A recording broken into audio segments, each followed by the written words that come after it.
By a stony creek in a valley, a black-clad young man was holding a black beetle with a metallic sheen that looked like a cross between a crab and a Hercules beetle. Holding a dagger in his other hand, the young man swiftly cut the still struggling claws off the beetle, revealing white and tender meat. Almost without hesitation, the young man sucked the meat out of the claws as if he were eating a crab, and swallowed it together with larger pieces of tougher meat. Black beetle killed. No beast soul gained. Eat the flesh of the black beetle to gain 0 to 10 geno points randomly. Black beetle flesh eaten. 0 geno points gained. A strange voice sounded in Han Sen's mind, and some data also appeared. Han Sen not evolved. Status none. Lifespan 200 years. Required for evolution 100 geno points. Geno points gained 79. Beast souls gained none. I have received 0 geno points from more than 30 black beetles in a row. I must have eaten too much black beetle flesh to evolve from it further. 0 points. When will I ever finish the first evolution and gain status? Han Sen looked frustrated. Over 100 years ago, science and technology reached a very high level,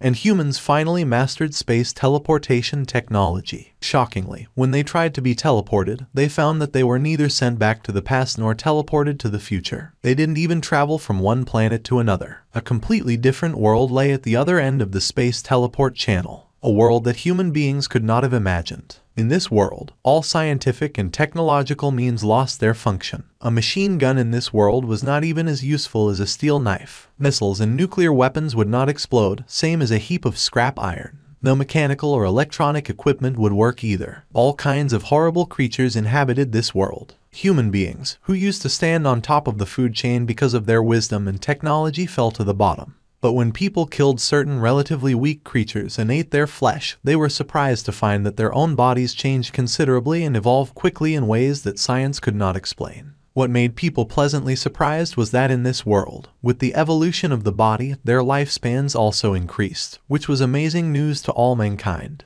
In the following century, more and more people entered this world called God's Sanctuary, gradually became familiar with the rules of this world, hunted its creatures, and saw their own bodies evolve. The higher the degree of physical evolution, the longer the life. Theoretically, if you could continue evolving, it could be possible to live forever. In this world, science and technology became completely useless. The only things that could help humans were the most primitive fighting skills. Ancient martial arts, which were almost forgotten in modern society, had an unexpected effect here. All kinds of ancient martial arts had been redeveloped, and after more than 100 years of development, new martial arts schools were formed and became prominent. In addition to ancient martial arts, God's Sanctuary offered another tool to enhance humans, the beast soul. When killing a creature in God's Sanctuary, a person had a chance to obtain the beast soul of the creature. Beast souls had all kinds of forms and appearances. Some could be summoned to fight for men, and some appeared in the form of armor or weapon.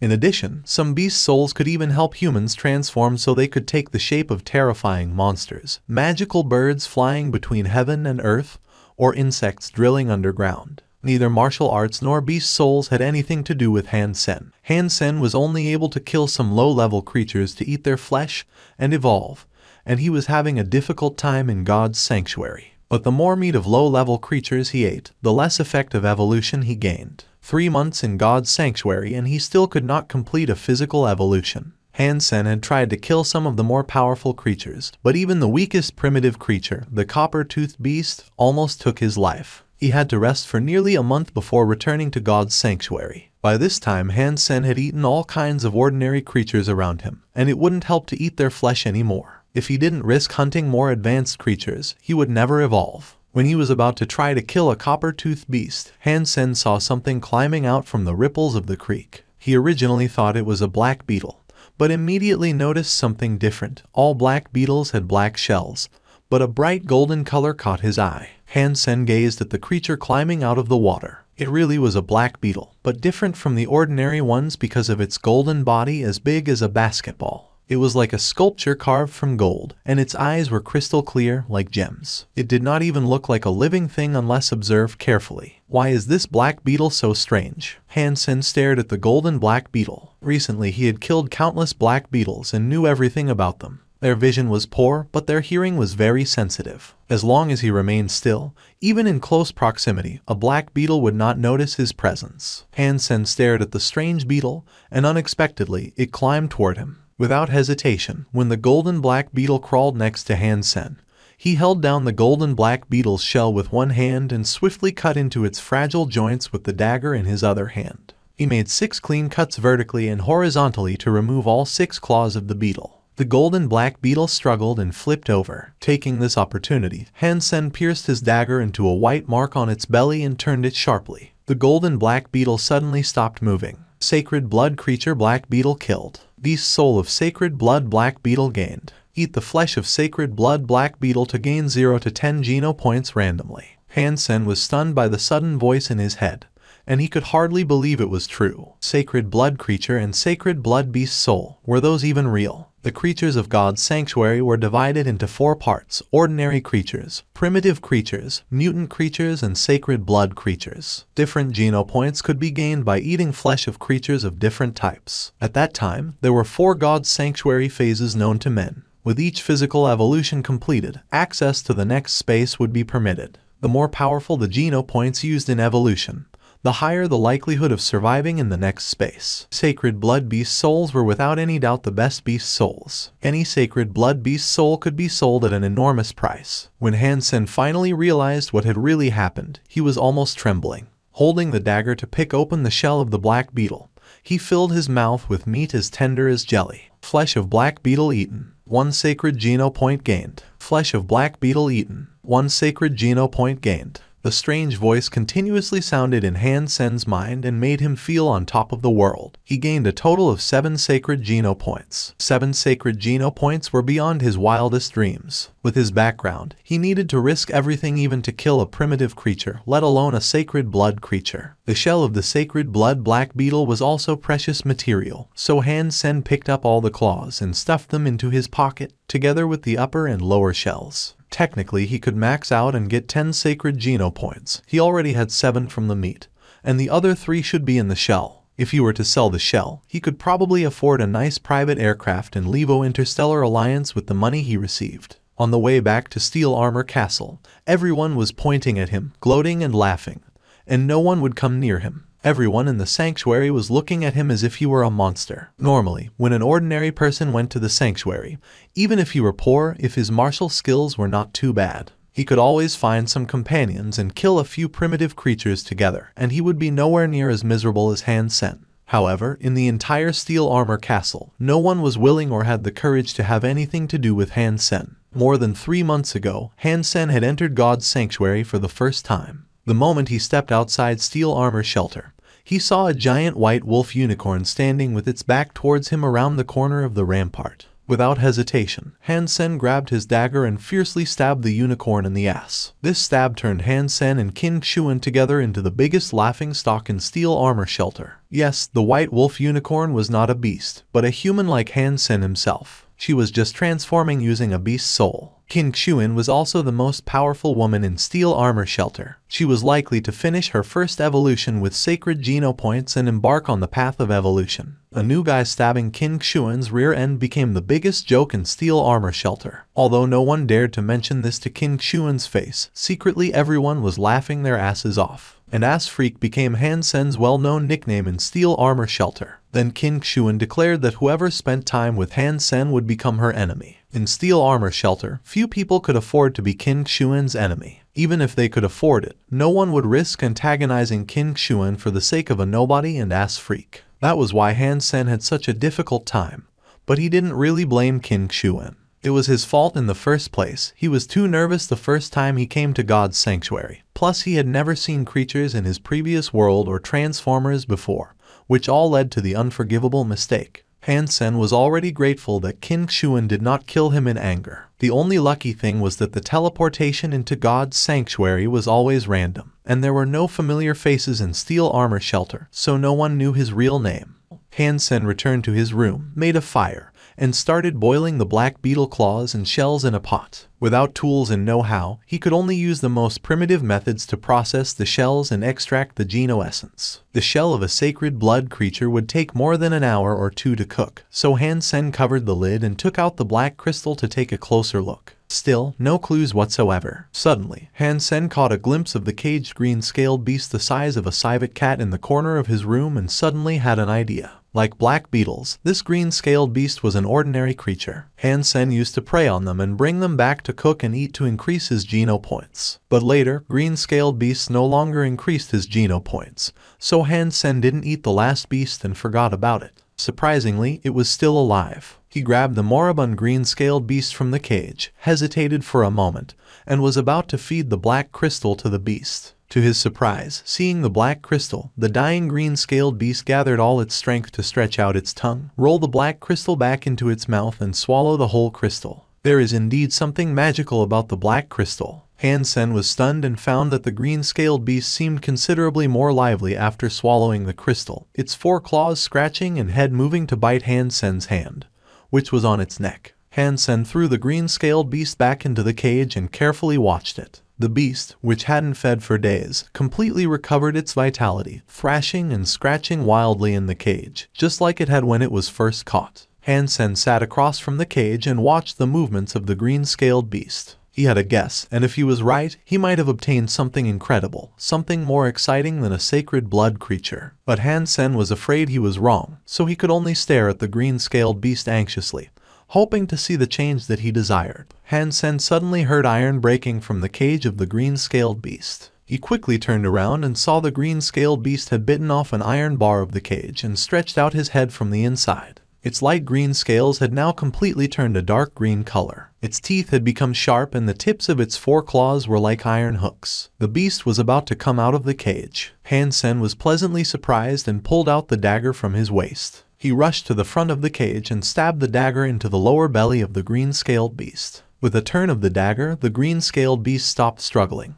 Primitive creature green-scaled beast killed. No beast soul gained. Eat the flesh of the primitive green-scaled beast to gain 0 to 10 points randomly. The strange voice sounded in Han Sen's mind and left him stunned. Primitive green-scaled beast. Primitive creature. So the crystal can really make these creatures evolve. Han Sen was overwhelmed with joy and did not know how to react. After a long time, he suddenly cut open the green-scaled beast with the dagger and uncovered the crystal as big as a pigeon egg. Taking no heed of the blood on it, he kissed the crystal twice and then wiped it clean, holding it in his hands like it was a great treasure. The crystal was really the reason the black beetle became a sacred blood creature. If the green-scaled beast had continued to evolve, could it have become a sacred blood creature too? Han Sen almost dared not think about it, because it was just too amazing. He was so excited that his hands were trembling while holding the crystal. He bit his tongue and cried out of pain so as to know that it really was not a dream. After remaining excited for quite a while, Han Sen carefully put the crystal away,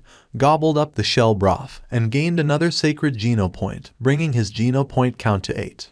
Han Sen realized that he had gained a sacred blood beast soul of a black beetle when he killed the golden black beetle, and he quickly accessed his profile. Han Sen, not evolved. Status, none. Lifespan, 200 years. Requirements for evolution, 100 geno points. Geno points gained, 79 geno points, 8 sacred geno points. Beast soul gained, sacred blood black beetle. Type of sacred blood black beetle's beast soul, armor. What would the armor of sacred blood black beetle's beast soul look like? Before Han Sen finished the thought, a golden shadow shot out of thin air, looking exactly like the golden black beetle. The golden black beetle flew to Han Sen's chest, turned into a golden liquid and started to cover his whole body. In the blink of an eye, Han Sen's whole body, together with his hair, was all wrapped up. The streamlined gold armor was full of power and impact, and covered his whole body as if it were a suit of Gothic medieval armor instilled with improved aerodynamics. It looked just like a piece of art. The whole suit of armor felt full of power and speed, making Han Sen look slender and majestic, as if his whole body were full of explosive power. With shining metallic luster, the armor was gorgeous and had a solid texture. At first glance, it was even somewhat like the gold cloth worn by golden saints. The difference between the gold cloth and the beast's soul armor was that the armor covered the head and body completely, with only a few gaps in the joints where different pieces overlapped, just like the black beetle itself, which was the only weakness of the beast's soul armor. Han Sen moved around in the armor and there was no feeling of heaviness or clumsiness. Instead, he felt that his body had become a little lighter and full of energy. Indeed, this was armor from a sacred blood beast soul. It is way more gorgeous than the ones from primitive beast souls that I often have seen at Steel Armor Shelter. Han Sen felt ecstatic. He used to envy people in armor of primitive beast souls and had never thought he would get a suit of a sacred blood beast soul one day. Gate Group President Zhao Yilong completed the third evolution, entered Fourth God's Sanctuary, then became the 83rd human in history to enter Fourth God's Sanctuary. His lifespan has reached 500 years and he has gained the status of demigod. The prodigy from Rakot Galaxy, Lange, entered Second God's Sanctuary with 100 mutation genopoints. His lifespan has reached 300 years and he has gained the status of Evolver. The Speaker of the House of Representatives, Hemingway, killed a demigod creature star of the ocean yesterday, and was the first to accomplish this feat. According to authoritative experts, in 10 years someone will complete the fourth evolution for the first time and advance into Fifth God's Sanctuary. Hansen had just teleported from the steel armor shelter, and the news was playing on a virtual screen. Evolver, Surpasser and Demigod. With the black crystal, I will be able to do all that and go even farther. Hansen shook his fist, stepped away from the teleport station, and took the maglev train home. Before he went into the yard, Hansen heard a harsh female voice. Luo Sulan, do you want to take the old house of the Hans? This house was our parents, and my two elder brothers and I each own a part. Now my eldest brother has passed. We won't bully you, since you are a widow, and will leave you his share. But if you want to take everything, we will never agree. That's right. The voice of a middle-aged man chimed in. The old house has always been the inheritance of our parents. All of us have rights to it, and you can't keep it for yourselves. Your family has lived here for more than 20 years, so you have already taken advantage of us in a big way. It is time to divide the inheritance. My brother has said it, a soft-pitched male voice continued. You lived in the old house for more than 20 years. We will not collect the rent, but this old house is our inheritance and has to be divided. A young woman's voice could be heard saying, we have an estimate from a lawyer, and this old house is now worth more than 3 million. We are 3 households, so we should get $1 million each. You can either give each of us $1 million and own this old house outright, or sell the house, and then we all split the money. We are okay with either option you choose. Exactly, now that our eldest brother is gone, we won't bully his widow and kids. You can give us money or sell the house, as you like, the harsh first voice began again. Brother and sister, there is no need to force me. You know our situation. We don't have 2 million, a woman said sadly. Then put the house up for sale, the harsh woman immediately said. Where would we live without a house? Han Sen just graduated and Han Yan is about to go to school, the sad woman said. Sister-in-law, this is not reasonable. How are you the only one with troubles? Your kids Han Sen and Han Yan are only enrolled in integrated compulsory education, while my Han Hao goes to a private school. His tuition gives me gray hair every year. Sister, you are right. We are all having a hard time and everyone needs money. Why don't we just sell the house? We could all take some, and you could afford Han Yan's education, said the effeminate voice. Anyway, you either give us money or sell the house. Your choice, the young woman said coldly. Outside the house, Han Sen became furious as he listened. He pushed the door open and saw his mother shedding tears while holding his sister, Han Yan. The 5-year-old girl curled up in the arms of her mother, her big eyes full of fear. Next to them, 2 men and 2 women were all smiling indifferently. How dare you come here and ask for the old house? Han Sen pointed to the fierce-looking fat woman and exclaimed in anger. Aunt, you used to be an accountant in the company and brought about tens of millions in bad debts. Did my dad not help you after you begged him? Han Sen, what nonsense. Who caused bad debts? Stop lying. The skinny guy with the effeminate voice cried, pointing to Han Sen. Uncle, you embezzled the company's public funds to invest and lost a few million. Han Sen pointed to the skinny guy. Did you not come to my home and get on your knees to beg my dad for help? And you, uncle, you owed so many gambling debts that you were almost forced to commit suicide. Who helped you? When you were almost beaten to death, who saved your life? Han Sen pointed to the fat, middle-aged man. Starry Group wanted to acquire our family business. If my dad didn't represent all of you and then had a falling out with Starry Group, would he have died in such a shady way? Han Sen clenched his teeth, looking at the 4. But you skipped my dad's funeral and sold the company to Starry Group upon his death. Did you give us any of the money you got from selling the company? Also, who paid for your houses when you got married? Were those houses any cheaper than this old house? Did you take care of your parents for a single day when they were alive? How dare you come here to ask for a share of the old house? Stop it. Your father only did what he wanted to do. The company belonged to my father, and we all have shares. He can't decide for us. And surely, we can spend the money of the company. Uncle Han Lei said brazenly. That's true. Your father was a dictator, and we are only getting our own money back. They started to accuse Han Sen's late father. Han Sen was shaking with anger and felt wronged for his father. When his father took over the company, it was only a small business, worth 1 or 2 million. He spent so much effort for the company to bloom and had to look after his family and make up for their mistakes. A few times the company was on the brink of bankruptcy due to liquidity problems, and he even died for the company. After his death, however, his wife and children were bullied by the relatives that he used to help. When Hansen's father was alive, he always said that they were family and there's no need to argue. And what an irony it has become now. If they truly needed the money and had difficulties, Hansen would just agree to give it. But all the private aircrafts they piloted here were worth more than $1 million. And they at least got $10 million from selling the company, which all fell into their pockets, and nothing was given to Hansen's family. It was simply impossible that they didn't even have $1 million. After making a fuss at Hansen's home, Han Yume and Hanlei gave his family an ultimatum. They had to come up with the money or sell the house in 1 month. Otherwise they would file a lawsuit. I'm so useless that I can't even keep the house. Luo Sulan held Han Yan, her face covered with tears. Luo Sulan was a gentle lady. When Hansen's father was still alive, she was treated like a princess. She didn't even know how to sweep the floor, let alone do other chores. Hansen knew how difficult it was for her to raise his sister and him after his father passed away. Don't worry, Mom. I am here even though Dad isn't. I will not let them take away our house. You take a rest and I'll consult Uncle Zhang on the matter. Hansen called a friend of his father's, Mr. Zhang. He was the lawyer who used to work in their family business as legal counsel. Hi, Uncle Zhang. This is Sen. Is your back any better? I have a legal matter that I want to ask you about. So, Hansen looked a little pale when he hung up. He had confirmed that his relative told the truth. They do have rights to a part of the house. And if they really did go to court, the verdict would be close to what they've asked for to either pay them money or sell the house. Sen, what did Mr. Zhang say? Luo Sulan asked Hansen,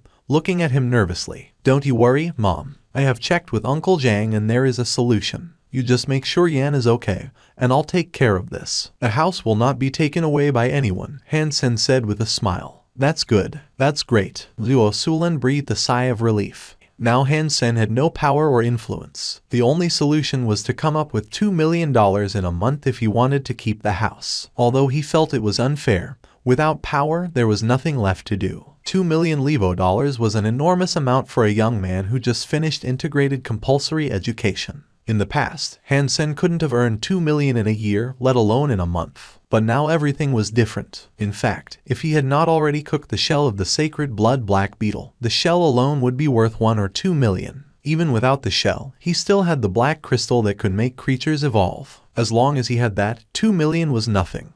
He must first catch a creature before he could use the crystal to make it evolve and trade the flesh of the evolved creature for money. Now that Hansen owned a suit of sacred blood beast soul armor, he could up his game and start to hunt primitive creatures instead of ordinary creatures. Primitive creatures weren't worth much, and he would waste a day's time waiting for an ordinary creature to evolve into a primitive one. To come up with 2 million, Hansen would need to sell at least a mutant creature. Primitive creatures were usually seen a dozen kilometers from steel armor shelter. Hansen had not dared to go that far before, but now he has had his armor. This time, his goal was no longer a copper-toothed beast, the weakest among all primitive creatures, but the swift mantis often spotted in Zephyr Valley. Although a primitive creature, a swift mantis had a fragile body and could easily be killed by a normal alloy dagger if stabbed in a vulnerable spot. However, a swift mantis was so fast that ordinary people couldn't keep up with it, and its pair of hacksaw-like forelegs could easily split human bones. Once hit by the forelegs, a person would be crippled, if not killed. So few humans would go to hunt this creature. For Hansen, however, the swift mantis was the best option. It was in the end only a primitive creature, and there was no way it could cut open his sacred blood beast soul armor. If he couldn't be hurt by the mantis, surely he could kill it. The most important thing was that with claws and wings cut off, a swift mantis could no longer fight back but could still live. This way, Hansen could easily take it back, keep it in his room, and use the black crystal to make it evolve into a mutant creature before he sold its flesh. Of course, if he were able to kill a few swift mantises and got lucky, he might even gain a beast soul. The beast soul of a swift mantis was in the shape of a swift jagged blade, which was a long dagger, a type of weapon Hansen had mastered. Although the swift jagged blade was only a primitive beast soul weapon, it was the sharpest of all primitive weapons, and could even compare to some mutant beast soul weapons. Because of the danger of hunting swift mantises, few would go to Zephyr Valley, and even fewer had obtained a swift jagged blade. If the rare weapon were to be sold, it would cost more than 2 million. So, if Hansen could score a beast soul of a swift mantis, there would be no need to sell mutant creature flesh anymore. The closer Hansen got to Zephyr Valley, the fewer people he could see. Around the valley, there was no human activity at all. Hansen did not dare to go too deep, so he found a hidden place and summoned the sacred blood black beetle beast soul to cover himself in the golden armor. Taking a deep breath, he sneaked towards Zephyr Valley. Hansen did not dare to go too fast. The valley was covered with trees and wild grass as tall as a man. As the trees and grass swung with the wind, it was difficult to spot any swift mantis that might be hiding there. Even momentary carelessness could lead to broken bones from a mantis attack. Suddenly, Hansen saw something green, about a foot long, sticking to the grass like a leaf. If he didn't look closely, he would have thought it was part of the grass and would have never imagined it to be a swift mantis that could split a human skull with a single blow. Its pair of sickle-like, jagged forelegs were even longer than its body. Dark green in color, the forelegs were covered in a metal sheen and were nothing like its fragile body. The rigidity of the forelegs was definitely comparable to the most advanced alpha alloy. Hansen was lucky that he found the swift mantis before it saw him. Moving towards it, he calculated the nearest he could get to it before being noticed by the swift mantis. When he was about 6 feet away from the swift mantis, Hansen did not dare to go any farther, fearing he might lose the opportunity to attack by stealth. Tightly holding the dagger in his hand, Hansen rushed out from the grass and cut at the swift mantis' waist in a fast and ruthless strike. But Hansen had still underestimated the speed and responsiveness of the swift mantis. It had noticed his presence the moment he rushed out. All of a sudden, it rose into the air, gliding with wings spread towards Hansen in a truly swift move. Its forelegs had cut him in the head before he could even react. Hansen subconsciously stepped back in shock, yet the mantis' forelegs still hit his head. With a sound of metal clashing, Hansen felt only slight discomfort, as if his head were hit by a stone. And there was not even a scratch on the sacred blood beast soul armor. Filled with ecstasy, Hansen seized the opportunity to cut into the slim waist of the swift mantis in front of him with a fierce stab. The swift mantis was cut into 2 halves, green mantis' blood splashing him wet all over. Hansen didn't care at all and listened to the strange voice in his head blissfully. Primitive creature swift mantis killed. No beast soul gained. Eat the swift mantis to gain 0 to 10 primitive geno points randomly. Touching his helmet where the swift mantis cut to feel it was still smooth, Hansen thought to himself in excitement, "Ha, the armor is everything. With my armor, I could kill whatever I want to kill and no one could ever hurt me. I wouldn't even fear mutant creatures." Hansen suddenly gained courage and stopped hiding. He marched to Zephyr Valley and alerted several swift mantises to attack, but they couldn't hurt him at all by cutting his armor. Hansen took the opportunity to kill them all, each with 1 stab. Primitive creature swift mantis killed. No beast soul gained. Eat the swift mantis to gain 0 to 10 points randomly. Primitive creature swift mantis killed. The voice continuously sounded in his mind, adding to his thrill. He stabbed his way through the valley and killed more 20 mantises in succession. Suzaokiao was on his way to Zephyr Valley as well, quietly mulling over his own bad luck. His parents were the owners of an interstellar conglomerate and were considered both distinguished and aristocrats. He, however, was randomly assigned to Steel Armor Shelter, where he had no friends or even acquaintances. To get an aristocratic title, Suzaokiao could only choose to follow King Xuan in order to max out on mutant geno points and become an evolver. There were 2 types of titles in Levo Interstellar Alliance. One was distinguished. Once one became a surpasser, one could be certified as distinguished. The other was an aristocratic. If one could evolve with 100 mutant or more advanced geno points, one could be certified as an aristocrat. Either title involved a lot of benefits in the Alliance, and most importantly they were a symbol of social status. Today in the Alliance, people were more and more snobby. People from the upper class wouldn't even talk to someone without a title, even when doing business. Advanced titles like Sacred Blood Aristocrat were beyond Suzaokiao's dreams. All he wanted was to gain the title of Ordinary Aristocrat by maxing out on mutant geno points and completing an evolution. However, to get 100 mutant geno points was still too difficult for him on his own.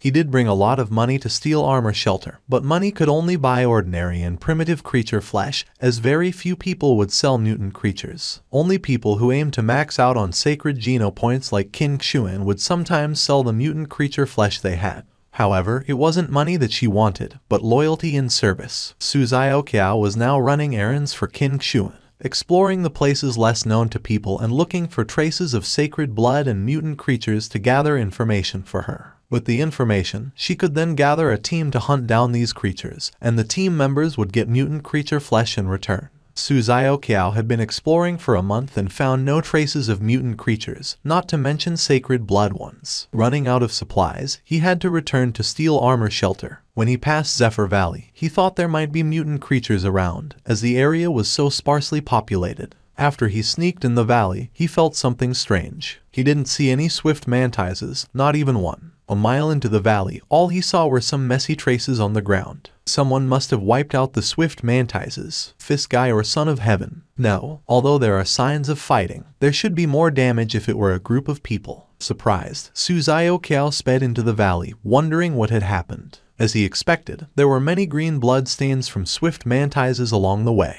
He followed the blood stains and turned a corner. What he saw stopped him in his tracks, appalled. Next to the piled bodies of swift mantises stood a golden figure. In the sun, the figure looked like a robot in gold cast armor. Brother, you killed all these swift mantises. Suzayo Kiao saw no one except for the guy in golden armor. The dead mantises were still bleeding, so they couldn't have been dead for long. Suzayo Kiao couldn't believe that someone was able to kill so many mantises in such a short amount of time.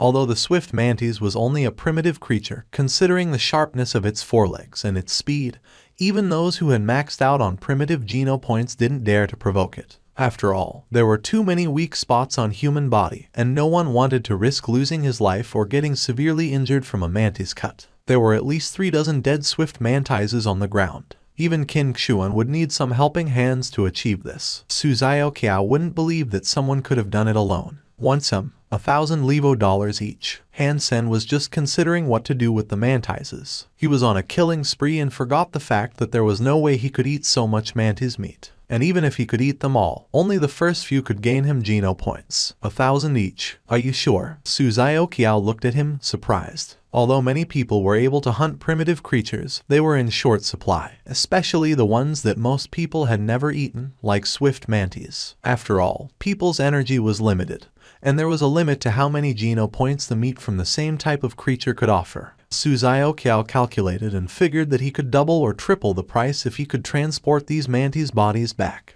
Yes, 1,000 Levo dollars each. Han Sen nodded. It wasn't that Han Sen did not know what the mantises were worth. Without a car or other tools, there was simply no way he could move all these bodies back on his own. And if he left now, the bodies might be stolen when he returned. Moreover, Han Sen did not want to waste his time and energy on this. He had more important things to do, and he could take some loss of the profits. As the wholesaler, he had to leave some profit to the retailer. A total of 43. I'll give you a discount and charge only 40,000. Han Sen was just casually asking and did not expect this ordinary-looking guy to be so rich that he could buy them all. Suzayo Kiao took out his wallet and pulled out 10 $10,000 notes. Brother, I'll give you 50,000 for these mantises. The other 50,000 is a down payment for whatever good stuff you may have in the future. I'll always give you a good price and would pay even higher for mutant creature flesh. If you have mutant creature flesh to sell, do let me know. The price is definitely not a problem. Suzayo Kiao boasted, afraid that he might lose this great opportunity. Great. What's your name and address? I will come and find you if I have something. Han Sen appreciated Zayo Kiao's generosity and thought he might be an ideal buyer for the mutant creature he planned to produce using the black crystal. Brother, my name is Suzayo Kiao, and that's my real name. My room number at Steel Armor Shelter is 1046. How about you? What's your name and where do you live? Suzayo Kiao said. $. That's the only thing I care about. Prepare some money and I'll go to room 1046 once I have something.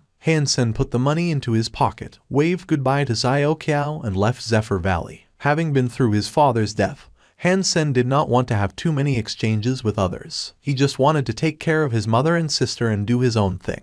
Other people or things didn't really affect him. Brother, I'll wait for you. You must come. Remember, the price is definitely not a problem. Suzayo Kiao shouted at the back of Han Sen while waving his hand. After Han Sen left, Suzayo Kiao couldn't help but call out, how could I get these back? Suzayo Kiao thought for a while and decided to carry some back in a bag and ask some friends to help him carry the rest. Fortunately, there were almost no humans in Zioer Valley. When Su Xiaoqiao came back with friends, all the bodies were still there. Xiaoqiao, is it true that Dollar killed all these swift mantises? Su Xiaoqiao's friends looked wide-eyed at the pile of mantis bodies. Of course, although I did not see him hunting, there was no one else in Zephyr Valley at the time and the mantises had just died. Who else could it be? Su Xiaoqiao said. I think it must be a gang of people that killed these swift mantises, and others must have left him to deal with the bodies. I don't believe one person could kill so many mantises. He must be bragging. He was definitely bragging. None of Su Xiaoqiao's friends believed Han Sen killed the swift mantises alone. Han Sen didn't go back to Steel Armor Shelter after leaving Zephyr Valley. In a flash, he killed every swift mantis in a frenzy so that there were none left. Well, I'll just go hunt a copper-toothed beast. There are plenty of them near Steel Armor Shelter and there is a high chance of catching a mutant copper-toothed beast, so it wouldn't seem too suspicious if I were to produce a mutant one using the crystal. Han Sen found a habitat of copper-toothed beasts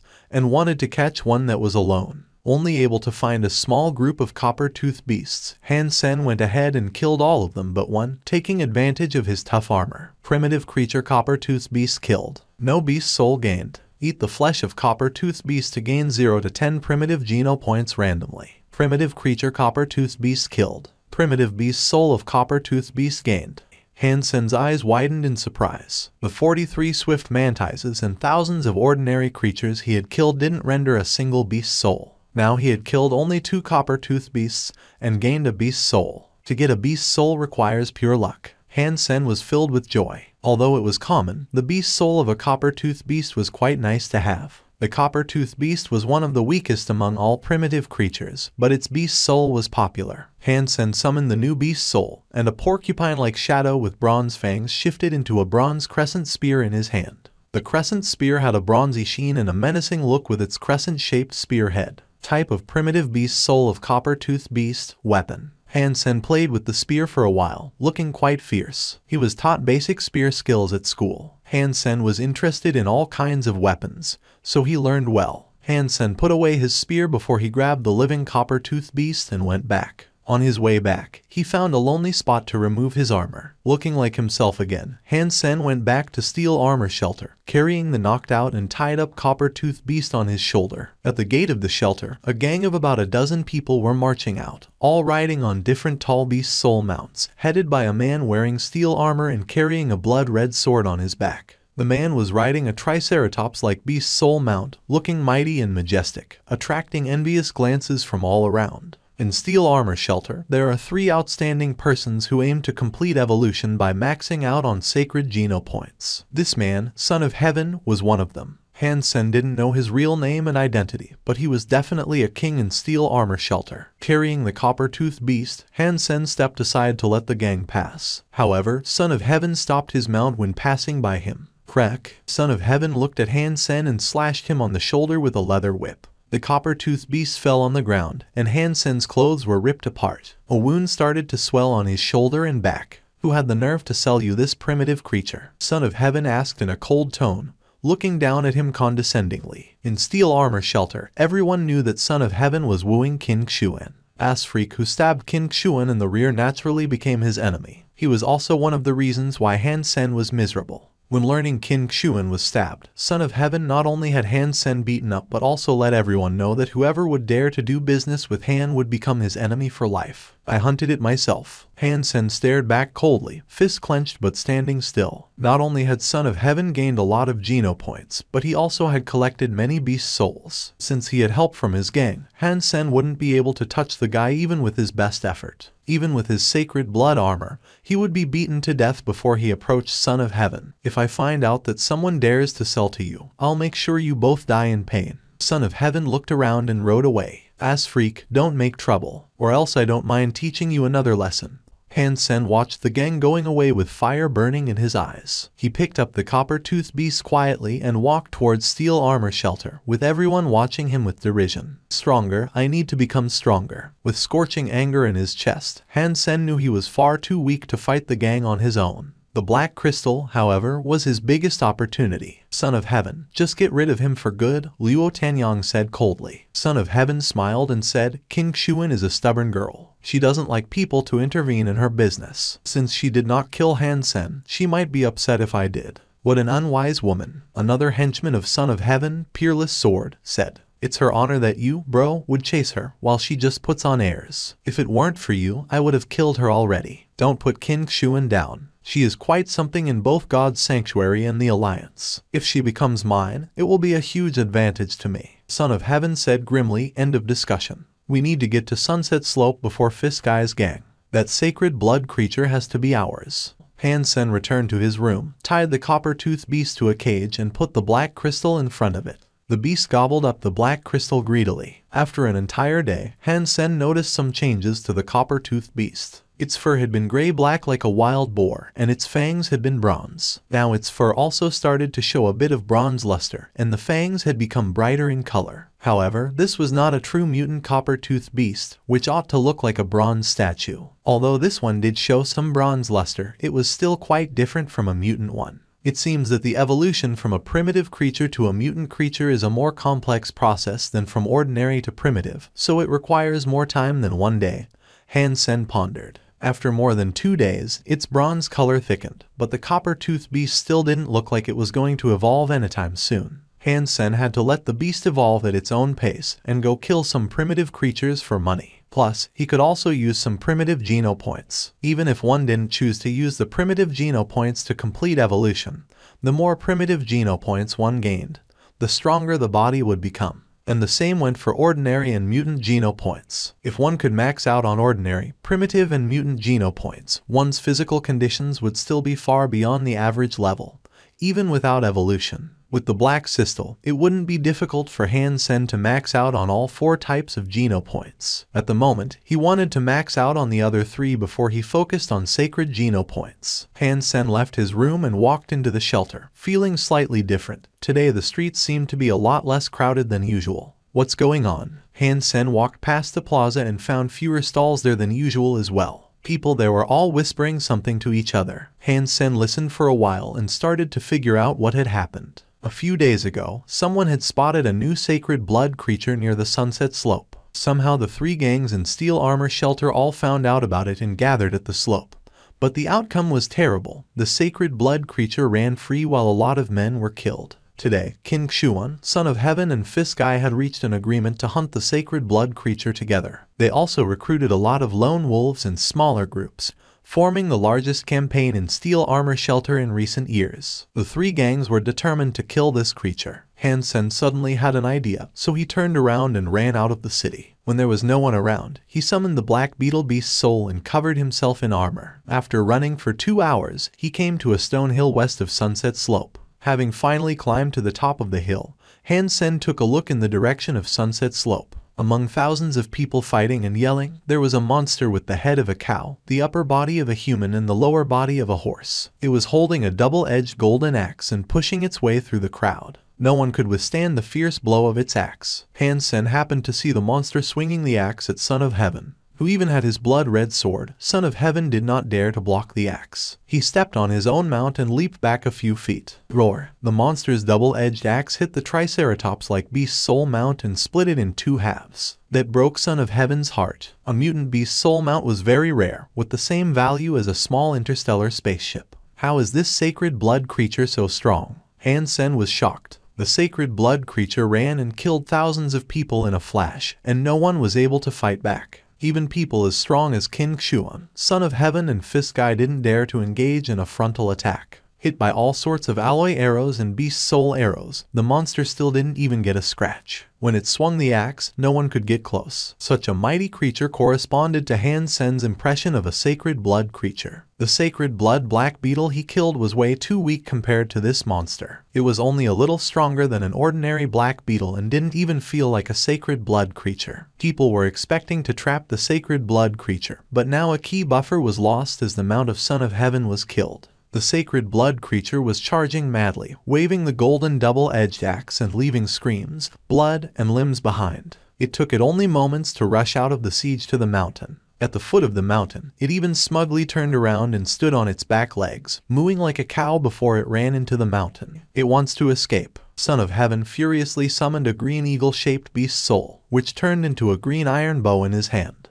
Then he summoned a fiery beast soul in the shape of a giant six-winged wasp as his arrow. Seeing the arrow, King Xuan and Fist Guy exclaimed, "A sacred blood beast soul of a six-winged wasp." They had joined force with Son of Heaven in hunting the sacred blood six-winged wasp. Son of Heaven was the one who had launched the final blow. They just didn't expect him to be so lucky to have gained its beast soul. There were less than 10 beast souls known to people in the entire steel armor shelter, and many were left by those who already had evolved and gone to second God's sanctuary. Son of Heaven, stop. It's a beast soul that can only be used once. If you failed to kill it. Luo Tianyang wanted to stop him, but it was too late. Son of Heaven had already shot the sacred blood beast soul arrow with a full draw. The arrow turned into a red lightning bolt flying towards the sacred blood creature. Bang! The sacred blood creature felt the imminent danger and turned around. The wasp arrow shot into its chest and exploded, bursting open its flesh. The monster fell to the ground, losing its vitality as its internal organs and blood sprayed out. "How dare you kill my mount? There is no way I'd let you live after doing that," Son of Heaven yelled loftily, standing like a king, leaving everyone in shock. While proud to see the crowd being impressed, including King Xuan, Son of Heaven suddenly saw a green shadow shooting down from the sky into the dying sacred blood creature and ended its life. A golden figure immediately rushed down from the stone hill nearby and approached the sacred blood creature. Lifting the golden double-edged axe to his shoulder, the mysterious figure ran towards the mountain in a flash. Su Xiaoqiao recognized Han Sen's unique golden armor in no time and called out loud. Han Sen was hiding on the stone hill when the sacred blood creature charged in his direction. As he was deciding whether to retreat, he saw Son of Heaven shoot down the sacred blood creature. Anger surged and Han Sen rushed down the stone hill while summoning the bronze crescent spear. He shot the spear at the monster and hit it in the wounded chest, killing the dying creature. Sacred blood Bloody Slayer killed. Sacred blood beast soul Bloody Slayer gained. Eat the flesh of Bloody Slayer to gain 0 to 10 sacred Geno points randomly. The voice in the back of his head brought him intense joy. He had just gained another sacred blood beast soul. His luck was too good to believe. However, Han Sen did not have time to celebrate. The body of the Bloody Slayer was too large for him to take away, but what he could take away was the giant golden axe. The creatures in God's sanctuary could produce certain treasures through special means. People called these treasures gears. Although gears were just like solid items and could not be summoned like beast souls, they could perform as well as beast souls if they were produced by advanced creatures. The Bloody Slayer was peerless when holding the golden axe, and the axe could easily break normal beast soul weapons and beast soul mounts. So it proved to be an excellent sacred blood gear. Han Sen's goal was to get the golden axe, and the beast soul of Bloody Slayer was completely unexpected loot. Watching Han Sen running on the mountain with the golden axe, everyone was stunned. Mother Fashkur, Son of Heaven let out a raging roar when he realized what had happened. With a black wildebeest summoned as his mount, he rode madly in Han Sen's direction. Behind him, his gang all raced off on their own mounts to chase Han Sen, roaring and rebuking him. Han Sen did not expect the golden axe to be so terribly heavy. With 8 sacred Geno points, he was already a lot stronger than before, yet he could still barely walk with the axe, not to mention run. The Bloody Slayer made it seem so light. How could I run off with such a heavy weapon? Han Sen looked back and could already see Son of Heaven and his gang only half a mile from him. Although it was too heavy to carry, Han Sen would never leave behind such an excellent sacred blood gear. He suddenly thought of his newly gained beast soul of the Bloody Slayer, took a look at it and suddenly cheered up.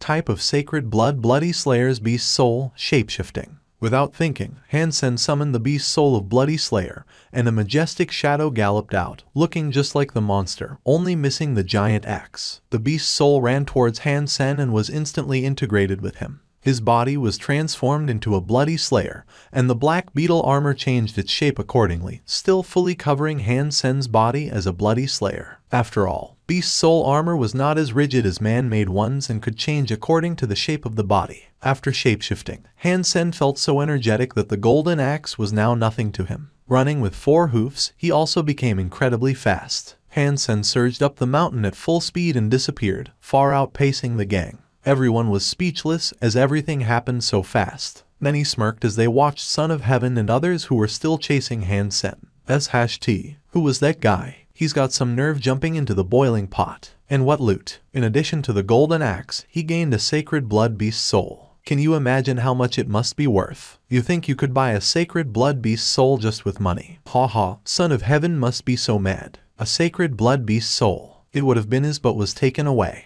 The arrow he used seemed like a one-off sacred blood beast soul. And what did he get in return for such investment? LOL. I'm just afraid Son of Heaven will lose his mind. Didn't expect there to be a sacred blood beast soul. How lucky that guy is. He could never have killed the monster alone. And a dozen sacred blood creatures may not even render a single beast soul. It just happened that he gained everything with the last hit. Who was that guy indeed? Is there such a person in Steel Armor Shelter? I heard someone call him Doll, but not sure. Doll. Interesting name. After less than an hour, Son of Heaven returned gloomily with his gang. But people already knew it was impossible to find someone on the winding mountain trails. Son of Heaven immediately questioned Suzayo Kiao when he got back. His exclamation dollar had been a mistake. Suzayo Kiao had no choice but to tell him everything about how he met Hansen, which wasn't very helpful since all he had was a name, Dollar. Son of Heaven didn't fully believe him, but couldn't do much as Suzayo Kiao was in Qin Xuan's gang.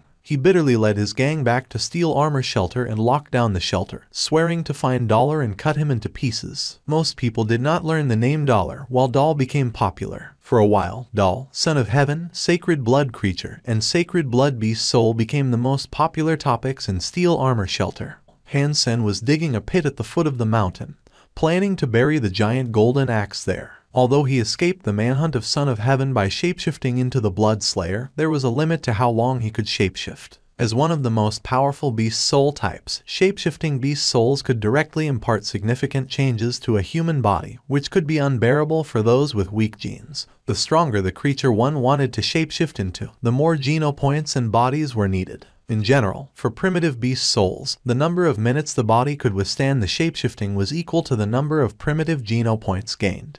No one could see a sacred blood beast soul if it wasn't summoned, yet the golden axe could not be turned invisible. The person he mainly had offended was Son of Heaven, yet the campaign was a joint one, and the axe should have been the mutual gain of all three gangs. Hence, Hansen had pissed off all of them and could only bury the axe in that spot for the time being. If I could sell the giant golden axe, it should easily bring at least 2 million. Hansen was still excited after burying the axe. A sacred blood gear was not as valuable as a sacred blood beast soul, but still considered almost priceless. If he could sell it, 2 million would be a small amount. As for the sacred blood beast soul, Hansen had not even thought of selling. This was the bedrock of his survival and success in God's sanctuary, and it would be like killing the goose that lays the golden egg if he were to sell it. Returning to Steel Armor Shelter, he saw Luo Tenyang guarding the gate with others. Everyone who tried to enter the shelter was interrogated. Hansen had no fear as he had already buried the golden axe. A young man at the gate stopped him and wanted to do a body search on him, while Luo Tenyang said, "Why waste any time on that scumbag?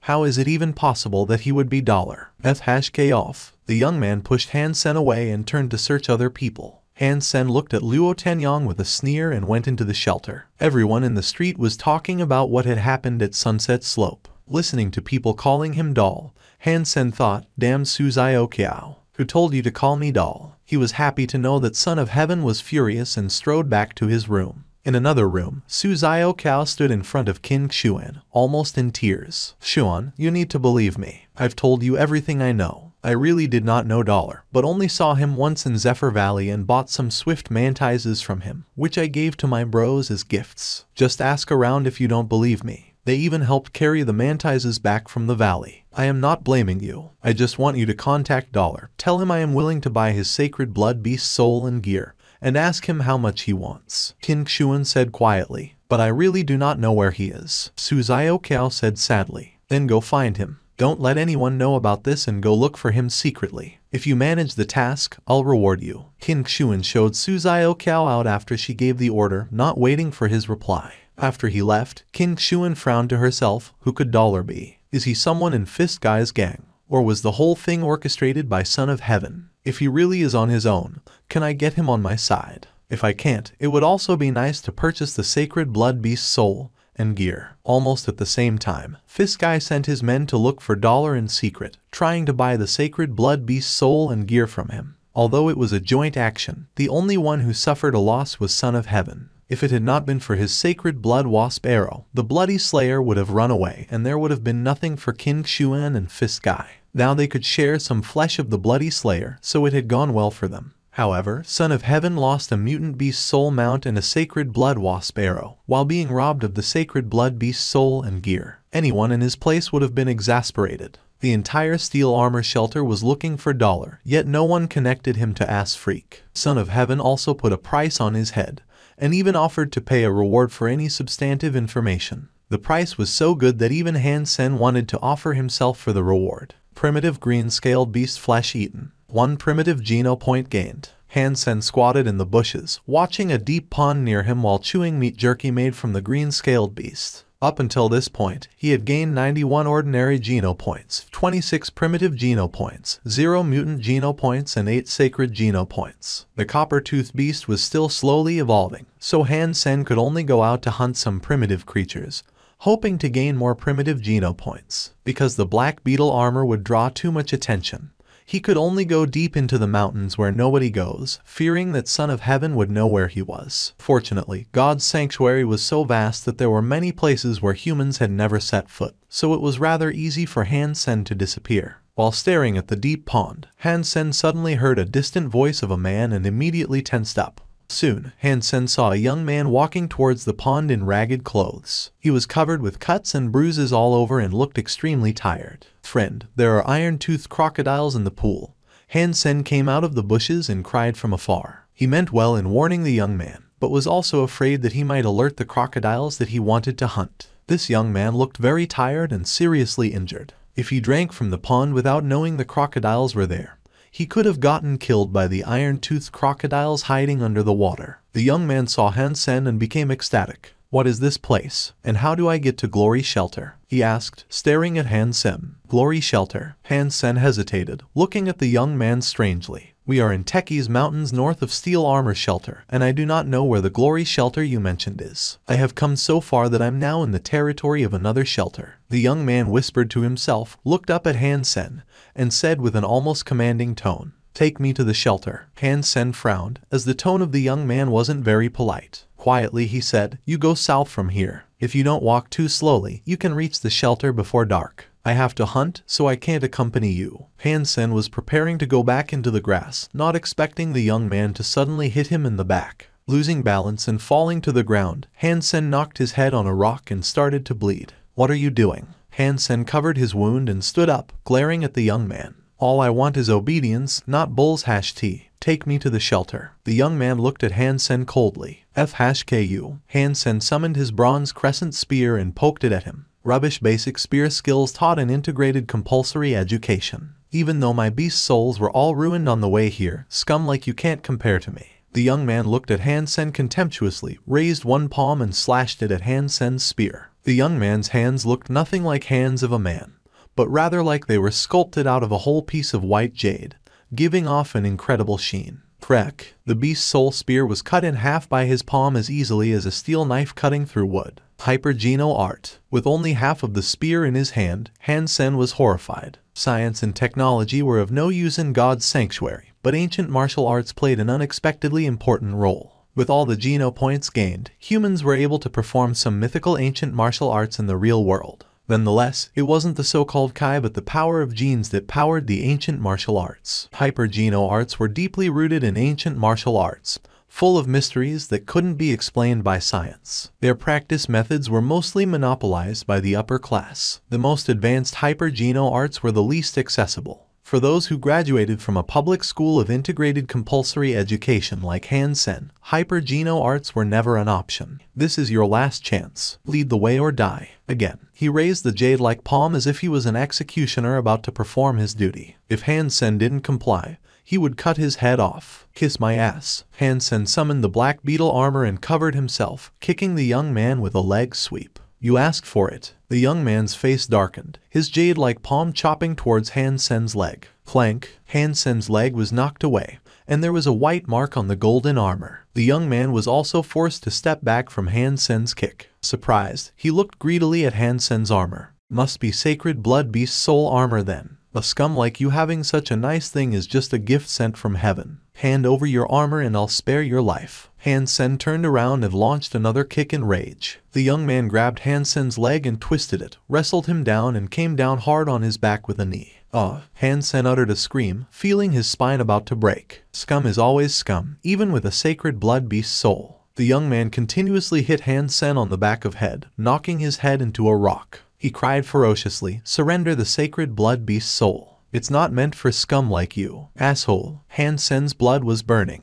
He suddenly raised his head and butted Zhu Longyan's face with his helmet. Blood splashed from Zhu Longyan's nose. He covered his nose and backed off. Han Sen regained freedom and immediately summoned the Bloody Slayer. The moment he turned into the monstrous figure, he threw himself at Zhu Longyan. Zhu Longyan kept chopping at Han Sen, while Han Sen ignored all the attacks from his tough hands and held him down tightly, the cow-shaped head knocking on his head. "Who is scum? Who the F-K is scum?" Han Sen knocked madly on Zhu Longyan's head over and over again. While Zhu Longyan was struggling to kick Han Sen, the latter ignored him and rammed his face with the cow head. It didn't take long before Zhu Longyan's body went limp. When Han Sen finally calmed down, he was already dead, with his face smashed in like a hunk of meat. With the body of a bloody slayer and sacred blood beast soul armor, even those who practiced hyper-geno arts couldn't resist such brutal impact. Han Sen let go of the body, and Zhu Longyan fell to the floor like a pool of mud. Having dismissed the beast's souls, Han Sen felt a severe pain. It was hurting so much in a few spots that it felt like his bones were broken. Han Sen dreaded to think what could have happened. He was injured so badly, even with the shapeshifting and armor. Zhu Longyan's hyper-geno art was really quite something. If he had the same beast souls, Han Sen wouldn't be a match for him. Looking at the dead body, Han Sen hesitated and then searched the body. There was a wallet, with no cash but several crystal credit cards in it, deluxe ones with high credit lines. He also found a memory chip. After some thought, Han Sen destroyed the wallet and credit cards and threw them, along with the dead body, into the deep pond, while keeping the memory chip. Several iron-toothed crocodiles emerged from the water and snapped at the dead body. Soon even the bones were gone. Han Sen was relieved and turned away. Too injured to keep hunting, Han Sen returned to Steel Armor Shelter, enduring the pain. The gang of Son of Heaven were still looking for Dollar, and the bounty had been raised. Unfortunately, no one had any interaction with Han Sen, so no one would know Dollar was actually Ass Freak. People were still talking about Dollar on the streets. Han Sen went all the way back to his room and checked out the copper-toothed beast, which had turned bronze in most parts, although the shade was still lighter than a true mutant copper-toothed beast. It probably would take more time for the evolution to complete. Han Sen closed the door and inserted the memory chip into a smart gadget, trying to find out Zhu Longyan's identity. Able to cross the mountains and swamps to reach Steel Armor Shelter, and having practiced a hyper-geno art that looked very advanced, Zhu Longyan would be a formidable opponent if he still had his beast souls with him and had not been injured. The smart gadget displayed the contents of the memory chip, and Han Sen only had to look for a while before he became wild with joy. Hyper-geno arts. It's a tutorial for hyper-geno arts. Han Sen almost laughed out loud. The hologram stored in the chip was a naked woman making odd movements while reciting arcane incantations. With each movement, she would also give some explanation. Although the woman was extremely beautiful, Han Sen was completely attracted to what she was talking about and had no other thoughts. Jadeskin. Isn't this the hypo-geno art used by Zhu Longyan? Han Sen had seen the power of Jadeskin when Zhu Longyan used it, and became even more happy. Having locked himself in the room for 48 hours, Han Sen finally memorized everything in the chip and destroyed it, as it could become a pitfall in the future. After watching the Jadeskin tutorial, Han Sen had a stronger sense that Zhu Longyan must have been somebody significant. Han Sen began to practice Jadeskin as he was recovering. He had thought before about buying a tutorial of a hyper-geno art, after he had earned some money. However, the ones that could be bought were all cheap, unlike Jadeskin, which he could tell was premium. Knowing that practicing Jadeskin might eventually expose him, Han Sen still decided to begin.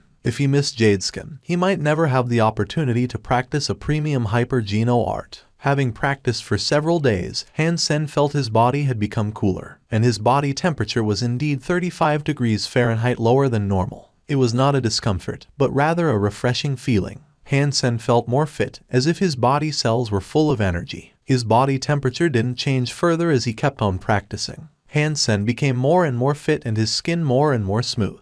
Han Sen, what have you been up to lately? It's been a while since we met. Let's hang out sometime. The hologram of a smiling, handsome, long-haired man about Han Sen's age popped out from the comlink. Where are we going? Han Sen was delighted to see Zhang Denfeng, the long-haired guy. They grew up together, and he was son of Mr. Zhang, the lawyer. Come out first. Han Hao and Zhu Zai are also with me, and we are almost there, Zhang Denfeng said. Sure. Han Sen nodded and went out the door. Han Sen got in and saw a girl and a guy talking in the back seats. The girl named Suzai was very pretty and gentle, and the guy was Han Hao, son of Han Sen's fat aunt. Han Sen's aunt was an aggressive woman, so Han Hao inherited her family name.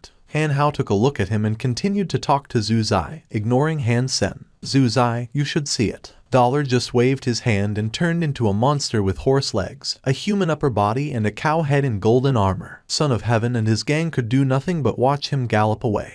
Han Sen was somewhat surprised to see Han Hao sputtering on. He did not know Han Hao was also randomly sent to the steel armor shelter. Han Hao was 3 months younger than him, so he should have just had his birthday and gained access to God's sanctuary. For unknown reasons, if those under 16 were teleported, their bodies would suffer irreversible damage. So according to the Alliance laws, one must be 16 years old to be teleported to God's sanctuary, regardless of social status. Hey Frenzy, where are we going?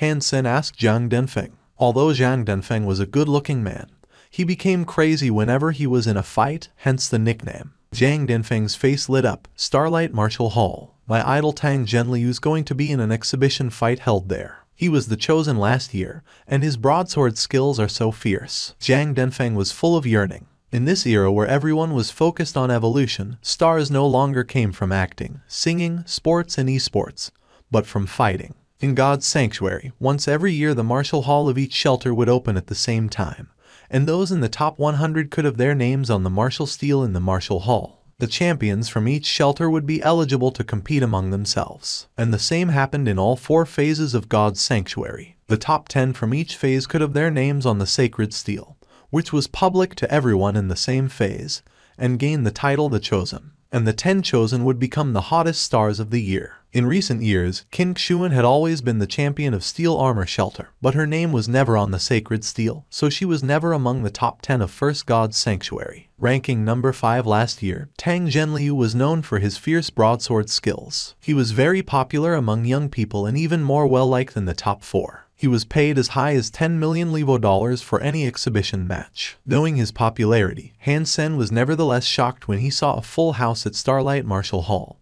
which could accommodate more than 100,000 people. Many crazy fans were holding signs and calling out Tang Zhenliu's name. When he appeared, a girl was so excited that she fainted. If I could have my name on the sacred steel like Tang Zhenliu once in my life, then I'd know I've lived. Zhang Denfeng said admiringly. You will frenzy. Han Sen smiled and said, watching the young people around him going crazy for Tang Zhenliu's appearance. You've gained a mutant beast soul already. Tell the truth, did you hunt it or pay for it? Zhang Denfeng cried, staring at Han Hao. Of course I hunted it myself, Han Hao said loudly. Han Sen laughed to himself. Since he was a kid, Han Hao had always raised his voice when he lied. His parents probably bought him the mutant beast soul with an enormous amount of money. The cheapest mutant beast soul would cost millions, and good ones tens of millions. So that's why his relatives were after the old house. It was a huge expense for them. Although the company had earned a lot of money, they had probably spent it all by now. Tang Zhenliu was indeed awesome. Although it was just an exhibition fight,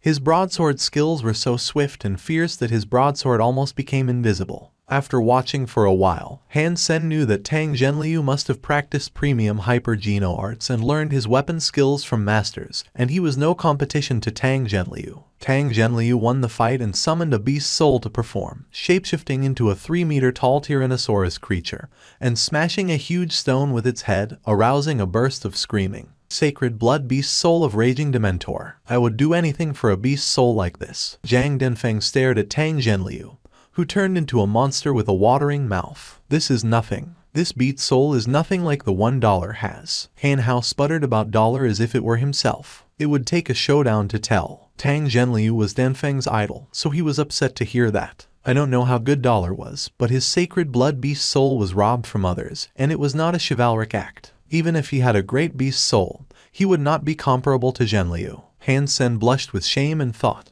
oh frenzy, you didn't know what a hard time I was having. How could I let go of an opportunity like that? Not to mention Son of Heaven was my enemy. Han Sen was hesitating whether or not to tell them that Dollar was himself but decided not to. It wouldn't do them any good, after all. Han Sen kept practicing Jade Skin and recovering after he returned home. Every 2 days he went to God's sanctuary to check on the copper-toothed beast. It took the beast half a month from the time it swallowed the black crystal to become a mutant creature, but it was still the size of an ordinary copper-toothed beast, while the mutant copper-toothed beasts Han-sen had seen were twice that size. In addition to the size, the one he evolved into wasn't much stronger either, not even close to a true mutant one. Han-sen took out his alloy dagger and slashed the beast on the neck, but caused no damage at all. It was his dagger that chipped, so it is somewhat different from an ordinary one. Han-sen shapeshifted into a bloody slayer and snapped its neck by force. Mutant copper-toothed beast killed. No beast soul gained. Eat its flesh to gain 0 to 10 mutant geno points. The sound in his mind overjoyed Han-sen. It might look different than a wild mutant copper-toothed beast, but it was fine as long as it was indeed a mutant creature. Su Xiaoqiao was depressed these days. King Xuan asked him to find Dollar, but he didn't know Dollar any more than she did, so what was he supposed to do? Early in the morning, Su Xiaoqiao was tripped by something and fell flat on his face. Who is this F-cur that placed a stone in front of my room? He's dead if I find out. Even more depressed than before, Xiaoqiao saw that there was something under the stone. He took a closer look and found a note in a bundle. The note said, "Goods worth 50,000 delivered. Lear Square. If you want more, come to Zephyr Valley tomorrow. Cash only." Although there was no signature, a coin was drawn at the lower left corner, making clear who it was from. Dollar. Su Xiaoqiao was thrilled but didn't make a sound this time. Looking around and seeing no one, he took the bundle and note and closed the door. Su Xiaoqiao carefully opened the bundle and saw a long strip of meat jerky the size of 2 or 3 bites. Su Xiaoqiao chewed up the meat jerky and swallowed. Mutant copper-toothed beast flesh eaten. 1 mutant geno point gained. The voice in his mind surprised Xiaoqiao. Mutant copper-toothed beast flesh. So it was hunted by Dollar. He must have more now that he asked me to bring cash to Zephyr Valley. Thinking of this, he got even more excited that he could bring King Xuan's message to Dollar and buy mutant flesh from him at the same time. Early in the morning, Su Xiaoqiao set off to Zephyr Valley. He waited from early morning to noon but didn't see Dollar coming. He must have fooled me. Su Xiaoqiao was so upset that he was preparing to leave, but then heard someone say, "You brought cash." Shocked, Su Xiaoqiao turned around and saw Dollar in golden armor emerging from below the ground. "Brother, did you hide there all morning?" Su Xiaoqiao said, staring at Han-sen. "I've been hiding here since last night. You know what's going on right now, and I have to be careful." Han-sen said casually, "I admire you, Dollar, but you really have nothing to worry about. I'm so grateful you would sell me mutant flesh and would never betray you." Su Xiaoqiao gave Han-sen the thumbs up. It was incredible that he could stay underground for the whole night and the entire morning. It must have been so uncomfortable. "Cut the crap. Did you bring the money?" Han-sen pulled out another bundle from the pit where he was hiding and placed it in front of Xiaoqiao. Su Xiaoqiao looked inside the bundle, which was full of the same meat jerky he had eaten yesterday. There must have been more than 5 pounds of it. He excitedly asked, "Dollar, did you make all this from the mutant copper-toothed beast?" "Yep, an entire mutant copper-toothed beast is right here. 2 million, and no bargaining," Han-sen said. "Well, 2 million is fine." Su Xiaoqiao handed 2 stacks of 10,000 notes to Han-sen, but doubted whether the entire beast was really there, as there should have been more meat. Han-sen noticed his doubt, took the money and said, "This meat jerky is made in traditional ways, so it shrank a bit. Rest assured that the whole beast is here." Han-sen made the copper-toothed beast into meat jerky so that no one would wonder why the beast was so tiny. "Of course I trust you." Su Xiaoqiao paused and said, "Dollar, you should know that I work for King Xuan. She has a message for you. She wants to buy the sacred blood beast soul and golden axe you gained the other day, and she could offer you a good price." "Oh, what is the price?" Han-sen was interested in selling the golden axe, as it was not that portable. He hadn't found a chance to use it, so it was still buried. "You will have to figure this out yourselves." "I'm just the messenger," Su Xiaoqiao shrugged and said. "If you meet with King Xuan, tell her if she really wants to buy it, she can name a price and you can bring it to me," Han-sen said lightly. It was too risky for her to meet King Xuan. Han-sen took back the beast's soul armor and returned to Steel Armor Shelter. When he was entering the gate, he met an acquaintance. "Sen." Han Hao was surprised to see him. "Han Hao, you know ass freak." Han Hao's companions all recognized Han-sen and looked at Han Hao strangely. "No, wrong guy. Let's go." Han Hao paused and looked embarrassed. Without saying hello, he walked past Han-sen. Han Hao hadn't expected Han-sen to be in the same shelter, nor that he was also the infamous ass freak. If word got out that he was Han-sen's cousin, Han Hao couldn't imagine what Son of Heaven and King Xuan would do to him. Han-sen smiled wryly and did not expose Han Hao's lie. Since Hanhao didn't want anything to do with him, why would he do his cousin any harm? With 2 million on him, Han Sen left God's sanctuary and went back home. He asked Mr. Zhang to help with the legal procedures regarding the old house to avoid any further disputes with his relatives. After that, Han Sen felt a lot more relaxed. Everything would be taken care of and life would only get better. When he earned more money, Han Yang could go to a private school where she could get a much better education than he did. In some elite schools, she could even learn hyper-geno arts and have a much better start. To enter an elite school, however, her family must be aristocratic. So Han Sen must complete one evolution and gain the title. That would be a piece of cake for me. I could even have the title of Sacred Blood Aristocrat if I want. Han Sen left Steel Armor Shelter and went all the way into the mountains. He didn't plan to hunt copper-toothed beasts anymore, as he had had enough of their meat and would no longer gain primitive geno points from it. It was another primitive creature that he was going after. He could eat several and also bring back a living one to evolve. Han Sen had chosen a place called Barathrum Cave for hunting this time. It was a remote cave in the mountains where primitive creatures, quartz scorpions, lived. Because it was so dark and narrow in Barathrum Cave, even with lighting equipment, sometimes it was still difficult to see quartz scorpions hidden in rock tunnels. If stung by these scorpions, it would take a mere 3 to 5 minutes before someone who had maxed out on primitive geno points would be poisoned to death. Therefore, few people would choose quartz scorpions as their targets. With black beetle armor, however, Han Sen wasn't risking much, as it was not likely that quartz scorpions could get to him. He chose quartz scorpions because, first, it was easy to hide himself from the public in the cave, and second, a quartz scorpion was only the size of a fist, so it would be easy for him to carry their bodies back, unlike the large prey which were hard to transport. Third, if he happened to gain the beast soul of a quartz scorpion,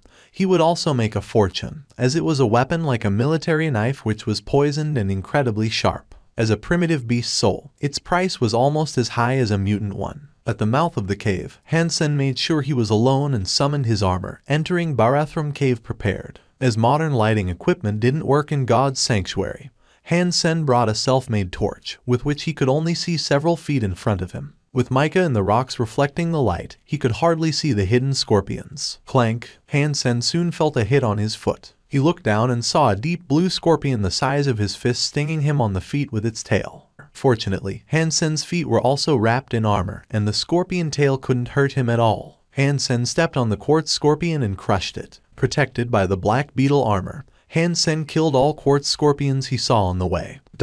Han Sen heard the other name he had given himself when he was on a spree. Shocked, he peered in the direction where the voice came from. In the cave sat a woman in her 20s leaning against stalagmites, looking at him surprised. "King Xuan," Han Sen exclaimed. Not expecting to see this woman here, Han Sen turned around to run. Since he had stabbed her in the rear, he had had nightmares about it. "Don't go. I don't care about the grudge between you and Son of Heaven. And even if I wanted to look for trouble, I wouldn't be able to," King Xuan quickly said. Han Sen paused and looked back at King Xuan, whose ankle was swollen and badly bruised. Clearly, she had been stung by a quartz scorpion. It suddenly hit Han Sen that King Xuan must have so many treasures on her since she had been in Steel Armor Shelter for years and wished to evolve with the maximum sacred geno points. She must have sacred blood beast souls and very many mutant beast souls. At this point she was injured, and it looked quite serious. She had so many geno points that the scorpion poison might not kill her, but her ability to fight surely had suffered, or at least she couldn't move her injured leg. Although I was the one who stabbed her, she hit me back right away and has been ruthless to me ever since. If I could blackmail her right now, that would be some compensation for my suffering these months, Han Sen thought, leering at King Xuan. As if she could see through him, King Xuan summoned a beast soul in the shape of a purple butterfly, which turned into a purple dagger in her hand. "You know the name of this dagger?" King Xuan asked him with a smile. "I don't." Han Sen noticed the gleam of the dagger, but she couldn't have summoned it for its beauty. It must be at least a mutant beast soul and even possibly a sacred blood beast soul. This dagger is the beast soul of a malicious butterfly, and it is envenomed with strong poison. You decide if your armor could block my dagger. King Xuan was still smiling. King Xuan couldn't see Han Sen blushing because his armor blocked his face. "You worry too much. We just met and have no hard feelings between us whatsoever. Why would I try to hurt you?" The sacred blood armor might not have been able to block the sacred blood dagger. Han Sen would not take the chance. Besides, they weren't really enemies either, as King Xuan didn't do anything more than make a few threats. It was Son of Heaven and his gang that really bullied him. King Xuan smiled and took back her dagger. I can't move. If you can take me out of the cave safely, I will pay you a generous reward. How come you came here alone? Han Sen asked, not agreeing straight away. He was curious how King Xuan was able to come this far when there was no trace of quartz scorpions being hunted on the way. Originally, I wanted to kill a mutant quartz scorpion, but it was more cunning than I thought. It started to attack me, leading other scorpions when my incense was about to burn out, so that I couldn't leave the cave. The primitive scorpions no longer feared me when the incense was gone. I was able to fight them off but was stung by a mutant quartz scorpion. So now it's even less likely that I can leave here. King Xuan looked at Han Sen and said, didn't you barter with Su Zioqiao for money? Take me out and I'll offer you that. You were stung by a mutant quartz scorpion. Han Sen looked at her, horrified. If it was just a sting by a primitive quartz scorpion, I wouldn't have asked for help, King Xuan said casually. Han Sen now knew it was incense that kept the quartz scorpions sway from King Xuan, and she thought that he must have used the same method. What she didn't know was that he had killed all quartz scorpions on the way out. If she had known, she would have walked away herself. Did you not kill the mutant scorpion? Han Sen asked again. Yes, but I did not get a beast soul. No one could get the flesh either, as it's full of scorpions out there, King Xuan said. I'll take you, not for money but for a mutant beast soul. You are too greedy. King Xuan glanced at him. Miskin, for you, a mutant beast soul is nothing. Is your life not worth it? Han Sen said. All right then. King Xuan looked at Han Sen earnestly. Amazing. You have a deal, miss. Han Sen walked farther into the cave. Chapter 18, Mutant Creature. What are you doing? King Xuan frowned. I'll take you out after picking up the corpse of the mutant quartz scorpion you killed. Han Sen continued to go inside. There are so many scorpions there. Don't you need incense? King Xuan looked at Han Sen, puzzled. Why do men need incense? Han Sen came back with a giant blue scorpion about a foot long in his hand. King Xuan sighed after looking him up and down. I was tricked by you. You have already killed all the quartz scorpions out there, haven't you? Smart girl. Han Sen poured the dead scorpions from his bag, which soon piled into a heap. Although King Xuan had guessed it, she was still surprised to see that Han Sen had killed so many scorpions. Han Sen put the corpse of the mutant scorpion in his bag first before he started to fill it with primitive scorpions. There were still a few that wouldn't fit in there, and he didn't waste those but ate all the flesh until he had cleaned them up. Primitive quartz scorpion flesh eaten. 4 primitive geno points gained. I haven't seen anyone quite like you, willing to eat such disgusting things. King Xuan had never met someone who had such nice equipment but remained so stingy. Come on. Han Sen squatted next to King Xuan, wanting to carry her out on his back. Since there are no scorpions anymore, I could just walk out, King Xuan said. You have promised me a mutant beast soul and couldn't take that back anyway. Why not enjoy my service with your injured leg? Han Sen said. You are right. Why not? She bit her bottom lip, got up and carefully climbed onto the back of Han Sen. With the armor, Han Sen couldn't really enjoy the feeling of her body against his. He walked out, carrying King Xuan, with his bag in one hand. She only weighed about 100 pounds, which was nothing for Han Sen, who had already gained quite a lot geno points. They emerged from the cave in no time. Where are you going? Asked Han Sen. Back to the shelter, King Xuan said. Han Sen no longer spoke and carried her towards steel armor shelter. After an hour, he let her down. It is not too far away from the shelter now, and people pass by here all the time. Wait for a while, and then ask them to bring you back. Han Sen extended an empty hand to King Xuan. Now, my mutant beast soul. I have asked Su Zioqiao to send a message. Would you sell me the sacred blood beast soul and gear? King Xuan didn't hesitate before she handed over a mutant beast soul in the shape of a black cat to Han Sen. What is your offer for the golden double-edged axe? Han Sen asked. 2 million. That is a piece of sacred blood gear, while 2 million won't even get you a mutant beast soul. Han Sen frowned. Sacred blood gear is very nice, but you can't take it to the real world, while beast souls could be used outside God's sanctuary. That explains the price. If you would sell a sacred blood beast soul, I'd give you 20 million, explained King Xuan. A mutant beast soul, plus 2 million, Han Sen said. A mutant beast soul is out of the question. I'll give you 5 million. Flesh of 2 mutant creatures and 2 million. You are asking too much. Final offer, 6 million. After all, you can't take it outside, King Xuan said. Okay, get the money ready. I will tell Zioqiao when and where we trade, Han Sen said and left with his bag. You really would not consider selling the sacred blood beast soul. 20 million is just a tentative offer. We could discuss further, King Xuan said to his back. No way. Han Sen left without pausing. King Xuan looked at him leaving and thought. His armor was tougher than the quartz scorpion sting. It must also be a sacred blood beast soul. Who was he? He doesn't look like a soldier. She had no clue. Han Sen went back to his original look and returned to the shelter with his bag. There was no one guarding the gate anymore. They had searched for Dollar for so long and found nothing, so they had to give up. Coincidentally, Han Sen ran into Han Hao and his friends again. Nice to see you again, ass freak. You have a full bag with you. How many mutant creatures did you hunt? A young man ridiculed him. 1. Han Sen replied calmly. Haha, you are funny. Could you even hunt primitive creatures? It must be full of black beetles there, laughed the young man, leading everyone to burst into laughter. No one believed Han Sen could get a mutant creature. Han Hao, don't mistake him for anyone. If you knew him, you'd forever have bad luck. The young man patted Han Hao on the shoulder. No way, I'd know, ass freak. Han Hao looked embarrassed. Han Sen ignored them and carried his bag back to his room. He saved the mutant quartz scorpion and was going to sell Xiao Qiao all the rest. Although he could evolve a creature into a mutant 1.5 a month with the black crystal,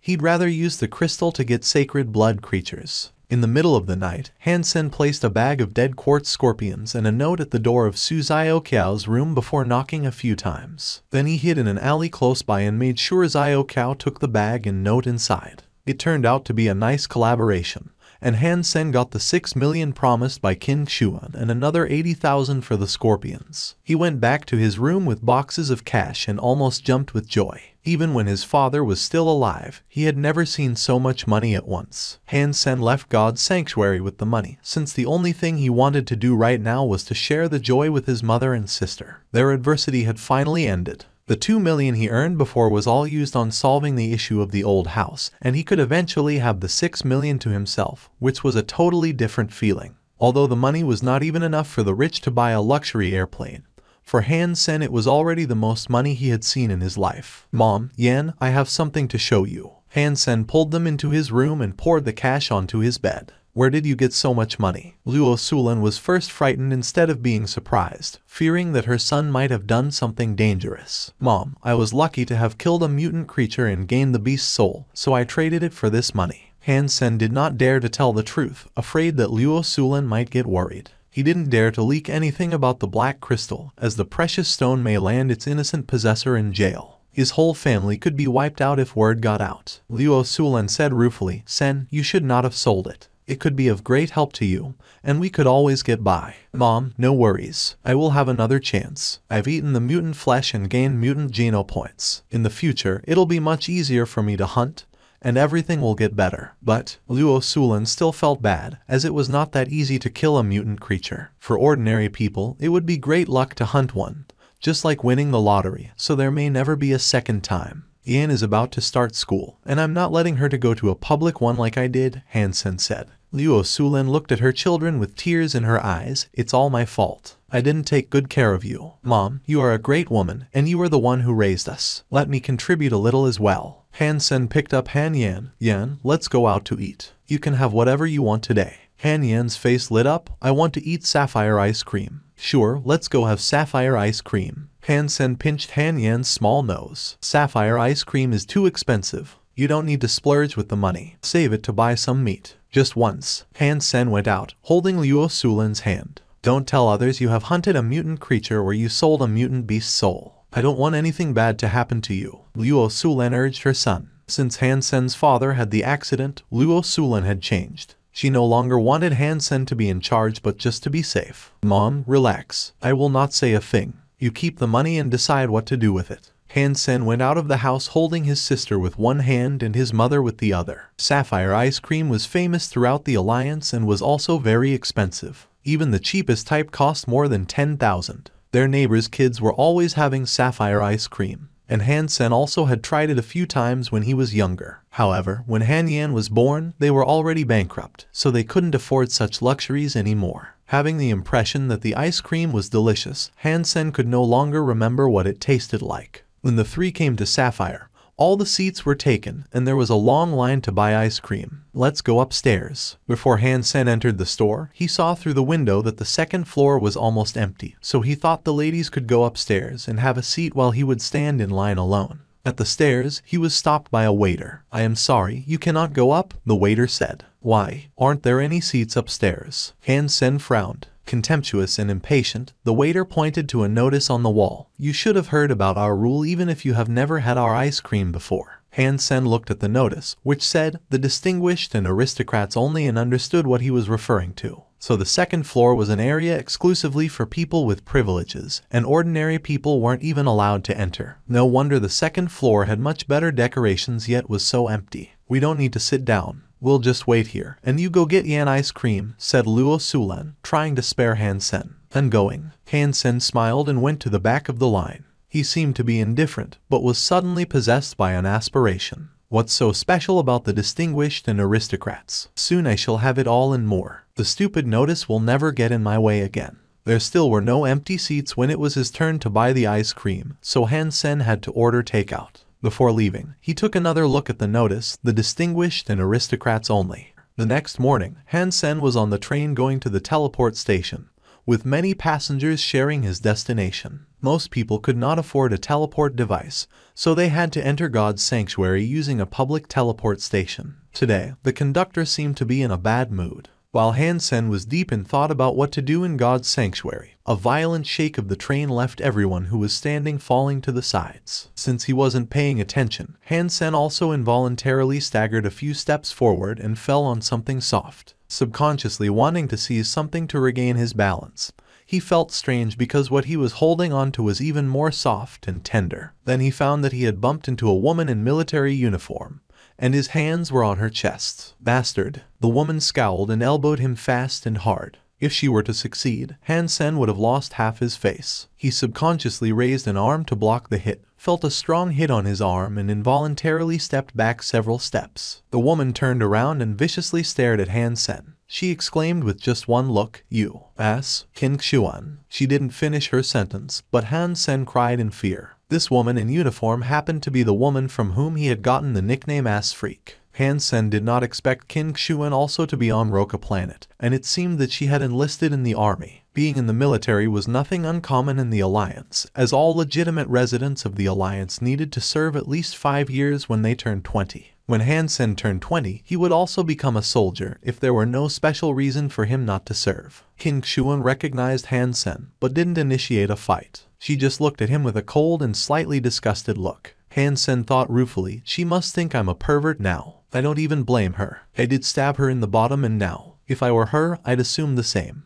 There are so many planets in the Alliance. How is King Xuan here as well? And what are the chances that I would meet her and did this to her? Han Sen thought plaintively. There was no way around it. He would have to let the situation play itself out. In the Alliance, wounding others was not allowed. King Xuan did not want to make a scene, so she just glowered at him and didn't move further. Han Sen had goosebumps from her staring and immediately got off the train once he reached the teleport station. To his surprise, King Xuan followed behind him. Dogs can't help from eating SHT. I thought you were just innocent, while you are by nature a disgusting person. King Xuan said fiercely. You saw what happened. It was the train, and so many others also fell. It was just a coincidence, Han Sen said with a wry smile. Would you believe that if you were me? You think I'll just send you to the police? It's not that easy. I can't beat you up here, but in God's sanctuary, it will be a different story. You are going there, right? I'll wait for you. King Xuan immediately left and the soldiers saluted her. Good morning, station master. Han Sen stumbled and couldn't believe what he saw. He almost wanted to cry. All teleport stations belong to the military system. A garrison was assigned to each station,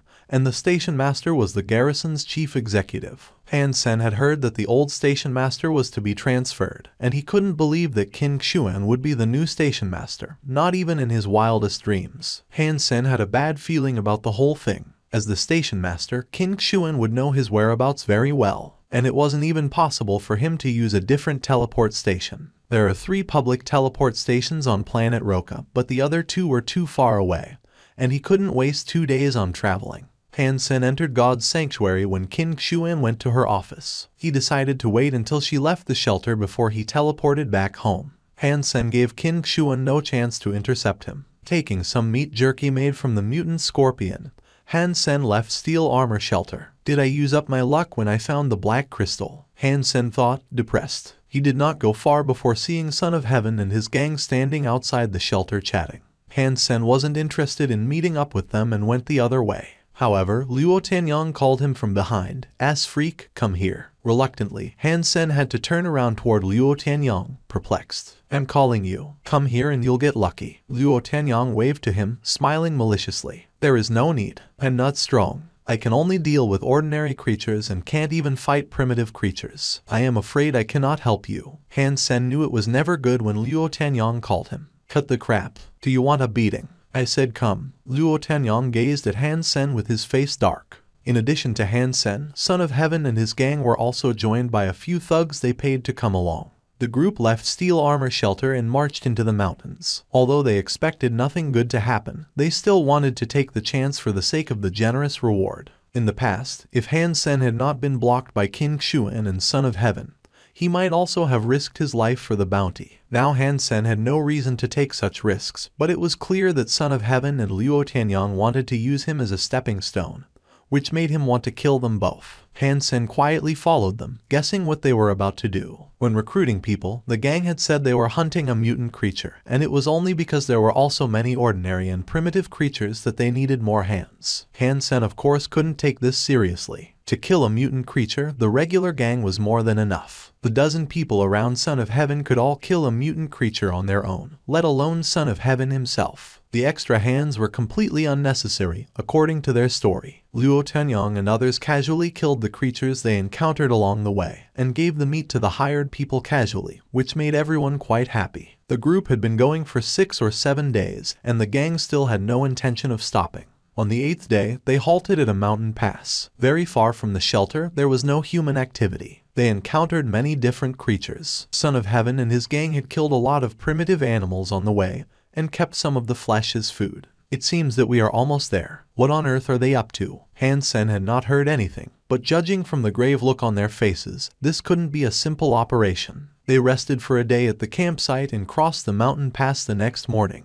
After hiking a dozen miles, they saw a gap in the canyon so deep and dark that no one could see the bottom. Everyone lit a torch. The gang sent the hired people as the vanguard and followed them into the gap. The hired ones all knew it was time to put their life on the line, so they were dawdling. Why are you going so slowly, bitches? Do you still want the rest of the money? Luo Tianyong whipped a few people in the back and shouted. The thugs could only speed up going down. Han Sen was among them. It was not too difficult to walk down, and nothing happened along the way until they reached the bottom. The thugs were relieved and started to talk and laugh again. It was very dark at the bottom of the gap, and the group had to rely on the torches. There was an underground river running through the huge space. Cross the river and go into the cave on the other side. Luo Tianyong pointed his whip to the other side. Luo, I cannot swim. This river is too wide, said a young man who had been recruited. Who told you to swim? We have inflatable boats. Just row across. Luo Tianyong opened the parcel on the back of his mount, and there were indeed inflatable boats in there. After they inflated the boats, each one could sit 4 to 5 people. The group started to row the boats across. The speed of the water was not fast, and there was no risk of being rushed downstream. 2 boats soon reached the center of the river. All of a sudden, with a splash, a dark creature emerged from the water with half of its python-like body exposed. Its body was wider than a bucket and covered with shiny black fine scales. Its mouth was so large that it could fit a cow. But it wasn't a cow that was swallowed, rather someone on the boat. The giant body then put its full weight on the boat, which exploded with everyone on it falling into the water. Everyone was shocked and trying to row the boats back. Those who hadn't gone on the boat just dropped their boat and started to run back. With a glint of cold steel, the 2 running the fastest were beheaded by Luo Tianyong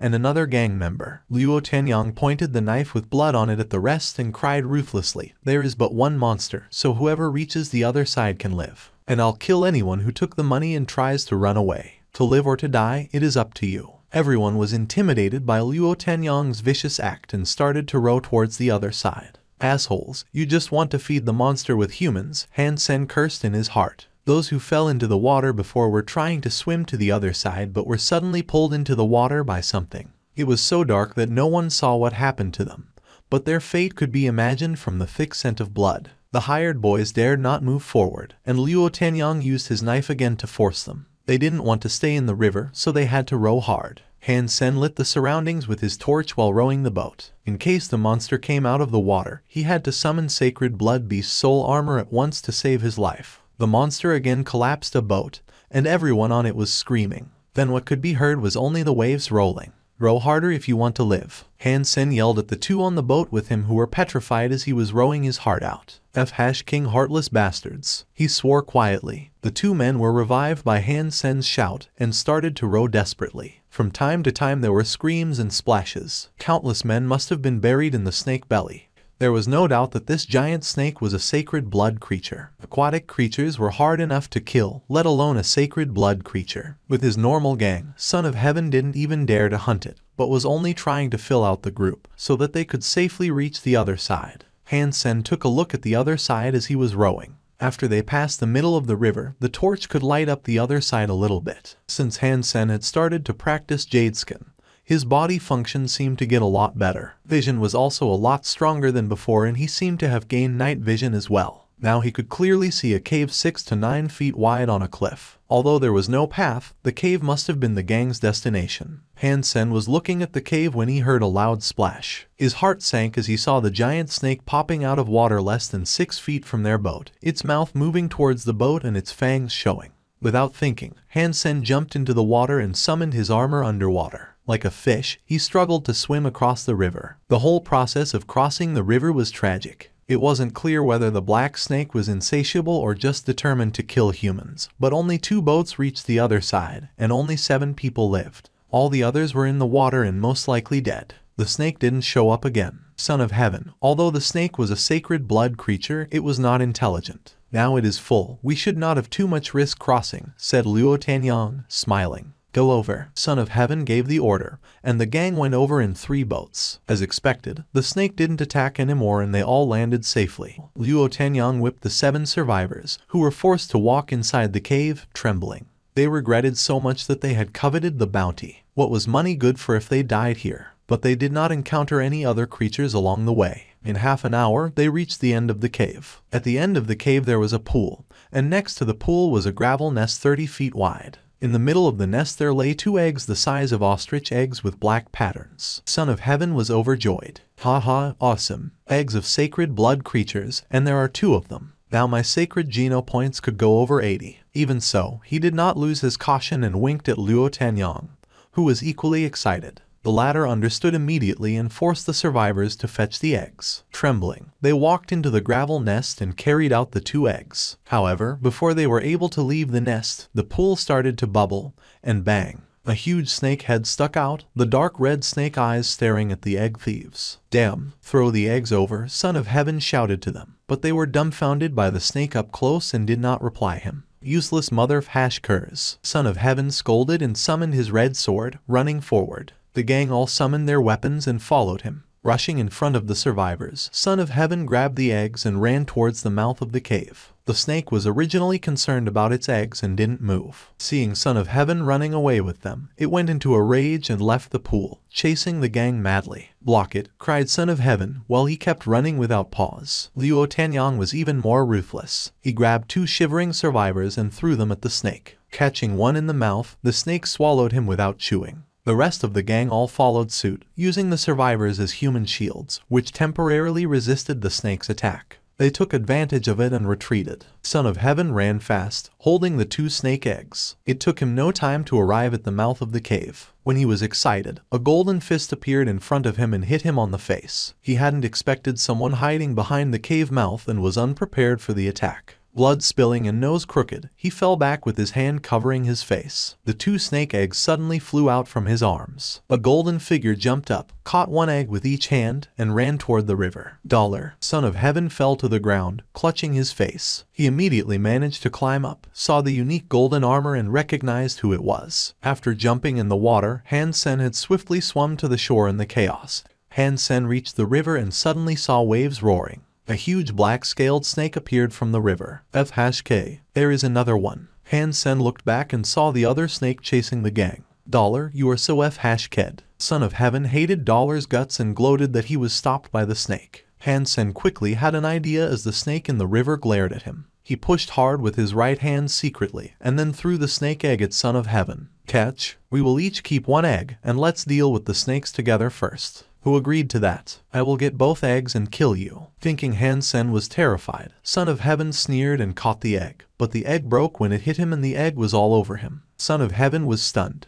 Roar! The giant snake shrieked and rushed madly towards Son of Heaven, who was covered in egg, leaving Han-sen alone. Han-sen turned and ran with the remaining snake egg. Jumping on an inflatable boat, he desperately rowed to the other side without looking back. He still had an egg with him, and if both snakes decided to go for him, it would be no fun at all. $F#K Han-sen heard cursing from behind, followed by all sorts of human voices and the beast's roar. Han-sen went to the other side, jumped onto the shore and ran out of the big gap. Without a pause, he ran toward the shelter. After running for a while, Han-sen started to get uneasy. In case Son of Heaven and his gang escaped, they would definitely go for him, and he could by no means outrun their mounts. Han-sen decided to go into the forest and take a detour so that he didn't risk being caught by them. They had been in the shelter for years, and everyone was fit and had plenty of beast souls. Even though they were no match for the snakes, surely some of them could get away. It was best to be careful. That night, Han-sen found a corner to take shelter from the wind and got some firewood. Sealing the snake egg with a layer of mud, he put it on the fire and barbecued it. Young obsidian dragon killed. No beast soul gained. Eat it to gain 0 to 10 sacred Geno points randomly. Having barbecued it for a while, Han-sen heard the voice. So it was not a snake. Unfortunately, I didn't gain the beast's soul, Han-sen thought greedily. Soon the egg was cooked and Han-sen used a stick to get the egg out of the fire. Breaking the burnt mud crust on the outside, he saw the delicious egg white. Han-sen took a bite, and the egg was so much better than a chicken egg. Young obsidian dragon eaten. 1 sacred Geno point gained. Han-sen ate the whole egg and was so full he couldn't move. He had gained 5 sacred Geno points. Adding the 8 points he already had, Han-sen now had 13 sacred Geno points. It took Han-sen 8 or 9 days to reach Steel Armor Shelter. Son of Heaven and his gang had been back for 2 days already when he arrived. There were only 8 in the gang that returned alive, and everyone was injured. Even some of Son of Heaven's henchmen had died. Son of Heaven wouldn't say what they had done, and King Xuan and Fist Guy failed to find out. Several hired thugs, however, had come back alive after they had fallen into the water, and through them, King Xuan and Fist Guy eventually learned what had happened.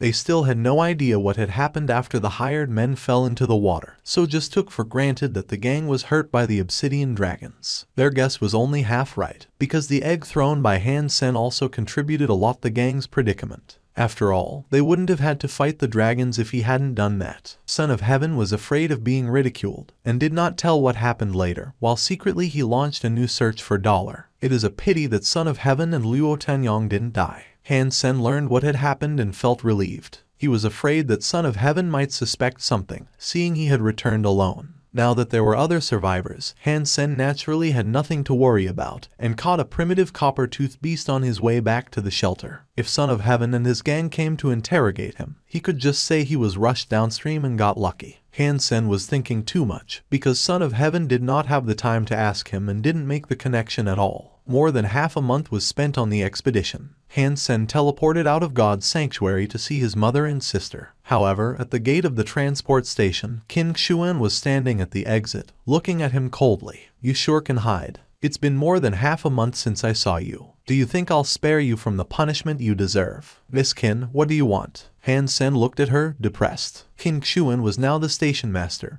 and there was no way to bypass her. "Easy, take this and come with me." King Xuan threw a combat suit at Han-sen. "You would not kill me anyway," Han-sen thought, taking the combat suit and following her back to the station. They didn't teleport to God's sanctuary but to the combat room in the station. Han-sen put on the combat suit and entered the room, where King Xuan stood in a red combat suit with black stripes. The combat suit was not just clothing, but a high-tech product that could function as armor, with inbuilt sensors which recorded all data during fighting, including heart rate, breathing, punch speed and the impact taken. This allowed the users to understand their physical status and determine their future practice methods. "If you win, I will leave you alone for good." King Xuan curled her finger, indicating Han-sen should attack. "You are about to max out on sacred Geno points and have so many beast souls. I just graduated, and you have trained in the army for so long. Why don't you just say you want to kill me?" Even if Han-sen could win, he didn't want to expose the fact that he was $, and he wasn't confident about the fight. "No beast soul allowed, and we are clear if you can still stand after 50 movements," King Xuan said casually. deal. Han Sen believed he could endure 50 movements if he focused on defense. Kim Xuan had made up her mind to kick Han Sen's ass. The first time, when Han Sen stabbed her in the rear, she could attribute it to his ignorance, while the harassment on the train couldn't be a coincidence. Having identified Han Sen as a freak and bastard, Kim Xuan walked up to him with anger in her eyes and said, "You start." Bang! Han Sen punched her in the face. Clutching her nose and stepping back, Kim Xuan stared at him, not believing what had happened.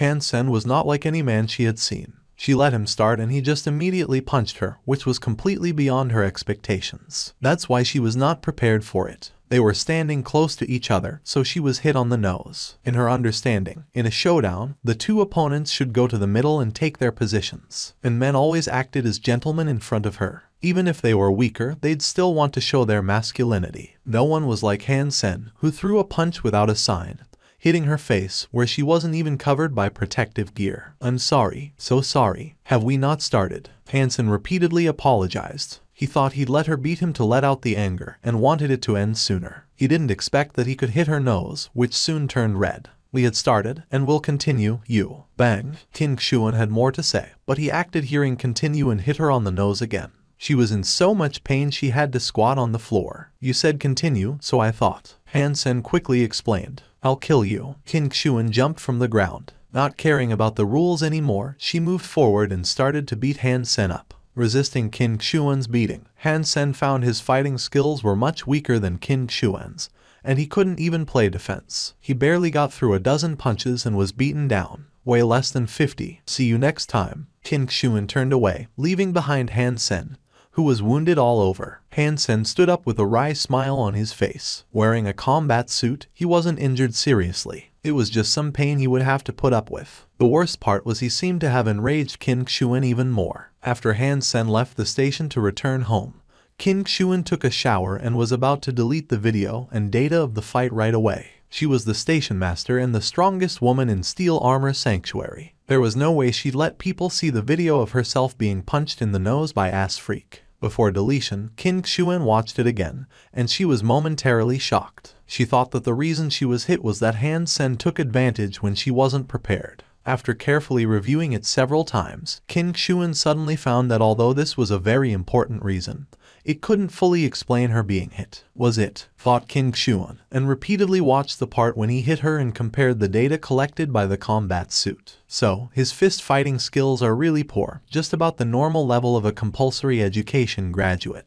But his movements were explosive and unexpected. Kim Xuan mumbled as she was checking the data, and there was something about him, like a killer. Before he made a move, I could not predict his intention, and that had left me unguarded. When he threw a punch, there wasn't even the slightest change in his emotions, not even when he was hitting hard. The separation of behaviors and emotions should belong to a good assassin. A fatal blow under ordinary cover. No, he just graduated, and there is no way he is an assassin. Also, his movements were too bad for him to be one. So, this separation was just his innate talent. Kim Xuan could only think of this one possibility. What she didn't know was that Han Sen was really poor when he entered God's sanctuary. At the time he offended both Kim Xuan and Son of Heaven. No one dared to be with him, and no one dared to trade with him. The new graduate started to hunt creatures using an ordinary alloy dagger without any experience. Even just ordinary creatures posed great threats to a beginner, not to mention that they often came in groups, so Han Sen must have taken an individual creature by surprise and killed it. Once surrounded by a group, he could only wait to die. To minimize the danger, he had to ambush and attack.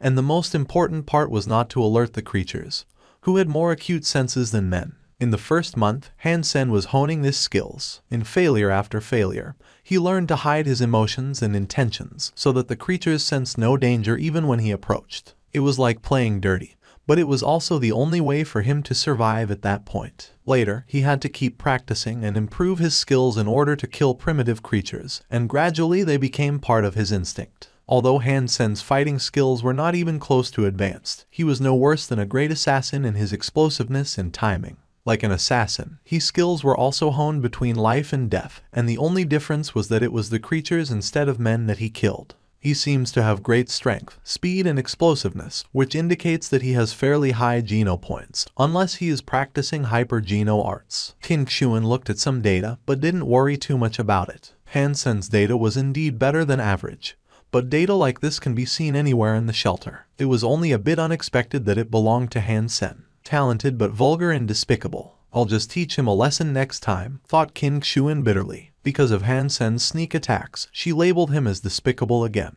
It was indeed hard for most people to imagine that Han Sen had integrated the sneak attack skills into his practice and instinct. The reason why Han Sen could hit Son of Heaven in the face was his sneak attack skills. Or else someone like him could never hit Son of Heaven, who had great Geno points and hyper Geno arts. Sneak attack didn't sound good, but it was practical. When he got home, Han Sen had dinner with his mother and Han Yan. The next day, he did not go to God's sanctuary but took the train to a martial hall. Han Sen had only learned basic martial arts in the past, and those were designed for people who had no Geno points. As one started to gain Geno points in God's sanctuary, one became stronger in general. With the practice of hyper Geno arts, the body had become even more unique, and this difference allowed people like him to practice certain martial arts that normal people could not practice. These martial arts can be learned at martial halls as well as at advanced colleges, and martial masters who worked at martial halls taught these for a living. Unlike in ancient times, these martial masters did not rely on their inherited fame, nor did they want to leave legacies. Their only goal was to make profit. So, the more money a student spent, the better martial arts were taught. Martial arts all had certain requirements for physical conditioning. If the requirements were not met, it wouldn't be possible to practice. In the past, Han Sen had no money and no significant enhancement in his physical conditioning. Now with 13 sacred Geno points and lots of other Geno points, he had become stronger. The practice of jade skin had also helped. Now his physical condition was among the best in his peer group. Ares Martial Hall was famous on Roca Planet. The tuition there was very expensive, but the martial arts taught were very good. The owner of the martial hall was a veteran and was famous back in the days when he was serving. After getting severely injured in a battle, he went back to Roca to open Ares Martial Hall. Everyone called the veteran Old Devil. As long as you paid enough, he would teach you anything. And you could indeed learn some really good skills. Fellow, you look like you have a bright future ahead of you. Do you want to sign up for all special classes? All 12 martial arts for only 50 million. Old Devil looked at Han Sen with a greedy smile, like a dragon looking at gold. I would like to sign up for an advanced class to learn Ghost Haunt. Han Sen came here for a reason. His dad had learned from Old Devil and told him Old Devil has a great martial art called Ghost Haunt. Unfortunately, his dad's physical condition hadn't reached the required level for Ghost Haunt, so he couldn't learn it. He always had regretted that and asked Han Sen to learn Ghost Haunt when he grew up. Han Sen also heard from his father that Ghost Haunt was especially effective on women. Han Sen had once again offended Qin Xuan, and it didn't look like she would let it go easily. Not willing to be bullied by her, he thought of his father's words about Old Devil and Ghost Haunt, and wanted to take the opportunity. After all, 1 million was a piece of cake for him right now. Although Ghost Haunt is among the most advanced, its requirements were even higher than those of special classes. You must at least max out on mutant Geno points to stand a chance. How fit are you? Old Devil looked at Han Sen in surprise. No one had chosen Ghost Haunt in a while because of its high entry barrier. While a bit upset about spending his hard-earned money, Han Sen paid for it. Young man, you have great things lined up for you. Come with me. You'll have to memorize Ghost Haunt first. Old Devil showed Han Sen into a screening room, turned on the hologram and left him alone in the room. It was Old Devil himself practicing Ghost Haunt in the hologram. Han Sen looked for a while, and his eyes widened. He thought to himself, wow, so that's what you mean by especially effective on women, Dad. Ghost Haunt should really be called skin to skin, as all movements were aimed at one thing, which was to stick on the opponent. Wrapping, blocking and winding, all sorts of movements allowed the body to act like a snake to tightly trap the limbs of the opponent, so that there was no way for the opponent to attack. If the opponent was a woman, with the practice of Ghost Haunt, one would be able to feel her up. If it was a normal woman, she would feel overwhelmed in just a few movements. If I were to use Ghost Haunt to fight Qin Xuan, she would consider me even more of a pervert. Han Sen suddenly regretted picking this martial art to learn. However, the tuition was non-refundable. Well, I'll just learn it first and see. Han Sen calmed down and started to carefully watch and memorize Ghost Haunt. With a closer look, Han Sen found that the martial art was not so nasty as it had seemed at first. There were indeed a lot of advanced skills, especially in wrestling and close combat. Many were very practical and could save a life at critical moments. In his room at Steel Armor Shelter, the primitive copper-toothed beast had become a mutant creature. Han Sen decided to let it keep evolving into a sacred blood creature. At the gate of the shelter, the gang of Son of Heaven was gone. It had been half a month since Han Sen left God's sanctuary, so Dollar was never spotted. They weren't very patient, so they just left. In fact, Son of Heaven had been aware that it was useless to guard the gate, as they didn't know what Dollar really looked like. So even if he did walk in front of them, they wouldn't be able to recognize him. Han Sen left the shelter and went into the mountains, ready to find a remote place to hunt. After entering the deep forests, human footprints became scarce. Han Sen summoned his armor when he was alone and went further into the mountains. Han Sen no longer bothered to hunt ordinary creatures. He would just chase them away or ignore them, and was only interested in hunting rare primitive creatures for food. Now Han Sen had maxed out on ordinary Geno points and had over 80 primitive Geno points, so he didn't really need commonly seen primitive creatures. Now what he really needed was mutant and sacred blood Geno points. Han Sen wanted to complete his evolution with all 4 types of Geno points maxed out. It would be really slow if he used only the black crystal to do this. For primitive creatures, I don't even need to do the hunting. The mutant beast soul I got from King Xuan was a pet. It should be able to kill some primitive creatures if summoned. Han Sen looked at the beast soul in the shape of a black cat that he got from Blackmail. Type of beast soul of mutant 3-eyed cat, pet. Han Sen summoned the mutant 3-eyed cat, and a little black kitty the size of his palm appeared. It was rubbing at the foot of Han Sen, looking just like a normal pet cat with its tiny body and wide eyes. Could such a little thing kill those creatures? Han Sen picked it up to take a look, not convinced that a cute thing like this possessed great strength. But then he thought, size didn't necessarily matter. Since it was a mutant beast soul, it must be able to hunt primitive creatures. Seeing some primitive triangular scaled beast wandering nearby, he ordered the cat, go kill the triangular scaled beast. The little guy meowed and got up its nerve to streak toward the triangular scaled beast, biting it on the tail. The triangular scaled beast hesitated and looked back at the cat. Throwing up its tail, the triangular scaled beast then whipped the cat away like a basketball. The mutant 3-eyed cat screamed and ran behind Han Sen's feet, shivering. She tricked me. No wonder she didn't even blink when she gave me this. It's a useless beast soul. Han Sen stared at the cat hidden behind him with widened eyes. Han Sen tried a few times more, and the cat was indeed of no use, not even able to beat the weakest primitive creature, a copper-toothed beast. Chased around and running, it was not like a mutant beast soul at all. Suddenly, Han Sen thought of the type of beast soul. According to his knowledge, the beast souls that can be summoned to fight on their own were normally either fighters or mounts, while he knew nothing about pet beast souls. What the heck is a pet beast soul? It's not just for fun, right? I was really tricked by King Xuan. What am I going to do with it? Han Sen's heart sank, and he killed the copper-toothed beast that was chasing the cat. When he was about to take the cat back, it started to meow around the body of the copper-toothed beast with its mouth watering. Go ahead. Han Sen looked at the mutant 3-eyed cat curiously. Normal fighter beast souls and mount beast souls didn't have to eat, and they could just recover in a vacuum once injured. Receiving the approval from Han Sen,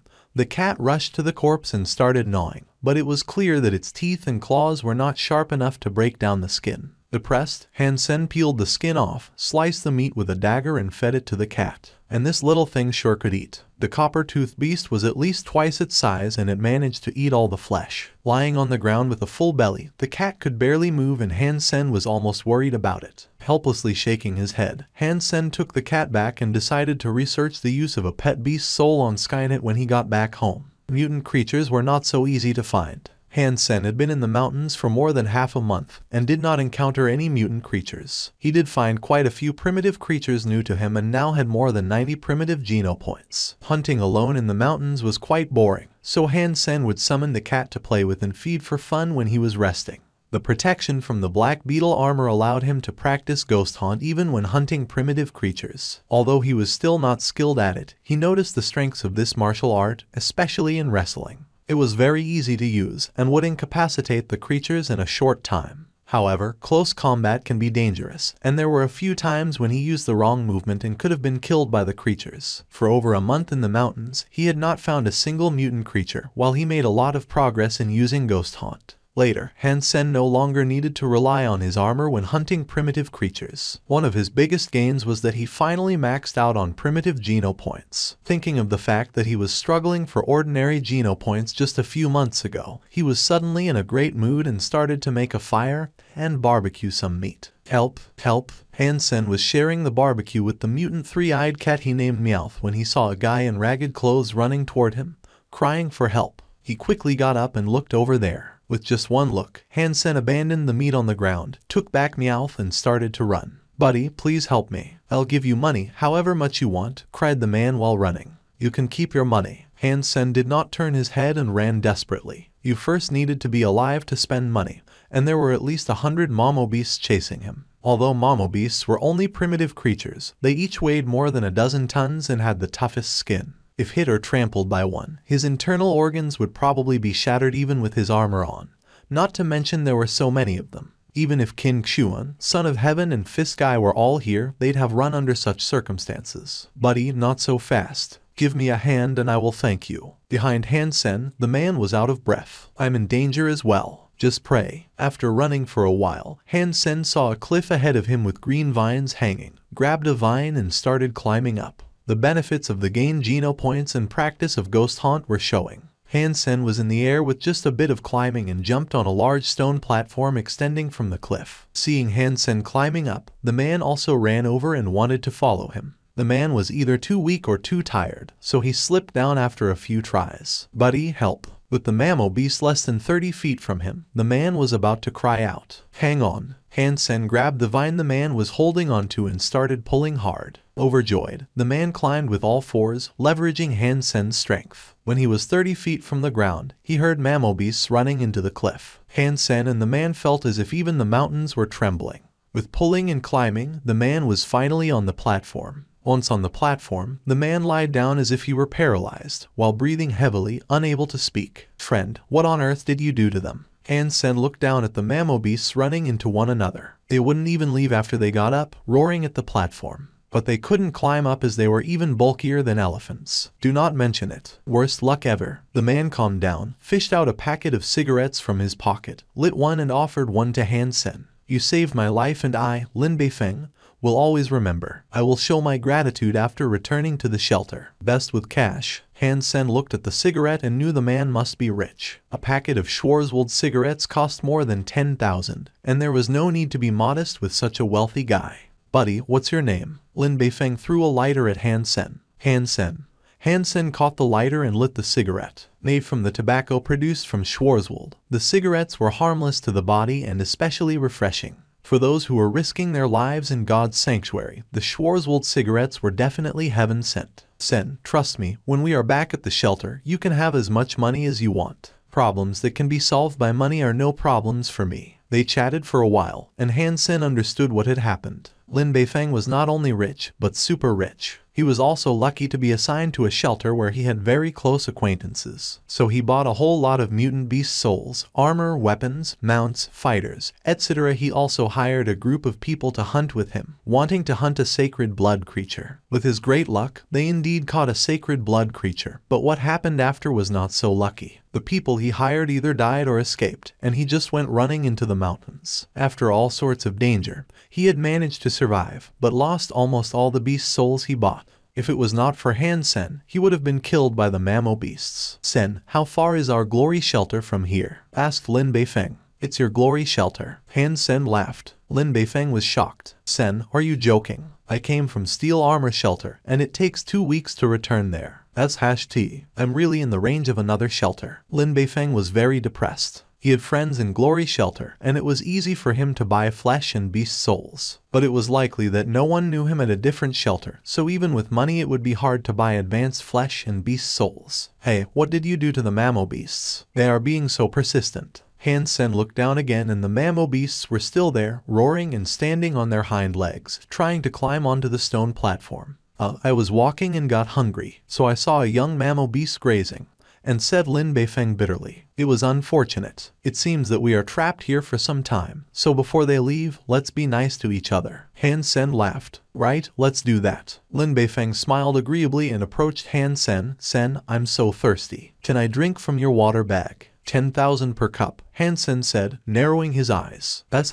#T. What happened to being nice?" cried Lin Beifeng. "You are paying, I'm selling. Isn't that nice? But your water is too expensive. It is even more expensive than water from planet Snowspring. And 10,000 can buy a few bottles of that. It can't be water from planet Snowspring that you have." Lin Beifeng glanced at Han Sen's water bag and said, Although this is only water from a pool, we do not know how long we'll be trapped here. Water is life at this point, and we'll die within a week without water. And you think it's not worth it? Han Sen smiled. It's worth it. But my wallet was lost on the way. Could you give it to me on credit and I'll pay you double when we arrive at the shelter? Lin Beifeng said. We don't know each other and you still owe me the life-saving fee. And now you want to get water on credit. You are making this so hard for me. Han Sen looked indecisive. Triple, no, quadruple, deal. Han Sen took out his own cup and poured Lin Beifeng a cup of water. Lin Beifeng drank the water in a gulp and gave the empty cup back 3 times for more water. That's it for today. I don't have much water and need to save. We still don't know when the mammo beasts will leave. Han Sen put the water bag away when Lin Beifeng asked the 4th time. Sen, you are so strong, so brave and so impressive that you are able to hunt alone deep in the mountains. What do you want? Han Sen rolled his eyes. Lin Beifeng approached Han Sen and said, Sen, my beast soul was completely destroyed on the way here. Now I feel so insecure with no beast soul on me. Do you have extra beast souls to sell? Speaking of beast souls, Han Sen had killed quite a few primitive beasts in recent days and had gained no beast soul. He might have used up his luck on the 2 sacred blood beast souls he got. No beast soul. Would you like some primitive meat jerky? Yes, of course. 10,000 per piece. Sen, this is such a small piece. Trapped on the stone platform for 8 days, they still didn't feel like the mammo beasts would ever leave. We cannot wait any longer. We must find a way out, Han Sen told Lin Beifeng solemnly. We still have some food and water. Let's wait. And maybe the herd is about to retreat. Lin Beifeng had a lingering fear about the mammo beasts. We still have water and food, as well as physical strength. When we have used up everything, we would stand no chance, Han Sen said. But how is it even possible with such a herd?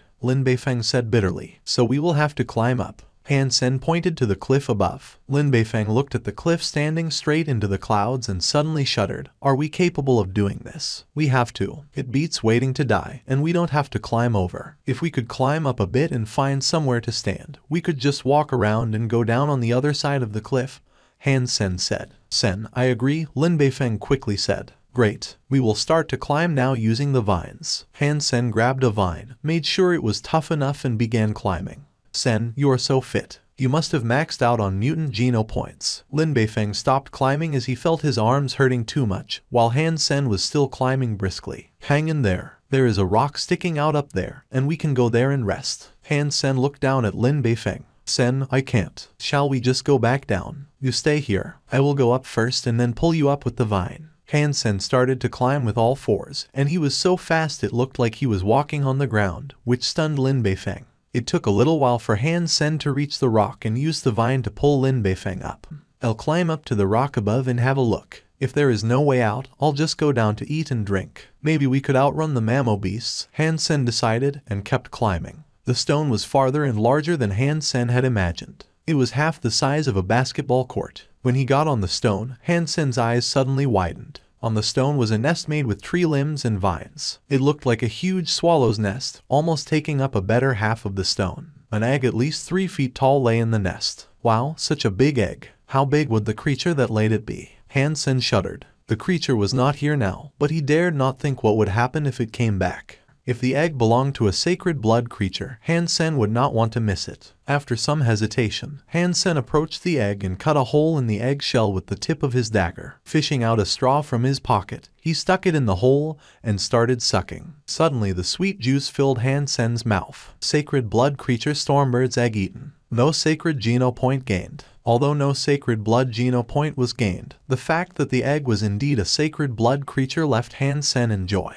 It was such a huge egg, with at most only 10 sacred geno points, that he was not surprised that he hadn't gained a point with just a mouthful. And he already had some sacred geno points and couldn't have all 10 points, so he could only get 6 or 7 if he was lucky. But sacred geno points were so hard to get that even just a few more would help. Han Sen was desperately sucking the liquid with the straw that he used to drink from his water bag when he was hiding from the creatures that he didn't have to move. It was unexpectedly handy as well for sucking the egg juice. The egg was so big that when Han Sen finally heard the cue that he was gaining 1 sacred geno point, he was so full that he could drink no more. Han Sen pulled out the straw, and then sealed the hole with mud. Putting the straw back, he descended using the vine. Sen, what took you so long? Is there a way out? Seeing Han Sen coming from above, Lin Beifeng, who had been worried sick, asked immediately in a low voice so as not to alert the mammo beasts below. No, it is as steep as a mirror, and we have nowhere to go. Han Sen shook his head. Then we have no option but to wait for the herd to leave, Lin Beifeng said disappointedly. It's alright. We still have some food and water left. Han Sen was really taking his time now as he couldn't finish drinking the raw egg anytime soon, and he wouldn't leave before that. They huddled on the stone to spend the night,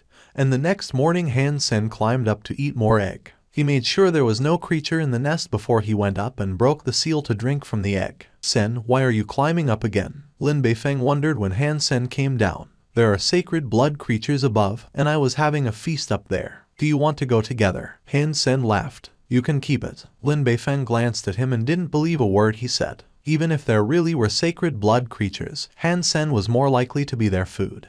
Han Sen happily returned to his room, and was teleported out of God's sanctuary. Before he left the station, a slim figure blocked his way. Station master. Such a coincidence. Han Sen groaned inwardly. He had totally forgot about his discord with Qin Xuan. Come with me, Qin Xuan said coldly, walking toward the combat room. She was upset that Han Sen had been able to hit her last time and wanted to kick his ass before she could let it go. I'll just fight her. She's just a woman after all, Han Sen whispered to himself. Han Sen knew that Qin Xuan would not leave him alone no matter how he restrained himself, so he would no longer do that. He had almost mastered Ghost Haunt, and it would be great for him to practice it on her. When Han Sen stood in front of Qin Xuan in a combat suit, she didn't spare any effort and kicked him with a leg sweep. For Han Sen, who was good at sneak attacks, as long as he had no chance to sneak up, he was doomed to lose. Hence Qin Xuan hit first and didn't give Han Sen any chance. But she had still committed a great mistake. She still didn't take Han Sen seriously enough,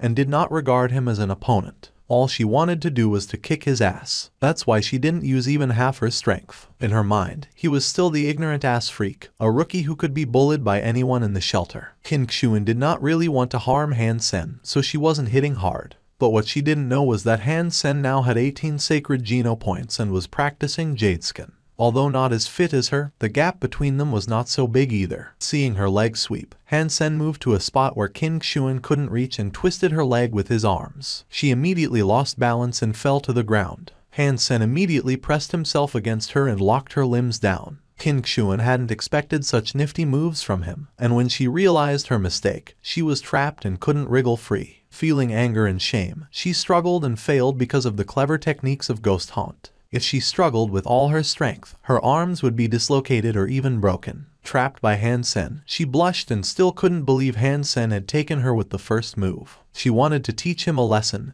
and everything went wrong. Station master, did I win? Han Sen was secretly pleased. I did not expect old devil's teaching to work. I even beat Qin Xuan. You will never win. Qin Xuan raged and refused to throw in the towel. If it was anyone else, it might be fine. But for this despicable ass freak, she would not bow her head. Qin Xuan roared and shapeshifted into a golden lion taller than a man. Han Sen was thrown off her instantaneously, and the lion swooped down at him. Foul, we have agreed not to use any beast souls, Han Sen quickly shouted. Qin Xuan paused as her lion paw was about to hit him. She did promise last time that she wouldn't use beast souls, but under the circumstances, she had completely forgotten about it. Alright, no beast souls. Qin Xuan secretly blushed, took back her beast soul and launched an attack with her fist. Han Sen still hadn't completely mastered Ghost Haunt, and his fitness and experience fell short compared to Qin Xuan. Although he resisted over 20 movements from her, he was still beat. Qin Xuan did not say anything and turned away. In fact, she felt ashamed because if she hadn't used her beast soul, she couldn't have gotten rid of Han Sen. So, she had already lost at that moment. I'm still not strong enough. My Geno points and fighting skills were not even close to hers. Han Sen knew that he couldn't have caught up with the best in steel armor shelter in such a short amount of time,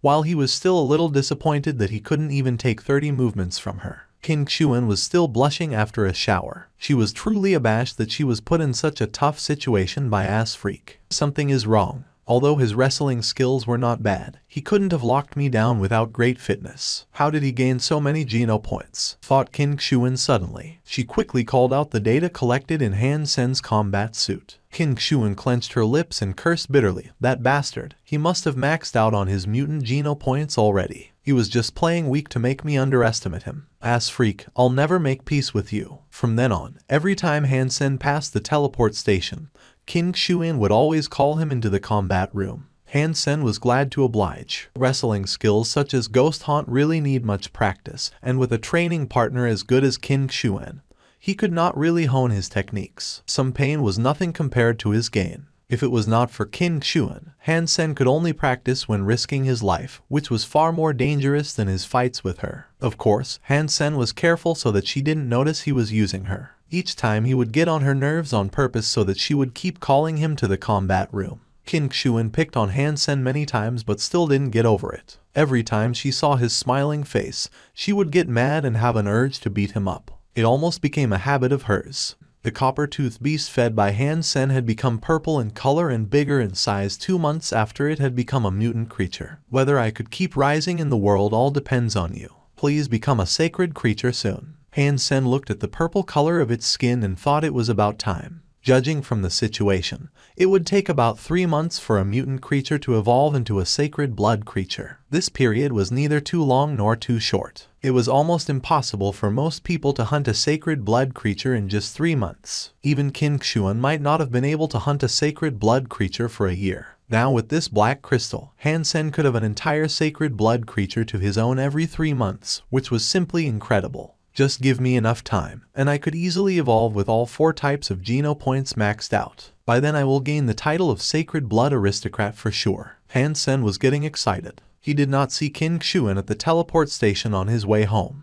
She could be either tired of this game or simply busy. Outside the station, he saw a girl standing at the roadside and stopped walking. It was Zhu Zai, the girl who grew up with Zhang Denfang and him. Zhu Zai was from a single-parent family, and her mother had raised her by working at Han Sen's father's company. With no one to babysit her, her mother had often brought her to work, and she had always played with Zhang Denfang and Han Sen. Later, Han Sen heard that Zhu Zai's father was still alive and found her mother and her. After his dad's incident, Han Sen didn't have the energy to learn more about her family. But he did hear that she was an illegitimate daughter and her father only took her back after his wife passed away. Sen, Zhu Zai also saw Han Sen and exclaimed, "Why are you here?" asked Han Sen, puzzled. "Sen, I'm over 16 and can enter God's sanctuary now," Zhu Zai chuckled and said. "So fast?" Han Sen was startled. In his mind, Zhu Zai was a little girl, and now she could even enter God's sanctuary. "I'm only a few months younger than you. Don't think of me as a child," Zhu Zai said discontentedly. Indeed, how time flies. Han Sen looked at her well-developed body and smiled. She was no longer a little girl. Zhu Zai blushed as Han Sen looked at her. When she was about to say something, there was a roar of an engine, and they saw a well-dressed young man coming down from a private aircraft parked on the roadside. The young man was about 20 years old, and that private aircraft alone was worth more than 10 million. "Sister, I said earlier to use our private teleport equipment. It's just inevitable that we should meet some annoying people at a teleport station." The young people did not even look at Han Sen and went straight to Zhu Zai. "Brother, he is my childhood friend," Zhu Zai quickly explained. "Well, we should go back." The young man ignored her explanation, took her hand and led her on the aircraft. "Sen, I'll come back," Zhu Zai said to Han Sen softly before she went. The young people returned to warn Han Sen, "People like you aren't worthy to be her friend. Leave her alone or you'll be sorry." "Are you talking to me?" Han Sen glanced at him. "You don't believe what I said." The young man suddenly stepped forward and quickly hit Han Sen's lower abdomen with a knee. He was very close to Han Sen, and he was incredibly fast. His knee suddenly came toward Han Sen. Han Sen looked calm, but secretly sneered. "Nothing is better for wrestling than Ghost Haunt. Even King Shuin dares not let me get close now." Leaning to one side, Han Sen avoided his knee and stuck a leg behind his leg on the ground. Han Sen also clamped the young man's neck and pulled hard. Bang! The young man suddenly lost his balance and fell to the floor. Lying on the ground, he looked at Han Sen in shock and forgot to get up. He didn't expect his hit would be in vain, and couldn't believe he was pulled down by Han Sen. "Sen, what happened?" Seeing things going wrong, Zhu Zai ran down from the aircraft and quickly helped the young man up. "Nothing, just a ritual between men. It is late and I need to go. Let's eat together sometime." Han Sen smiled, waved goodbye and went to the train station. "Brother, you all right?" Zhu Zai asked the young man. "Interesting, really interesting." The young man watched Han Sen leaving with a strange smile. Seeing the young man smiling, Zhu Zai was suddenly anxious. "Brother, don't pick on him. He didn't mean it. He could make me fall even when he didn't mean it. If he meant it, then would I, Fang Jinky, be killed?" he said with his eyes narrowed. "Brother, that's not what I meant." Zhu Zai panicked and did not know how to explain. "No worries, sister." As he said, "It was a ritual between men and I shall return the favor." Fang Jinky stared frantically in the direction where Han Sen went. "In a few days, please invite him to dinner at home." "What?" Zhu Zai looked at Fang Jinky and could not believe her own ears. Han Sen didn't go far to hunt these days. He was on his own, so unless he went somewhere no one would go, it wasn't likely he could find mutant or sacred blood creatures before the gangs of Qin Xuan, Son of Heaven or Fist Guy did. Han Sen went on the Skynet and logged into a forum called Polar Night whose members were people from different planets currently struggling in God's sanctuary. Here, people from the same shelter could exchange information and needs. Although the Alliance had a similar official site, it was much easier for people to go on Polar Night because all you needed was a username. On the official site, you'd need to register with your real identity. Not wanting anyone to know his identity, Han Sen went to the section of steel armor shelter where there were a lot of posts, roughly 1,000 or more per day. He went through the postings, most of which were buying or selling information, and then there was some recruiting information. For example, the rich would spend money to hire some people from the same shelter to protect or help the child. Recently, Han Sen's luck had been poor. Not only couldn't he find any mutual creatures or sacred blood creatures, he also failed to gain any beast souls. So, he decided to work for money. Han Sen browsed for a while and saw a job posting that paid well. He was surprised to see it was Lin Beifeng who posted it. Han Sen hadn't seen him since the last time they met. It was unexpected that he had also posted in Steel Armor Shelter. Lin Beifeng was not only recruiting good men, but also making offers for beast souls and mutant creature flesh. He wanted all the good things and was willing to pay for them. People who answered his thread were mainly just onlookers. After all, the demands for mutant creature flesh and beast souls were so high that no one would sell easily. Han Sen browsed a while and turned to other threads, and soon he found a satisfactory job. There were several young people who had just entered God's sanctuary hiring a skilled hunter to help them kill primitive creatures. The requirement was to be able to deal with 10 primitive creatures and protect them at the same time, alone. In a word, this was a babysitting job, watching these rookies fight primitive creatures and save them when they encountered danger. This job was not difficult, but quite troublesome. Generally speaking, the experienced would not take such a job.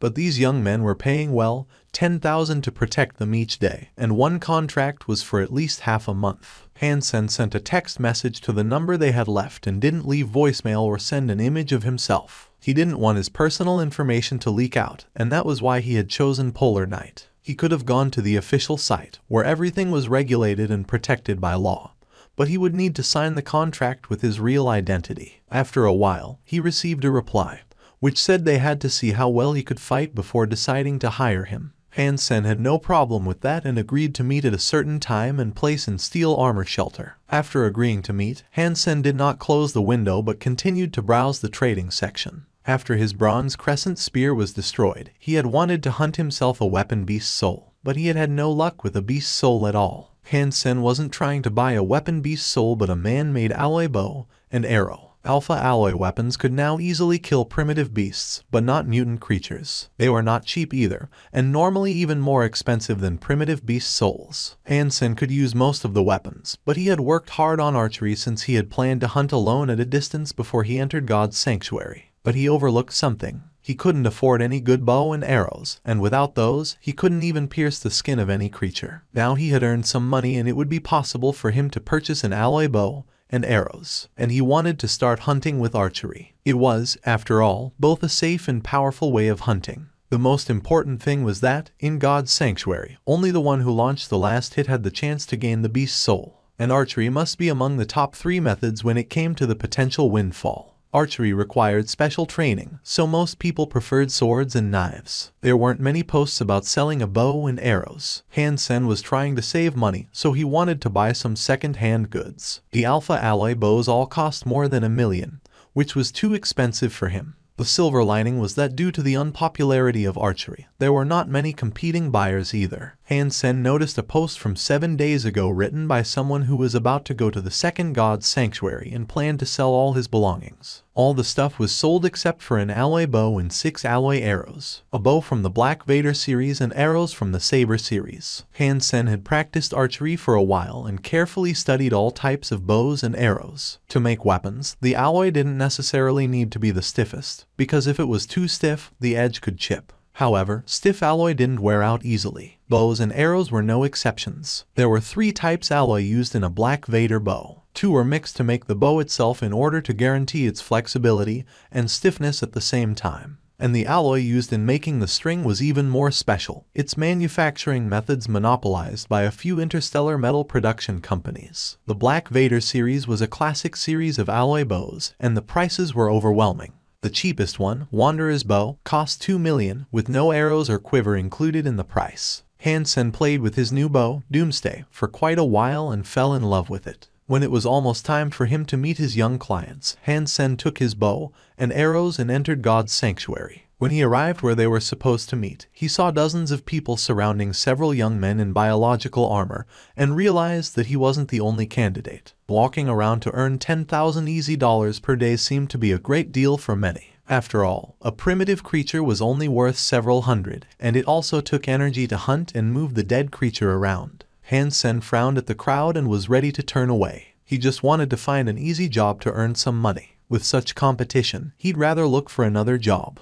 When he was ready to leave, Han Hao and a few people came together. It looked like they were also coming for the young men. Well, asked Freak himself here, looking sharp with the bow and arrows. Did you come to protect the masters as well? The young man next to Han Hao ridiculed him with a tone of exaggeration. His remark got the attention of the crowd, as Ass Freak was well known in steel armor shelter. People suddenly started to heckle Hansen. Ass Freak, who do you think you are? Ass Freak, can you even beat the original creatures? It's more likely that the young masters will need to protect him. Ass Freak was so infamous that a torrent of scornful abuse was lavished on him. The young men who were paying came to them, and one of them with harsh, angular features curiously looked at Hansen and said, "You are the legendary Ass Freak." Yes, Hansen answered casually. He did not think it was a bad thing, because in the entire steel armor shelter, he was the only one who had ever stabbed King Xuan in the butt. This was a kind of achievement in a sense. The young man was obviously curious about Hansen. Suddenly he said, "You are also here for the job." Hansen nodded. "If you don't like the idea, I can go right now." "No, if you do not have any questions, we can sign the contract right here," the young man quickly said. A roar went up in the crowd as they heard the young man's decision. Even the young man's friends looked surprised. They pulled the young man to the side and said, "Yuan, that's Ass Freak. What are you going to do with him?" "That's right, Yuan. If we are in danger, he will probably run even faster than us. It's just a waste of money. I've hired him, and you can choose the rest." The young man named Yuan insisted and signed the contract with Hansen. The others didn't say much after that and selected several more candidates who looked experienced. Han Hao showed them his mutant beast soul weapon and was chosen. The two coming with Han Hao showed some skill and got the job as well. Ass Freak, you got lucky thanks to your young master's kindness and curiosity, Liu Feng, one of the two, said when walking past Hansen. "My luck has always been good," Hansen said faintly. The clients had selected 10 experienced men to protect them in hunting primitive creatures. With such a team, they could even hunt primitive creatures by herd. Those who had been hired were in a good mood and tried to flatter the clients all the time. They clearly understood the background of these young men who were paying them. The clients actually had very good fighting skills, and they must have graduated from posh schools. Although they had just entered God's sanctuary, their fitness and skills were much better than Hansen's when he had just arrived. They were only lacking the experience of hunting. When the clients were hunting primitive creatures, Hansen was just practicing archery on the side. Initially, he had chosen to practice archery because it was less demanding than other weapons. He was unlikely to be able to learn advanced techniques of sword or knife fighting in the public education system, while all he needed for archery was accuracy. Hansen was still getting to know the performance and characteristics of Doomsday, so he had selected some of the trees nearby as his targets to practice on. "Ass Freak, you are just taking up space. Why are you shooting in vain and ignoring our clients?" Liu Feng was confused by Hansen's behavior and looked at his shots contemptuously. "You can't even shoot something within 60 feet. Hansen did not look at Liu Feng or reply to him. He was just trying the arrow and did not focus on one target, and that was why his shots looked messy. Just let him be. It was just a charity act. Our clients didn't expect him to help at all. Other hired hands laughed. "That is true. Just be grateful, Ass Freak." Liu Feng spit and joined the rest. "Do not say you know me." Han Hao found a chance to whisper to Hansen and went back to laugh with his friends. The clients were making incredible progress. In the beginning, they needed some assistance, while they soon became better and could hunt some rather vicious primitive creatures one-on-one. Indeed, posh schools had great teaching outcomes. Those who were in integrated compulsory education wouldn't dare to hunt primitive creatures alone with no previous experience. It went so well that everyone lost their vigilance. When the clients were hunting 3 primitive spotted beasts, one of the beasts played dead and attacked a young client when he approached it. Manhua and others didn't expect this, and the spotted beast was too close to the client for them to rescue him. In an instant, the claws of the spotted beast were on the delicate neck of the young man. The young client was horrified, regretting that he wasn't wearing his alloy helmet. But it was too late for that. Everyone watching screamed in horror. Whoosh! An arrow flew by the client's face and hit the spotted beast in the left eye. The beast whimpered and fell to the ground. Manhua and the rest swarmed to the spotted beast and cut its corpse into pieces. "Ass freak, why did you shoot the arrow? You almost hurt King." Liu Feng turned around and scolded Han Sen. Other people all followed him, criticizing Han Sen. They were secretly ashamed, but instead of self-reflection, they chose to blame Han Sen. In their view, Han Sen just shot the beast by pure luck, because Ass Freak could never be so good at anything. "Get lost," Yuan suddenly shouted with a dark face. "Did you hear that, Ass Freak? Yuan just asked you to go," cried Liu Feng. "I'm letting you go." Yuan stared at Liu Feng coldly. "I paid you to protect us, and what did you do when King was in danger? Nothing. And you even tried to blame the only person who did his job. All of you, get lost, and I don't want to see you again." "Yuan, you can let us go, but according to our contract, this is a breach. You will have to pay us the rest of the money," sneered Liu Feng. "Just go." Yuan threw a few stacks of money at them and didn't look at them again. Liu Feng and the rest picked up the money. Although they were angry, they didn't dare to harm the clients because they knew who these young clients were. They gazed at Han Sen and said, "Misters, we are far from the shelter, so please be careful, as you are trusting someone unreliable." "He is 100 times more reliable than you," Yuan replied. The hired ones didn't dare to express their anger in front of Yuan, so they just left. "Ass, your arrow was so powerful," commended King after the rest were chased away. He didn't want to call Han Sen Ass Freak but awkwardly discovered that he didn't know his name. His rating must have reached 7.0 to use Doomsday. "Of course it was powerful," said Yuan. 7.0. But they said that he, King and the other clients looked at Han Sen and his bow, unconvinced. After all, the story of Ass Freak was so well known that even they knew about it. I mean at least 7.0. He shot so many arrows in practice, and if his strength hadn't reached 8.0, it would certainly not be so easy for him, Yuan said, looking at Han Sen. 8.0. They were even more surprised and kept looking at Han Sen as if they hadn't seen him before. Anyone with an 8.0 rating would be rather advanced in First God's Sanctuary, so they couldn't believe Ass Freak would be so strong. "Let me try your bow." One client still didn't believe Yuan's words. Han Sen smiled and handed Doomsday to him. The young client held it with both hands and tried to pull the string, but the string didn't even move. He tried a few times more and still failed to draw the string. Although they graduated from top schools and had practiced hyper-geno arts as kids, their bodies hadn't been modified by geno points, so their strength could reach 3.5 at best, which was far below the requirement to use Doomsday. "You are so weak. Let me." Another client could not stand to watch and grabbed the bow. He too had failed after a few tries. Everyone gave it a shot except for Yuan, and none could draw the string. Only then had they felt impressed by Han Sen. Archery was practiced by very few people and required a lot of effort, so most people didn't know much about bows and arrows, let alone how good Doomsday was. For example, Manhua and his friends had no idea that Han Sen's bow was worth millions, or they wouldn't have ridiculed him like that. The clients stopped underestimating Han Sen, not least because Han Sen also had saved King's life. They asked his name and called him Sen from then on. After all, God's Sanctuary was a world where only the strong were respected, and Han Sen's archery and strength were truly impressive. "Sen, would you show us real archery skills?" King proposed. All the other clients looked at Han Sen with great anticipation. "My archery skills are just ordinary," Han Sen laughed. "Don't be modest. When one is being too modest, one is actually proud," King said.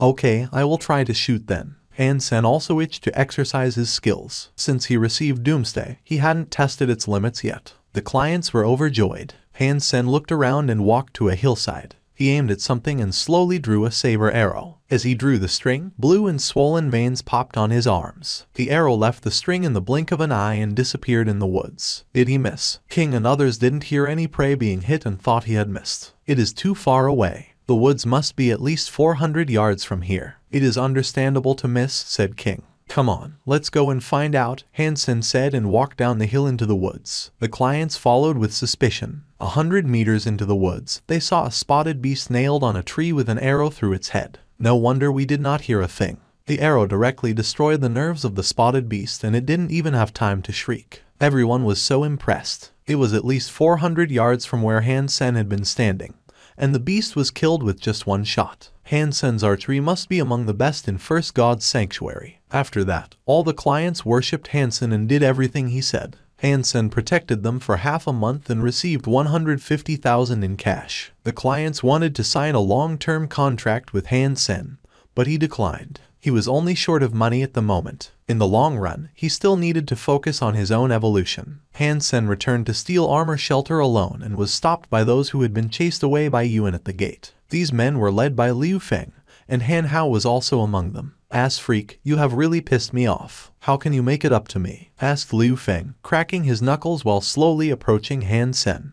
A crowd of spectators started to gather. They were used to seeing Han Sen getting bullied. "How do you want me to compensate you?" said Han Sen calmly, watching Liu Feng approaching him. "Let me kick your ass," Liu Feng said, throwing a punch at Han Sen's face. Liu Feng's punch was fierce and fast. If Han Sen was hit, his nose would be smashed. When everyone was thinking that he would suffer, Han Sen leaned his body and dodged the punch. Meanwhile, he tripped Liu Feng with his leg and made him fall on his face. Liu Feng fell so hard that his nose was bleeding and his eyes were watering. Burning with anger, he drew his alpha alloy broadsword from the sheath and slashed it toward Han Sen. "Little scum. How dare you resist? I'll kill you." Han Hao had mixed feelings watching this. Although he despised Han Sen was still his cousin, and Han Hao felt terrible watching him being bullied and perhaps getting killed. But if he helped Han Sen and people knew him to be the cousin of Ass Freak, how could he stay at Steel Armor Shelter? Having hesitated for a while, Han Hao turned his face to the side, deliberately avoid seeing Han Sen.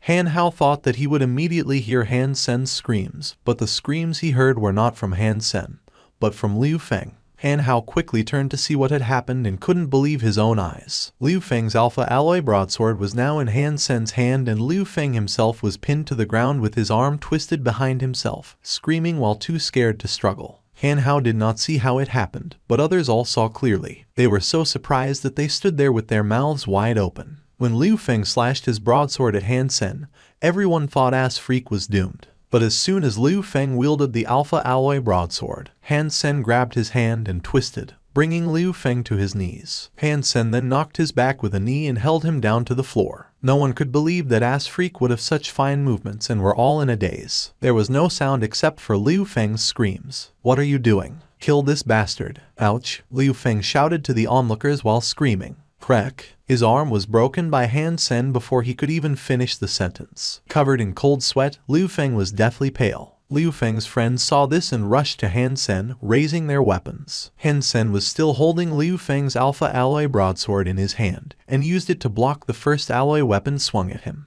To his surprise, the weapon was cut in half by Liu Feng's broadsword instantaneously. This dumbass had a really nice alpha alloy broadsword. "It's at least worth 1 or 2 million, Han Sen thought and decided not to give it back. In a short while, all the other weapons were cut off by Han Sen, and their owners were scared off. No one dared to attack Han Sen anymore. Han Hao was stunned, almost thinking he was in a dream. Liu Feng had a strength rating of 6.7 and a nice weapon, so he enjoyed quite a lot of attention in Steel Armor Shelter. Although Han Hao had a mutant beast soul weapon, he knew he could not match Liu Feng. All of a sudden, Liu Feng became the one lying on the floor without his weapon, while Han Sen became the winner. The change was so drastic that Han Hao couldn't process it. Hadn't he been isolated by both King Xuan and Son of Heaven since he entered the shelter? Didn't he fail to hunt even a primitive creature? Didn't he? Han Hao looked at Han Sen blankly, with a variety of complex emotions entangled in his mind. Han Sen did not continue the fight with the rest,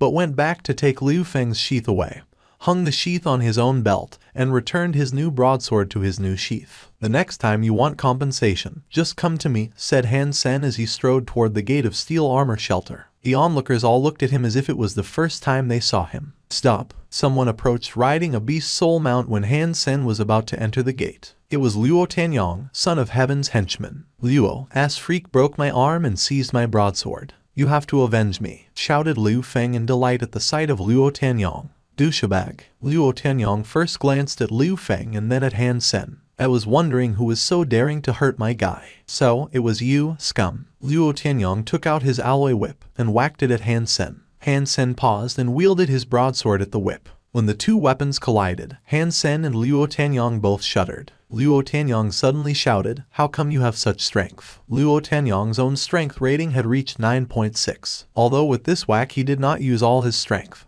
Han Sen must have had at least an 8.0 rating to be able to block his whip, which he could not believe. This person must die. Luo Tianyong suddenly had an urge to kill Han Sen and was about to raise his whip again.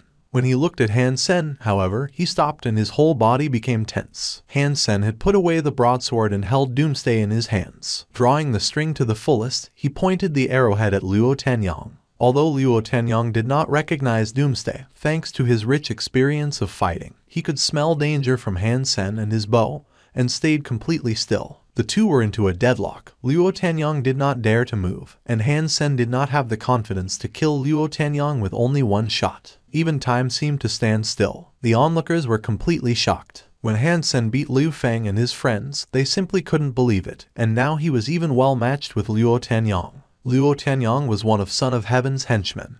His strength rating was near 10.0, and even he didn't dare to move with Han Sen's arrow pointed at him. Anyone with a strength rating of more than 9.0 would be among the top 100 in Steel Armor Shelter, where there were more than 100,000 people. That someone like this could be scared by Han Sen was an overwhelming fact to all. No one knew how Han Sen could gain such strength when isolated by both Qin Xuan and Son of Heaven. Han Sen, put down your bow, said Qin Xuan, leading her gang, who were all riding beast soul mounts. Han Sen put away his bow and arrow. His strength was still weaker than Luo Tianyong, and Han Sen was not sure if he could shoot his opponent when Luo had his guard up. Keeping the posture was consuming his energy very fast, and the deadlock was not good for Han Sen. "Miss Qin, I'll kill this bastard for you," said Luo Tianyong, whipping at Han Sen, who had already disarmed himself. Han Sen seemed to be prepared for this and was about to block the whip with Doomsday. Before he acted, a beast soul bronze sword was thrown over and hit the whip.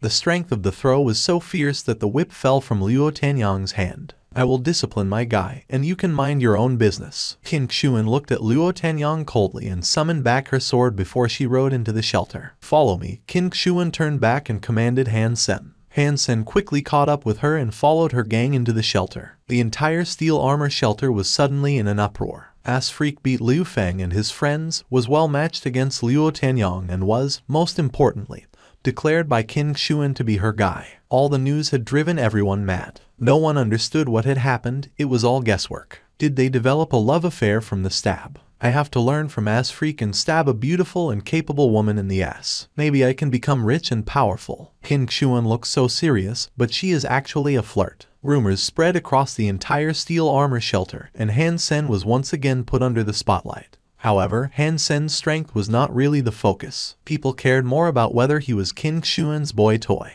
Even Qin Xuan's gang would look at Han Sen weirdly. "You know archery?" asked Qin Xuan after she called Han Sen to a hall. "I used to practice," Han Sen shrugged. "You can use Doomsday, so you must have worked hard on it," said Qin Xuan matter-of-factly. "You can join Bullseye and follow me in the future." "No," Han Sen refused. Qin Xuan bit her lips and said snappily, "You just offended Luo Tianyong. Without my protection, do you suppose he'd let you live?" "Thank you for your kindness, but I will deal with it myself," Han Sen said indifferently. "You should have known who I am. My men are more or less related to the military, and Bullseye belongs to me. Follow me and you will gain great advantages when applying for military schools." Qin Xuan suppressed her anger and said to Han Sen, "I never wanted to go to a military school." Han Sen knew that he could apply to a military school for further education after he finished integrated compulsory education. However, all military schools had high requirements of fitness. If one's fitness index was below 10 before the first evolution, one had no chance at military schools. For Han Sen, to reach 10 in the fitness index was not hard, but he wasn't interested in going to school at all. He'd rather put more effort into hunting. Exasperated, Qin Xuan said, "Without education from military school and an aristocratic title, you could only be an ordinary soldier when you are of age to serve. Only through a military school can you become something in the army. At least by then you wouldn't have been sacrificed. Let's talk about this another time. I have to go now, and thank you so much for all your help. I'll buy you dinner sometime," said Han Sen, ready to go back. He knew that what Qin Xuan said made sense, but he had his own plan.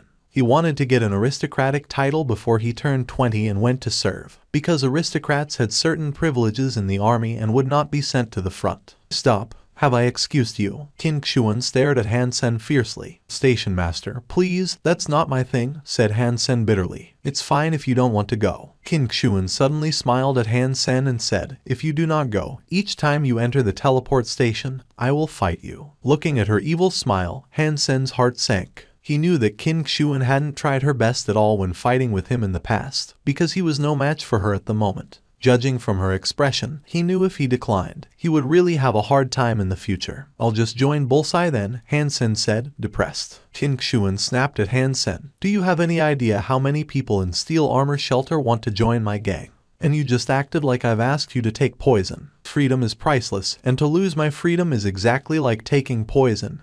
Han Sen sighed. Then you could die a slow death. Even if you died and became a ghost, you'd still be my ghost. King Xuan pouted and said. Han Sen knew that King Xuan had made up her mind, and he accepted the offer unwillingly. Feeling dejected, he left the hall. King Xuan watched him go and was very pleased by his upset look for some strange reason. She couldn't help but smile. Station master, why do you have to recruit such a person to our steel armor gang? He's not worthy of being a member of Bullseye. A woman of the same age as King Xuan came out from a side door and asked after Han Sen had left. Manly, trust me, although this guy can be a bastard sometimes, he does have great potential in some aspects, King Xuan told Young Manly seriously. King Xuan had witnessed what a fast learner and diligent student Han Sen was. Repeatedly defeated by her, he didn't go down but grew stronger and stronger. Now even she had to take him seriously. Such progress and mentality were truly amazing. King Xuan's opinions of Han Sen had improved a great deal, or else she wouldn't have defended him in front of everyone.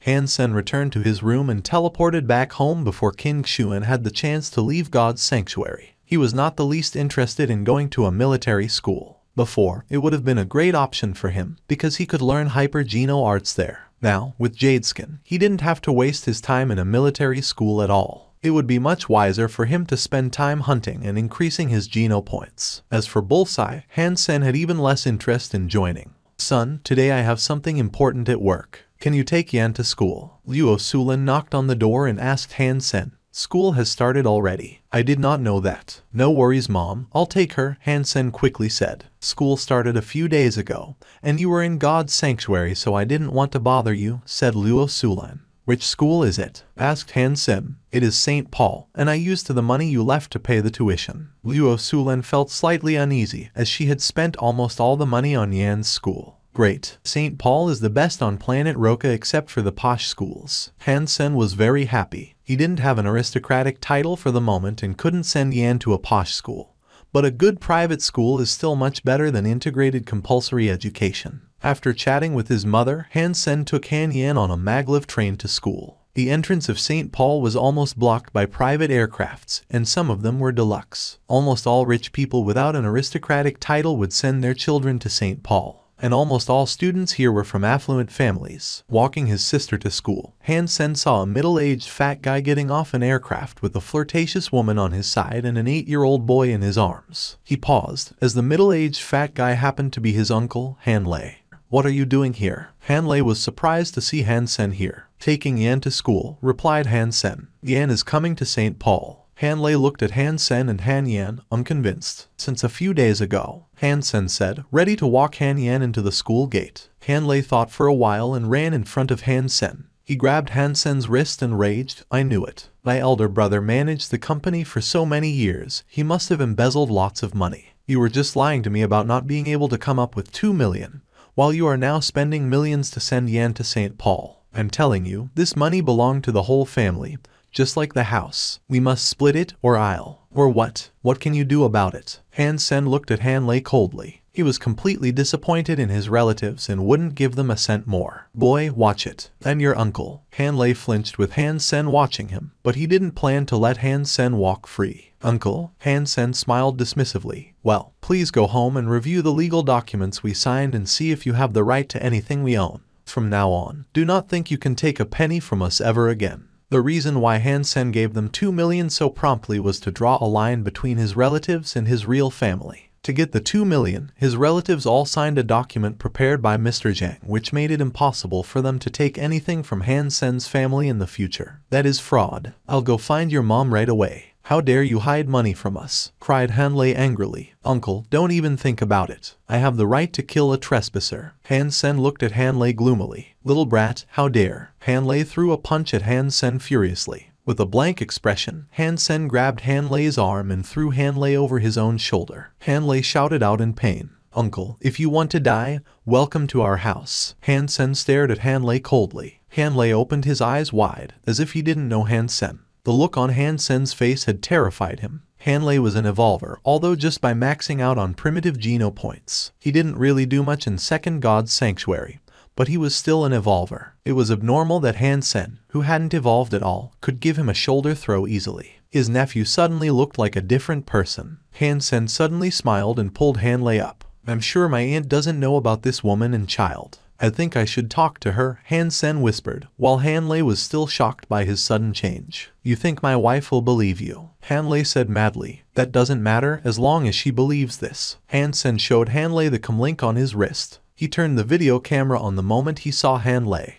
Shocked, Han Lei reached to grab the comlink. Han Sen only moved slightly to make Han Lei fall again. Uncle, we can negotiate a price and I can sell you this. Han Sen smiled and was about to pull him up again. Han Lei grinned and suddenly reached to twist Han Sen's hand, ready to break it and seize his comlink. Han Sen flipped his hand and held Han Lei's hand down, making him kneel on the floor and howl like a pig. Uncle, it seems that you have no intention to negotiate. I'll have to show it to my aunt then. Han Sen released Han Lei's hand and turned to leave. Wait. Han Lei quickly stopped Han Sen and gritted his teeth. 10,000. I'll give you 10,000 and you delete it. Han Sen turned away. 200,000 or I'll go to my aunt. Okay, said Han Lei, limping over to take hold of Han Sen. Thanks then, cash or bank transfer? Han Sen asked with a faint smile. Han Lei unwillingly transferred 200,000 to Han Sen. Well, now can you delete it? Of course I will delete it, but only when I'm in a good mood, Han Sen said and walked away. Brat, you lied to me. Han Lei became furious and raised his fist. However, he froze at the sight of Han Sen, as his nephew's movements had really left a strong impression. Uncle, I received your money so I will certainly delete it, but I did not say when I will do it, so you'd better keep me in a good mood.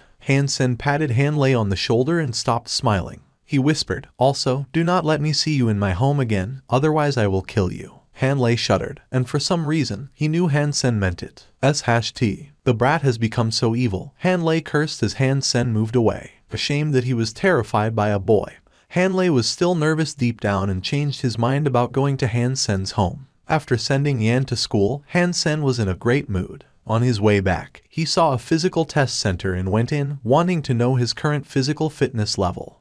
In the unevolved test hall of the physical test center, Zhao Bashan looked at a level displayed on the virtual screen and was secretly feeling proud of himself. In order to get a level in the test, an unevolved person must reach more than 10.0 in at least 100 items, including strength, speed, quickness, leaping ability, muscle toughness, bone strength, and organ function. With a level fitness, one was also very likely to be admitted into a military school, as long as one didn't make a huge mistake during the entrance exam. In his fantasy, Zhao Bashan had already graduated from a military school with stellar scores and become a captain of an interstellar warship, directing battles in the space, and receiving respect and worship after all his victories. I didn't do that well in the live combat tests. If I had done better, I might be assessed to a level. Maybe I'll try again. Zhao Bashan went back, but found the test hall he had used was occupied. Zhao Bashan thought the testing process was quite short, so he decided he might as well wait there. But after he had waited for quite a while, the person inside still hadn't come out. So slow. This person inside must be stupid.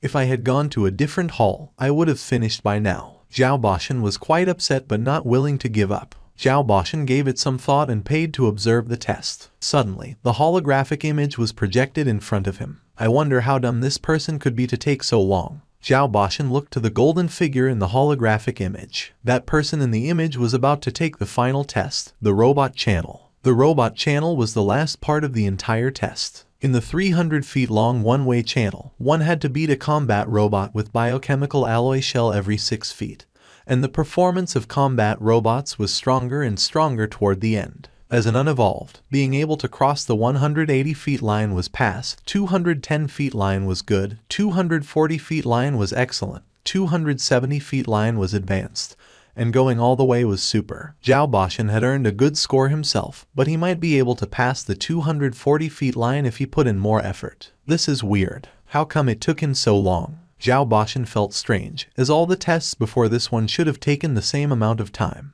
What he didn't know was that Han Sen actually took each test twice, the first time without beast souls and the second time with beast souls, so as to know his abilities under different circumstances. That's why it took Han Sen so long. In fact, Han Sen had already been through the robot channel twice. This time, he summoned Black Beetle Armor and Bloody Slayer at the same time and wanted to try the robot channel one last time under his best conditions. When Zhao Bashan saw clearly the golden figure, he was amazed by how great the Bloody Slayer and Black Beetle Beast Souls looked. That's #T. This guy wants to use Beast Souls to take the robot channel test. Well, even so he could hardly go all the way, unless. While Zhao Bashan was still thinking, the majestic golden figure had rushed toward the robot channel. Boom. What happened next rendered Zhao Bashan speechless. The golden figure ignored all combat robots trying to block him and forcefully went through with his strong body. The combat robot, which was much heavier than the man, was knocked away immediately. The golden figure was like an armored vehicle,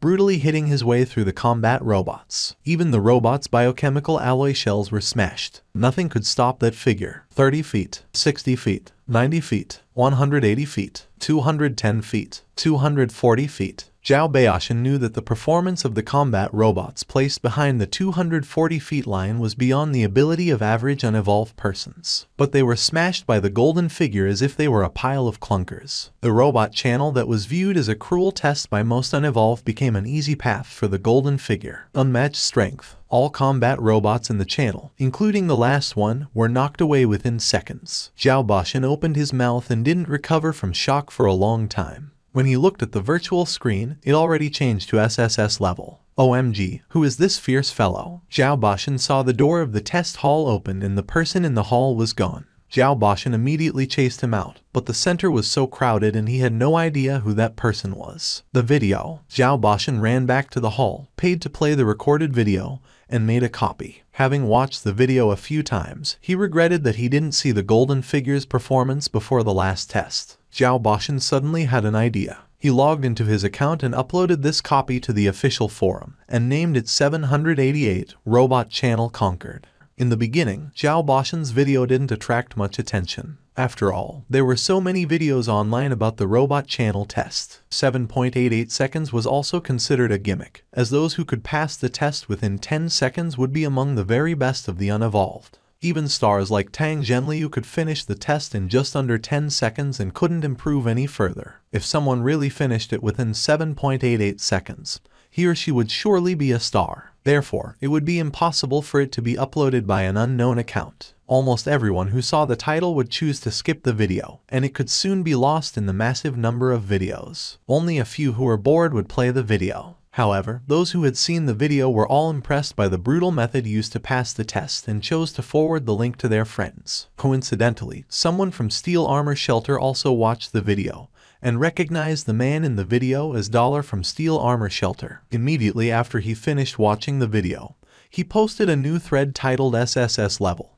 Dollar conquered robot channel in 788 to the section of Steel Armor Shelter. That Dollar who robbed Son of Heaven of the Beast Soul. Is the title for real? Is Dollar's real identity exposed? The name Dollar was so well known in Steel Armor Shelter that the post soon got a lot of attention, and many watched the video with a skeptical attitude, which turned into admiration when they finished watching. Dollar is my idol. This is how real men should pass the test. Haha, the combat robots were all crushed. His beast soul was stolen from Son of Heaven, and he is nothing without beast souls. Dollar is invincible. Idol. The video was watched so much in Steel Armor Shelter that the administrator soon noticed it and put it on the front page. At this point, this video became viral in the entire alliance, and almost all unevolved now knew about Dollar. It must be fake. No way. Did you not see it's an official video? This is not possible. The robots in the beginning were not that strong, but it was so incredible that he knocked away the ones close to the end as well. No way, this looks too fake. It is definitely modified. If it's not, I'll eat #T. Who is this man? One of the chosen. This is Dollar from Steel Armor Shelter. What Dollar? I have not heard of him. That is because you are ignorant. Dollar brought honor to the entire steel armor shelter. Many people in the shelter were telling the story all over the Skynet of Dollar robbing the beast's soul from Son of Heaven. Zhenliu, come and look at this. A good-looking young man waved to Tang Zhenliu, who was trading. Lin Feng, what is it? Tang Zhenliu approached the young man while wiping his face with a towel. Taking a look at the video the young man was watching, he commented, 7.88 seconds, robot channel conquered. This is crap. It took me 10 seconds. How can anyone finish it in 7.88 seconds? Tang Zhenliu played with his hair casually. Just watch this. Lin Feng played the video. No way. This can't be. Who is this guy? Where is he from? No idea. But according to my analysis, he must have maxed out on all Geno points except for sacred Geno points. He also has practiced advanced hyper Geno arts. His armor and shapeshifting beast souls were all sacred blood. Lin Feng paused the holographic video and continued to analyze. His shapeshifting beast soul is fast. Enough with the analysis. I just want to know who he is. Finally, all the top guys have gone to second God's sanctuary, and I now have a chance to rank second among the chosen. And now here's this guy. Tang Zhenliu gritted his teeth. Find out who he is. I'll have him killed before he can ruin my chances. Lin Feng rolled his eyes. First, this video is from the official physical test center, so there is no way you could find out his identity. Second, someone with this fitness level must be from a prominent family or even have something to do with the military. You think you dare to have someone like that killed? I was just expressing my anger. Don't take me seriously. Tang Zhenliu was embarrassed. Who could he be? Lin Feng frowned, staring at the golden figure in the video. There were many who shared Lin Feng's question and wondered about the background of Dollar. Due to the limited information available, no one had any clue. Some people also tried to ask Zhao Bashan, the poster of the video. However, Zhao Bashan had no idea who that man was. So, all people knew was that Dollar took the test on planet Roka. But interplanetary travel was so convenient that many people were even working on a different planet from where they lived. Hence, no one knew whether Dollar was passing by or lived there. Plus, there were 12 billion people on Roka, so it was impossible to locate a single individual anyway. Han Sen helplessly got up and went to the teleport station. Qin Xuan was the station master, so there was no way he could avoid her. I am a dignified man, and I fear nothing. Han Sen came to the teleport station and cheered himself up. Come here, Qin Xuan spat out as she saw him coming. Station master, I was busy with some family business and Han Sen forced a smile and tried to explain when he saw Qin Xuan's grim face. Busy playing archery every day in the waste factory. Qin Xuan didn't even blink. Station master, stalking is not a good idea. I understand what you want, but our age difference is more than 3 years. Even if I'm willing, my mom. Han Sen joked. Qin Xuan, who was walking ahead, was pissed off but didn't turn back. The guard took Han Sen to the front of an office. Han Sen knocked on the door and found that the woman who had been in the holographic image just then was sitting behind the desk, looking at him seriously. Station master asked me to report to you, Han Sen said politely. Fill this out. Young Manly showed no expression and passed a sheet to Han Sen. Han Sen took it and saw it was just a basic information form. He filled it out and gave it back. You can go back. Show up at the training camp of Bullseye tomorrow morning at 6 o'clock. Remember, I don't like people who are not punctual. And this is your last chance. Young Manly's impression of Han Sen was terrible, especially after his absence from Bullseye.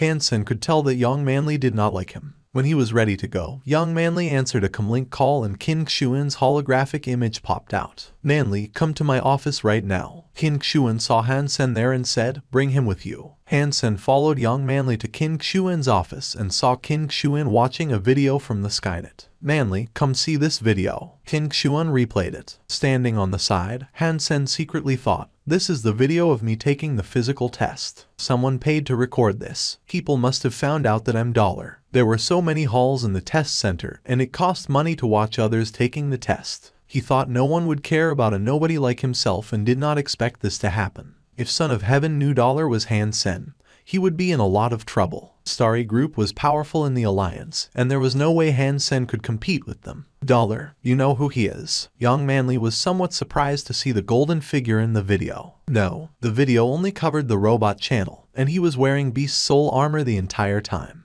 Couldn't tell who he is. Qin Xuan's words suddenly sent Han Sen from hell back to heaven. He secretly wiped the cold sweat off his forehead. I have to be more careful. This time I got lucky. Next time there may really be a leak.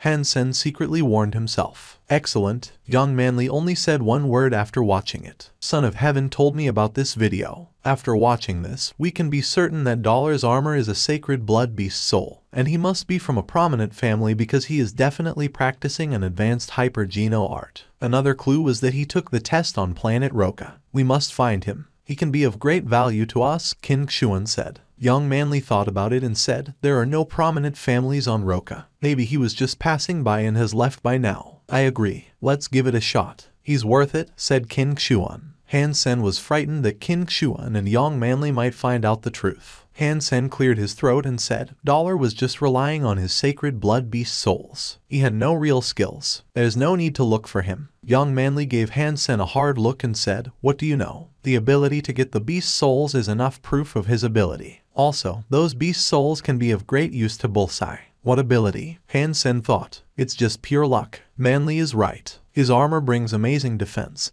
and Bloody Slayer has strengthened his physical strength and speed. Coupled with his practice of advanced hyper-geno arts, he must be able to contain most sacred blood creatures, and that's very useful to us, said King Xuan. If we have him in our gang, we won't have to collaborate with Son of Heaven and Fist Guy anymore to hunt sacred blood creatures, Young Manly said with great hope. Wow, you just wanted me to risk my life as your tank. How vicious, thought Han Sen, drinking from a cup to cover up his fear. Agreed. So, do your best to find him, King Xuan nodded. But since he's from a prominent family, even if we find him, he may not be willing to join us, Young Manly sighed. King Xuan blinked and joked, I know you like a strong man like him. Try to seduce him. Ahem. Han Sen choked on the water he was drinking. Young Manly gave Han Sen a fierce glare, and Han Sen quickly took another sip from his cup. I don't mind seducing him. I'm only afraid he isn't man enough. Ahem. This time, Han Sen choked so hard that he was almost in tears. Young Manly looked at Han Sen with disgust. Fortunately,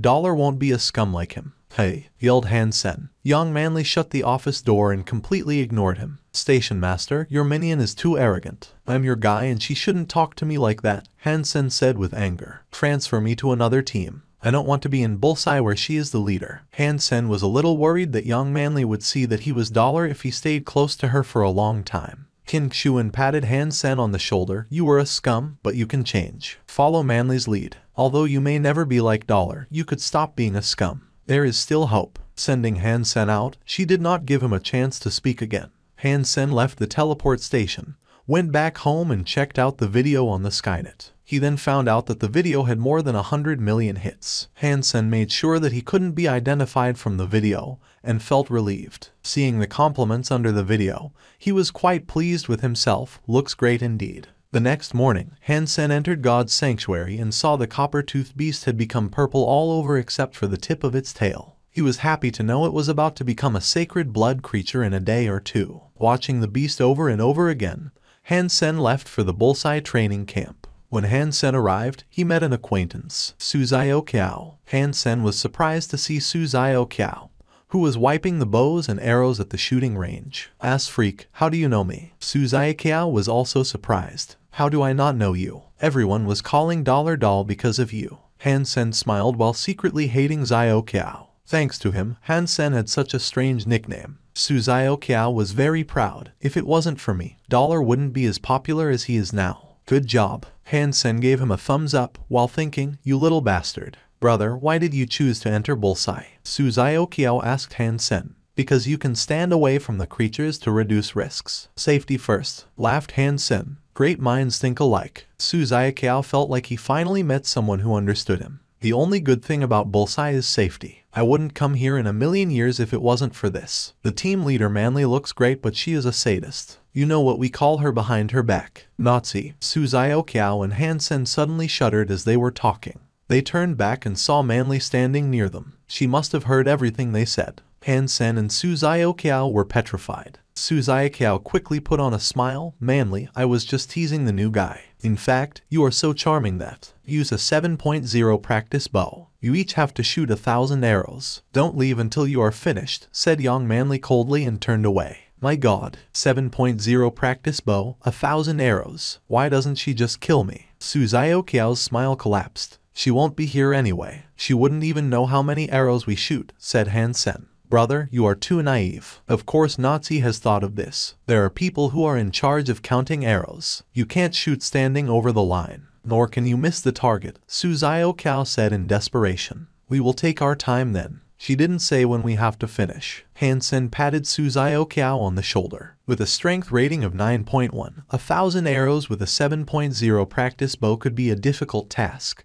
But it wasn't the end of the world. However, for Suzayo Kao, who only had a strength rating of 7, it was different. If he was going to shoot continuously, 100 arrows could kill him. The two took the practice bow and started. Standing next to Suzayo Kao, Hansen was shooting at a slow pace. The other members of the Bullseye team were all gloating at them. Several Bullseye members carried a few bundles of practice arrows, and one of them said to Suzayo Kao, keep practicing. We will hunt the sacred blood creature tomorrow. Another sacred blood creature found. When? Why didn't I know? Suzayo Kao said with wide eyes. Son of Heaven's gang found it. They couldn't hunt it by themselves, so they asked us to help. We will leave in the morning to hunt, but you won't be able to make it. 1,000 arrows will take you at least 3 days, the team member said with a grin. Enough said. Zayo Kiao, go practice, yelled an angry young man, the deputy head of Bullseye. After the other members had left, Suzayo Kiao begged the angry man. Hong Tao, please ask Manly to let me go tomorrow. I will double my practice time when I come back. You think this is a farmer's market where you can bargain? Manly said shoot 1,000 arrows, so you can't miss even one. Liu Hongtao gave Hansen a hard look and said, and you don't think you can get away with anything here just because you know Qin Xuan. This is just a small lesson. Don't let me catch you or you will regret it. Liu, you know we meant well. Please help us out. Suzayo Kiao passed a pile of cash to Liu Hongtao. Liu Hongtao threw the money on the floor and rebuked Suzayo Kiao. You think you can bribe me? Rules are rules. You can't go anywhere unless you finish shooting 1,000 arrows. Liu Hongtao turned away after his speech. Hansen was a bit surprised and asked Suzayo Kiao, are the rules really so strict at Bullseye? Strict my ass. Liu always takes money from us. Suzayo Kiao gritted his teeth and said, why didn't he this time? Hansen was confused. Suzayo Kiao looked at Hansen and whispered, you better be careful now. I think Manly is very upset with you, and Liu likes Manly a lot. He must be deliberately messing with you, or else you are supposed to still go hunting even when punished. Hansen suddenly realized why Liu Hongtao had looked at him with disgust and hatred. This is my fault. But no worries, we can still go tomorrow. Hansen patted Suzayo Kiao on the shoulder. What if we can't finish 1,000 arrows? Suzayo Kiao sighed and suddenly thought of something. Brother, are you sleeping with Qin Xuan? If it's true, just talk to her and we can definitely go. Even if I am sleeping with Qin Xuan, I wouldn't bother her with this. Moreover, there is really nothing going on, explained Hansen. In our gang, Manly would only listen to Qin Xuan. So, unless she helps us, we won't be able to go tomorrow. Suzayo Kiao held Hansen's hand. Brother, dignity is worthless, but the sacred blood creature is priceless. If you really have something going on with Qin Xuan, you need to beg her and let her do whatever she wants with you. You need to focus on the big picture. Hansen sighed. Unfortunately, there is really nothing. Then we are doomed. We will practice while others go hunting, Suzayo Kiao said dejectedly. You don't have to be so frustrated. Even though I am not sleeping with Qin Xuan, we can still go hunting tomorrow, Hansen laughed. What do you have in mind? Suzayo Kiao watched Hansen helplessly. Just finish shooting these arrows today. Hansen pointed to the bundles of arrows. Suzayo Kiao said weakly, brother, we each have 1,000 arrows to shoot while standing 450 feet away from the target,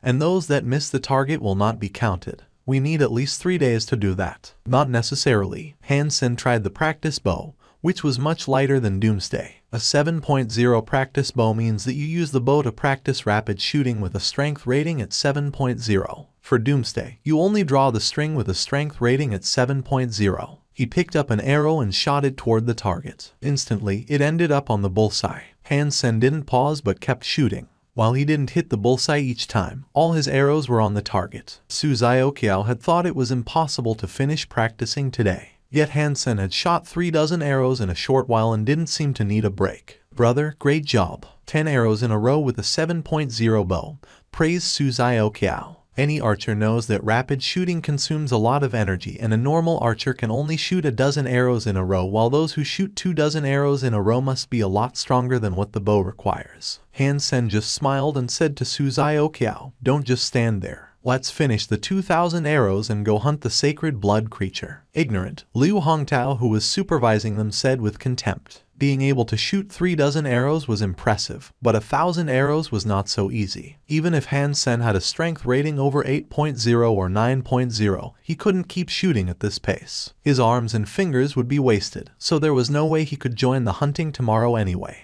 Han Sen also knew that shooting for a long time required more than just strength. However, he discovered that his muscles were incredibly tough and resilient. After shooting 24 arrows, his muscles got slightly sore. But as he shook out his arms, he felt fine again. Even if he used his muscles for a long time, his body would stay cool and strong. Han Sen knew it wasn't because of his Geno points, but his practice of Jade Skin. 1,000 arrows with the 7.0 practice bow was not hard for him. He had enough strength and endurance to do the task. Han Sen kept shooting, while the man counting arrows was thunderstruck at the sight of 24 arrows thickly dotting the target. "This guy is out of this world," he whispered. "Who are you talking about?" Someone heard his whisper and asked. "Ass freak. He shot 24 arrows and didn't even pause," the man counting the arrows said. "Ass freak. For real. Come and see if you don't believe me." Soon a few Bullseye members came to watch Han Sen shooting. After watching for a while, everyone was stunned. "Wow, all 3 targets we are full. That was all him." "Yeah, Xiao Qiao only shot 12 arrows and hasn't even filled 1 target. No way. That must be a 4.0 practice bow. You can't even tell the difference between a 4.0 bow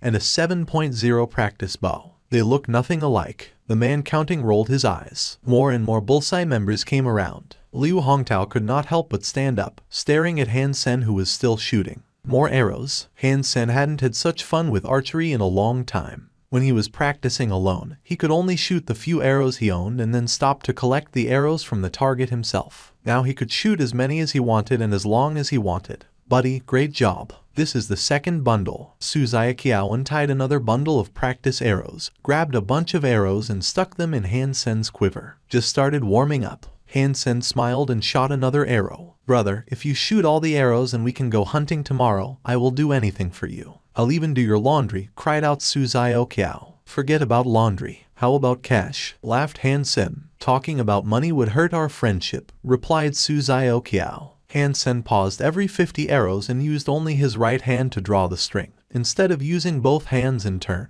"What is the noise outside?" Young Manly heard it getting more and more noisy outside her office as she was reviewing the data of the sacred blood creature sent from Son of Heaven. Young Manly asked twice, but no one answered. She frowned and went to find out. Almost the entire Bullseye team was at the shooting range, cheering from time to time. Young Manly took out a telescope. Most of high-tech products lost their function in God's sanctuary, but primary instruments like the telescope still worked. Young Manly, starting to feel skeptical, put down the telescope and went to the shooting range. "Ass freak, a real man. He's been going at this pace for so long. His endurance is invincible. I think 1,000 arrows was too light a punishment for him. He can probably finish before dinner." The Bullseye team saw Young Manly coming over and quickly ran back to training. They were not afraid of Liu Hongtao, but terrified by Young Manly. Those arrows were all shot by him. Young Manly asked Liu Hongtao, "Except for target 9 and target 10. Liu Hongtao felt somewhat reluctant to answer her. "I see." Young Manly did not say anything and turned back to the office. Liu Hongtao did not know what Young Manly was thinking and quickly asked, "Manly, the punishment is too mild and it would set a bad example. Should we add another 1,000 to their punishment?" "No." Young Manly left. Back in the office, Young Manly took out Han Sen's profile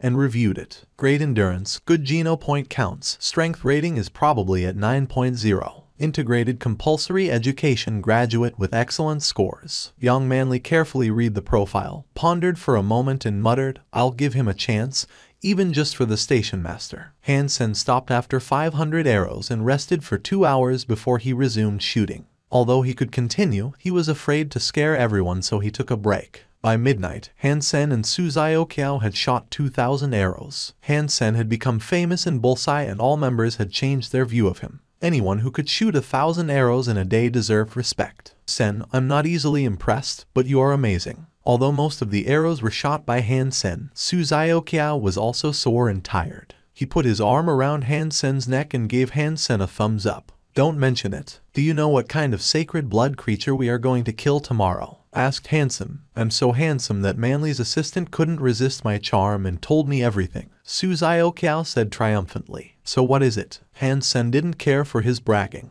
It seems to be a flying creature. There aren't many archers in Son of Heaven's gang, so they want our help, replied Su Zioqiao. Hansen frowned. A sacred blood creature that can fly. That's tough. Sacred blood creatures were strong enough. If they had the ability to fly, it would be even harder to hunt them. After all, the range of the best alloy bows was only about half a mile, and only a few people in First God's Sanctuary could even draw the string of those bows. If the sacred blood creature flew too high, arrows wouldn't do it much harm. Also, the skin of sacred blood creature was so stiff that even the tip of saber arrows couldn't cut through. Hansen knew that Bullseye must have beast soul bows and arrows, and there must be alloy arrows better than saber arrows as well. But he didn't think that young Manly would give him access to those. If he couldn't even pierce the skin of the sacred blood creature, even if this opportunity was heaven sent, he had no means to grasp it. Seems that I should buy a Z-steel arrow, Hansen pondered. Z-steel was not steel, but a kind of metal humans discovered 50 years ago. Its characteristics were similar to steel, but its toughness were far beyond steel. The toughness of an alloy arrow could be greatly improved by adding just a little Z-steel. An all-alpha alloy had Z-steel added. Doomsday and the broadsword Hansen seized from Liu Feng had Z-steel in them, but the content was quite low. The broadsword contained 0.3% Z-steel, while Doomsday contained 0.4% Z-steel in its body and 0.5% Z-steel in its string. If a weapon contained more than 10% Z-steel, it could cut through the bones of mutant creatures. And if a weapon contained more than 60% Z-steel, it would be as strong as the bones of sacred blood creatures. However, Z-steel was extremely rare and therefore, its price was quite high. The Alliance also had strict control over its production, so any alloy with more than 1% Z-steel would be hard to find. Although the tip of saber arrows contained a little Z-steel, it would not exceed 0.1%.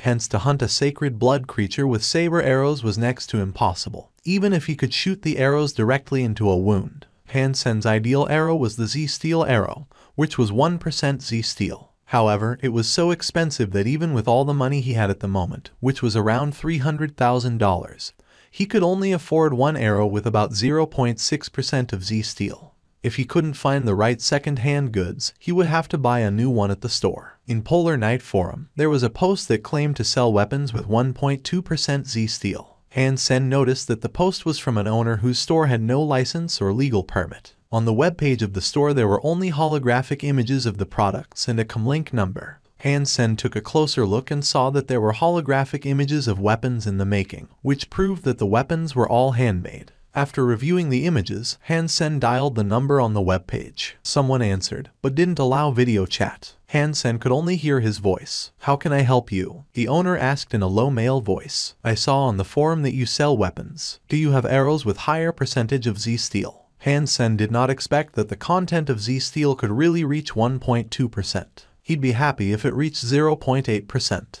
"I have 2 arrows made by myself. 1.2% Z-steel. 300,000 each," replied the man. "I want one. Where can I check it out?" asked Hansen. "I'll tell you the address." The man gave him an address and hung up. Hansen followed the address to a red light district. Although it was already the middle of the night, the streets were still crowded. Hansen waited for a while at the agreed spot and saw someone waving at him across the street. Hansen warily walked over to him. "You want to buy an arrow?" asked a guy in sunglasses and hoodie. Hansen could only tell he was a middle-aged man. "Yes," Hansen nodded. The man took out a box and placed it in front of Hansen. He opened it up and there was a black steel arrow inside. "Can I test it?" asked Hansen. "Suit yourself," replied the man casually. Hansen took the arrow out and tested its balance. If an arrow wasn't balanced, it didn't matter what material it was made from. Excellent. Hansen found this arrow had better balance than saber arrows. If the bow was strong enough, this arrow would always maintain stability. The man nodded and did not say anything.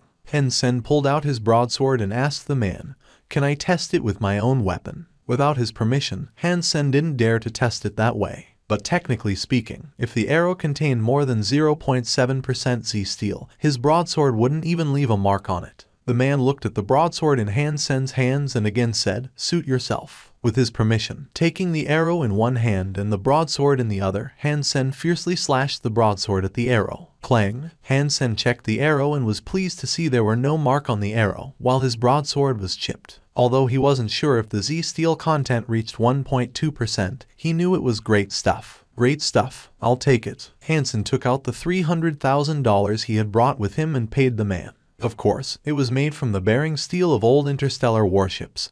Hence the Z steel content is a standard 1.2%.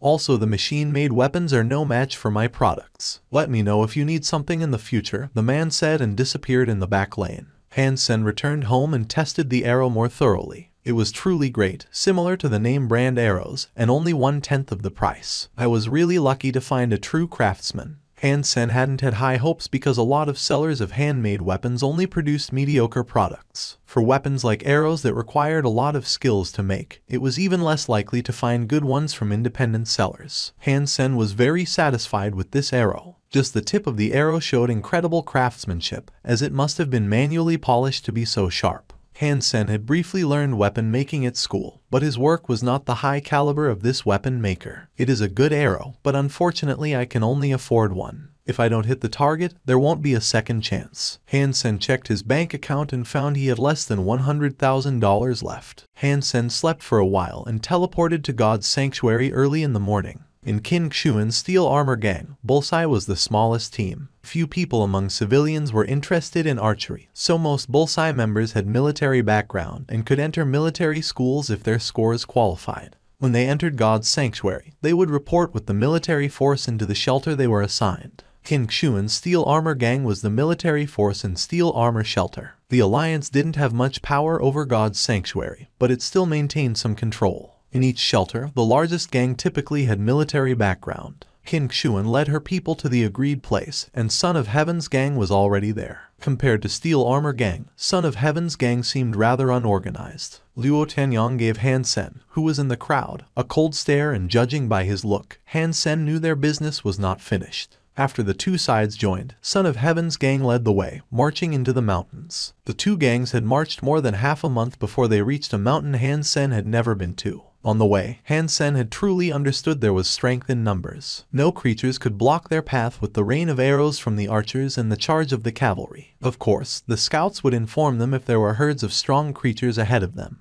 Son of Heaven, where are the arrows you've agreed to offer? Asked Yong Manly. It was Bullseye that Son of Heaven really needed this time, as normal arrows wouldn't harm a sacred blood creature at all, and Z-steel arrows were too expensive. Son of Heaven had agreed to provide Bullseye with the arrows needed this time. Son of Heaven smiled and waved his hand. His henchmen then carried a box down from the back of a mount. They opened the box and it was filled with starlight arrows, each worth more than $1 million. It was made by Starry Group with 1% Z-steel. Manly, here are 100 starlight arrows we agreed on. Would you distribute them among your best archers? Son of Heaven smiled. Young Manly turned around and started calling out names. She had good arrows herself, so did Liu Hongtao. Hence, she planned to pick 5 other members of Bullseye out to use the starlight arrows. Soon she had 4 people picked out, and with some thought, she looked at Han Sen and Yu. Han Sen was slightly surprised, as he did not expect Young Manly to choose himself. But this was a good thing, and Han Sen quickly stepped up and stood together with the other 4. While Young Manly was preparing to distribute the arrows among the 5, Son of Heaven suddenly said grimly, "Manly,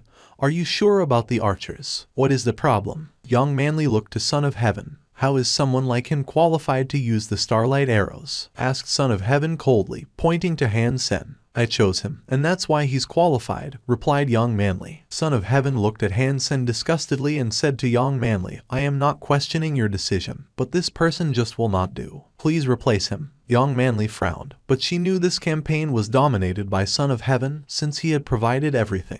Bullseye was just here to help, so she couldn't refuse him. "Zhao Hua, come here." Young Manly had to let Han Sen return to the team, and called out another name. Son of Heaven continued to stare at Han Sen coldly. "Sen, you are really unlucky. You had the opportunity to get 20 starlight arrows and kill the sacred blood creature. Now it's all gone," said Su Zioqiao with regret. Han Sen shrugged. Although it was a shame he didn't get the 20 starlight arrows, he had an even stronger arrow in his quiver. He still had a chance. The archers each took position on the cliff and prepared their bows and arrows, waiting for the sacred blood creature to fly out from below. Han Sen and Su Xiaoqiao found a comfortable spot and Son of Heaven suddenly walked over and said, "What are you useless scums doing here? Go away." Son of Heaven's henchman shoved Han Sen and Su Xiaoqiao aside. Su Xiaoqiao fiercely stared at them with anger. Han Sen tugged on his arm and said, "It doesn't matter. Let's go over there." "They are pushing too far," said Su Xiaoqiao bitterly. "Revenge is a dish best served cold. Just wait until you see Son of Heaven's face when we kill the sacred blood creature," smiled Han Sen while walking to the other side with Su Xiaoqiao. "It's not that easy. This cliff is wide and Son of Heaven's men are waiting on the other side. If the sacred blood creature went to their side, it would be too far from us. Even if it were only 300 feet from us, we couldn't even injure it without starlight arrows. Basically, we are just a decoy, a distraction." Su Xiaoqiao smiled wryly. "You have money. Why didn't you buy a few starlight arrows?" Han Sen looked at Xiaoqiao puzzled. He remembered Su Xiaoqiao to be very rich. 1 million should be nothing for him. "What do I need those for? It's outrageously expensive and you may not even be able to recover it. 1 million each, and you probably need to shoot 7 or 8 before you could hit something. No guarantee of killing anything either. I'd rather spend the money purchasing mutant creature meat." Then Su Xiaoqiao lowered his voice and said, "Now Z steel is extremely overvalued. As the young master of Starry Group, Son of Heaven owns mines and factories of Z steel. So, he doesn't need to spend much on these arrows, as the cost of each arrow is at most 10,000. Such huge profits." Han Sen was surprised. Well, now Z steel mines have been monopolized by a few groups. Also, the manufacturing technologies are not ready for producing alpha alloy with more than 5% Z steel. For some reason, the alpha alloy will become as brittle as glass if Z steel content exceeds 5%. Su Xiaoqiao explained to the Han Sen. While the two were chatting, they suddenly heard a howling like dragon under the cliff. Grabbing their bows, they looked down from the cliff. Such a gigantic lizard. Su Xiaoqiao saw the creature under the cliff and let out a cry.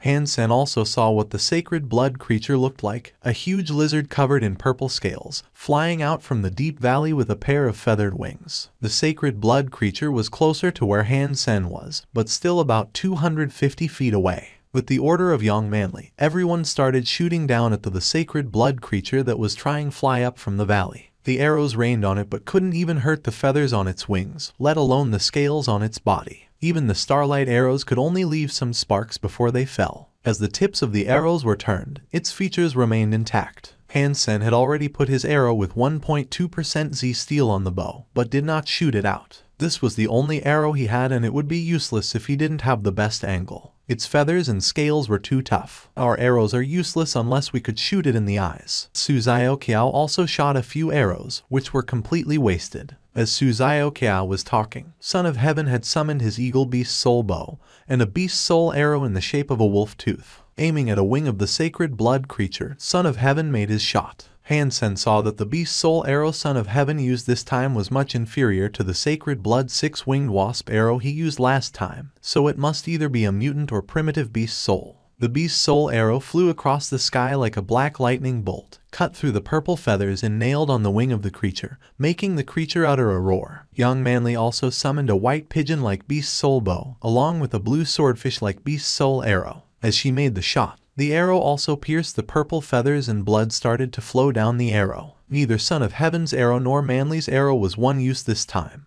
After the arrows hit the target, they summoned them back to their hands. This means infinite arrows. Beast soul arrows are so much better than Z steel arrows in this sense. Han Sen was green with envy, wishing he could grab the beast soul arrow from Son of Heaven's hands. It must be a mutant beast soul, or else it wouldn't have penetrated the wing of a sacred blood creature so easily. Son of Heaven and Young Manly both knew the wings were the weakest part of the creature and aimed again at its wings. The creature took another 2 shots and flew away from the cliff. Son of Heaven's beast soul bow was obviously stronger than Doomsday. When he made a shot 600 feet away from the creature, the arrow still went through its wing. Everyone was desperately shooting at the creature, while the injuries they made were still not fatal. The creature escaped and flew away. "Go after it. Its wings were hurt so it can't go far." Son of Heaven gave the order and those who had beast soul mounts all summoned their mounts and chased after the creature. Han Sen and others who had no mounts could only follow by running and were soon left behind. After all, those with 2 legs could never outrun those with 4. In a while, they could no longer see the mounts and suddenly heard the thud of hooves. It was Qin Xuan and others who were attacking in the valley. Qin Xuan called to Han Sen when her mount passed by him. considering her mount could take a second person and Han Sen was a good archer with Doomsday. Han Sen was delighted and quickly leapt on the mount. He thought his chance had gone, but now Qin Xuan would take him, so he had a second chance. Qin Xuan followed the hoof prints and went ahead. Sitting behind her, Han Sen had to put his arms around her to keep himself on the mount. She was in beast soul armor, so he couldn't really feel a thing. In addition to the hoof prints, there were also traces of blood on the ground, which must be from the sacred blood creature's wounds, proof that they were in the right direction. After 8 hours of chasing, Qin Xuan finally saw Son of Heaven, Young Manly and others ahead of them. Son of Heaven stopped in front of a mountain and looked up at the top of the mountain. Qin Xuan and Han Sen approached. The mountain was like a sword plugged into the ground, standing at least half a mile high, and the sacred blood creature was crouching on the mountain top, howling from time to time. This mountain is too high. Even the beast's soul arrows couldn't possibly hurt the creature. Seeing Qin Xuan, Young Manly said. Son of Heaven also looked to Qin Xuan and saw Han Sen sitting behind Qin Xuan with arms around her waist. Suddenly he had an urge to kill Han Sen. We must try to climb up to kill it as soon as possible, or we can chase it down. With the self-healing ability of a sacred blood creature, its wounds will heal in a few hours and we could no longer kill it by then, said Qin Xuan, staring at the mountain top. Then we will climb up and kill it. Son of Heaven put away his mount. This mountain is too steep. If we were attacked halfway, we would die, Young Manly objected. We could send a few people up and we will watch here. If it attacked, we would shoot it dead, Son of Heaven said calmly. Who should go up? Qin Xuan looked at Son of Heaven and frowned. Obviously, whoever going up will be in great danger and no one would not want to take the risk. Only Manly and I could threaten it with arrows. And we need you, Qin Xuan, to stay and give orders. The rest should all go up. We've come too far to give up. Whoever goes up can have a bigger share of its meat, so it is fair, right? Son of Heaven's gaze swept across the faces of the men in front of him and turned cold when it met Han Sen.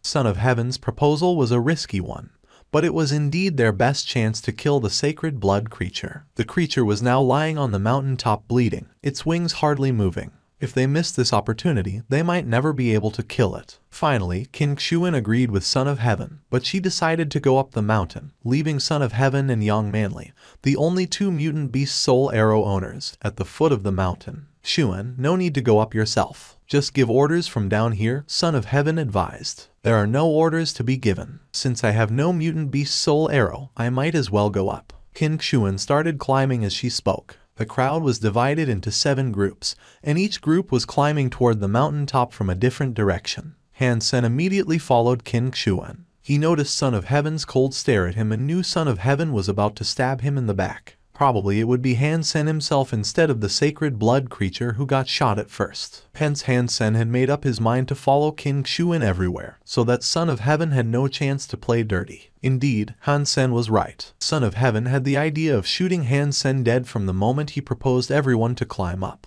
On the slope, Han Sen would have nowhere to hide and thus be doomed. But now Han Sen was always following Qin Xuan. If Son of Heaven made any move, Qin Xuan would save Han Sen for sure. However, Son of Heaven didn't give up just for this. Instead, he now had an even stronger desire to kill Han Sen. All he needed was a moment when Qin Xuan went away from Han Sen. Although the slope was steep, the groups were all equipped with a full set of climbing tools and they soon climbed halfway. The sacred blood creature was severely hurt. When it noticed the climbers, all it could do was howling at them as it was unable to go down and attack or fly away. As Qin Xuan and others approached the top of the mountain, the creature tried to fly away by flapping its blood-stained wings, while it immediately fell. All groups were overjoyed and started to shoot at it with arrows. Although they couldn't harm the creature, it was infuriated. Suddenly, the sacred blood creature flapped its injured wings and pounced on the closest man. The man had no place to hide on the slope and helplessly hacked his blade at the sacred blood creature. His blade cut the creature on the head but didn't even leave a trace on its scales. The man himself was bitten by the sacred blood creature and torn into 2 halves. His blood sprayed everywhere, which scared people off. At this point, everyone knew that the sacred blood creature was a spent bullet. It had bled too much and could hardly fly. Despite the casualties, they were going to kill this sacred blood creature. Not able to find a chance to kill Han Sen, Son of Heaven had to take it out on the sacred blood creature.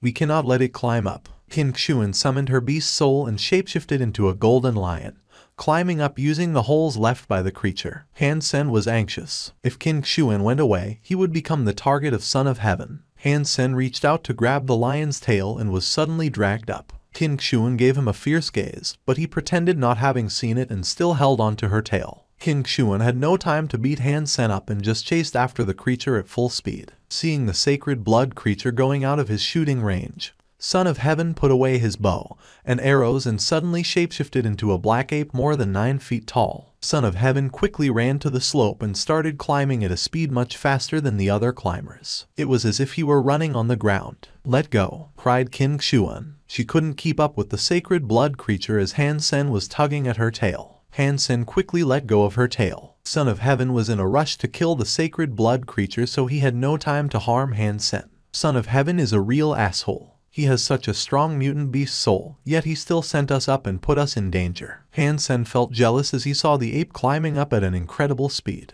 He did have the Bloody Slayer, but its strengths were its galloping speed on the ground and the dexterity of its human hands. For mountains as steep as this one, the Bloody Slayer could never climb up with its 4 hooves. Son of Heaven soon went ahead of King Xuan the Golden Lion and was directly behind the sacred blood creature. The creature that was already on the mountain top clawed at Son of Heaven as it saw him. Han Sen found a place that was not so steep and held Doomsday in both hands while watching the fight on the mountain top. Pulling out a Skyfall arrow from his quiver, he shot it at the sacred blood creature. He barely hurt the sacred blood creature with his arrows, and 2 were shot at Son of Heaven, who was fighting the sacred blood creature. Of course, Skyfall arrows wouldn't hurt Son of Heaven either. It was so badly made that it wouldn't even pierce the skin of mutant creatures. Han Sen was just warming up. After all, he only had 1 Z steel arrow and wanted to make sure he would succeed with it. "Damn it, do not shoot if you don't know how to use your bow. Put away your useless arrows," growled Son of Heaven, who had been shot twice by Han Sen.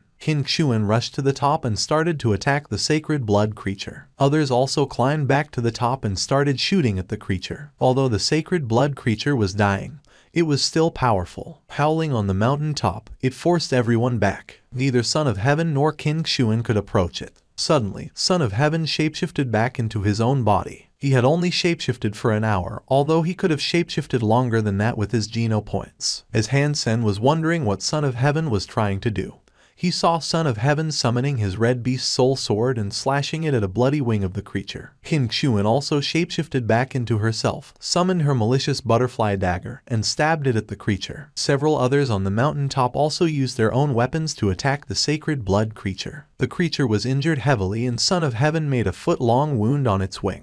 The creature was bathed in its own blood. King Xuan took the chance to stab her dagger into the creature's wound, and its blood suddenly turned black as it was poisoned by the dagger. "Attack harder. It is almost dead," yelled someone. And then everyone stepped up their game. Han Sen saw clearly from where he was standing that the henchmen of Son of Heaven did have incredible skills. They moved around on the slope as though they were walking on flat ground. If they hadn't been there to distract the creature, Son of Heaven and King Xuan would not have succeeded so easily. Seeing that the sacred blood creature was almost gone, Han Sen grabbed Doomsday and stared at the creature, looking for a chance to make the shot. If he made the last attack before the creature died, he would have an opportunity to gain its beast soul. Although the chance was very slim, an opportunity was still better than nothing. Son of Heaven took the risk and climbed up himself for the last attack as well. Whoever made the last hit could keep the beast's soul for him or herself. That was a default rule in the shelter. The reason was that only those who made the last attack would know if they had gained the beast's soul or not, and no one would know if they were lying. Crack! Son of Heaven's sword was slashed into the neck of the creature and made a cut so deep its bones were exposed. More blood started to gush out. The creature once again suffered a fatal hit and went mad. It gathered all its strength and swept its wings across the crowd, forcing everyone to back off. Trembling, it flew up again toward a different mountain. Everyone knew from how bad it was bleeding that it was going to die very soon. Son of Heaven quickly summoned his own mutant beast soul bow and arrow, shooting at the creature in the sky. The arrow penetrated its wing. The sacred blood creature couldn't take it anymore and started to fall with its wings helplessly flapping. It was falling too fast, and it was too late for others to shoot at it. Son of Heaven was overjoyed, as even if the sacred blood creature fell and died, he was still the one who attacked last and had a chance at its beast soul. Suddenly, an alloy arrow was shot from the slope and disappeared in the creature's wounded neck. Son of Heaven suddenly raged, and everyone else was shocked. In the blink of an eye, the sacred blood creature had fallen at the foot of the mountain and died. Sacred blood creature purple winged dragon killed. Sacred blood beast soul of purple winged dragon gained. Eat the flesh of purple winged dragon to gain 0 to 10 sacred blood Geno points randomly. The voice sounded in Han Sen's mind. Han Sen almost shed tears for happiness. However, he managed to fake disappointment, helplessness, and frustration. Everyone on the mountain top was looking at him, especially Son of Heaven. If he could kill with his sight, Han Sen must have died a million deaths. Although there was the default rule, Han Sen made up his mind not to admit he had gained the beast's soul, or Son of Heaven would definitely kill him. People who saw his disappointed look did not entirely buy it, but did feel better somehow. After everyone had come down from the mountain, Son of Heaven seized Han Sen's collar and asked, "Have you got the beast's soul?" No, Han Sen insisted that he had gained nothing. Son of Heaven was skeptical and tried to beat Han Sen up, but King Xuan stopped him. "Son of Heaven, my guy broke no rules. He said he didn't get it. And even if he did, you have no right to ask him to hand it over to you," said King Xuan, her face grim. Han Sen was in her gang. If he was beat up by Son of Heaven, she would have no authority in the future. Son of Heaven stared at Han Sen for a long time before he walked toward the dead body of the purple-winged dragon,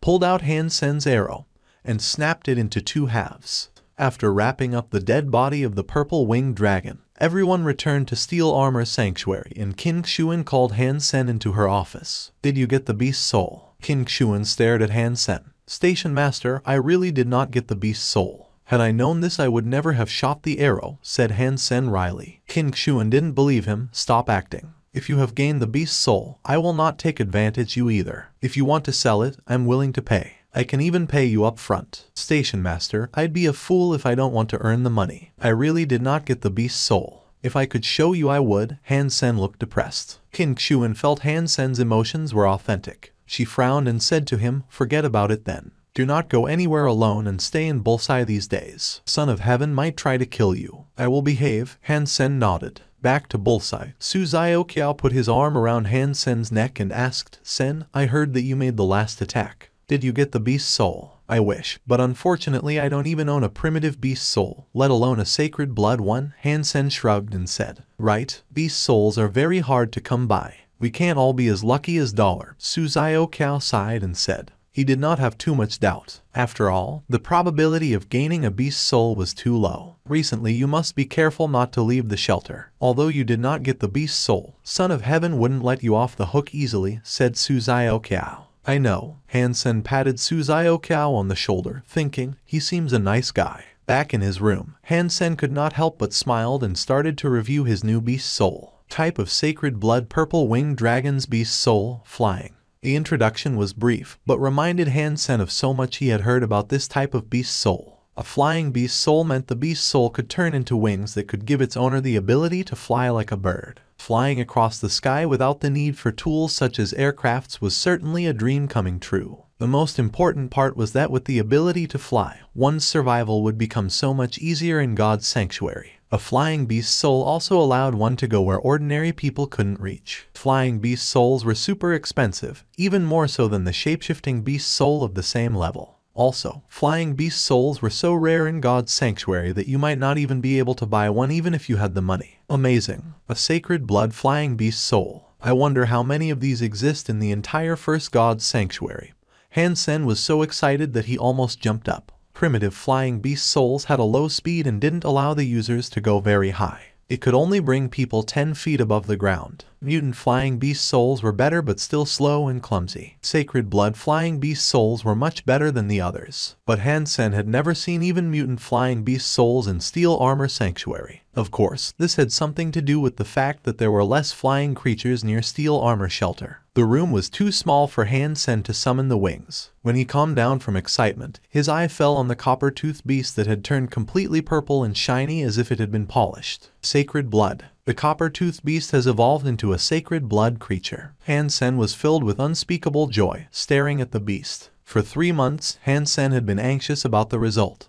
But now he knew it for sure. Every 3 months, he could have a creature evolved into a sacred blood creature. If the words got out, everyone would go crazy. Like today, it was so hard for such a huge group of people to hunt a purple-winged dragon. And after it was killed, every member in the group would share its meat. Son of Heaven's gang would have a bigger share, and King Xuan's gang would have the rest. After everyone got their own part, how many Geno points can a small part of the entire body offer? Hunting that cost a lot of resources and effort like this one would happen at most once per month, and the success rate would be at most 50%. Yet Han Sen could have the meat of an entire sacred blood creature all to himself every 3 months. Son of Heaven and King Xuan were both several years older than Han Sen, but they still hadn't evolved to enter Second God's Sanctuary, which meant maxing out on sacred Geno points took a lot of time and effort. Behind Son of Heaven was Starry Group, and behind King Xuan was the military. Even they were not able to max out on sacred Geno points within 10 years. Sacred Blood Copper-Toothed Beast killed. No beast soul gained. Eat its meat to gain 1 to 10 sacred Geno points randomly. Although there was no beast soul gained, Han Sen was still over the moon. He quickly set up a pot and was ready to make a stew. Meat of Copper-Toothed Beast eaten. 1 sacred Geno point gained. 2 days later, Han Sen finished a big pot of Copper-Toothed Beast meat and even sucked the bones clean. He threw the bones into the fire so that there was nothing left. A total of 7 sacred Geno points was added to his former 18 points. Now Han Sen had 25 sacred Geno points and his fitness had been further improved. He felt as though he had endless strength. Looking at the primitive shrieky beast he kept in the cage now, Han Sen couldn't help but smacked his lips. Shrieky beasts were relatively small and had no hair, so he could just throw it in the pot entirely when it finished evolving. That was why Han Sen had chosen a shrieky beast to evolve. Yesterday King Xuan had divided the meat of the purple-winged dragon among her gang. All she had was a smaller half of the body, so all each person would get was just a slice, about 1,000th of the body, which wouldn't be of much use at all. Hence, like most people, Han Sen chose to get $200,000 as the reward instead of the slice of meat. When they were both at the agreed place, Han Sen showed the blacksmith the broken arrow and asked him if he could repair it. The blacksmith said indifferently, "Nope. You could weld the parts together with any welding machine, but the toughness and stability wouldn't be the same. The arrow is wasted. Do you recycle the material? It has 1.2% Z steel, which is worth something, right?" asked Han Sen. $5,000, the blacksmith said. "I bought the arrow for 300,000, and the Z steel is only worth 5,000. asked Han Sen with his eyes wide. "Or you can keep it," the blacksmith simply said. "Fine, 5,000 it is." Han Sen put away the money and asked, "Do you have better Z steel arrows?" "No, I have a dagger with 5% Z steel though." "You want it?" replied the blacksmith. "How much?" Han Sen knew that 5% Z steel was the limit of the contemporary technology. Alpha alloy would become as brittle as glass if the percentage of Z steel was higher than that. 300,000, said the blacksmith. Through the warehouse, the blacksmith showed Han Sen into a room. This room looked like an armory and Han Sen was dazzled. A variety of weapons were neatly arranged inside, their shining blades exuding a thirst for blood. The blacksmith grabbed an 8-inch dagger and threw it to Han Sen. "This is the one. Take it and leave." Han Sen's eyes were attracted to the knife on the north wall of the room. The style of the knife was ordinary, but it was the only weapon on the north wall, while the other 3 walls were fully covered with different weapons. "How much is that knife?" asked Han Sen curiously. 100 million, the blacksmith said coldly, pushing Han Sen out. 100 million. What material did you use to make that? Han Sen could not help but asked. 75% Z steel, the blacksmith said. "Next time you need to buy something, come here directly." 75% Z steel. He must be exaggerating. With the current technology, we can't even produce alloy with more than 5% Z steel. Han Sen whispered to himself. He didn't say anything though since he wouldn't buy it anyway. Back home, he heard the ringtone from his comlink and saw Zhang Denfeng's number on the screen. He answered the call. "Sen, come to Twilight. I have a gift for you," said Zhang Denfeng excitedly. "What gift?" asked Han Sen. "You'll know when you get here." "See ya," replied Zhang Denfeng, keeping Han Sen in suspense. Han Sen changed his outfit and went to Twilight Tavern, which was a restaurant Zhang Denfeng often took him to. The dishes served here were delicious and the decoration was outstanding. When he arrived at the reserved private room, Han Sen was surprised to see Han Hao there as well. Han Hao saw him and looked very uncomfortable. Han Hao forced a smile and said hello. Han Sen smiled back at him, and was then pulled aside by Zhang Denfeng. Being a private person, Han Sen thought it was quite alright if Han Hao didn't want to have any contact with him, and he had no hard feeling about it. Zhang Denfeng did not pay attention to any of these and asked Han Sen to sit on the sofa. Zhang summoned a white saber-toothed tiger beast soul, which turned into a sharp knife in his hands. Showing a few tricks with the knife, he asked proudly, "Sen, what do you think of my newly gained mutant beast soul?" One word, awesome. Han Sen gave him a thumbs up. Han Sen had wanted a mutant beast soul weapon for a while, but he had no luck with beast souls recently. "Old friend, now I have a new knife, so I want to give my old weapon to you, if you don't mind." Zhang Denfeng slipped Han Sen an alpha alloy broadsword. Han Sen was a bit surprised to see the broadsword, which was of the same style as the one he just cut off. This broadsword, Han Sen was touched. Zhang Denfeng was such a dear friend that he would just give away a weapon worth $1 million to him. Before Han Sen had time to say something, the door of the private room was pushed open and a fat woman draped in jewels squeezed herself in. Son, I saw you when you came up here. You said you had important things to do when I asked you to go Mr. Hu's banquet. So, this is what you call important. What do you expect to gain from hanging out with these lads? Mr. Hu has invited his son's friends, who are all young leaders on planet Roka. You should make friends with them to succeed in the future. Han Yume threw a rampage at Han Hao, taking him out. Mom, By the time Han Hao wanted to explain, he had been pulled out the room. Stop it. The young master of Sunwood Mining, Lin Beifeng, is also here at the banquet. I heard that he is also in steel armor shelter now. If you two can bond, you would do so great in the shelter, said Han Yume. Han Hao was a little depressed. He had come here to make things right with Han Sen and use his connections to enter Qin Xuan's steel armor gang. Han Yume's words had rendered that impossible. Han Hao thought that Han Sen was definitely sleeping with Qin Xuan to get where he was. Or else how could he confront Luo Tanyang and be recruited into Bullseye?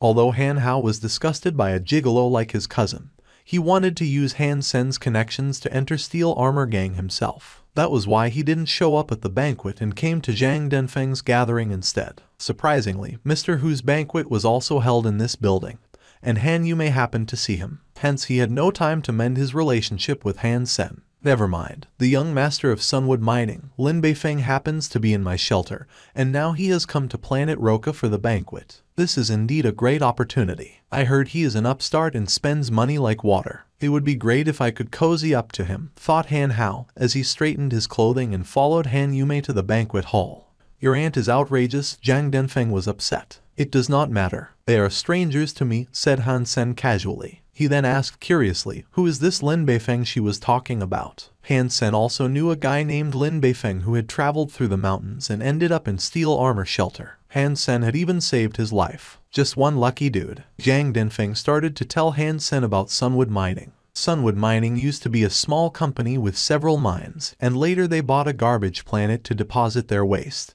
where they ended up finding a lot of precious minerals. Within 20 years, by selling the rare minerals they discovered on that planet, Sunwood Mining had become a prominent interplanetary mining group, the boss of which was Lin Beifeng's father. Lin Beifeng had just entered God's sanctuary and was already known for his generosity. Many were trying to make friends with him for that. Such good luck, Han Sen sighed. Such is life. He must have outperformed billions of other sperms to be who he is. Zhang Denfeng smiled and said, but Sunwood Mining has no facility here on planet Roka. What is he doing here? In the banquet hall of the same building, the social elite were chatting and drinking, many of whom had already entered Second God's Sanctuary in their 30 seconds. However, the focus of the banquet was a 16-year-old teenager. If Han Sen were here, he would recognize the teenager was Lin Beifeng, who he had saved. Lin Beifeng was entertaining all guests gracefully. From his good manners, no one would think he was nouveau rich, and several socialites were attracted by him. Han Yume and Han Hao had wanted to speak with Lin Beifeng,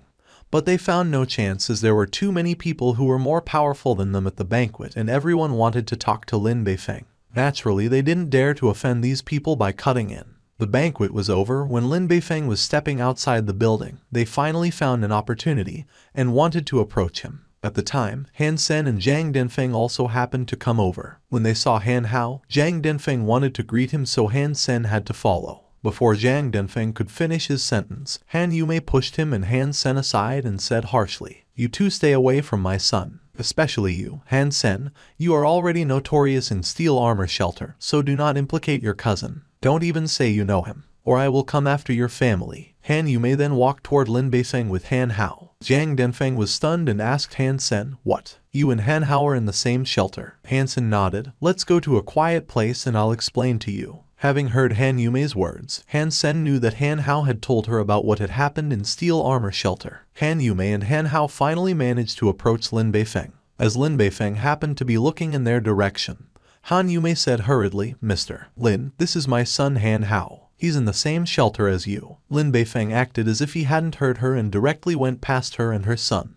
Han Yume was dumbfounded and watched Lin Beifeng leaving. Lin Beifeng walked faster and faster toward Han Sen and Zhang Denfeng, who were just leaving. He grabbed Han Sen's arm and cried, "Sen, I have finally found you." "Brother, I've missed you." Lin Beifeng then gave Han Sen a big hug. Both Han Yumei and Han Hao were shocked. They had no idea how Lin Beifeng would know Han Sen and call him brother. Han Sen pushed Lin Beifeng away and frowned. "Why are you here?" Lin Beifeng wasn't offended at all and quickly offered cigarettes to Han Sen and Zhang Denfeng. He said excitedly, "I came to look for you. I heard you live on planet Roca, so I came here. But I don't have your address and it took me days to ask about it. Now I've met you, you must look out for me in the future." Han Sen saw everyone was looking this way and said to Lin Beifeng, "Let's not talk here. We can catch up later." Han Sen and Zhang Denfeng went out, and Lin Beifeng quickly followed them. "Sen, my aircraft was parked outside. Let me give you a ride." Han Yumei and Han Hao watched Lin Beifeng cheerfully following Han Sen around and couldn't believe him to be the elegant young master they saw at the banquet. Han Hao, it was indeed Han Sen who was talking to Mr. Lin.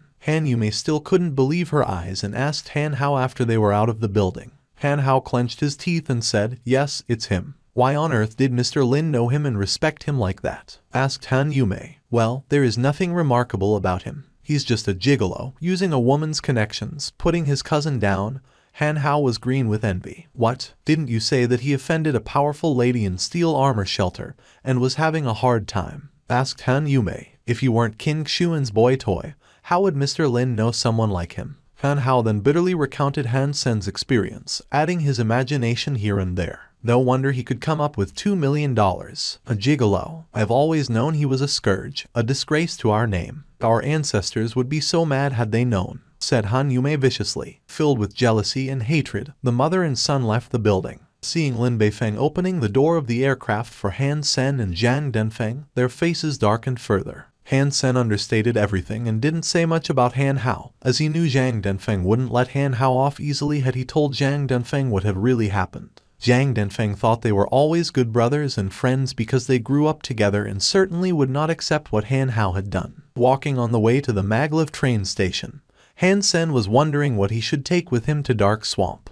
There were almost no human activities there, so he would definitely return with lots of prey. Even if it weren't for the Beast Soul Arrow, Han Sen would still want to go there. He now had Sacred Blood Beast Soul Wings, and the swamp that might be dangerous to others was easy for him. Han Sen suddenly heard a glitch sound and all the lights started flashing. Surprised, he looked up and saw a meteor-like fireball quickly falling from the sky toward his direction. "Warning, warning, unidentified flying object detected." Bang! After the alarm of the planet's defense system sounded for a few times, the fireball hit a tall building followed by an explosion. It turned dark as the electricity was out. Even the earth seemed to have shaken a bit. Han Sen looked up to the collapsed building and saw a strange spherical aircraft crashed into the building with half of its body sticking out, surrounded by burning flames and thick smoke. People were screaming, crying, and running around. This area was a school district and the building hit was a school's main building. Those running from the building were mostly students about 10 years old. Because it was a public school in the integrated compulsory education system, it was not equipped with a good security system. After the explosion, there was no immediate response. The electricity had been cut off for some reason and the automatic fire protection system was also paralyzed. In the dark, people could only see the fire at the impact site. Han Sen saw the appearance of the aircraft and suddenly clenched his fists. He had seen aircrafts like this one before. A spherical aircraft was beyond current human technologies and could only be produced by the only enemy of mankind in the interstellar era, Shuras. Shura was the name given to them by mankind, and their true name could only be described in their own language. Shuras looked like men except that their males had one horn on their head and their females had two. Both Shura males and females wore masks from childhood. Their masks and horns symbolized their identity. Human beings had fought them for centuries in the space. In the beginning, because both Shura's physique and technology were superior, men kept losing in the battles against them. About 200 years ago, mankind discovered God's sanctuary and started to gain geno points in this other world, so humans' physique had been greatly improved. Gradually, humans were able to hold the line and face off Shuras. Planet Roca was a commercial planet and was nowhere near the war zone. Han Sen felt incredible to see a Shura aircraft here. He grew up on planet Roca and had only seen Shuras and Shura aircrafts on the news and Skynet. When Han Sen was staring at the aircraft, he saw a 7-year-old girl who was hung on the collapsed building with her clothes caught on a steel bar sticking out from the building. She tried to climb back into the building by grabbing the steel bar, but she was not strong enough. Struggling, her clothes caught on the steel bar were about to tear. Face covered in tears and hands covered with dust and blood, she was almost desperate. Even if she could get inside the building, there was fire anywhere and there was no way she could survive. The little girl gradually lost her strength and her clothes was slowly tearing. From such a height, even an adult who had max mutant geno points would fall to death, not to mention a kid. Bam! Next to the little girl, the door of the Shira aircraft suddenly opened and out came a Shira with a single golden horn on his head and a white mask that covered all his face but his eyes. The Shira was in a broken suit of alloy armor and bleeding dark green blood all over. The blood of Shira was different from that of human and was as green as bile, which was another way to tell if someone was Shira. Han-sen was shocked by the look of this Shira. The decors and materials of the Shira masks had a lot of meanings behind them, but Han-sen didn't really know much about that. However, just by the look of his golden horn, Han-sen knew this Shira was not ordinary. Shira's horns were their most prominent symbol of identity. Their horns were in 4 colors: black, white, gold, and purple. The black-horned were civilians, the white-horned were elites, the golden-horned were aristocrats, and the purple-horned were royalties. From this random aircraft had walked out a Shira aristocrat, which surprised Han-sen. The Shira held in his hands a black katana. The Shiras all had great physiques. Any adult Shira could match a human evolver in a hand-to-hand fight. Stronger Shiras could even reach the level of surpassers. The Shira came out from the aircraft and saw little girl crying. With a cruel gleam in his eyes, he raised his katana and slashed it toward the little girl's head. Han-sen summoned the Black Beetle, Bloody Slayer, and Purple Winged Dragon all at once and turned himself into a giant winged centaur covered in golden armor, and even his wings were covered in golden armor. Boom! The huge wings brought him to the middle of the building almost instantaneously. Taking the girl with one hand, Han-sen grabbed the blade of the Shira's katana with his other hand. Blood suddenly flowed out along the blade. When he saw the golden horned Shira coming out the aircraft, he was thrilled and worried at the same time. He was thrilled because this was a great opportunity for him. A Shira aircraft falling on planet Roka was such a rare incident. Plus the Shira in it was an aristocrat. This was the golden ticket for him to become a more famous reporter. But at the same time, Fang Minquin was also worried about the fate of the little girl. As a professional journalist, regardless of his urge to yell help, Fang Minquin stayed quiet and just recorded and uploaded everything faithfully. However, when seeing the Shira slashing his katana at her, Fang Minquin saw her frightened little face and could not help but cried, "Someone save her." But no one could respond to that. The rescue team had not arrived, and even if someone had an aircraft it would be hard to park it on such height. Boom! A pair of golden wings cut into the frame and a majestic figure took the little girl into his arm, his other hand catching the blade of the Shira. Blood dropped down from the katana, and Fang Minquin felt as if his heart had stopped. Someone rescued the child. Fang Minquin burst out a cry. Han-sen was shocked when he caught the blade of the katana. His sacred blood armor couldn't even block the sharp katana and his palm was still cut. Although the cut wasn't deep, he realized this Shira was a tough opponent. Han-sen flew back several yards flapping his wings, holding the little girl in one arm. He suddenly felt a chill from behind and quickly turned around. The Shira was raising his katana and was about cut it at Han-sen. Han-sen gritted his teeth and span around in the air, barely escaping the Shira's attack. The Shira jumped up and stepped on the wall, throwing himself at Han-sen. Does he have some genes from a flea? Han-sen fought and flew to a building nearby, broke a window and put the little girl inside. Han-sen took a look inside the room and found it to be a classroom with dozens of children inside, shivering in the corner. Damn! Before Han-sen could figure out a solution, the Shira was already in his face with the katana in hand, hatching it down at Han-sen. Han-sen could dodge this attack, but when he was ready to move, he suddenly froze. Behind him was the classroom full of children. If he dodged, the Shira would enter the classroom. The Shira was on a human planet and there was no way he could survive here with so many enemies around him. He would choose to kill as many as he could before he were to die. By no means would Han-sen let him enter the classroom. Facing the katana, Han-sen only leaned to his side to protect his vital organs, while throwing a punch toward the Shira's face. The Shira was slightly surprised, as he did not expect Han-sen to stay where he was. Although the Shira didn't put all his strength into this attack, his katana still cut through the sacred blood armor into Han-sen's shoulder, making a squeaking sound when its blade met the bone. At the same time, Han-sen's fist also hit the Shira in the face, forcing him to bend his body backwards. The material of the Shira's mask was made of extreme tough material, and did not crack at Han Sen's punch. The Shira caught the alloy framework in the wall with his toes and swung back to reach for the katana stuck in Han Sen's shoulder. Not wanting to give his katana back, Han Sen blocked his palm with one hand and punched at the Shira's throat with the other hand. The Shira returned a punch at Han Sen's chest, and soon it became a fist fight. In a short while, Han Sen started spitting up blood. Why didn't he dodge? Since he could fly, he could have dodged the attacks, wondered Fang Mingquan.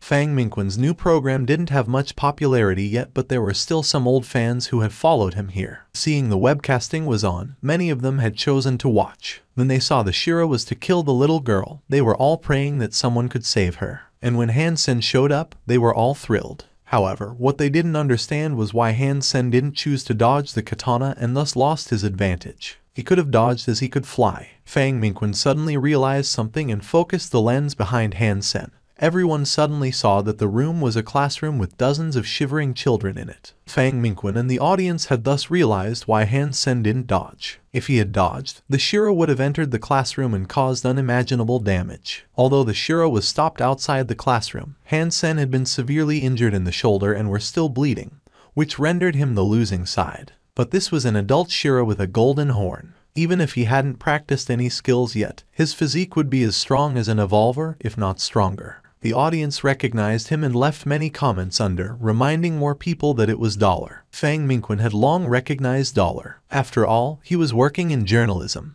The video of Han Sen passing the robot channel was such a hit that he had watched it as well. Because he had watched the video, he knew that Han Sen was still unevolved while his opponent could at least reach the level of an evolver, so this was not a fair fight. So were the audience aware of this? This is not good. Dollar has not become an evolver yet. Could he stop the Golden Horn Shira? Dollar, hold on. Damn, why am I not there? I would love to help him kill the Shira. Bang! Han Sen took another hit in the face. Although he was armored, his head was still ringing and his eyes even went blind for a second. Feeling a churning in the chest, he spilled up another mouthful of blood. Han Sen was very clear that he was far weaker than the Shira even after he had shapeshifted into the Blood Slayer. If the Shira hadn't already been hurt badly, Han Sen probably couldn't last this long at all. Fortunately, he had been practicing Jadeskin for a long time and had gained lots of Geno points, which allowed him to fight until now. Bang bang. Each time Han Sen punched at the Shira, he could only force the Shira to bend backward, while when the Shira punched at him,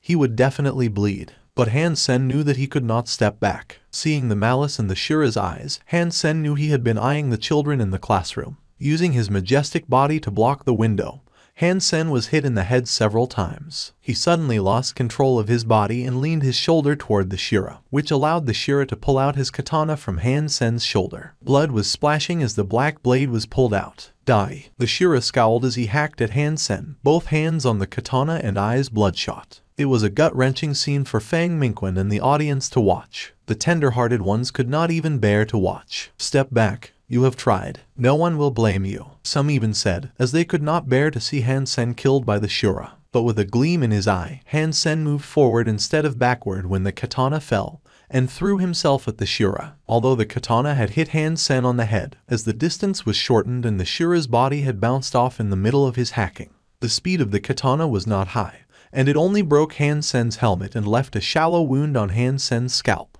Without a pause, Han Sen flapped his wings and moved behind the Shira. He locked the Shira with his own body in the air so that the Shira could make no moves. Ghost Haunt had worked wonders. Han Sen was able to lock down the Shira who had much greater strength than himself. As he knew his shapeshifting time was almost up and his body would probably suffer permanent damage if he went over the time limit, Han Sen tumbled upside down with the Shira locked between his arms and jumped, speeding up toward the ground with his wings moving. You are crazy, cried the Shira with horror in his voice. At this moment, everyone seeing this was stunned and the comments online had stopped. Fang Mingquan's lens followed the golden meteor falling rapidly toward the ground. Because other buildings had blocked the view, the golden meteor disappeared at the 6th floor of the building. All that could be heard was a bang, followed by silence. After a long time, a new comment appeared, $. Then there was a burst of comments, which were posted so fast that the words became a blur. Not in the mood to check the comments, Fang Mingquan desperately ran to the spot that Han Sen was falling to. He could vow that this was the fastest he had ever run in his life. When Fang Mingquan got there, there was already a crowd.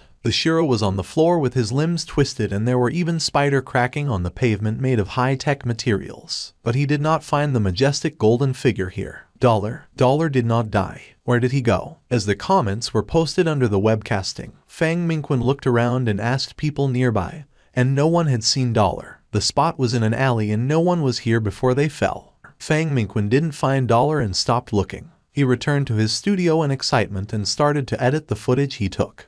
Features on this video. Fang Mingquan stayed up all night editing the footage. This was definitely an exclusive headliner. With the webcasting last night, word would get out and the edited video was sure to go viral. It was the desire for success and the admiration for Dollar that drove him to edit the video so fast. Fang Mingquan thought that this must be his best work since he first became a journalist many years ago. On the Skynet, Fang Mingquan saw a lot of messages asking him about the webcasting yesterday. At that time, power was out and no monitoring camera was working. There were some individuals who tried to film the incident, but their work was either from a bad angle or too blurred, and could not be compared to his professional work. Fang Mingquan took a deep breath, named the video The One and Only Dollar Our Angel, and then clicked upload. After uploading it, Fang Mingquan didn't look at the screen anymore but sat down and lit a cigarette. The One and Only Dollar Our Angel didn't have voiceover and was less than 3 minutes long. It started with the little girl when she was about to fall. Her frightened face with tears,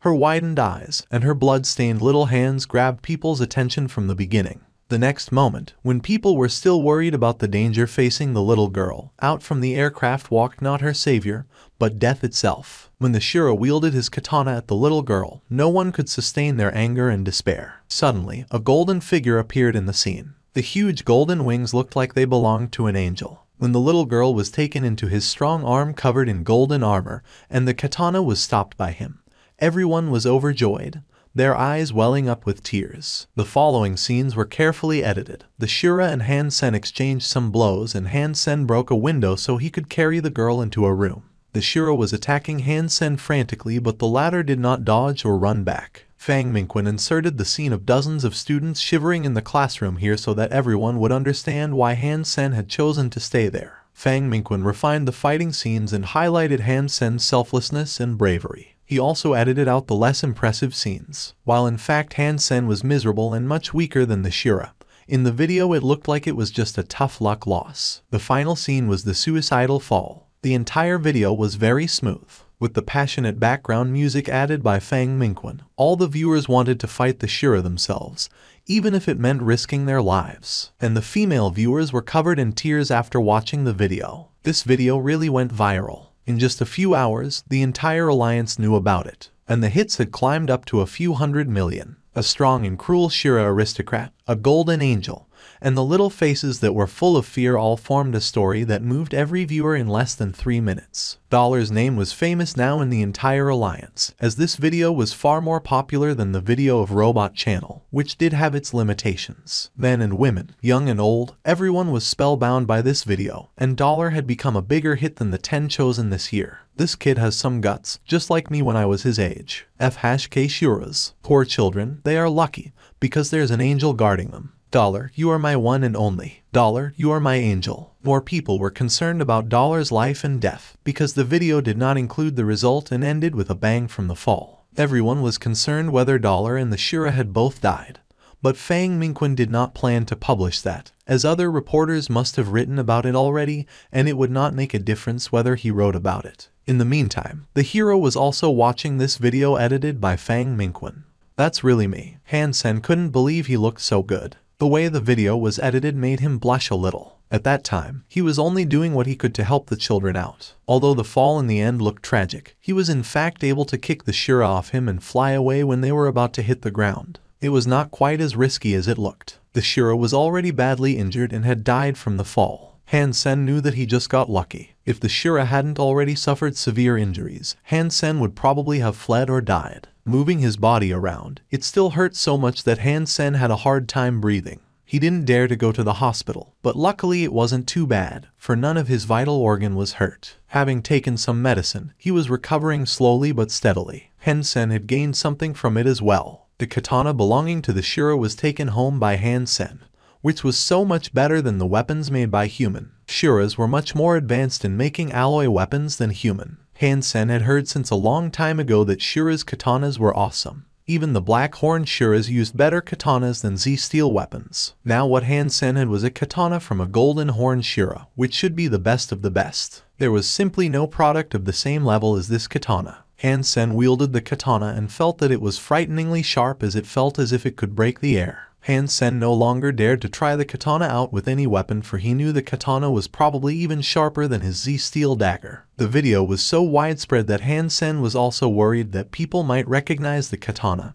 and thus himself to be duller. So he had decided to make some changes to the katana, which were mainly to change its color. He spray painted the katana in a golden color so it looked as if it were made of brass. He also ordered a cheap but flamboyant sheath on the skynet so no one could tell it was a Shura katana when it was in the sheath. In fact, Han Sen did not intend to use it in front of others. These were just precautions he took. Han Sen had also wanted to replace the hilt of the katana to make it even less recognizable, but was unable to remove the hilt. However, he found a bead embedded in the hilt and took it out. To his surprise, the bead was hollow. Inside the bead, there turned out to be a small memory chip. Han Sen inserted the chip into his device, trying to figure out what was stored there. What he didn't expect was that there was a Shura's martial art recorded in the chip, which was called Bladestorm. The description said it was the top secret of a Shura aristocratic family. Can a human learn Shura's martial arts? Wondered Han Sen. After reviewing Bladestorm, he was convinced that he could learn it as long as his physical fitness level was high enough. Han Sen started to try and practice Bladestorm and didn't encounter too much obstruction, which meant his physique had reached the prerequisite of Bladestorm. Bladestorm sounded like weapon skills, but it could also be used without any weapon. The key was to fully explore the potentials of one's body in order to launch swift and powerful strikes. If one became skilled in Bladestorm, one could launch those strikes with any part of one's body. Han Sen hadn't recovered at the moment anyway, so he didn't go back to God's sanctuary and stayed home practicing Bladestorm. Lin Beifeng was the only one who called daily to check when he would go back to Steel Armor Shelter and start to hunt. Qin Xuan thought he was just hiding from Son of Heaven, so she didn't call. Han Sen checked his ringing comlink and it was Lin Beifeng again. He hesitated before picking up. Sen, how come you are still not in God's sanctuary? I've been waiting for you, lamented Lin Beifeng. Han Sen didn't even turn the video chat on because he was depressed enough just by listening to Lin's voice. I will not hide from you. The truth is that I am recently preparing for a big campaign, Han Sen said mysteriously. What kind of campaign do you have in mind? Count me in, said Lin Beifeng eagerly. I won't disclose the details now, but at least we'll be able to hunt mutant creatures. Han Sen was telling the truth. He was planning to go into Dark Swamp as soon as he recovered. He couldn't guarantee sacred blood creatures, but there would surely be mutant creatures. Sen, you must count me in, said Lin Beifeng hurriedly. I'm working with others on this, so the team members are fixed and I cannot add anyone in. Han Sen kept Lin Beifeng in suspense before he continued. But I'm short of money recently, and if you can provide me with some Z-steel arrows with 5% Z-steel, I will send you part of my share of the praise, and it won't be less than an entire mutant creature. Excellent, I'll send you those arrows right now, replied Lin Beifeng without demur. Hang on, I'm busy at the moment. Just have the arrows ready and I'll contact you when I'm ready, said Han Sen.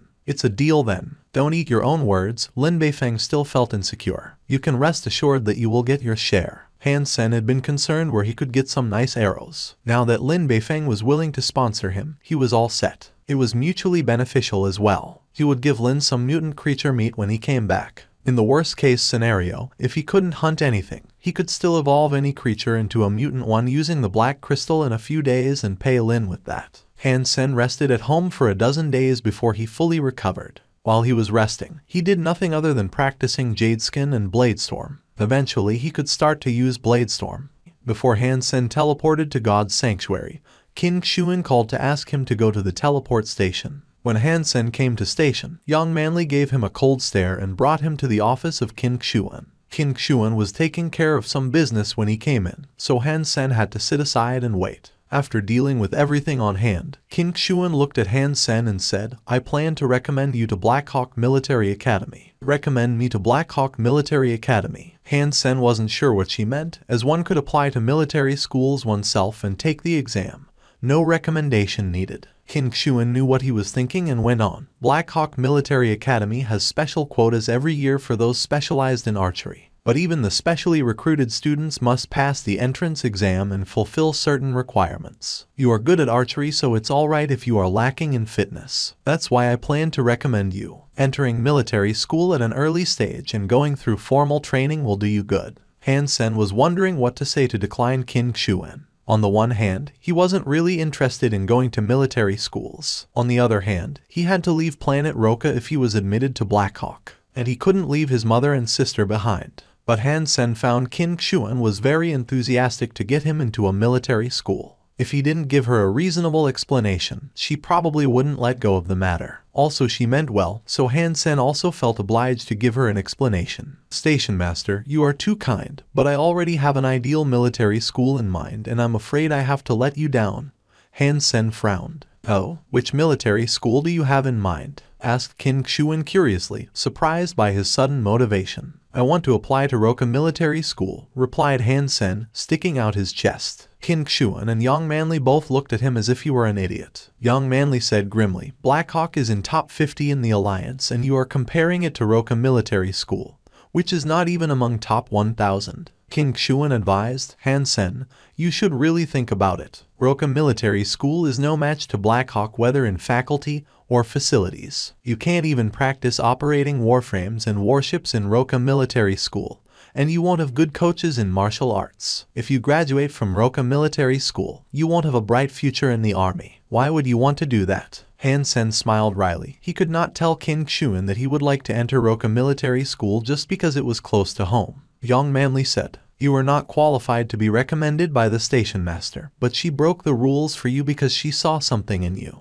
You need to think carefully. Ready to reply her, Han Sen heard a knock on the door. Station Master, your data analysis is ready. Great, send it over. Qin Xuan turned on a smart device and a video was displayed. Han Sen took a look and was slightly surprised, as the video was his fight with the Golden Horn Shura. It was not, however, the edited version, but Fang Mingquan's original footage. A comprehensive data analysis was made in each movement of Dollar, and the Shura was accompanied with detailed real-time combat stats including the agility, punching speed, critical strike and damage. There was also the scene of the dead Shura in the end. When the display was over, Qin Xuan asked Young Manly, what do you think of Dollar? Stupid, was Young Manly's reply. Han Sen, who was secretly proud and ready for Young Manly's compliments, almost choked on his own saliva. Please explain. Qin Xuan did not seem to be surprised. Young Manly said, Dollar's strength and speed are very good. Although we do not know his exact fitness rating, he is definitely among the top in First God's Sanctuary when he shapeshifts. However, his strength and speed are still much weaker than the Shura. We could even estimate that he would have died 1,000,000 times if the Shura weren't badly injured already. Qin Xuan nodded, agreeing with Young Manly. Young Manly continued, Dollar's wings look like advanced flying beast soul. Judging from his speed, it's very likely a sacred blood beast soul. With such a flying beast soul, a fleet-footed shapeshifting beast soul, and great speed, he is the ideal archer. He should shoot arrows from afar instead of engaging himself in a stupid fist fight. Qin Xuan smiled, you are right, but it was an emergency and it looked like Dollar wasn't good at archery. He has never used bow and arrows before and has always been fighting head-on, the complete opposite of this one. Young Manly knew Qin Xuan was referring to Han Sen and said, if Dollar can become an archer,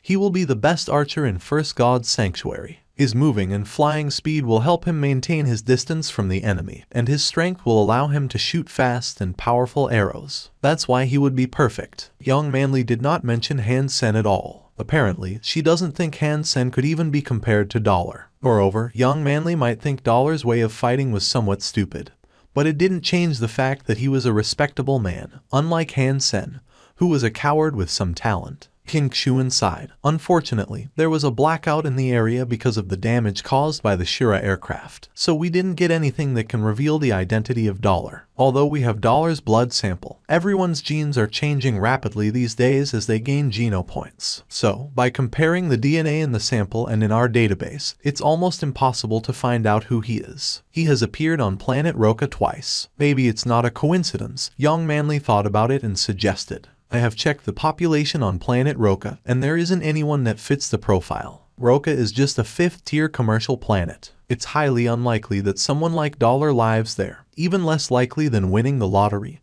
Qin Xuan shook her head. Han Sen was secretly relieved that the two did not associate the unambitious Han Sen with Dollar at all. He was afraid that the wings might remind them of the purple-winged dragon, but his caution proved to be unnecessary. The beast's soul wings didn't look the same as the dragon's wings, and they were also covered in the black beetle armor, so it was difficult to associate the two together. King Xuan asked Han Sen to give Blackhawk more thoughts, as he would benefit a lot from such experience. Han Sen left King Xuan's office thinking to himself, King Xuan is really kind, but how can I leave mother and Yen now? Before I turn 20 when I have to serve, I need to constantly go home and take care of them. In the meantime, I must earn enough money so that when I'm off to the army, they could live a good life without care. After he got home, Han Sen contacted Lin Beifeng and asked him to send the Z-Steel arrows over. He wanted to go to Dark Swamp as soon as tomorrow. After all, improving his own physique was his priority. Young Manly was right about the fact that the beast souls he owned now would make him a great archer. And right now, what he lacked most was a good beast soul arrow. Sen, I have 10 sniper arrows with 5% Z-Steel. Please take them. Lin Beifeng put a box of 10 sniper arrows in front of Han Sen. I'll take 2 and I'll give them back to you if I'm able to retrieve them. Han Sen said, take them all. You can give me a bigger share of mutant creature meat in return.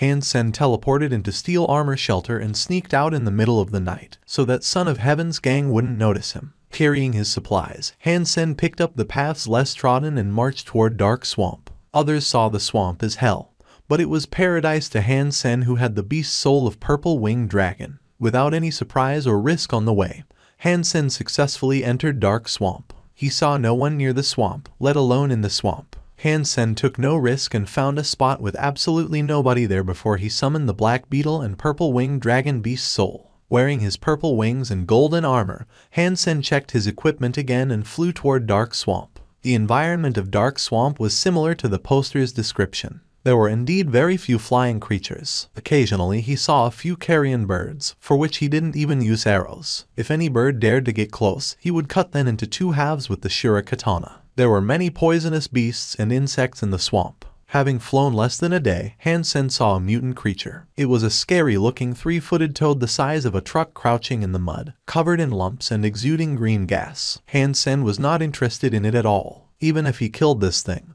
it was too huge for him to carry its meat out, and it would take him months to finish eating the meat, which was not worth it for a few mutant geno points. This is indeed a paradise. After flying for more than 2 hours, Han Sen saw another mutant creature. Surrounded by a group of black and white snakes, a blood-red snake king was swimming in the reeds. Han Sen did not approach it but hovered in the air, flapping his enormous wings. The snakes did not notice his presence at all. Pulling out a sniper arrow from the quiver, Han Sen put a thread into the hole on the knocked the arrow and aimed at the foot-long snake king. Suddenly, Han Sen narrowed his eyes and the sniper arrow flew across like a lightning bolt. The blood-red snake king was just opening its mouth, about to swallow a mouse-like creature. Just when it opened its mouth, a black shadow disappeared there and went into its stomach, piercing its belly. The snake king suddenly twisted its body in agony, hissing desperately. The black and white snakes surrounding it all went crazy, but could not find where the enemy was. The Snake King bleeded heavily through its pierced belly and stopped struggling after a while. Mutant Ghost Tooth Snake King killed. No beast soul gained.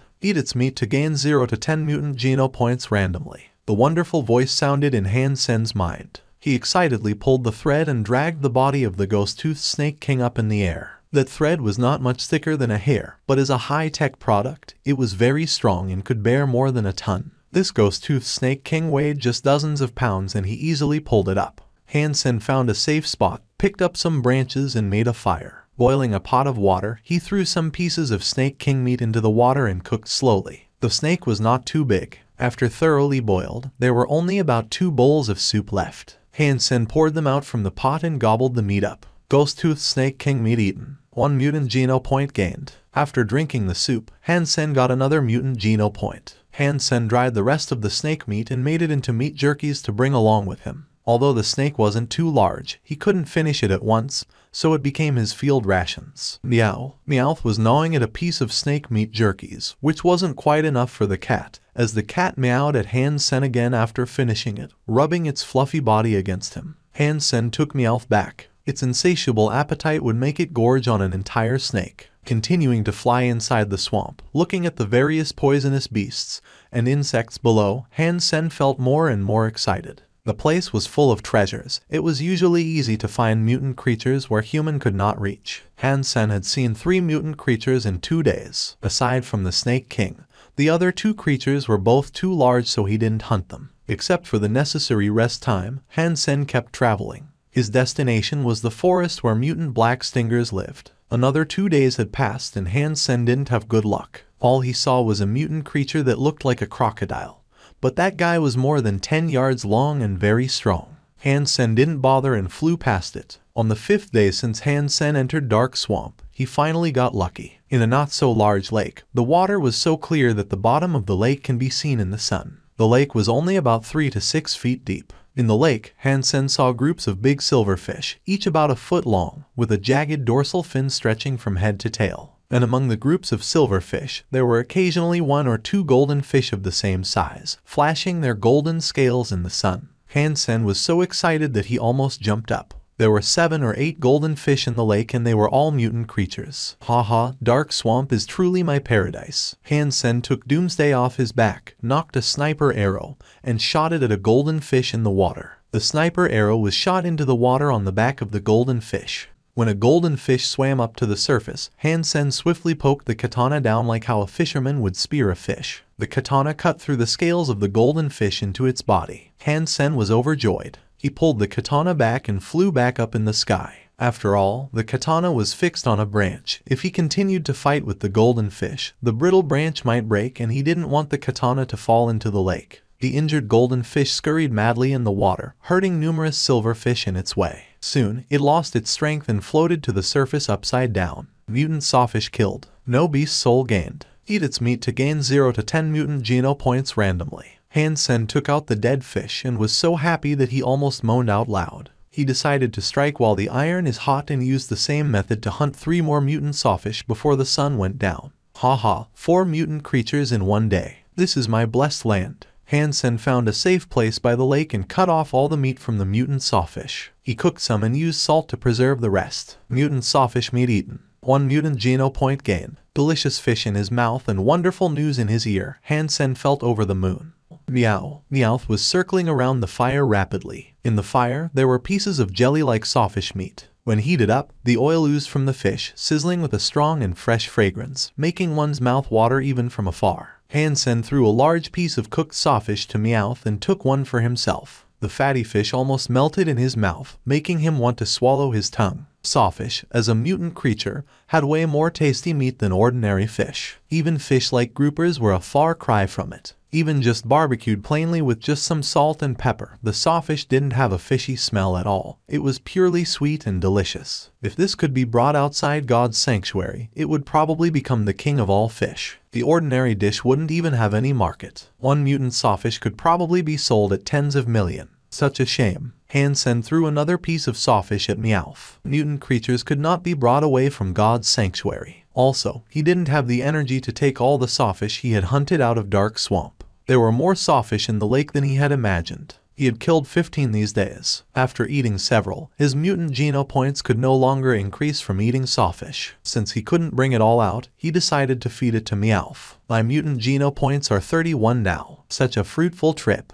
Dark Swamp is too dangerous for ordinary people, so there live so many mutant creatures. Type of mutant sawfish beast soul, spear. Han Sen was slightly disappointed, but overall excited. Although it was not a beast soul arrow, spear was still a popular type of weapon, especially a mutant beast soul spear. Summoning the mutant sawfish beast soul, Han Sen suddenly had a gold spear in his hands. The spearhead was an inch long with sharpened cutting edge on both sides. The spear was frightening even by its look. Han Sen wielded the spear and felt that it was heavy but easy to use. The sharp spearhead had cut down a thick tree with just a casual slash, as if he were cutting tofu. Whoever pisses me off in the future will have to deal with this spear. Han Sen tried the spear for a while, and didn't put it away until he had sweat on his forehead. A mutant beast soul weapon had already made his trip to Dark Swamp a success. This spear was enough to make an ordinary household rich. Han Sen found some clean water. After replenishing his water supply, he made a pot of fish soup and added some Snake King meat in it. It didn't take long before the fragrance spread everywhere. Han Sen wasn't afraid of attracting poisonous beasts, as he had been wearing the black beetle armor since he entered Dark Swamp. When the soup was almost ready, Han Sen was preparing to enjoy it with Meowth. Suddenly he heard a bird call followed by a whistle. A huge black bird flied down from the sky, its wings a few dozen feet long and claws sharp as metal hooks. Hansen was shocked. Damn, didn't the poster say there were no advanced flying creatures in Dark Swamp? Judging from its look, this bird is at least a mutant creature. Hansen stepped back and saw the huge bird landing by the fire. When it stood on the ground, it was taller than an elephant head. Its gleaming dark bird eyes gave it a regal look. After the bird landed, a black-clad young man jumped down from the back of the bird and looked at the meat in the pot. "Boy, I'll buy your meat." He walked swaggeringly over and threw a piece of raw meat that looked like a cow leg on the ground and said, "It's your lucky day, kid. This is the thigh of a mutant poisonous clawed beast." Finishing the sentence, the black-clad young man reached for the fragrant fish and snake meat in the pot. "I won't trade with you," Han Sen frowned. The black-clad young man was fast and had already gobbled up a piece of fish. When he was about to ridicule Han Sen by pointing out the fact that he was offering Han Sen some mutant creature meat, he heard the voice telling him that he had gained 1 mutant geno point. His eyes suddenly widened. How could this be? It was just 1 piece of meat, and it added 1 mutant geno point. So, there must be an entire mutant creature in the pot. Lu Weinen was sick of eating the meat of poisonous clawed beasts these days. Relying on his mutant iron-feathered bird beast soul, he flew into Dark Swamp to hunt mutant creatures and only killed this one poisonous clawed beast in days. This beast was larger than a cow, and he had been eating its meat for more than half a month and still had a thigh left. He had only gained 5 mutant geno points from it so far. Just now, he had gained 1 mutant geno point already by eating just a piece of meat from the pot. He suddenly understood why Han Sen didn't want to trade. Although both were mutant creatures, the thigh he had was worth much less than what was in Han Sen's pot. Lu Weinen looked at the pot of meat eagerly and then his eye fell on Han Sen. A knife in hand, he blew a whistle. The iron-feathered bird beat its wings and hovered over his head. "Do you want to trade, or let me beat you up before I eat your stuff?" Lu Weinen was ready to dine and dash. There was no one in Dark Swamp and no one would even know if he killed Han Sen. Since he had the iron-feathered bird mount, no one would be his match here. "F-K off," Han Sen said quietly. "You asked for this?" Humiliated, Lu Weinen yelled and hacked his knife at Han Sen. Although he had gained the beast soul of mutant iron-feathered bird, he apparently didn't have the same luck in beast soul weapons. His knife was one with 5% Z steel. Han Sen was wearing sacred blood armor, so he was not afraid of such weapon. He didn't even shapeshift into the Bloody Slayer, but just summoned his mutant sawfish spear and wielded it at Lu's knife. Crack! The sawfish spear cut the knife off as if it were made of tofu, and continued to stab at Lu. "T," thought Lu Weinen. He twisted his feet like a snake and barely escaped Han Sen's attack. Without a pause, Lu Weinen quickly ran back with strange but smooth body positions. Han Sen missed several stabs in a row and Lu swiftly jumped on the back of his bird mount and rose in the air. "How dare you challenge me? I'll just kill you," said Lu Weinen triumphantly, taking his bow and arrow to shoot at Han Sen, who was on the ground. Wings suddenly grew from Han Sen's back and he rose in the air higher and faster than the iron-feathered bird. Damn, Lu Weinen was dumbfounded. How could he know this guy could also fly and even had wings instead of a mount? Subconsciously, Lu Weinen ordered the iron-feathered bird to go higher. Even if what Han Sen had were mutant beast soul wings, he wouldn't be able to fly too fast or too high. The iron-feathered bird should be able to get rid of him. But soon Lu Weinen found himself completely wrong. His enemy could fly not only very high, but also very fast, catching up with him in the blink of an eye. Who is this monster? His wings couldn't be sacred blood, right? Lu Weinen almost burst into tears. He didn't expect his enemy to be so strong. With his wings and his golden armor and spear, Han Sen looked more like an angel than a human. Having caught up with Lu Weinen, Han Sen poked the spear at him. All Lu wanted to do was to knock his own head on a wall. Why on earth did he try to escape on the back of the iron-feathered bird? Now he couldn't even use his body positions. Sitting on the bird, he had nowhere to hide. If he moved around, he would fall. Whoosh! The spear was poked into Lu Weinen's butt, leaving a long wound. Lu's soft armor didn't stop the spearhead at all. Brother, calm down. This is just a misunderstanding," Lu Weinen shouted hurriedly. Han Sen ignored him and stabbed at him again, making a symmetrical wound on the other side of his butt. Blood started to ooze from the wounds. "Big brother, uncle, I was wrong. Stop poking or I will die. I surrender," Lu Weinen screamed while begging for mercy. Han Sen ignored him and kept poking. Lu Weinen saw the horrifying and shining gold spear and cried, "Big brother, please slow down. We are both men. It will do you no good if you kill me." You see, I have a flying mount, which will be of some use to you if you need me to run some errands for you. Ouch. Lu Weinen was stabbed again and his face had turned pale. He was bleeding too much and he would die before long. He looked down at himself and saw he was wearing black all over. Lu reached into his clothes and ripped off his white underwear stained with blood. Waving his underwear in one hand, he cried, "Big brother, don't poke. I surrender. We can have a discussion. Isn't it true that we have a policy in the alliance to offer good treatment to the captives?" Han Sen was silent all the time. Lu Weinen thought Han Sen couldn't hear him because the wind was too loud and flying. That's why he thought of the universal way of surrender, to wave a white flag. Han Sen saw Lu Weinen waving his ripped underwear and almost laughed out loud. "Fly back." He held his laughter back and ordered. Lu Weinen was suddenly overjoyed and quickly ordered the mutant iron-feathered bird to go back where he met Han Sen. When they were back to the place where the fire was made, the pot of meat was still there. Lu Weinen fell to the ground and screamed as he pulled the wounds on his buttocks. "So, tell me, how are you going to compensate me for my loss?" Han Sen smiled and looked at Lu Weinen, who was covering his ass with both hands. Lu Weinen's face suddenly went stiff. "Big brother, I'll give you whatever you want, except for this iron-feathered bird. You can take your pick." He summoned several beast souls and said bitterly, "These are all I have. Please forgive me." Han Sen checked the 7 or 8 beast souls summoned by Lu Weinen, and there was even a mutant beast soul. He knew Lu was definitely holding back, but since Lu had summoned a mutant beast soul, it meant that he would like to give away the mutant beast soul for his life. At the same time, he was using this beast soul to decline Han Sen's asking for the iron-feathered bird before Han Sen even asked. He was depending on the bird to survive here and wouldn't give it up for the world. That mutant beast soul. "And you, before I leave Dark Swamp, you have to follow my command." Han Sen thought this kid could be of some use. Also, Han Sen didn't want him to wander alone. If Lu found the forest first and killed the mutant black stingers, Han Sen's ultimate purpose of this trip would be defeated.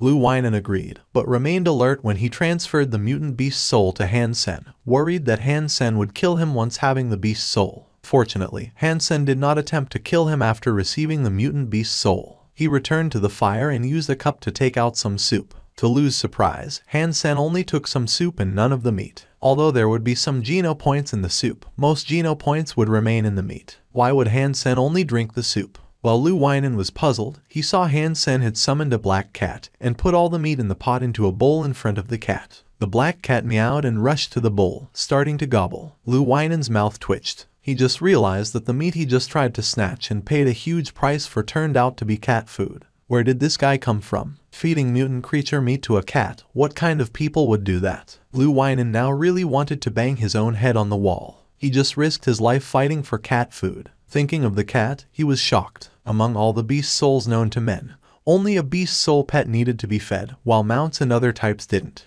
Han Sen's cat was of course not an ordinary animal. It must be a beast soul pet. Now not many could keep a beast soul pet. A beast soul pet didn't have any ability to fight in the beginning and had to be fed the meat of different creatures to grow. When it had grown to a certain stage, it would transform once, and after the transformation it would have fighting ability. But it took too much creature meat for a beast soul pet to grow until its transformation. There were people who tried to feed ordinary and primitive beast soul pets, but their fighting ability wasn't strong after the transformation. As for mutant beast soul pets, almost no one would try to feed them, as they would need a lot of mutant creature meat to transform, the amount of which was enough to make several individuals reach max mutant Geno points. Who would feed that to a pet? Thinking of this, Lu Weinen thought Han Sen was an impressive person indeed. He thought to himself, this is someone who could afford feeding a mutant beast soul pet. He must be the successor to some powerful family to have received such attention and training. Every time when it was time to eat, Lu Weinen would stare at Han Sen feeding Meowth with dried fish piece after piece and sigh secretly, feeling himself inferior to a cat. Maybe luck had finally come. At the end of the day, when Lu was complaining that they hadn't seen a single mutant creature the whole day,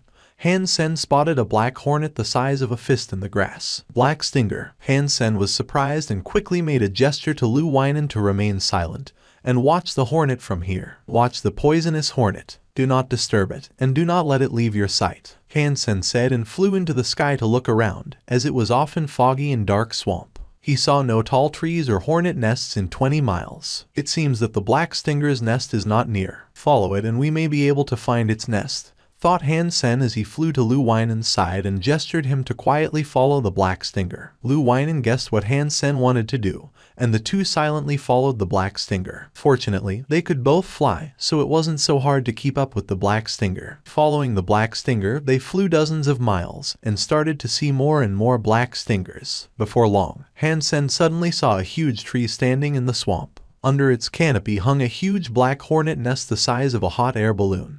Swarms of black stingers flew in and out the nest, and there were at least tens of thousands of them, filling Han Sen and Lu Winen with dread. "Big brother, you do not mean to kill all these hornets, do you? Looks like they are all primitive creatures. There are so many of them and they can fly. It'd be hard for us to get out safely," Lu Winen swallowed and said. Han Sen was happy to see the towering old trees and the flowers on the ground. He thought, the poster did not lie. There is indeed such a place. After watching for a while, Han Sen said to Lu Winen, "Let's go farther." Lu Winen had to follow Han Sen. They didn't dare to approach the nests, so they flied high in the sky. The flower field was dozens of miles long and there were tall trees everywhere. There was a huge hornet nest on almost every tree. No one knew how many black stingers there were in this area. It was scary just to think about it. Soon after, Han Sen saw a giant tree that was more than twice as tall as the others. The hornet nest on this giant tree was the size of a castle, and there were scarlet black stingers the size of a pigeon flying in and out from time to time.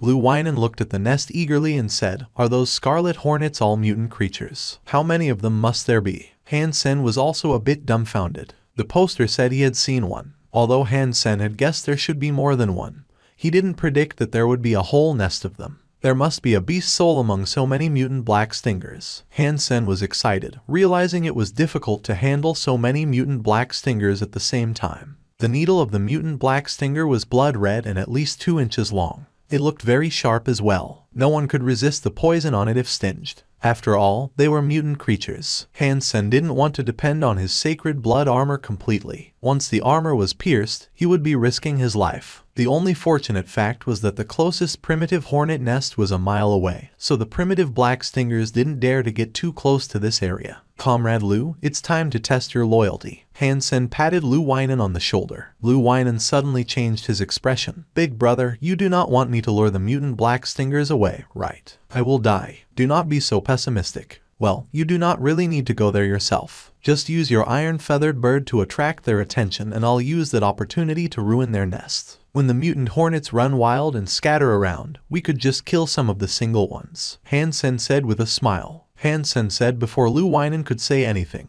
"Do a good job, and I will give you 2 mutant hornets when the plan goes through. Think about it, boy." In order to keep Lu Winen in line, Han Sen promised him the reward first. Lu Winen suddenly swallowed the reply he had, patted his chest and said, "It's my honor to risk everything for you. Tell me what to do, big brother." 2 mutant hornets could gain him quite a few mutant geno points. "Very good, I am seeing great things in you. You are responsible for directing your iron-feathered bird to poke at the nest and attract most hornets away. But don't let the bird fly too high. If the hornets couldn't follow, they would return to the nest. Try to keep them away as long as possible, and I'll take care of the rest," Han Sen said. Lu Winen looked surprisedly at Han Sen. "Even if I can get most of the hornets away from the nest, there are certainly some remaining inside. Are you gonna be fine walking over like this?" Lu Winen did not expect that Han Sen would risk approaching the nest himself, which was far more dangerous than his part. He wasn't in direct danger by using the iron-feathered bird to lure hornets away. If things got bad, he could also take the beast soul bird back. The fortress-like hornet nest was connected to the tree trunk, and it wouldn't be easy to take down. "I have a plan. Just buy me some time and do not let those hornets come back too fast," Han Sen said calmly. As long as the majority of mutant black stingers were lured away, he wasn't afraid of a dozen that might still be in the nest. "Will do." Lu Winen hid behind a boulder with Han Sen and commanded his iron-feathered bird to seize a large stone with its claws and flew above the nest. Bang! The iron-feathered bird dropped the stone at the nest and the 3-foot-long stone made a big hole in the nest. With a buzzing sound, mutant black stingers rushed out from the nest madly toward the iron-feathered bird like a scarlet cloud. Lu Winen quickly commanded the iron-feathered bird to lead the mutant black stingers away. Han Sen was watching the nest closely all the time and saw almost no mutant black stingers around the nest. When the mutant black stingers were led dozens of yards away, almost just in the blink of an eye, Han Sen threw himself at the nest, breaking the nest badly. Swinging the spear into a storm, he tore the nest apart as if it were made of paper. Some mutant black stingers were trying to attack him, but were all killed with the spear in a short while. None could stop him. There was a mutant black stinger that approached him, and its sting didn't even pierce his armor, leaving only a small white mark on it. Lu Weinen was shocked. He knew Han Sen was strong but didn't realize Han Sen had such great shape-shifting beast soul. When the better half of the huge hornet nest had been destroyed by Han Sen, a hornet twice the size of a mutant one flew out, its whole body transparent as red crystal. The moment this biggest hornet flew out, all the mutant hornets that were lured away by the bird all flew back to the nest, as if they could feel something. Be careful, the hornets are all back. That may be their queen. Lu Weinen roared.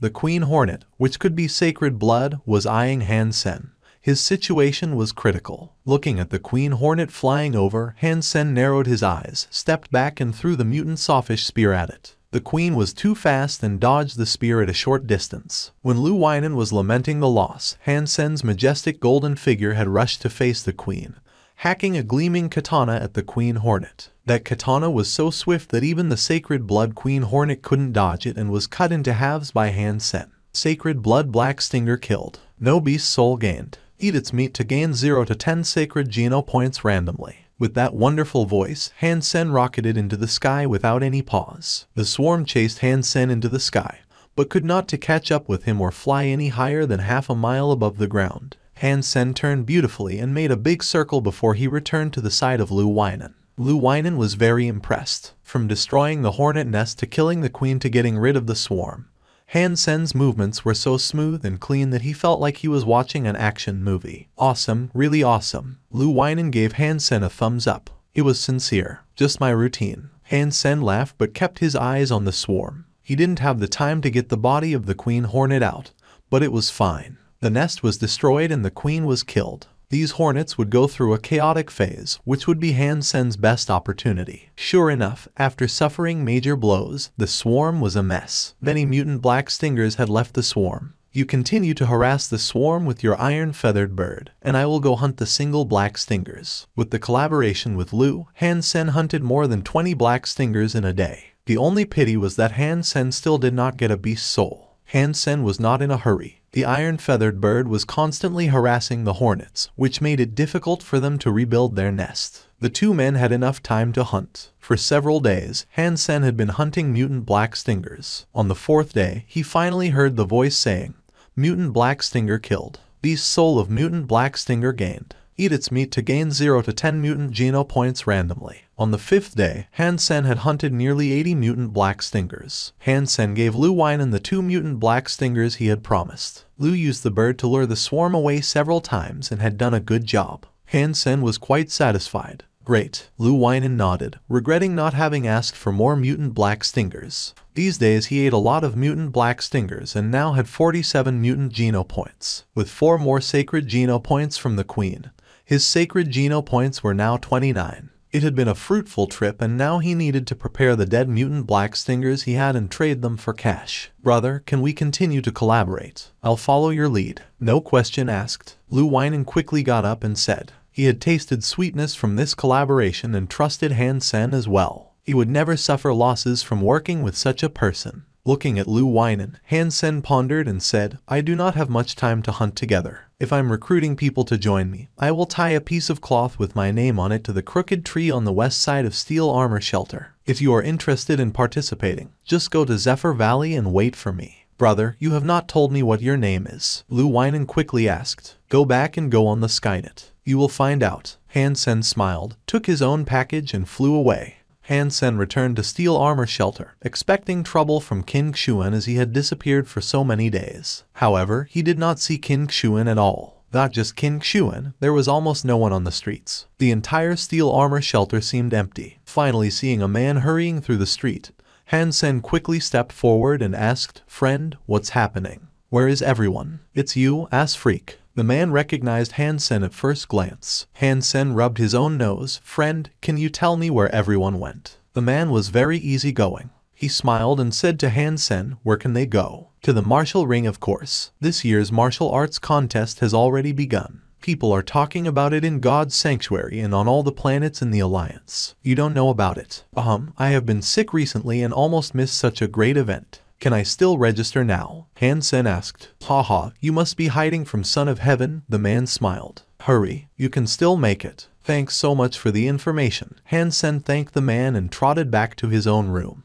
Putting away the package full of mutant black stingers, he hurried to the Martial Ring in the shelter. There was no doubt that the Martial Ring was the most magnificent building in the shelter. It looked like the Colosseum in Rome and could accommodate at least 100,000 audience. What was different from the Colosseum was that it was built with metal, which made it look like a steel monster. Han Sen ran to a gate of the Martial Ring. There was a gate every 60 feet around the round Martial Ring, and each one of them could be used to access the ring. Now, almost everyone in Steel Armor Shelter was already in the Martial Ring. Han Sen picked a gate at random and placed his palm on the metal gate, where a string of numbers suddenly appeared. 88,888. Han Sen was surprised and then realized this must be his code, as he should be the 88,888th person to enter the Martial Ring. The martial arts contest was also arranged according to these codes. Only those entering the Martial Ring for the first time would be assigned this number. So the next time he came in, there wouldn't be a second number. As the metal gate opened, Han Sen went through a path that felt like a tunnel. When he came out, he was in a venue larger than where the Olympics were hosted.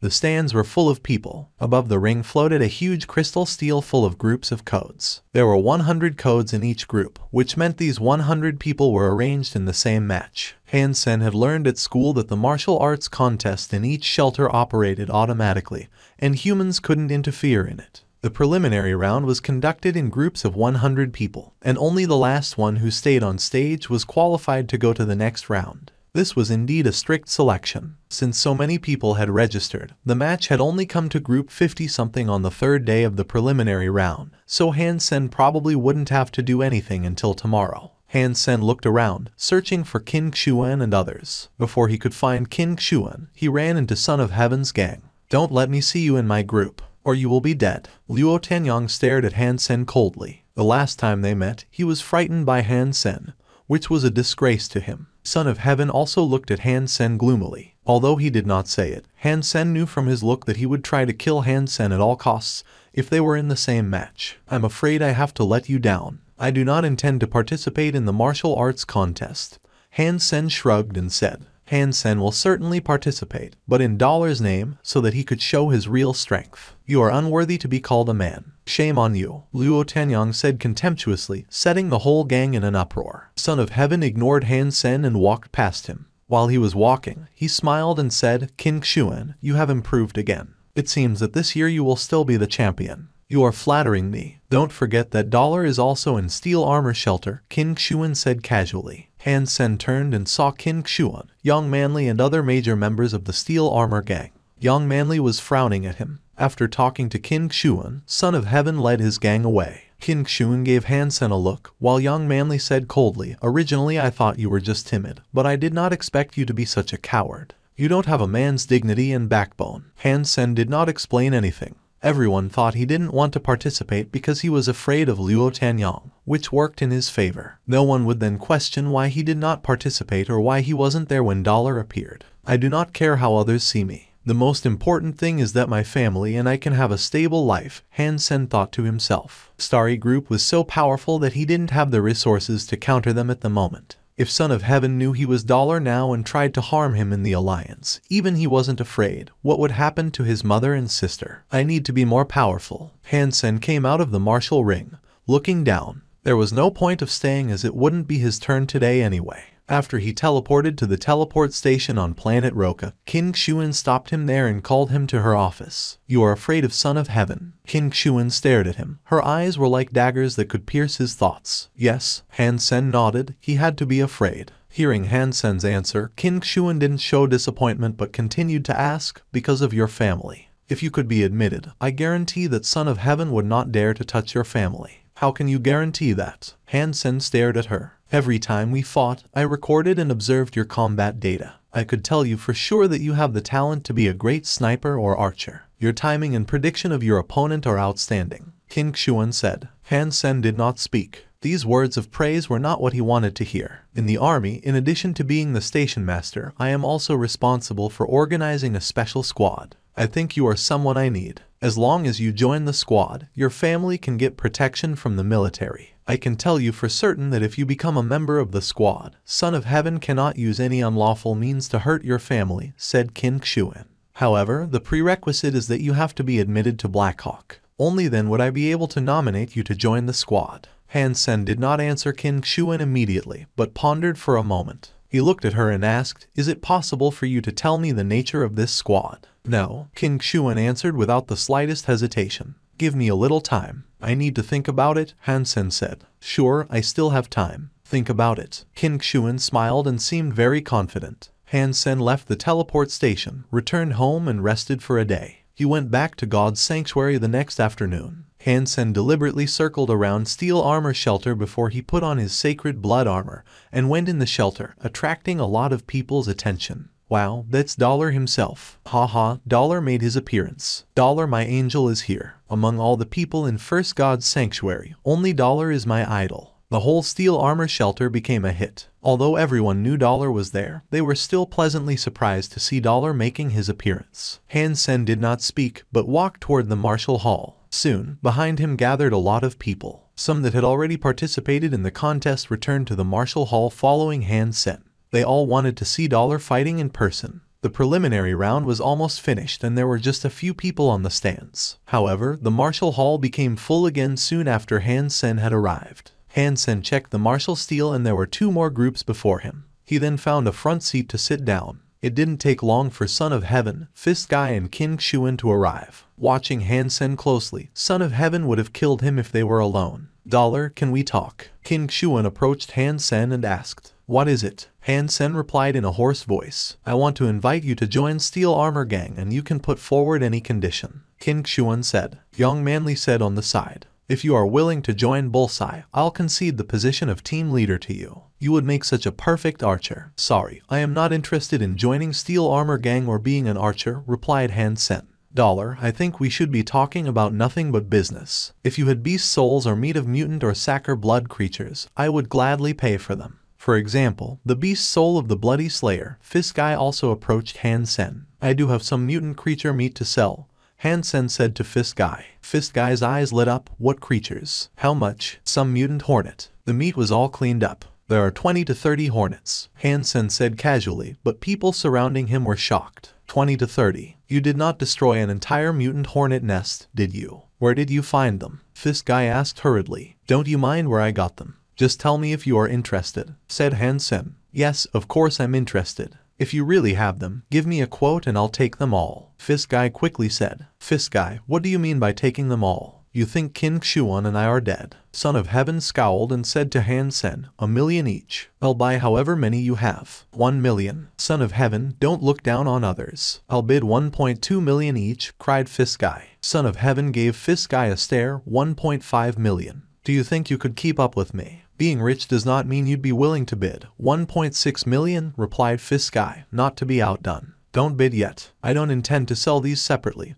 nor will I trade them for money," Han Sen said. "Name your price." Although Son of Heaven wanted to kill Han Sen right now, seeing a large amount of mutant creature meat of rare hornets, he would not let others beat him to it. "I want to exchange these mutant creatures for an S-Class license for St. Hall," Han Sen said quietly. Hearing Han Sen's words, both Son of Heaven and Fist Guy looked reluctant. St. Hall was a research institution of martial arts. Most of the popular hyper-geno arts were developed by St. Hall. St. Hall also sold some advanced hyper-geno arts, but there were restrictions on the purchase, especially for the most advanced S-Class hyper-geno arts. Ordinary people were not eligible to purchase even if they had money. Han Sen wanted to buy an advanced hyper-geno art for his mother and sister to practice, as he didn't dare to show Jadeskin to anyone before he knew where this hyper-geno art came from. "Your price is too high. I'll buy all your mutant creatures at 2 million each. Plus I will let go of our previous grievances," said Son of Heaven, staring at Han Sen. "Sorry, I want nothing but the S-Class license for St. Hall. You can think about it." Han Sen rose and walked onto the stage. It was his group's turn. Watching Han Sen coming, others in the group felt bitter as they knew it was impossible for them to pass the preliminary round now that Dollar was here.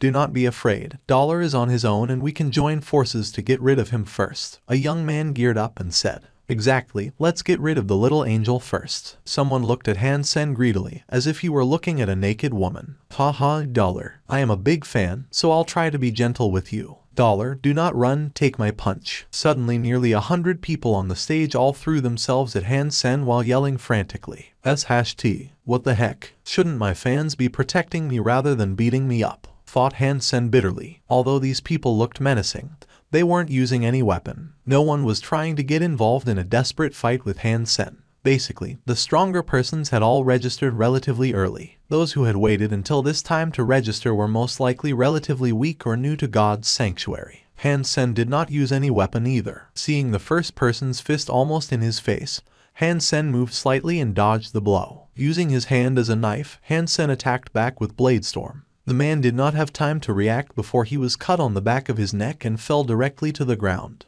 Han Sen moved like the wind, flashing his hand knife. He could almost always get rid of an opponent with just one blow. Wherever he went, people were thrown off their feet, and it was like the scene after a tornado. The best thing about learning Ghost Hunt was that Han Sen now knew the various aspects of the human body very well. Although he didn't use Ghost Hunt, he was still able to use Bladestorm appropriately so that no one got seriously hurt when they were defeated. Watching nearly 100 opponents knocked out by Han Sen, many smiled and chose to quit after they got back on their feet. Dollar is out of this world. Dollar, my angel, you are so handsome. I want to bear your children, Dollar. On the stands, the audience was roaring in excitement. When the last opponent got off the stage, Han Sen was pleased with himself while waving at the audience. He thought, it seems I also have the potential of being a star. Should I say give me 10 more now? Never mind, what's 10 to me? I've already defeated 100. Han Sen automatically got into the next round. Just when he walked out of the martial hall, he saw a few young girls running to him, offering him a pen. They asked in slightly trembling voices, Dollar, can we have your signature? Han Sen paused as he didn't expect this. Fortunately, it took him only a second before he took the pen and said yes. But the next second, Han Sen was embarrassed. These little girls only gave him a pen, but did not give him any kind of paper. Where should he sign? Where do I sign? Han Sen asked in a hoarse voice. Dollar, can you please sign here? A plump girl stuck out her breasts, stretching out her blouse. Han Sen was just a young man, and his nose almost bled from the view. Practicing jade skin secretly, he calmed himself down and signed Dollar on the girl's tight outfit. Dollar, Dollar, sign here. More and more girls squeezed over, scrambling. Some even stuck out their butts for him to sign. After signing for a few, Han Sen turned around and saw himself surrounded by a crowd. A man nearly 6 feet tall raised an arm and flexed his muscles at Han Sen, crying in a muffled voice, Dollar, sign here please. Han Sen finally got out of the martial hall, and was surprised to see Son of Heaven, Fist Guy and King Shuin waiting for him there. Dollar, other than the license to purchase at S-Class section, would you consider other options? I can trade mutant beast souls and some money with you, Fist Guy said. Sorry, I won't consider anything else, Han Sen said. Son of Heaven stood aside and did not speak. Although he had what Han Sen wanted, he was not willing to trade it for mutant creature meat. If it was sacred blood creature, it might be different. Dollar, if you have 30 mutant creatures, I will make the deal with you. If you trust me, you can first transfer to me the license and I will send the goods to you later. If not, we could schedule a time privately to trade in person, replied Han Sen. Let's schedule a time then. I need some time to get you the S-Class purchase license, King Shuan said. Han Sen got the S-Class license and teleported out of God's sanctuary. He wanted to buy an advanced hyper-geno art for his mother and sister to practice. Han Sen put away the tutorial of Holy Angel and went to St. Paul to pick Han Yan up. He wanted her to come home to practice Holy Angel, so she would have to stop living on campus for a while. Han Yan's teacher was a 27-year-old woman in a professional suit. Under her knee-length skirt, the flesh-colored stockings really showed off her long legs. She had her hair pulled back and was wearing a pair of wire-rimmed glasses. Although she looked demure and full of mature women's charm, Han Sen knew well that she was definitely already in Second God's Sanctuary, which was the minimum standard for teachers at St. Paul. You are Han Yan's brother. Guan slightly frowned at Han Sen. Yes, Ms. K, I want you to give Yan a few days off, Han Sen said. Huanj was displeased and said with some disgust, Where are your parents? Why haven't they come? They are very busy. I have come of age and can be considered one of Yan's guardians. You could tell me if you have something to say, Han Sen said. Huanj said bluntly, What do your parents take education for? Do they think everything will simply work out if they spend the money and send their daughter to an expensive school? The school has started for quite a while now, yet your parents haven't been here or asked about her study once. Do they know what Han Yan needs? I'm so sorry, Misk. We have a lot going on in the family. It's our fault. Did anything happen to Yan? Han Sen asked worriedly, shaking her head. Quan said with some bitterness, Han Yan is fine. She is a talented girl and would do so much better if she could use advanced nutrient solutions and care. Now, she's only using an ordinary nutrient solution package and does not have a physician assigned to her, which has affected her grades. Since your parents have sent her to St. Paul, are they going to allow this to happen just to save some money? The families that could afford tuition of St. Paul must have tens or hundreds of millions in their accounts. Huanj didn't realize that Han Sen's family might be short of money. Han Sen knew what she was saying. Nutrient solutions couldn't improve one's genes like the meat of creatures in God's sanctuary did, but it could offer all the nutrients needed by the human body. In this sense, it could also improve one's fitness, though not as greatly as the meat would. The more advanced the nutrient solution was, the more benefits it could bring to one's study and body. Han Sen had used some when he was a kid, but as his family went down, he had to stop. A physician was someone responsible for conditioning a student's body. If there was any accident in the process of studying, the physician would timely condition the student's body and use scientific methods to keep the student always at his or her best. Both purchasing nutrient solutions and hiring a physician would cost a lot of money. The several million Han Sen gave to Luo Sulan were just enough to send Han Yan to St. Paul, so the nutrient solution package they bought for her was the cheapest type, which only cost 100,000 per month. Hence the result was not ideal. The physician and conditioning equipment Han Yan had been using were shared ones at school. Nizk, you are right. We will buy Han Yan the premium nutrient solution package next month, and please assign a good physician to her as well, Han Sen said. After returning home, Han Sen showed Yan the tutorial of Holy Angel and asked her to memorize it. With the holographic demonstration, it was not difficult to learn. Being intelligent, Yan memorized Holy Angel after watching just a few times. On the next day, the Geno solution compatible with Holy Angel was delivered to their home by the staff of St. Hall. Han Sen asked Yan to drink it in accordance with the instructions. Because practicing hyper-Geno arts could generate a burden on one's body, and each hyper-Geno art had different effects, most hyper-Geno arts would have to be practiced along with the using of its correspondent Geno solution. An S-class hyper-Geno art usually came with 3 bottles of Geno solution, so it could be practiced by up to 3 persons. If the matching Geno solution was not used, St. Hall would be exempt from any obligations and medical bills if there was an accident during the practice. Before this, Han Sen did not know how advanced hyper-Geno arts worked, so he felt lucky that he had successfully practiced Jadeskin. Yan, this hyper-Geno art is the secret of our family. Do not let others know about it, okay? Han Sen did not even tell Yan the name Holy Angel. Han Yan nodded seriously. Yan will not tell anyone that I practiced the hyper-Geno art my brother gave me. Good girl. If you encounter some danger and someone asks you which hyper-Geno art you are practicing,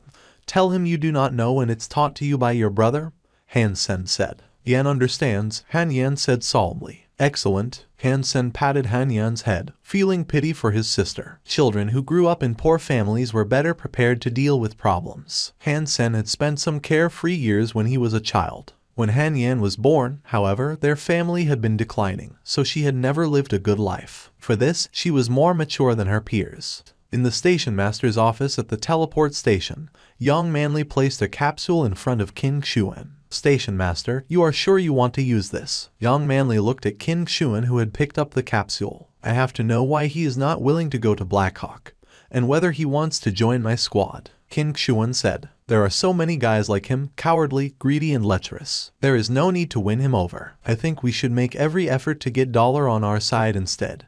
Who can become the best archer possible? Young Manly said. King Xuan just smiled. Dollar is of course amazing, but a man like him would not give us any chance to control him. Han Sen is still very talented, and I think he can do well. But the person I need must have a clean slate and be willing to join my squad, which takes me some effort to confirm. Young Manly wanted to say more but King Xuan stopped her. Unless you can get Dollar to join our squad, Han Sen is my choice. Young Manly did not reply, but was secretly determined to find Dollar and persuade him. Han Sen did not know what King Xuan saw in him that she wanted him to join her squad so bad. Before he entered the teleport station, he made sure that he wasn't in King Xuan's sight. Unfortunately, nothing could go unnoticed under her nose. It's been a long time since we fought. Show me your progress. Noticing Qin Shuan did not mention other matters, Han Sen was secretly relieved. Han Sen was now much better, but he did not dare to show her all he got. Even if he did, she would probably still beat him. Drink some water. Qin Shuan took off her helmet and fetched 2 bottles of water. She unscrewed a bottle for herself and handed another to Han Sen.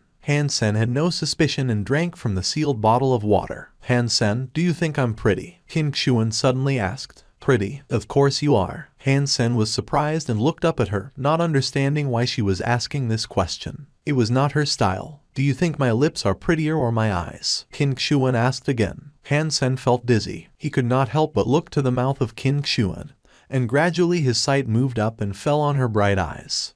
The scripture of Jade Skin opened with these words, Jade Skin and flawless body, evils away, and spells vain. When he sipped the water, Han Sen knew something was wrong, but he still drank it without hesitation. Hearing a humming, Han Sen felt like his mind and eyes were sucked into Qin Shuan's eyes and that he almost lost his consciousness. Almost at the same time, a coolness welled from his limbs. Jade Skin started to run in his body automatically, and the coolness restored his senses. This woman wants to hypnotize me. What's she trying to do? Han Sen sneered inwardly, but didn't show anything on his face. He maintained that confused look. Han Sen, are my eyes not pretty? Qin Shuan asked. They are pretty, Han Sen answered in a low voice. Which part of my body do you like best? Qin Shuan asked again. Your boobs. Han Sen did not hesitate to answer. Why? Qin Shuan asked again. They are big, soft and bouncy, Han Sen replied. Nasty, Qin Shuan whispered. When they were in the combat room, Han Sen must have touched her boobs when they fought. Come and touch them, Qin Shuan said, lifting her chest. Han Sen did not hesitate to reach out his hands and Qin Shuan suddenly pushed his hands aside.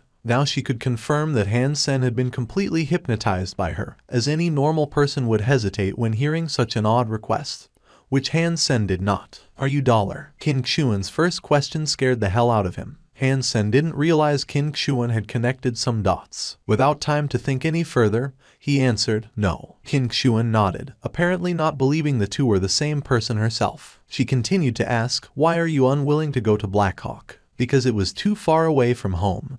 Han Sen replied. How is that relevant? Qin Shuan did not understand his logic. I wouldn't be able to take care of my mom and my sister if it is too far away from home.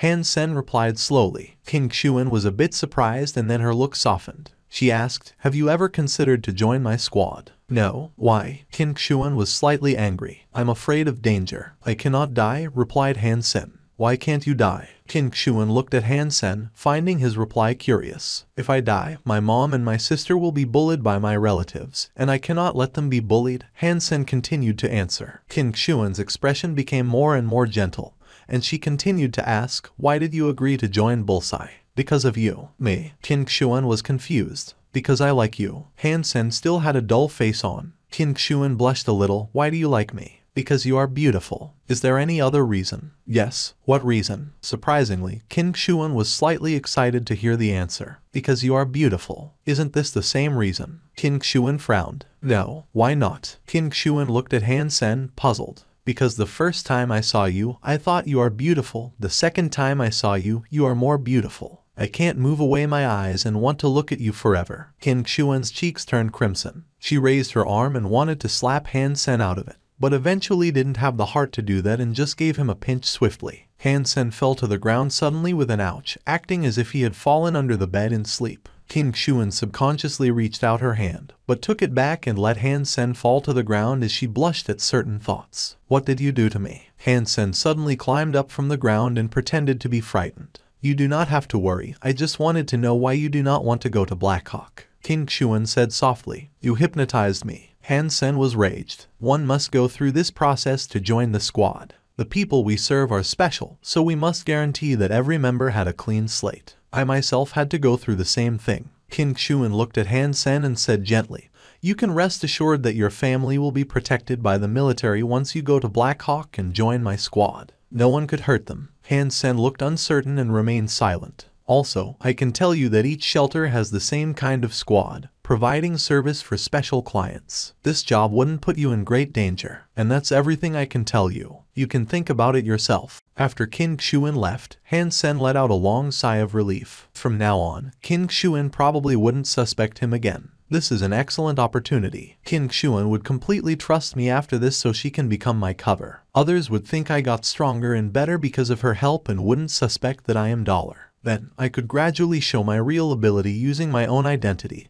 and abandon the guise of Dollar altogether, Han Sen thought to himself. This was why he had agreed to King Xuan's ask. Also, his family could indeed use the protection of the military. Han Sen then teleported into God's sanctuary as it was Dollar's time to participate in the second round of the martial arts contest. Han Sen, not evolved. Status, none. Lifespan, 200 years. Requirements for evolution, 100 Geno points. Geno points gained, 100 ordinary Geno points, 100 primitive Geno points, 47 mutant Geno points, 29 sacred Geno points. These souls gained: Sacred Blood Black Beetle, Sacred Blood Bloody Slayer, Sacred Blood Purple Winged Dragon, Mutant Three-Eyed Cat, Mutant Black Barracuda, Mutant Black Stinger, Mutant Sawfish. Han Sen looked at his current data and felt satisfied. Now he had as many as 3 Sacred Blood Beast souls and several Mutant Beast souls. Only 2 of the Mutant Beast souls were less than satisfactory, and they were both from someone else. The Mutant Three-Eyed Cat was a pet that was useless at the moment, and the Mutant Black Barracuda Lu Weinen gave him was an aquatic mount, which was completely useless on the land. At a grove near Steel Armor Shelter, Han Sen was meeting with Lin Beifeng. Han Sen was deliberately giving Lin the mutant creature meat he promised a few days later than when Dollar sold mutant black stingers. This is for you. Han Sen took 2 dried sawfish out of his bag and gave them to Lin. Black stingers were no longer an option, so he had to give the fish to Lin. 2. Lin was overjoyed. Yes, it was a good trip. Han Sen gave him back the rest of the arrows, which were not really put into use. It's fine. Keep them. Sen, can I join you next time? Lin Beifeng looked at Han Sen expectantly. I will if there is an opportunity. Please take the arrows back. Han Sen insisted. Lin had to take the arrows back, and the two returned to the shelter as they were talking. At the gate of Steel Armor Shelter, they ran into Son of Heaven's gang. Luo Tenyong stared at Han Sen as if he were to devour the guy. Son of Heaven, long time no see, Lin said. Lin, why are you with him? Son of Heaven gave Han Sen an unkind glance. Sen is my friend and there seems to be nothing that can't be forgiven between you two. How about we let Han Sen buy us drinks and you can just let it go? Lin asked Son of Heaven. Let it go? Who do you think you are? Luo Tenyong looked at Lin contemptuously. Shut up. Son of Heaven stopped Luo Tenyong and said to Lin, Lin, it's not that I don't respect you, but it is not that simple. If it is not settled properly, it will never be over. Settle how? I will pay however much you think he owes you, said Lin. It's not about money. You can ask him yourself, Son of Heaven said and entered the shelter with his gang. Sen, what was that about? Lin looked at Han Sen puzzled. He thought their conflict was only the ass freak incident. Han Sen told him about the purple-winged dragon and Lin smiled wryly. It was indeed a big deal for Son of Heaven. Lin paused and laughed. But it does not matter, you did not get the beast's soul anyway. I will try to mediate between you two. It's not a good idea to have Son of Heaven as an enemy. Just between us, you could offend a gentleman, but never a villain. The two also entered Steel Armor Shelter. Everyone inside the shelter seemed to be talking about some news. Han Sen listened carefully, and it turned out that Dollar was against Luo Tenyong in the second round. Dollar against Luo Tenyong. It must be an excellent fight. Son of Heaven must still be bitter from Dollar seizing his bloody Slayer beast soul. Luo Tenyong would probably try to kill Dollar for him. Kill Dollar? I don't think he can even last longer than 10 minutes. That's not fair. Dollar is strong but so is Luo Tenyong. With the support from Son of Heaven, Luo probably has as many beast souls as he wishes. I think the result is hard to tell. I say it's easy to tell. Dollar will win. Haha, I agree. Does Luo Tenyong have wings? Can he fight a golden horned Shura? Exactly. How can Luo Tenyong even compare? I think it will take 3 minutes for Dollar to get rid of him. Han Sen did not expect to meet Luo Tenyong in the second round. He sneered inwardly. The mills of God grind slowly. This bastard is now in my hand. This time he was prepared and wore a cape over the armor, covering almost everything. Although he looked strange, he wasn't recognized like last time. Han Sen found a corner seat in the stands and sat down, watching others fight as he waited for his turn. Yang Manli and Lu Hongtao were only 2 seats away. Why are you covered all over in such hot weather? Are you dressing as a witch? Su Zioqiao always liked joking and threw a comment at Han Sen. Brat, I'll deal with you later, thought Han Sen, not saying anything. Manli, who do you think will win, Dollar or Luo Tenyong? Several members of Bullseye started a heated discussion. Dollar, of course. Right, Manli? Su Zioqiao asked. Young Manly nodded, apparently agreeing with Su Xiaoqiao. Liu Hongtao commented on the side. Even Dollar is strong. He is just one person, without anyone behind his back, while Luo Tanyang was supported by Son of Heaven. It is still hard to tell who will win. One person is enough. Dollar fought a golden horn Shira alone. Even with a gang behind him, I don't think Luo Tanyang could do that, Su Xiaoqiao said with disdain. Young man, you are too young to understand. Liu Hongtao acted as an elder. What don't I understand? Su did not take that comment well. Think about it. If Son of Heaven and his whole gang all let Luo Tanyang use their beast souls, who do you think will win? Don't forget that Son of Heaven has a sacred blood shape-shifting ape beast soul, and God knows how many mutant beast souls he has. If Luo Tanyang used them all, do you still think Dollar will win? Liu Hongtao said confidently. It's just an ape beast soul. Dollar has a bloody slayer beast soul, wings and sacred blood armor. It would be easy for him to win Luo Tanyang. I don't think Luo Tanyang could last a minute, Su Xiaoqiao said disapprovingly. This kid sure knows how to speak. Han Sen was pleased with Su Xiaoqiao's words. Well, you just said Luo Tanyang couldn't last a minute, so let's make a bet. If Luo lasts less than a minute, you can have my mutant beast soul of red-hoofed beast. If he lasts longer than that, your mutant nocturnal wolf beast soul will be mine.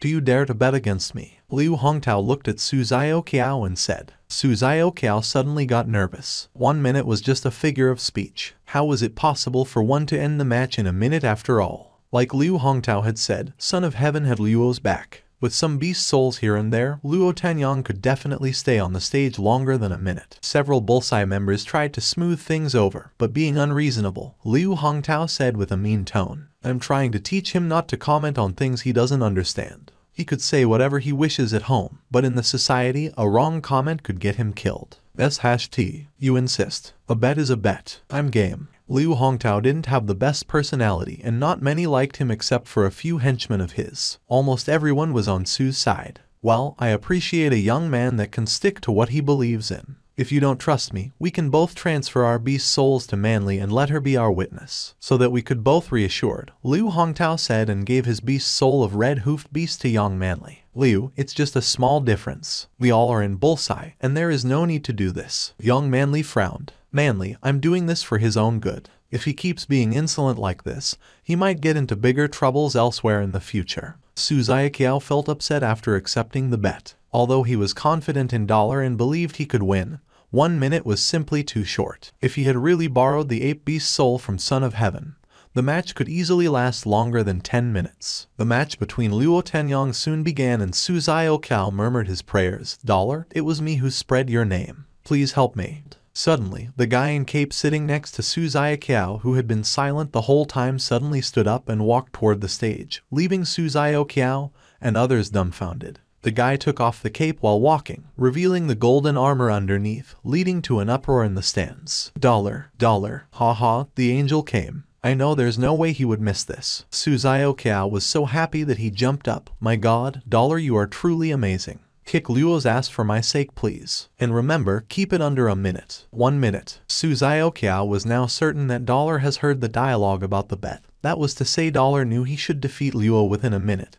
which was undoubtedly good news for Su. Other Bullseye members were also very excited. Dollar was just sitting here, and we failed to recognize him. Indeed, we should have asked for his autograph. I hear you could sell that for a good price now. Xiaoqiao, you didn't say what you said because you knew it was him, did you? Su Xiaoqiao laughed. God helps those who help themselves. How could I know it was Dollar? He wrapped himself like a rice dumpling on such a hot day, and I was just wondering about that myself. Liu Hongtao's face was grim. He sneered and said, don't be happy now. Even if he wants to help you, it is impossible to defeat Luo in a minute. Nothing is impossible with Dollar. As long as he wants to do it, it will be done. Su Xiaoqiao immediately retorted, with all his faith in Dollar. Although young Manly was surprised that Dollar was sitting beside them, she was not as optimistic as Su Xiaoqiao. Rationally speaking, what Liu Hongtao said made sense. Luo Tanyang might not be Dollar's match, but he had Son of Heaven behind him, so he must have plenty of beast souls on him. Son of Heaven saw Dollar as a fierce rival, which was why he was using Luo as a pawn to weaken Dollar before he ran into Dollar himself and to find out how strong Dollar was. Luo Tanyang was both cunning and ruthless. He didn't take Dollar lightly and summoned the ape beast soul and a mutant suit of armor as soon as the steel lit up and the match started. Suddenly, standing on stage was a giant age more than 9 feet tall in a suit of bone armor with a long mace in its hands. The look alone was terrifying.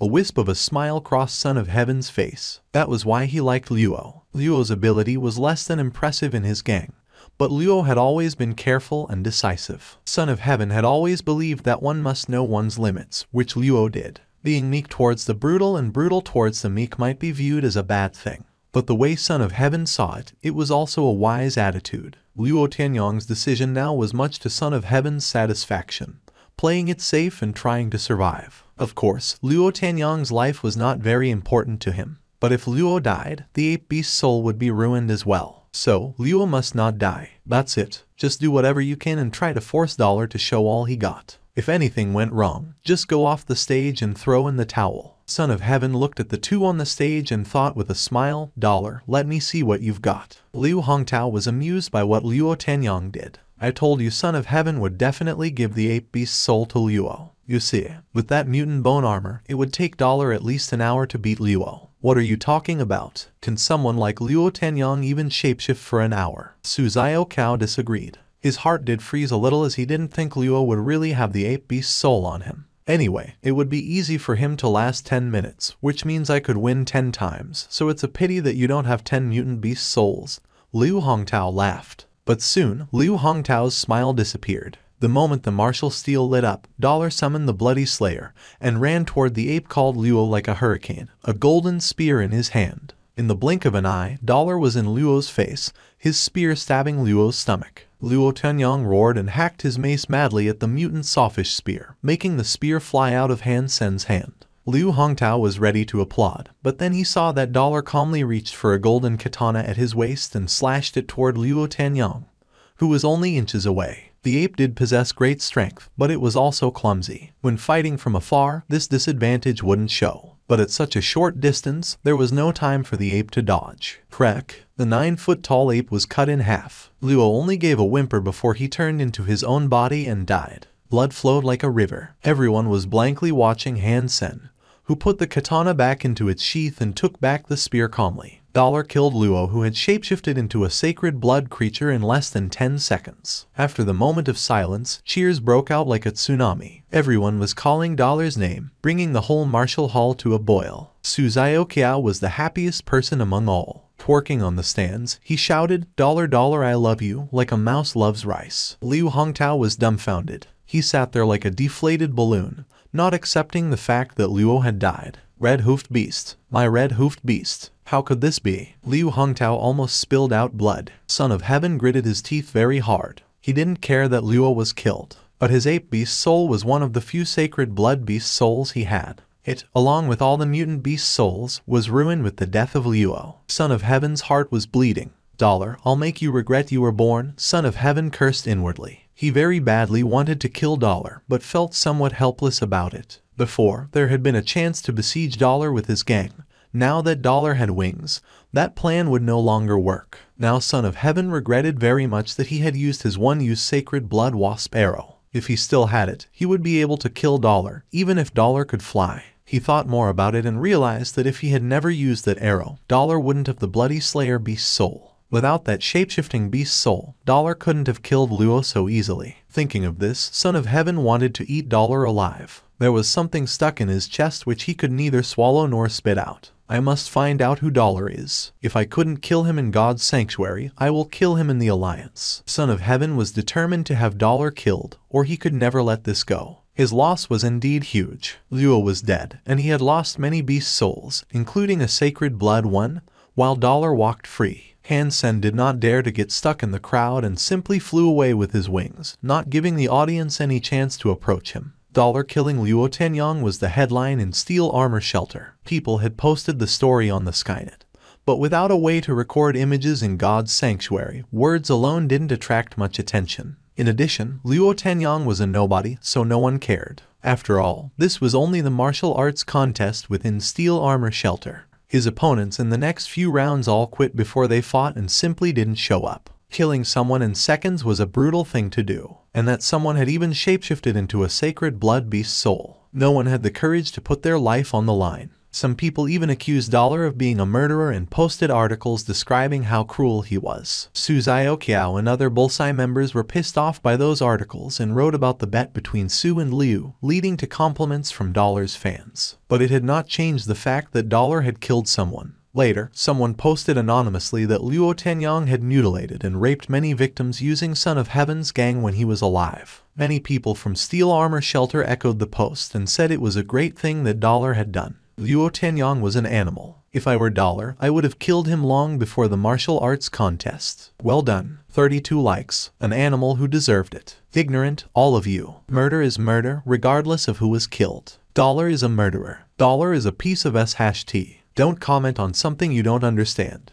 Everyone in Steel Armor Shelter knows it was justice well served. Sen, check out my new mount. Suzayo Kao was riding his newly gained mutant red hoof beast in the yard of the Bullseye team, bragging. The mutant red hoof beast looked somewhat like an antelope with a pair of buffalo horns on its head. It had the size of a camel and was satin black all over, except for its 4 blood red hooves. Han Sen was very depressed to see this gorgeous mount. He wasted so much effort in helping this brat win a mutant mount, while he himself ended up with nothing. Although he did have a mutant mount beast soul, it was aquatic and was useless on the land. After the martial arts contest, I have to find a way to gain a beast soul mount. It was too much trouble going everywhere on foot, and it was bad for my image as well, Han Sen thought to himself. Dark Swamp was out of the question. Even if he gained a mount beast soul there, it would be something ugly like a toad. Han Sen, come to my office. Young Manly called from on the 2nd floor. Sen, you offended her again. Suzayo Kiao ran over and asked, grinning. Why would I do that? Han Sen said, touching his nose. That was not a kind look she had. You have to be careful, Suzayo Kiao laughed. You know about looks. Why don't you say you are psychic as well? Han Sen laughed and went to the 2nd floor. Manly, you asked for me. Han Sen asked. I do not know what Qin Xuan saw in you. But since she asked me to help you prepare for the entrance exam, I'll do my best. Starting from today, you will report to me at the teleport station every day and I will train you.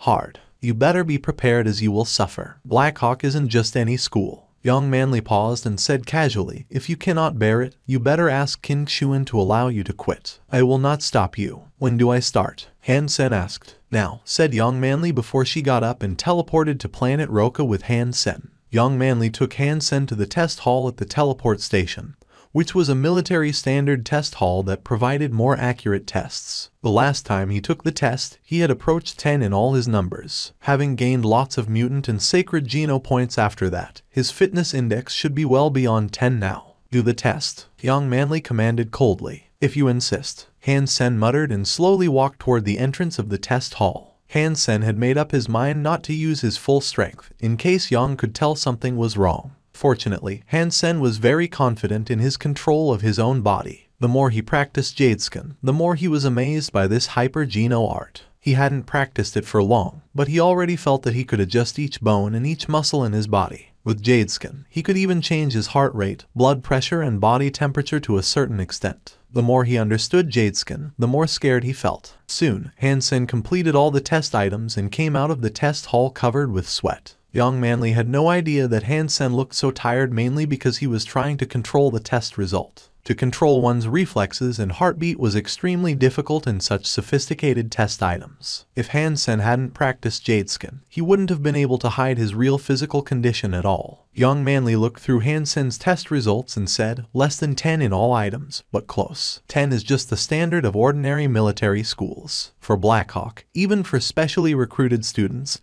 10 was just a narrow pass. After reading something on a smart machine, she said, during the time we have left, which is little more than a month, I will make all your fitness index past 10. Meanwhile, I will train you in archery. Only with proper archery skills will you be specially recruited. Manly, may I ask, without special enrollment, what kind of score is Blackhawk looking for? Han Sen asked curiously. When you are able to beat me, you could be admitted to Blackhawk on your own. Young Manly went to the gym, not even glancing at Han Sen. Han Sen followed her to the gym and looked at all sorts of training equipment in the gym curiously. Many of the equipment he had never seen before. Many soldiers were training in the gym. The teleport station was part of the military, so everything here followed military standard. The only difference was that most soldiers here were new to the army and had never been to the battlefield. Those who could be assigned here typically had certain connections, or else they would have been sent to the front.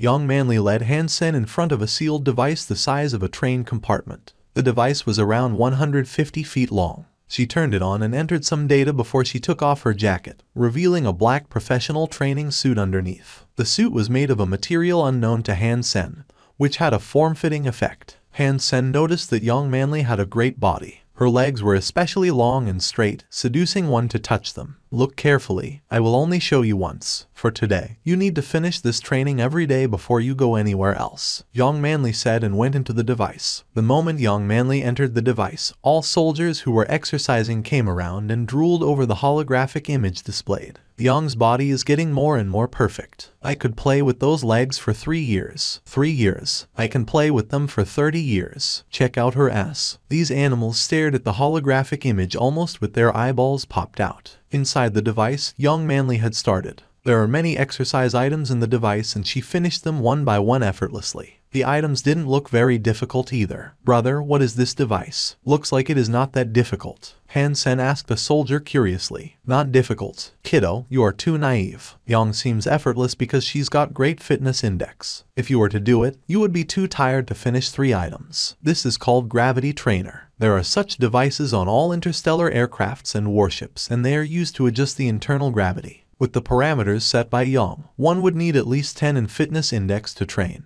Or else walking in the device alone would be a torture, even worse than screwing 7 times in one night. Son, all you could do is pray. These soldiers knew Hansen. They were all aware that Kim Chuan had often called him into the combat room. Young Manly stepped out of the gravity trainer in a little while, and the soldiers quickly scattered back to do their training as if nothing had happened. Young Manly had some sweat on her forehead. She put on her jacket and said, "Now you complete the exercise and then come to find me." She left with no intention of watching Hansen do the exercise. Young Manly knew very well that Hansen's physical fitness index was only close to 10 and it was impossible for him to finish such intense training. She just wanted to humble him so that he would follow her orders better. A soldier ran toward Hansen when the latter was about to enter the gravity trainer to start training. Putting his hand over Hansen's shoulder, the soldier smiled and said, "Buddy, if you can bring us some R-rated holographic resources when you come here in the future, I'll let you in on a secret and make the gravity trainer a piece of cake for you." Deal. What's the secret? Hansen agreed, knowing he was asking for porns. Great. The soldier patted Hansen's shoulder and whispered to his ear. Once the parameters were set up, Young could tell if you have modified them after. However, the device has a protective mechanism, which is designed mainly to prevent dangers to your body. My method allows you to change the parameters through this mechanism so that the result doesn't show the modification. So, you can easily complete the test without being found out by Young. Fantastic. What should I do? Hansen asked. I can tell you the secret, but a deal is a deal. You need to get me those R-rated holographic resources or you will regret it, said the soldier. Brother, rest assured. I'll get you those. Hansen patted his own chest and guaranteed. Hansen went into the gravity trainer and heard the AI. Okay, Hansen replied. Confirmation completed. Start testing in 10 seconds. Countdown starts. 10, 9, 8. When the countdown was over, Hansen felt his body sank, as if he had suddenly gained a few hundred pounds. Hansen did not use the soldier's method. He wanted to see if he could finish the exercise like Young Manly did. Hansen was not used to the added gravity and warmed up a little before he started. When Young Manly was back from her office, it was already in the afternoon. She thought Hansen should be worn out like a dead dog by now and would probably be more obedient in the future. When Young Manly returned to the gym, she was surprised to see Hansen chatting with the soldiers there. The soldiers were even showing him how to play with all sorts of devices. He looked rather lively and not tired at all. Hansen, I asked you to train. What are you doing? Annoyed, Young Manly asked coldly. The soldiers were scared away like mice met a cat, leaving Hansen standing there alone in front of Young Manly. Captain, I've completed the training. Hansen saluted the way the soldiers had just taught him. Completed. Young Manly frowned and walked quickly toward the gravity trainer. She pulled out the data and as she checked each item, her face became darker and darker. There was no doubt that Young Manly did not think the data was real. Only those who with more than 12 in fitness index could achieve this. She had just tested Hansen's fitness and he wasn't even a 10. So, this could not be his real performance. Who told you about the protection mechanism? Young Manly stared at Hansen madly. Of course, she knew about this trick. What protection mechanism? I do not understand what you are talking about. On the next day, Hansen brought porns to the soldier who had asked him for them. The soldier was so happy that he wanted to become sworn brothers with Han Sen and said Han Sen would be responsible for his happiness from now on. Young Manly spent half an hour to explain some archery knowledge and gave Han Sen a few tasks to finish on his own. Han Sen had learned basic archery knowledge at school, and what Yang taught him was more practical, which benefited him a lot. Yang was indeed an expert. There were a lot of tasks for him to complete, which included the gravity trainer. Han Sen wanted to use the gravity trainer himself. This time he used the protection mechanism to adjust the parameters, not to reduce the gravity, but to increase the gravity a notch so that it suited his real fitness level better. The gym did not seem to be the place where ordinary soldiers trained. Han Sen had never seen other soldiers here than the ones he talked to. During lunch break, Han Sen was chatting with the soldiers he knew. The soldier who asked Han Sen for pawns regarded Han Sen and asked, "Sen, in addition to bow and arrows, what other weapons do you use?" "Dagger." Han Sen showed him the Z-Steel dagger. Han Sen only knew the nicknames of these soldiers. This guy's name was Gambler. Han Sen learned from others that he was greedy and lewd. Gambler took over Han Sen's dagger and played with it. The dagger seemed like a living thing in his hand, making dazzling moves like a snake. "Watch this." Gambler held the dagger an inch away from Han Sen's eyes. With a simple wave of his hand, the dagger disappeared in front of Han Sen and Gambler's hand was empty. "ST, your nickname should be Magician." Han Sen looked everywhere and didn't see the dagger. Gambler laughed and shook his hands in front of Han Sen. He curled his fingers and the dagger returned to his hands magically. "How did you do that?" Han Sen widened his eyes. "Pretty cool, huh?" Gambler asked proudly. "Yep." Han Sen quickly nodded. "Dazzling, no." Gambler played with the dagger. "For sure." Han Sen nodded again. "Want to learn?" Gambler looked at Han Sen with a faint smile. "I do." "Do you want to teach me?" Han Sen asked. "If you can bring me all my girls' new movies, I will teach you." Gambler said with a smile. "No problem." Han Sen agreed, knowing the girls Gambler referred to were certain porn stars. Although it cost some money to buy new movies, Han Sen really wanted to learn these tricks. "Come, we will find a place so that I can show you." Gambler took Han Sen aside and told him the key to it. Han Sen then found out that it was not really magic but finger tricks. Although it was taking advantage of the blind spots, the most important part was one's control of the muscles on the arm. Yes, it was the entire arm instead of just the hand. Gambler told him that this trick was called Heaven in Sleeves, also known as Sleeve-a-Blade. It was passed down in his family as the foundation of their family business. The dirk Gambler used was specially made. Thin and sharp, it had a crescent-like double-edged blade but no hilt. Gambler was playing with one dirk in each hand, and it looked like there were two butterflies dancing around his hands, which was amazing to watch. "How long will it take for me to become a master like you?" Han Sen looked at Gambler enviously. Gambler smiled. "I started at the age of 3, and became better at 7. I'm now intermediate and still far from being a master." He gave the dagger back to Han Sen and said, "Do not underestimate this trick. Although it is just lays the foundation, but it is fundamental and will benefit you for the rest of your life." Han Sen was very interested in Sleeve-a-Blade, so he went to check out Hand of God on the holographic training machine. Soon he understood why Gambler asked him to play this game. This was a holographic game. Its idea was like whack-a-mole, but instead of using fingers alone, the spots to touch could appear everywhere around one's arms. One must use all muscles rationally to hit all the spots to pass a level. It was highly demanding for one's dexterity and accuracy. In addition to the beginner level, the game was divided into 3 levels: Evolver, Surpass, and Demigod. The intention of the classification was obviously to correspond with the 3 phases of God's sanctuary, and to guide players to choose the right level. Han Sen first chose the beginner level. Actually, when Gambler said level up, he meant to clear the beginner level. As for which level Gambler himself was in, Han Sen had no way of knowing. Soon, Han Sen was hooked. He was not that smooth in the beginning, but was soon addicted to the satisfaction gained from hitting rapidly as he got familiar with the game. Faster, faster, faster. Once started, the game would push one to pursue the exhilaration and speeding up. But Han Sen did not have much time to play this game. After a few rounds in the martial arts contest, Han Sen reached the final match as expected. Not sure it was good luck or bad luck, Han Sen didn't encounter either Fist Guy or Son of Heaven. Son of Heaven had eliminated Fist Guy, and King Xuan had eliminated Son of Heaven. The final match was between King Xuan and Han Sen. In fact, Han Sen wanted to fight Son of Heaven more so that he would have the opportunity to kill Son of Heaven on the stage. Usually the young master was surrounded by many strong men and there was almost no chance for Han Sen to approach him.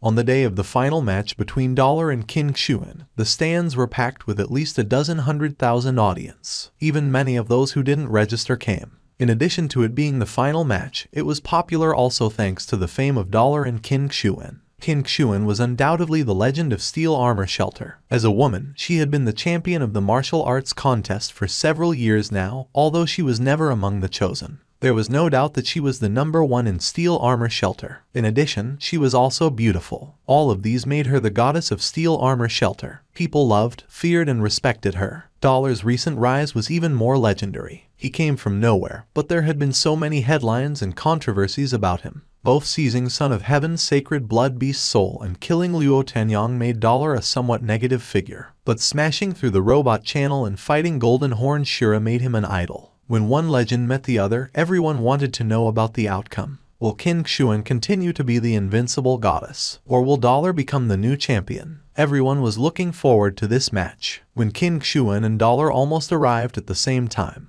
all expectations peaked and the cheers were deafening. Dollar, a bet. King Xuan didn't move, but looked at Han Sen with a smile. The audience heard King Xuan's words and quieted down, wanting to know what bet she was proposing. What bet? Though looking calm, Han Sen was puzzled. Did she want to buy the victory from him? If you lose this one, join my Steel Armor gang and be my deputy. When I evolve and go to Second God's Sanctuary, you will be the head of the gang. King Xuan had a sweet smile on. There was an uproar among the audience. No one thought King Xuan would say something like this. Steel Armor Gang was far more than just a gang. It also represented the presence of military in the alliance in God's Sanctuary. King Xuan's was asking Dollar to become the official spokesman of the alliance at Steel Armor Shelter. It was a great honor. Sorry, I cannot accept this condition. But unexpectedly, Dollar refused King Xuan's offer. Why? King Xuan looked at Han Sen, stunned. The head of Steel Armor Gang was a position pursued by many. It was a ladder toward the power center of the alliance, but Dollar turned it down without considering.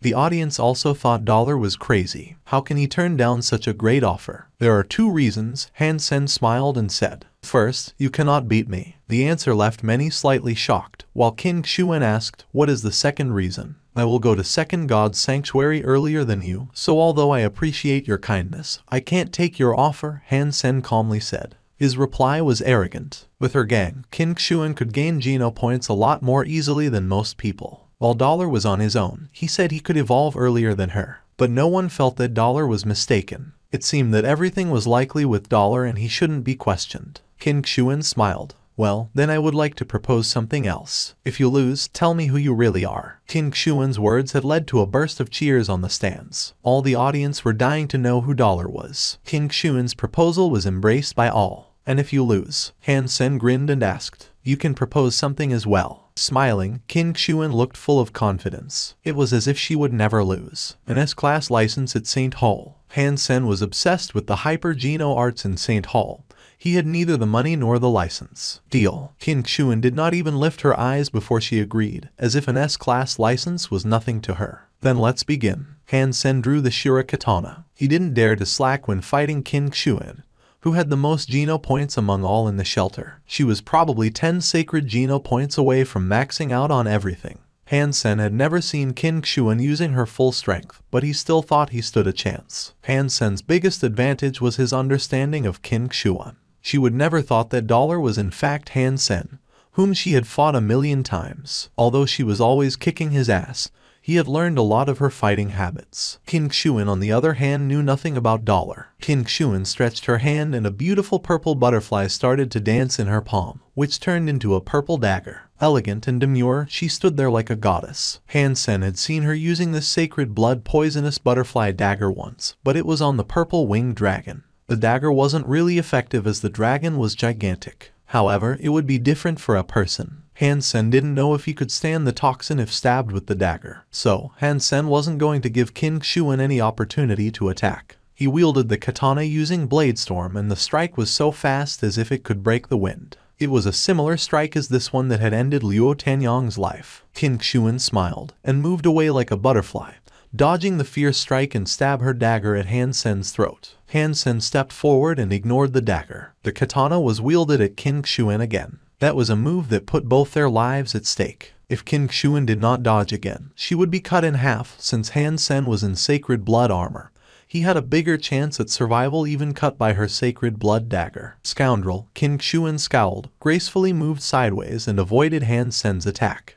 Han Sen was thrilled to see Qin Shuan moving away. A storm of katana strikes poured on the lady as Blade Storm was fully brought into play. Each strike was faster than the last. Qin Shuan was forced to defend herself and had no chance to attack. Han Sen knew well that Qin Shuan was nimble. He had been practicing Ghost Hunt for a long time now and had improved a lot on his footwork. However, he had never been able to get close to her in any combat except for the first time when she had underestimated him. Sure enough, Qin calmly dodged all the strikes Han Sen made calmly as if she were dancing. Meanwhile, she fought back from time to time with grace. None of it mattered to Han Sen. He hacked the katana at her regardless and worked both Blade Storm and Jade Skin to the maximum. A coolness gushed in his veins like a spring and activated every cell in his body. Qin Shuan quietly warded off all attacks from Han Sen. She was very confident in herself. It took her a few years to finally get to the first stage of atomic fission. With her current Geno points and beast souls, Qin Shuan believed that she could become the chosen this year, and even the first place was not impossible. Atomic fission was an advanced hyper-Geno art, which could fortify all body parts. As suggested by its name, it was close to the root of all hyper-Geno arts and could produce long-lasting power that improved one's physique significantly. It would be the perfect hyper-Geno art if it wasn't so difficult to get started. Qin Shuan had started to practice atomic fission under her family members' guidance since she was a toddler, but her progress had been slow. Now she had practiced it for 2 decades and she just got to the first stage a few months ago. Yes, just the first stage. But she had made a leap in her strength already with the first stage. 20 years of practice did not go wasted. Once she got somewhere, her improvement was skyrocketing. Even Son of Heaven, who was on the same level as she, was easily defeated by her this year. It wasn't that Son of Heaven was weak, but that she had become too strong after getting to the first stage of atomic fission. Qin Shuan believed that she could definitely reach the top this year and dollar wouldn't be an issue. Qin Shuan wasn't even thinking about winning or losing, but how to win dollar to better impress him. Qin Shuan did not care about the storm of blades. As fierce as it looked, it couldn't hurt her. She only felt it was a bit troublesome as she didn't want to kill dollar. If you like driving, I'll let you drive. I will wait until you are so completely exhausted that you can't even move your arm.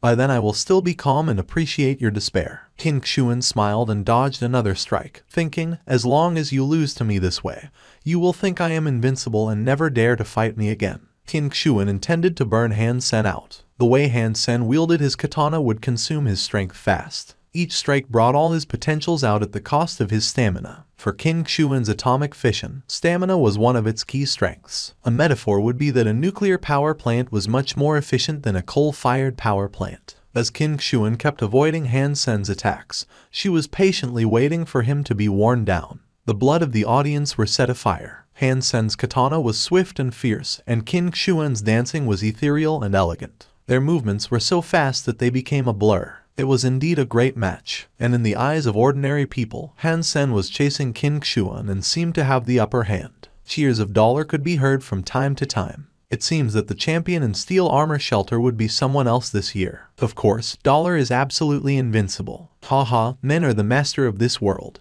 Tremble, women. Young Manly curled her lips with disdain, looking like a goddess who didn't deign to argue with the mortals. He had experienced how strong Qin Shuan was. He had always known about atomic fission. If he had wanted to learn it, he could have. But as it took at least 2 decades for someone talented to get to the first stage, he chose not to. Indeed, everyone knew that this was a great hyper-Geno art, but few dared to practice it. No one wanted to put 2 decades into a higher Geno art that they didn't know would work or not. If one failed, one would not even have a chance to start over with a different hyper-Geno art. Son of Heaven hadn't had the courage to practice atomic fission, and regretted it now that he saw how well Qin Shuan was doing. How experienced and knowledgeable you are. The young man quickly kissed up to him. But next to them, another young man commented abruptly, "Keep silent if you don't understand it. Don't you have any common sense? Men are simply stronger than women, and it will be Qin Shuan who is worn down first." Son of Heaven was provoked to wrath, but he paused when he saw the young man's face. It was the young master named King who had once hired Han Sen as his bodyguard. Yuan and the rest of the group were also there. King, Son of Heaven, gave a hollow laugh and explained, "There are differences between men and women. But those differences were negligible. Dollar's stamina is far worse than that of Qin Shuan, who had reached the first stage in atomic fission. I believe in half an hour, Dollar wouldn't even be able to wield his katana." How come I can't see that? King was not convinced and said, my father told me that women are inferior to men. I know that dollar will win and that woman will definitely lose. Son of Heaven smiled with confidence. King, no need to debate. We will see what happens in half an hour. You will find out who is right at that time. But half an hour later, Son of Heaven's face became a bit stiff as Han Sen was still fiercely brandishing the katana at the same speed. Son of Heaven, didn't you say that dollar would be worn out in half an hour? I'm telling you my dad was right. Men are better than women, King said proudly. Looking at Son of Heaven's grim face, Yuan smiled and did not speak. Son of Heaven was really upset. According to common sense, dollar would not last half an hour. With that kind of strikes, few in First God's Sanctuary could. It seems that dollar has practiced some special hyper-geno art that improves his stamina. Son of Heaven, you are a guy. Why do you keep cheering for a woman? My dad says that men are the best. I think dollar must be better than that woman. You have no vision. King obviously did not agree with Son of Heaven's argument. Son of Heaven almost choked. Pretending to be calm, he said, King, if you don't believe me, keep on watching. Other than Son of Heaven, King Xuan felt something was off as well. Attacking at such a high speed, dollar had sustained way longer than she had expected, making her alarmed and surprised. In such a high-intensity duel, even she had begun to feel a little tired. Dollar, however, seemed to feel nothing and kept attacking with the katana swiftly, as if he could do this forever, giving birth to a trace of powerlessness in King Xuan's mind. No, I cannot go on like this. He must have also practiced some hyper-geno art that enhances his stamina. Maybe I will be the one who is worn out first. King Xuan gritted her teeth and dodged another strike. She took back her dagger and two beast souls appeared in the air. One beast soul was the mutant golden lion that she had always used. She instantaneously shapeshifted into a magnificent golden lion.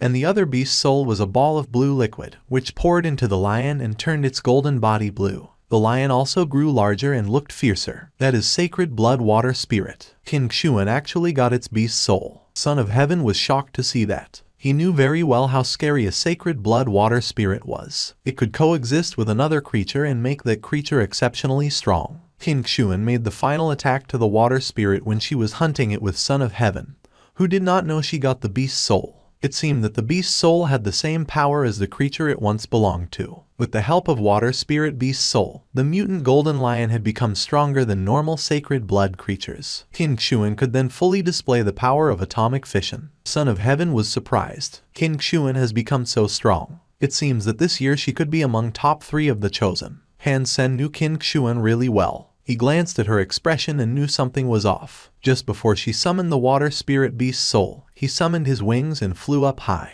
Everyone was stunned, including King Xuan. Who could have thought dollar who looked like he was going for mutual destruction had flown away the minute King Xuan shapeshifted. King Xuan who had shapeshifted did not know what to do. These two beast souls were fierce enough for sure. Even dollar used the sacred blood shapeshifting beast soul she could beat him. She chose the moment when Han Sen was making the most powerful strikes to shapeshift so that he wouldn't disengage himself. She didn't have sacred blood wings, so she wanted to end the match as soon as possible. What she did not think of was that dollar who was chasing her just flew away faster than rabbits. King Xuan suddenly felt very embarrassed. As fierce as she was right now, she could not fly, and as a lion, she could no longer use weapons. So she couldn't even throw things at Han Sen. Flying in the air, Han Sen summoned the mutant sawfish spear and cast it down at King Xuan like how a fisherman would use a harpoon. The lion that King Xuan had turned into reached out a claw and hit the spear hard. The spear as thick as an arm bent and bounced off. Fortunately, the spear was tough enough so that it wasn't broken under her claw. Han Sen took back his mutant sawfish spear and watched her from above, not intending to attack again or to land. Everyone suddenly came to understand that dollar was trying to consume King Xuan's shapeshifting time. Shapeshifting beast souls required a lot of energy to use. Even King Xuan couldn't stay like this for very long, or it would hurt her body. So shameless. Do you call yourself a man? What do you know? It's tactics. If she could fly as well, then good for her. There was suddenly a chaos on the stands. Some supported dollar and some King Xuan. King Xuan simply could not reach Han Sen. She quickly dismissed the shapeshifting beast soul. But the moment she did that, Han Sen flew down and slashed his katana at her. King Xuan had met a lot of strong enemies, but she had never been as depressed as she was at this moment. Once she shapeshifted, Han Sen would immediately fly into the sky. When she turned into herself, Han Sen would then rush down. She became sullen as she couldn't make use of her own strength. Haha, dollar is just great. He is fighting like a gorilla. He is bullying her. Qin Xuan is almost crying. Shameless scum. How can a man be so brazen? Unabashed, Han Sen believed it did not matter how he won as long as he won. If he could go to the contest among the champions of all the shelters and rank top 10, he would be rewarded a sacred blood beast soul. He would definitely try his best for that sake. Qin Xuan did not expect that Dollar would sink so low to make her unable to use her power. Now she was only happy that Dollar was not an archer, or she would be even more miserable. Dollar, you are a dignified man. Do you dare to fight me head on? Qin Xuan wanted to prod Dollar into action. Unfortunately, Han Sen ignored her intention and replied, "You are a soldier. Don't you understand that victory is all that matters? Even if I let you win today, what if you encounter champions of other shelters who could fly? Do you expect to persuade them to give up their ability to fly as well?" Qin Xuan paused, and people who accused Han Sen of being shameless also lowered their voices. In fact, they should have thought of this. There had been more than one person who could fly among the chosen before. Not being able to fly was a weakness of Qin Xuan's, and even if she won today, others might still choose to exploit that in the future. Many people who supported Qin Xuan kept silent. Qin Xuan smiled wryly. "Well, I give up. We do not have to go on." Qin Xuan knew that she had such a fatal weakness, but did not think Dollar would be so brazen to use that to his advantage. Now that she had no way of winning, she chose to throw in the towel instead of staying in this awkward match. Qin Xuan now regretted that she did not work hard on archery, or she could have used an advanced beast soul bow and arrow to beat Dollar. "You can pick up the S-class license of St. Hall at Steel Armor Gang," Qin Xuan said, and left the martial ring, which made Han Sen this year's champion of Steel Armor Shelter. Dollar's victory was very controversial. A lot of people thought it was not honorary, but Han Sen didn't mind his reputation as long as he could win the sacred blood beast soul given to the chosen. Qin Xuan left in good grace, but she had also set Han Sen up. If he went to pick up the S-class license at Steel Armor Gang, she might be ready to ambush him. Han Sen knew her so well that he didn't dare to pick up the license under her nose, as he knew she must be quite upset with him. The contest in Steel Armor Shelter was officially over. The top 100 all had their names on the martial steel in the martial ring.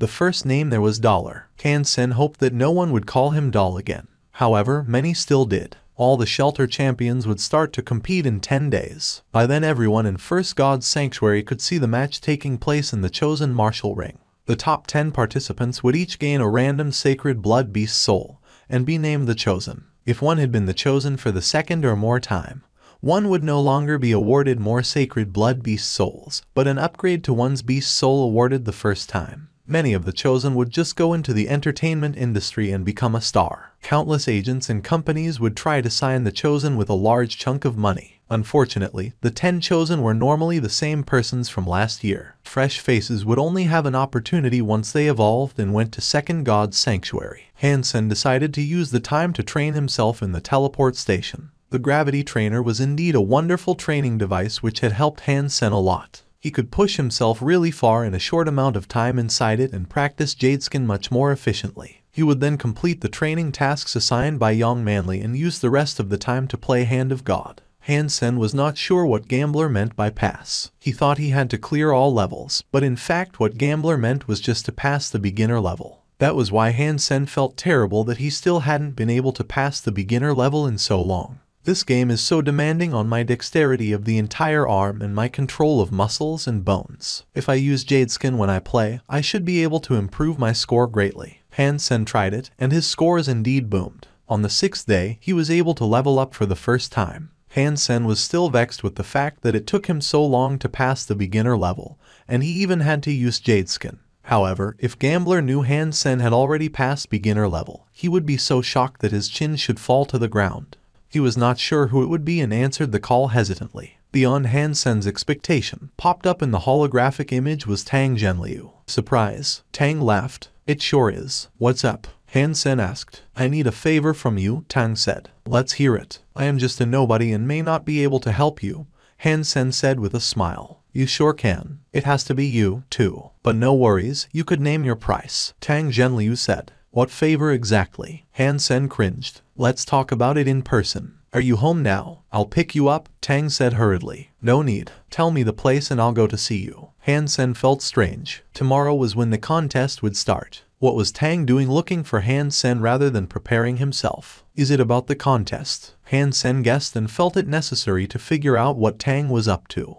When Han Sen arrived at the place Tang Zhenliu told him, he saw Fang Jinky was also there. Tang led Han Sen into the living room. After entering the living room, Han Sen saw that on the sofa sat a young man, who was very quiet and did not speak when he saw Han Sen coming in. Tang, what do you need me for? Han Sen asked directly. Brother, look at this first. Instead of answering Han Sen's question, Tang played a video. The scene was shot in a martial ring. A man in combat suit was surrounded by a group of people wearing masks. The moment Han Sen saw the man, he shuddered, although it was just through the holographic image. Then the video began. Under the siege, the man started a gorgeous murder show. It was a slaughter. In 1 minute and 23 seconds, the man in combat suit was holding nothing but a dagger. He had killed a total of 34 people, each in one strike. No one survived, and no one could stand up again after taking his strike. The man was like death himself, harvesting lives casually. This person is a lot like you. After the video was played, Tang looked at Han Sen and said,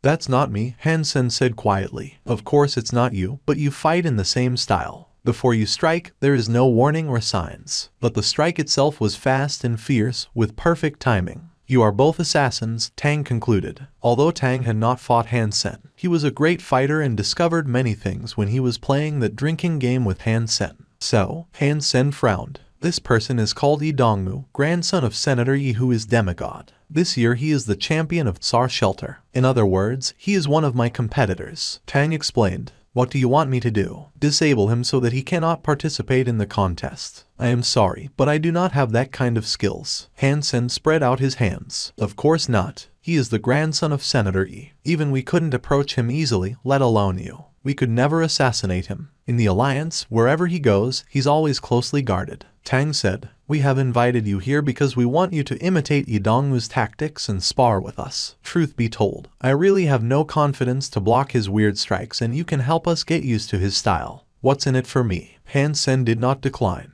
Tang pondered, moved his lips but didn't speak. They were basically asking Han Sen to teach them how to beat himself, so it was very hard to name the price. If Han Sen was someone important, they would not even have asked, as it could be perceived as provocative. "We can try our best to accommodate whatever you propose," Fang Jinky said. "An S-class license of St. Hall," Han Sen paused and said. "Deal." Tang replied so fast that Han Sen felt that he might have asked for too little. Maybe he should have said 2 S-class licenses. But Han Sen had always been an optimist. 1 S-class license was a great price already, and what they asked him to do helped himself in turn as well, as Yi Dongmu might be his opponent as well. "I have to say this before we start. My skills are inferior to his. Even if you could parry my attacks, you might still be stabbed by him," said Han Sen. "I know. Here are some videos of him fighting. Watch carefully and then we will start. We don't have much time left, and we can only hope that our first opponent won't be him so that we'd have more time to practice." Tang Zhenliu sat on the couch and joined Lin Feng,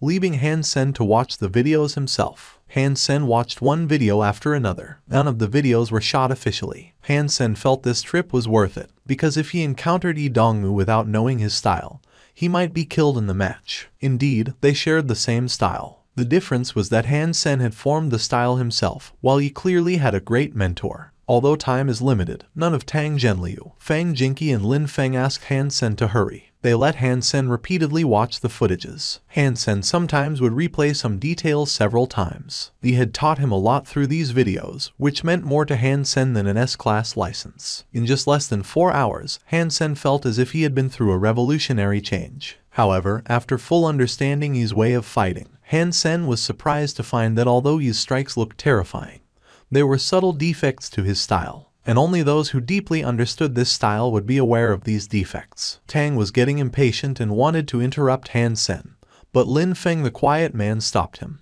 It was in the evening when Han Sen had finished with the videos. "Let's get started." Han Sen got up and said, "Well, let me see how well you can imitate Yi." Tang took Han Sen into a combat room in the villa. Han Sen grabbed a dagger the same shape of Yi's dagger. Its edge was not sharpened and its blade was retractable, so that no one would get hurt. The way Yi Dongmu and Han Sen fought required them to do their best with each strike. If real weapons were used, Tang was afraid that he would be injured by Han Sen. "Let's begin." Tang tightly watched Han Sen and did not step back. They wanted to practice how to parry Yi's strikes after being approached by him.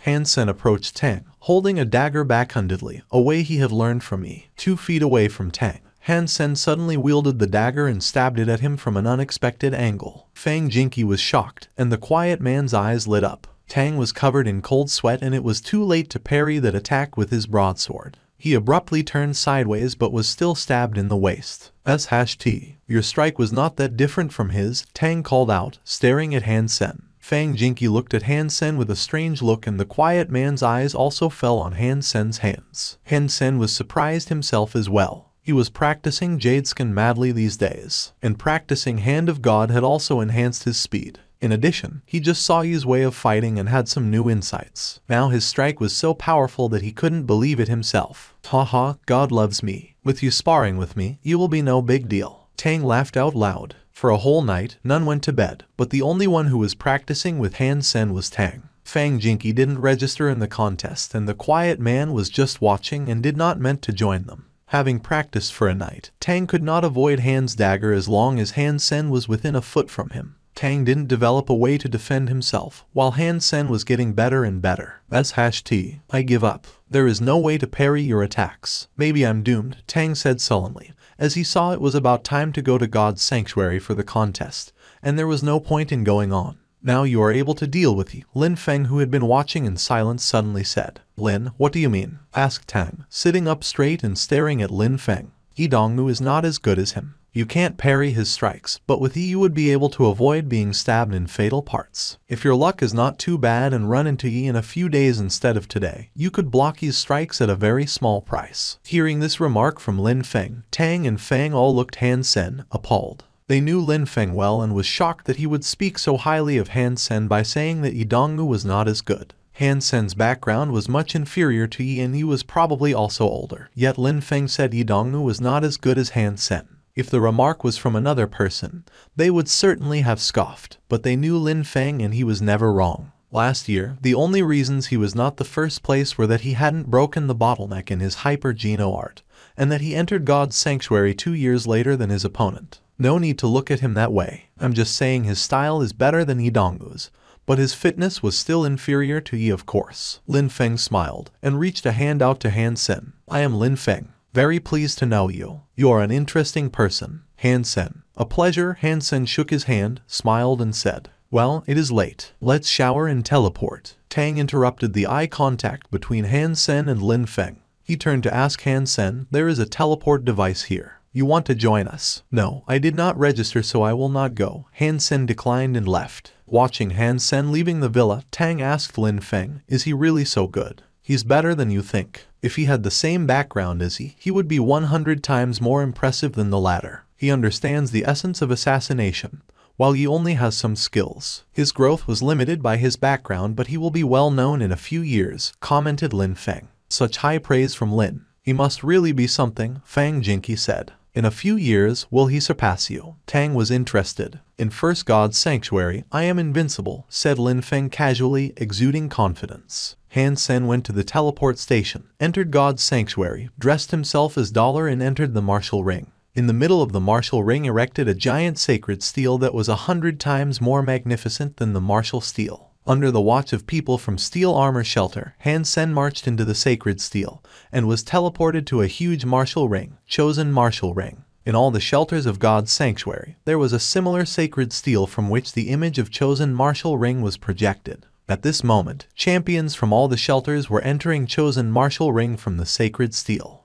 Han Sen realized how large the population of the Alliance was and how large First God's sanctuary was when he entered Chosen Martial Ring. Every shelter had about 100,000 people like Steel Armor Shelter, and everyone in Chosen Martial Ring now was the champion of their own shelter. The stands were almost filled with at least 100,000 champions, which meant there were at least 100,000 shelters in First God's sanctuary. It was a dizzying figure indeed. After humans entered the interstellar era, they had conquered lots of habitable planets and had been thriving. Now the humankind was so huge that only Shuras could compete. Among the champions of all shelters, Dollar was the most famous one, in addition to the Chosen from last year. That video of Dollar fighting Golden Horn Shura was so viral that all mainstream media had covered it, so Dollar had become a household name in the Alliance. Many people were curiously looking at Han Sen, as they wondered how Dollar really was. But it was mostly just curiosity. They had all watched the video starring Han Sen. Although the storyline was impressive, Dollar didn't really show much strength at that time. His sacred blood beast souls were great, but he himself not so much. Han Sen at that time would be very far behind among the champions of all shelters. After all, these people were 1 in 100,000 with great physiques and advanced beast souls. It hadn't been long since Han Sen fought the Shura, so no one believed he could have made much progress. People mostly just wondered about him and didn't treat him as a fierce rival. When the channel into Chosen Martial Ring was closed, the match list finally appeared on the Sacred Steel. The names on the list were the ones the champions left on the martial steels. Han Sen quickly searched the list for dollar and he found it very soon. The word stood out to him for some reason and others had found their own names as well. In this contest among the champions, a one-on-one model was adopted and the winner of the two would enter the next round, so the list was like a pyramid. Han Sen was relieved to see both Tang Zhenliu and Lin Feng were arranged far from him and there was no chance they would meet before top 10. Han Sen scanned the list again and another name caught his eye. Yi Dongmu. He used his real name. Han Sen saw the name Yi Dongmu and followed his path. He was suddenly startled. If he and he could both win all the way, they would fight for the chance to become the chosen. So in order for Han Sen to gain the sacred blood beast soul, he must beat Yi. Tang Zhenliu was afraid of Yi, while I was the one who met him. Yi Dongmu, your luck is no good. If Tang didn't come to me, I might lose to you. But now it's different. Maybe I am chosen, Han Sen thought happily. Perhaps others would be afraid of Yi, but he was confident he could beat Yi after watching the videos. Chosen Martial Ring was divided into 1,000 stages stacked on top of one another. Each time 1,000 pairs could fight at the same time. Han Sen was in a late match, so he went to see other matches first, especially the one he was in. He had to know how much better Yi was getting compared to his performance in the videos. Yi Dongmu's match in this round was also rather late. Han Sen watched a few matches and was surprised as no one was to be taken lightly in this contest.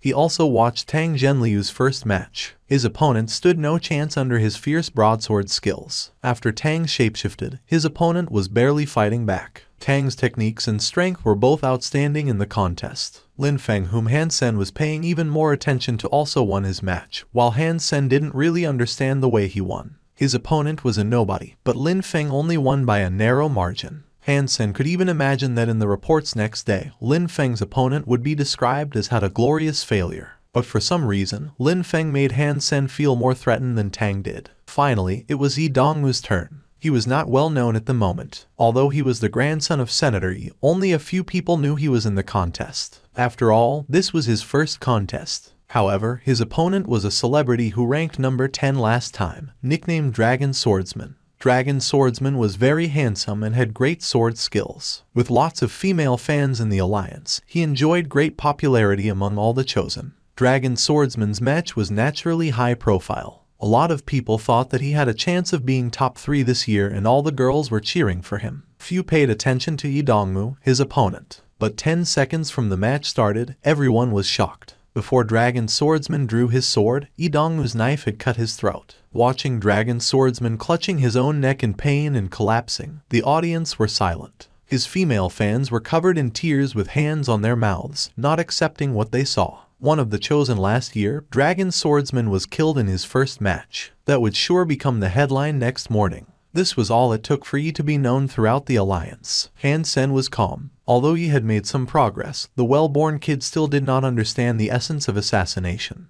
It was Han Sen's turn. His opponent was a guy called Lei Ban. The moment Han Sen got on the stage, Lei Ban summoned a beast soul bow and 3 beast soul arrows and shot all 3 arrows at him. The 3 arrows almost flew to Han Sen at the same time. Han Sen was surprised. Lei Ban was at least as good at archery as him, and even had better techniques than him. Judging from the look of his bow, it was likely a sacred blood beast soul bow, and 2 of the 3 arrows were dark green, so they were probably poisonous like his mutant black stinger arrow. The 3rd arrow was made from blue crystal and sounded as if it could tear air apart when it was in the air, which suggested it could be a sacred blood beast soul arrow. Sure enough, there is no one weak here. Han Sen swiftly dodged the strongest blue crystal arrow and summoned his mutant soffish spear to ward off the other 2 arrows. Han Sen felt a bash as the arrows and his spear collided. The spear almost fell from his hand. Excellent archer and weapons, thought Han Sen in awe. He squeezed the spear and approached Lei Ban. Lei Ban was not only fast, but was also able to shoot while running. The arrows were not affected by his movement at all. Unable to trap Lei Ban with his spear, Han Sen had to run after Lei Ban while dodging his arrows. Han Sen had a lot of respect for this opponent. who had much better footwork than him and could shoot arrows in all positions when moving with both great strength and accuracy. Han Sen had also worked hard on archery, but he was only able to shoot when standing still. His accuracy would suffer a lot if he tried to move. Lei Ban was indeed much stronger than him in archery, so Han Sen was not in a hurry to end the match. Instead, he started to observe his opponent and learn from him. Han Sen's match had also attracted a lot of people's attention. After all, Dollar was popular, but compared with Lee Dongmu, his performance was less than impressive. More than half an hour had passed and they were still running after each other, rendering the audience drowsy. In First God's Sanctuary, people were quite disappointed in Dollar, except for his hardcore fans. Since a match with an unknown person had cost him so much effort, Dollar didn't seem to have what it took to become the chosen. When the match had been going on for more than an hour, Han Sen shapeshifted into the Bloody Slayer, approached Lei Ban and beat him in a close combat, which Lei was not good at. The same day, all major media in the alliance had covered the contest. Although there was no image, the reporters managed to depict the matches vividly with words. Their main focus was on Yi Dongmu's match. Yi's background was also published. The grandson of Senator Yi, who had graduated with stellar grades from the best posh school before entering God's Sanctuary. His background and his sekal of dragon swordsman made him a major contender this year. The victory of Tang had also made him a favorite. Another top contestant was Lin Feng. His match, however, benefited his opponent, who was considered to have lost by a narrow margin by the media. There were articles on Han Sen too, but they were rather short in general. The longer ones were all focused on the disappointment in Dollar. Most of the reports were filled with phrases like narrow win, work to be done, hard to live up to the reputation and to be improved. The negative reports about Dollar were overwhelming, and in particular, the high praise Fang Mingquan sang in contest center fanned the flames. Fang Mingquan was talking through his hat. As an evolver who could not even enter First God's Sanctuary, he managed to analyze so much from his reporter's oral account alone. In general, he was saying Dollar was invincible, everything was in control and Dollar would be the final winner. This of course had attracted much hatred toward Fang Mingquan in Contest Center. It chanced that although Dollar's matches were never fun to watch, he had never lost either, which supported Fang's claim. The criticism got worse and worse, especially those who were optimistic about Yi Dongmu were sniffy about everything Fang said and objected each day. Yi Dongmu was still keeping a formidable record. In 2 consecutive rounds he was able to kill his opponents in one blow, causing many of his following opponents to quit the matches against him. In 3 consecutive rounds, all his opponents threw in the towel, which made his fame peak. Lin Feng had asked someone to meet him in the final, yet that someone was not Yi Dongmu, but Dollar, who was considered an imposter. All major media had reported this, and Fang Mingquan from Contest Center was especially excited about it and had analyzed it from all angles. His conclusion was that Dollar was simply great, but obviously the major media and fans didn't share his enthusiasm. They thought Lin Feng wanted to gain popularity by participating in the grandstanding because he was no longer the center of attention. Rubbish. Lin was the runner-up last year, but he had no vision. No wonder he was only the runner-up. Let him keep his ranking and be second to my Yi Dongmu this time. Keep his ranking. You think too much of him. He'd have to be lucky to make it in top 10. Lin and Dollar are just 2 weak guys feeling bad about themselves. Haha, Yi Dongmu will get rid of Dollar in seconds before he beats Lin to show them who the real king is. What the heck? If Lin was going to see someone in the final,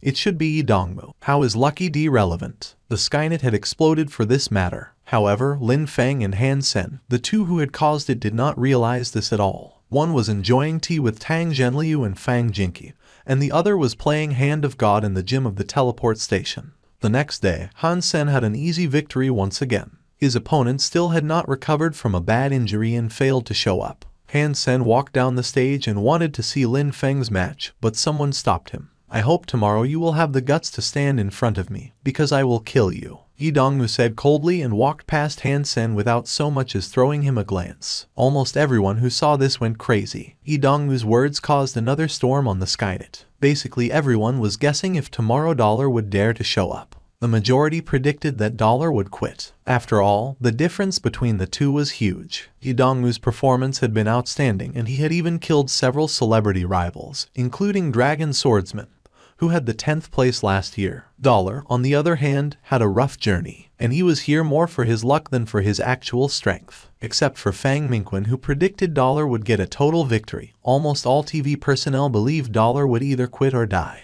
On the day of the match, the martial rings in all shelters were packed with people who were waiting to watch the match through the sacred steel. This was absolutely the most controversial fight in the entire contest this year, and people called it the fight between the king and the imposter. Almost everyone in First God's Sanctuary was watching, and the number of viewers was even bigger than that of the final last year. The popularity of this match was in part due to Contest Center and Fang Mingquan, or else there wouldn't be so many people who were paying attention to Dollar, and the media would not have cooked up such a hype. The field reporters all wished to interview Lee Dong-woo and Dollar before they started. Although there was no way to record it, it was enough that everyone in the First God's Sanctuary could see it at such a crucial moment. On the stage, Lee Dong-woo coldly stared at Han Sen and said in a flat voice, "Well, since you dare to come, then get ready to die." Drawing the dagger from his waist, he had a murderous look on his face. "Do you think this is some kung fu movie?" Han Sen scoffed inwardly. He didn't believe someone would actually say such dramatic words in real life. Han Sen did not reply,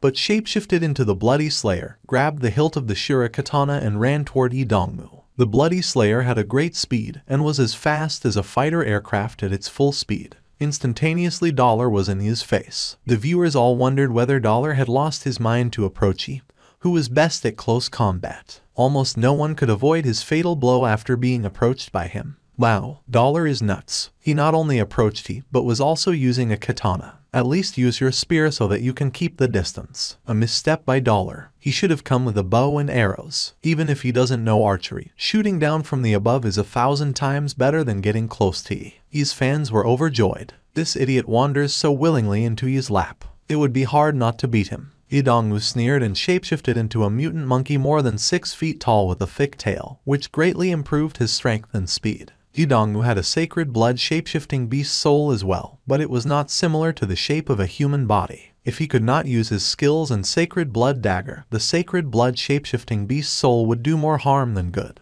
There were few creatures that had the shape close to human, and even fewer that looked human, except for that sacred blood beast soul in the shape of a lady that was awarded to the chosen. There was hardly any sacred blood beast soul that takes human form. Han Sen's Bloody Slayer was a precious sacred blood shapeshifting beast soul because it had a pair of human hands that allowed him to use all sorts of techniques. Lee Dong-woo watched Han Sen bolting toward him and gave his dagger a harder grip. He held the sacred blood dagger backhanded and launched his body at Han Sen. The distance between the two was shorter and shorter. All the moves of Lee Dong-woo fell in the eyes of Han Sen, who felt every stretch and twist of his opponent had followed his expectation. He could see through Lee as if he was no more than a puppet. Between two assassins, if one was much better, something like this would happen. Han Sen knew everything about Lee while Lee didn't even know Han Sen was good at sneak attacks as well, and that had determined Lee's loss. It did not matter that his speed and strength were both greater than Han Sen. When the two clashed, the katana painted golden by Han Sen moved and was suddenly returned to its sheath. The movements of the weapon were as smooth as floating clouds in flowing water. They continued sliding nearly 30 feet in opposite directions before they stopped. Han Sen's magnificent body was as steady as a mountain, while Lee Dong-woo slowly turned around and stared at Han Sen's back. He stressed each syllable. "What is that skill called?"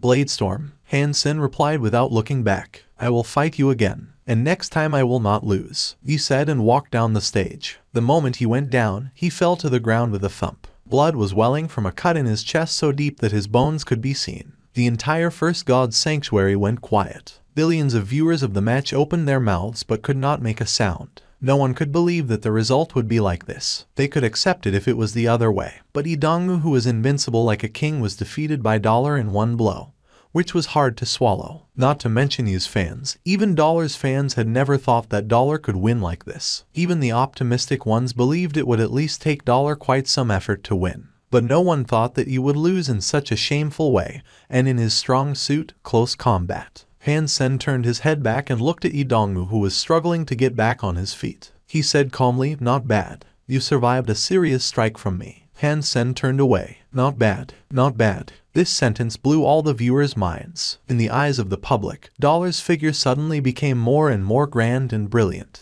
Dollar's fans finally came to realization of what had happened and started shouting and jumping up and down. The silence was broken and the entire First God's Sanctuary became festive. Everyone was talking about this incredible fight that went down pretty fast. Haha, in your face, Ye's fans. Not just the fans, but also the media in the entire alliance, except for Fang Mingquan's contest center. Y'all thought he was gonna win. How about this? He is beat before even getting to top 10. Now think about it. Fang Mingquan sure had some vision. His analysis actually made a lot of sense. We were just blinded by Yi Dongwu's performance and didn't listen. Lin Feng is the visionary one. No wonder he was the runner-up last year. He knew this long ago. Haha, it seems this year it will be between Lin Feng and Dollar. We really owe Fang Mingquan and Dollar an apology. Fang Mingquan was wronged. Not bad. Haha. What a line. A match that took less than 10 seconds had changed Dollar's image completely. What a line. Next time I have to try it. Not bad, you survived a serious strike from me. Tang regretted that it was not him who came up with the line. A king is always lonely. When others are laughing with friends to show off their humor, he is sweating in silence. The king is always lonely. When others are chasing fair maidens, he is bleeding on the battlefield.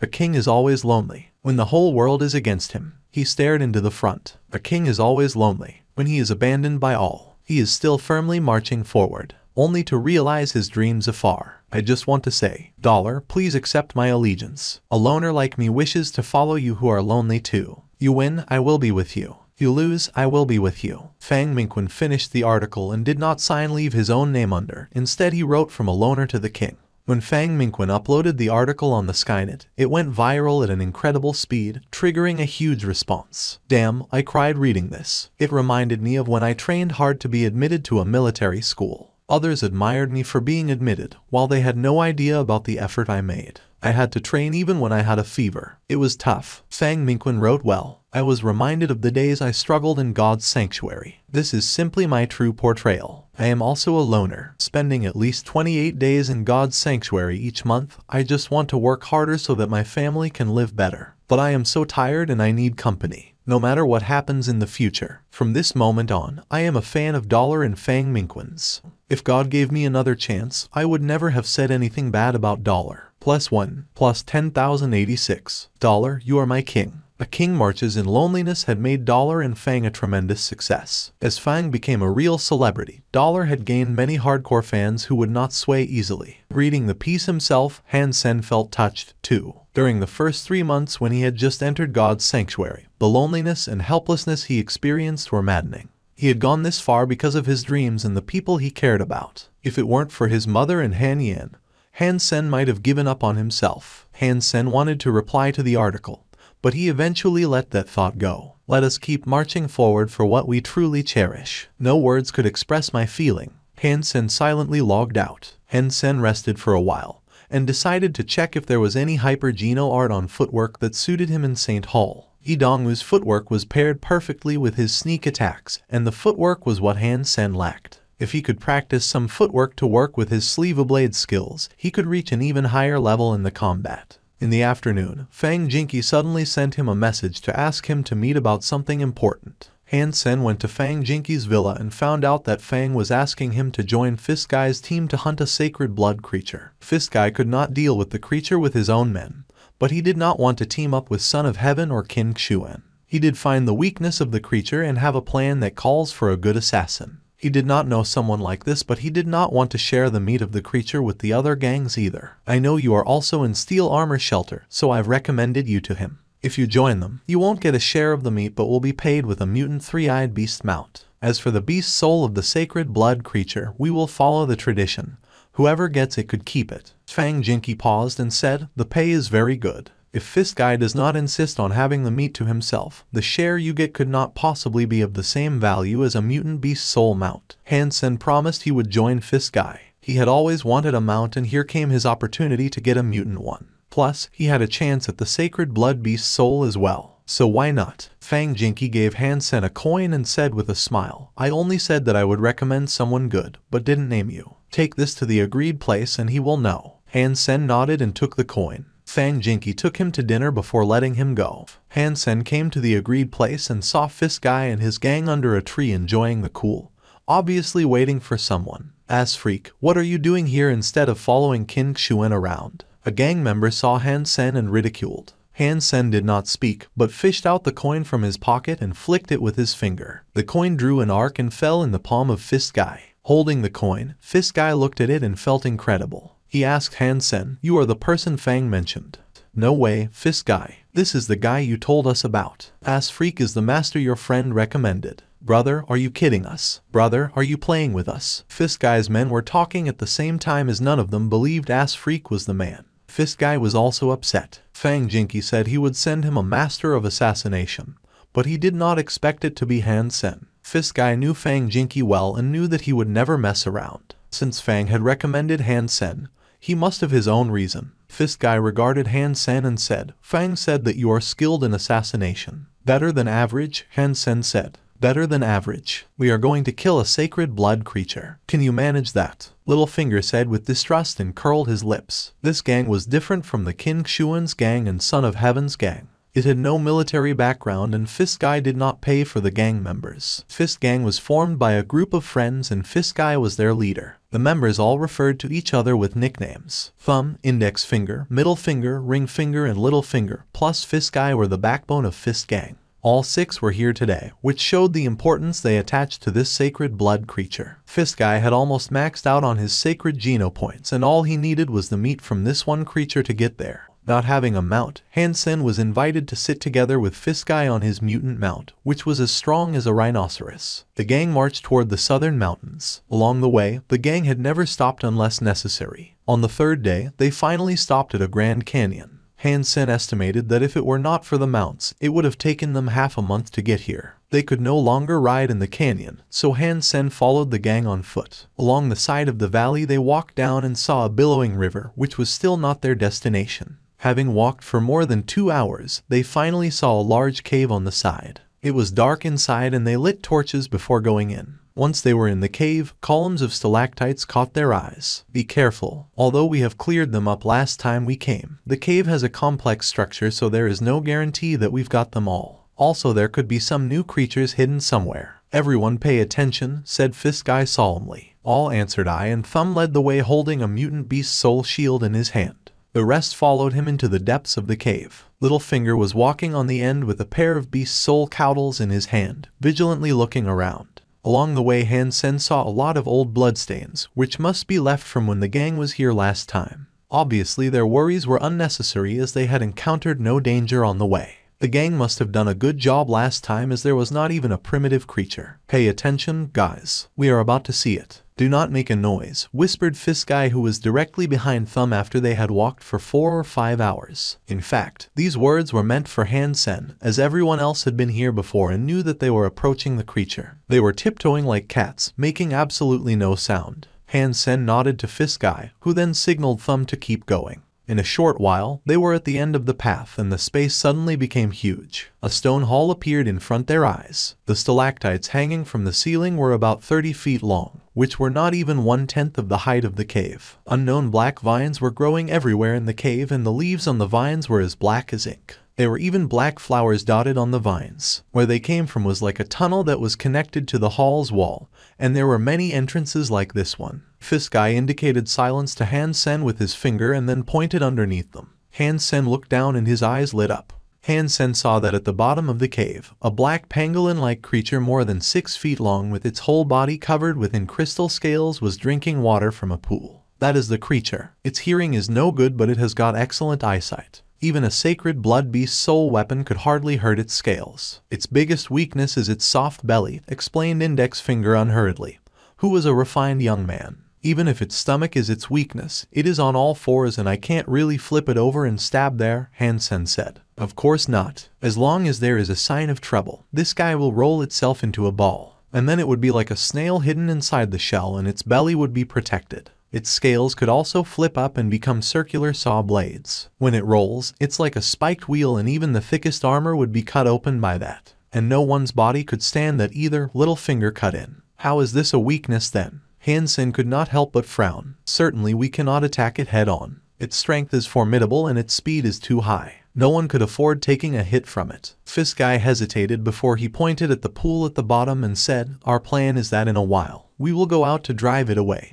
and you can take the opportunity to hide underwater in the pool. When it goes to drink again, you make the attack from below the water at its soft chin. It would be great if you could leave the weapon in its chin so that it could no longer curl up. At that time we could kill it however we like. Fist Guy, no wonder you are willing to pay me a mutant mount. I'd be risking my life. Han Sen said to Fist Guy. If it is easy, we will not pay such a big price. Can you do it or not? Littlefinger whispered. Everyone awaited Han Sen's decision, looking at him. I can try, but since I am putting my life on the line here, I have to get paid first in case I die there. Han Sen pondered and said, okay. Fist Guy agreed readily and transferred the mount to Han Sen. Now that they were here already, as long as Han Sen got into the water, they did not worry he would run away. So, it was fine to pay him first. Index finger took a small oxygen cylinder and respirator from his bag and gave them to Han Sen, so that Han Sen could stay in the water longer. After everything was ready, Fist Guy looked at Han Sen and said, we'll go out to lead it to one of the tunnels and you should quickly go hide underwater. You don't have much time, 30 seconds at best. Is that fine? No problem. Han Sen checked the distance to the pool and then confirmed.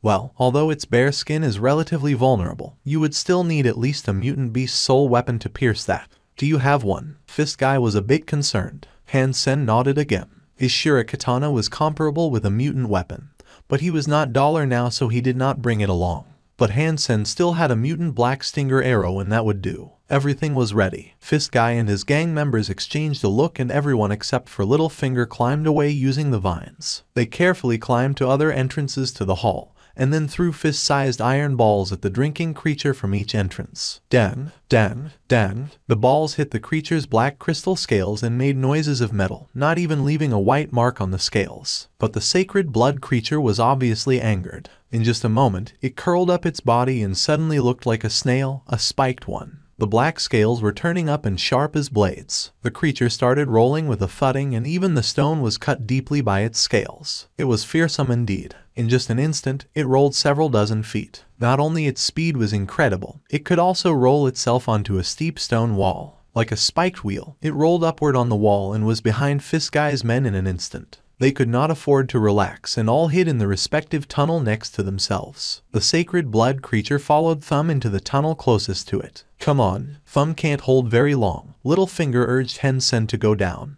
Han Sen took a deep breath, grabbed the vines and quickly slid down to the bottom. He ran to the pool but did not jump in for fear of making too much noise. Instead, Han Sen went to the water side, slowly slid himself into the water and sank. Seeing Han Sen diving in the water with the respirator in his mouth, Littlefinger was relieved and wiped off the cold sweat on his forehead. When he was about to check on the sacred blood creature, he saw a shadow rushing from the tunnel where it was and rolled to the bottom. Its eyes on the side of its body twirled for a while and detected no danger. It then slowly spread its body and crawled around to chew on the black vines. The reason why the creature had stayed here for a long time was to eat the black vines. Fist Guy's gang had discovered this and was thus certain that it would not leave before eating up the vines. The creature was still gnawing the vines when Fist Guy's gang returned from the back of the tunnel. It chanced that all the tunnels were connected and they made a detour and found Littlefinger. Thumb's arm was hurt. His blood was dripping and his bone was bared. Thumb, you alright? Fist Guy and others asked nervously. I'm okay, but my mutant shield was ruined when used to block the creature. If we could not kill it, it would not be worth it at all. Thumb said distressed. I wonder if Ass Freak could finish the task. Littlefinger watched the quiet pool and the creature eating the vines with a worried look on his face.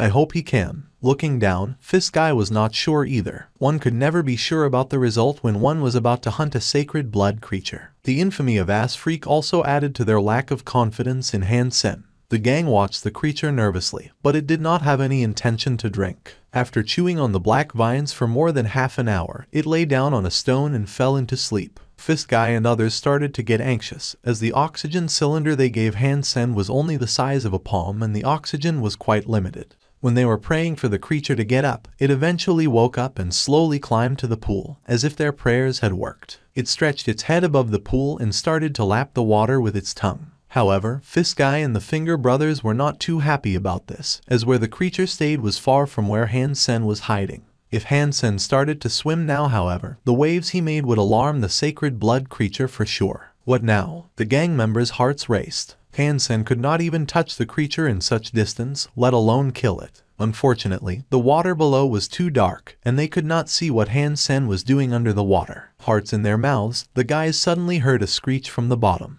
The sacred blood creature lifted its head up and there was a black arrow deep in its white jaw, with only less than half the length exposed. Blood was flowing along the arrow shaft. Not able to find its enemy, the creature wanted to curl up after being injured. However, since its jaw had an arrow in it, it could not curl itself into a perfect ball. Instead, it looked like a jagged tire in an accident, bearing much of its white belly. Overjoyed, the gang summoned all kinds of weapons and rushed out. The sacred blood creature was still fierce though badly injured. When it rolled, stones were still crushed under its scales. No one could block it like no one could stand in the way of a bulldozer. The gang did not dare to fight it head-on and decided to carry on the fight while beating a retreat. Then they saw the creature rolling itself into a tunnel and ran away as fast as it could. Only then did Hansen appear from the pool holding Doomsday. The rest paid him no mind and rushed to the cave and chased after the creature. Hansen quickly followed them. The creature's injury did not affect its speed. It soon disappeared in the cave. Fortunately, it had shed a lot of blood, so the gang was able to follow it. There were toxins on the mutant black stinger arrow, and the creature would surely pressure the arrow deeper and deeper as it rolled. Hence its wound had not healed and blood could still be spotted from time to time. Having chased for more than 2 hours in the tunnels, they finally saw the light as they had come out of the cave and entered a forest of hoodoos. The ground was still stained with blood, so apparently the sacred blood creature had fled among the hoodoos. Damn, the vitality of this creature is just incredible. We would have died a long time ago had we shed so much blood. And it was running fast as ever, Thumb cursed. The terrain was rugged so they could not use their mounts. Everyone kept chasing on foot. As they were running, Hansen suddenly heard a voice in his mind. Sacred blood creature scaled armadillo killed. The beast soul of scaled armadillo gained. Eat its meat to gain 0 to 10 sacred geno points randomly. Hansen paused and could not believe the scaled armadillo had already died. What was more surprising was that he even gained its beast soul. Seeing Hansen suddenly stopped, the rest looked to him and asked, "What happened?" "The scaled armadillo is dead," replied Hansen. Scaled armadillo. The rest suddenly realized that scaled armadillo was the name of the sacred blood creature, and all became thrilled. "Your arrow is poisonous?" Fist Guy quickly asked. "Yes, but the toxicity does not seem to be strong enough to kill a sacred blood creature." Hansen had some doubts himself. The scaled armadillo must have rolled itself so hard that the arrow pierced its brain. Ringfinger guessed. "Yes, that is quite plausible." "Let's hurry," Thumb said eagerly. The gang followed the blood stain and turned around a corner before they saw the dead scaled armadillo. However, they all paused. What they saw was different from what they had imagined. The scaled armadillo was dead indeed, but it did not seem to die because of Hansen's arrow. A gorgeous bird more than 9 feet tall with silver body and ruby eyes was using its silver hook-like claws to tear the scaled armadillo's body and peck at its flesh. The scales that even a sacred blood weapon could not break were torn apart like they were made of paper. Hansen now knew that it was indeed not his arrow, but this silver bird that had killed the scaled armadillo. For some reason, it was still counted as his doing. "T, another sacred blood creature with wings." Thumb screamed out loud. His voice turned all faces dark. The bird that was enjoying its meal suddenly cast its ruby-like eyes in their direction. The moment it spotted them, a murderous look appeared in its eyes and it spread its wings like clouds that blocked the sky and flew toward them. "Scatter!" Fist Guy shouted, turned and bolted. This silver bird was so strong that they were by no means its match. Since even the scales of the scaled armadillo could not withstand its claws, they simply had nothing to fight it with. Hansen was also running as fast as his legs could carry him. The gang had scattered, but as Hansen looked back, he realized that the silver bird had chosen him to follow. Its ferocious bird eyes red as blood gazing at him unblinkingly. "Maybe God envies my newly gained beast soul." Hansen secretly cursed and continued to run desperately. Fortunately, it was a forest of pagoda-like weathered rock hoodoos. Hansen was taking his cover behind the pagoda-like hoodoos and paid no mind which way he was going as long as he could get rid of the silver bird. However, the horrendous silver bird was still following him. Under its claws, even a car-sized stone was crushed in an instant. Its strength was almost divine. After running for a while, Hansen was suddenly in the open and out of the hoodoo forest. He complained inwardly, "Now without the hoodoos as my cover, how could I outrun this damned bird?" Without the cover of the hoodoos, the silver bird uttered a ferocious hoot and rushed toward him. Without hesitation, Hansen summoned the Bloody Slayer and Black Beetle and turned himself into a golden centaur, running with all 4 hooves. Hansen had always trusted the speed of the Bloody Slayer, but this time he failed to run away from the silver bird. Instead, the bird was catching up. "Am I going to die here?" Hansen complained inwardly. The shapeshifting time was limited and his current geno points would give him less than an hour. Once his time was up, how could he ever outrun the ferocious silver bird with his own feet? But now Hansen had no time to think. He had to focus on running as fast as he could. As for the purple-winged dragon beast soul, Hansen did not dare to summon it at all. Once he used wings to send himself in the air, his flying speed would be even lower and he would be turning himself into a meal for the bird. Looking at the endless plain, Hansen ran desperately while the silver bird was snapping at his heels. As time passed, Hansen started to feel a severe soreness and knew that his shapeshifting time was almost up. As Hansen was considering whether to turn around and fight the bird head-on, he heard a rumbling of water ahead of him. It seemed that there was a wide river there. Suddenly, his eyes lit up. Without thinking any further, he ran at his full speed toward the sound and used Jadeskin fully so that he could shapeshift a bit longer. As Hansen thought his body was about to explode, he had finally made it to the river. With acute pain, he threw himself into the water. Thump! Hansen heard a loud noise behind him, and then felt a burst of pain on his back that almost made him black out. His heart froze, knowing the silver bird had followed him into the water. The desire to survive made him muster what was left of his energy and try to dive deep into the river. At this point, Hansen could no longer keep up shapeshifting,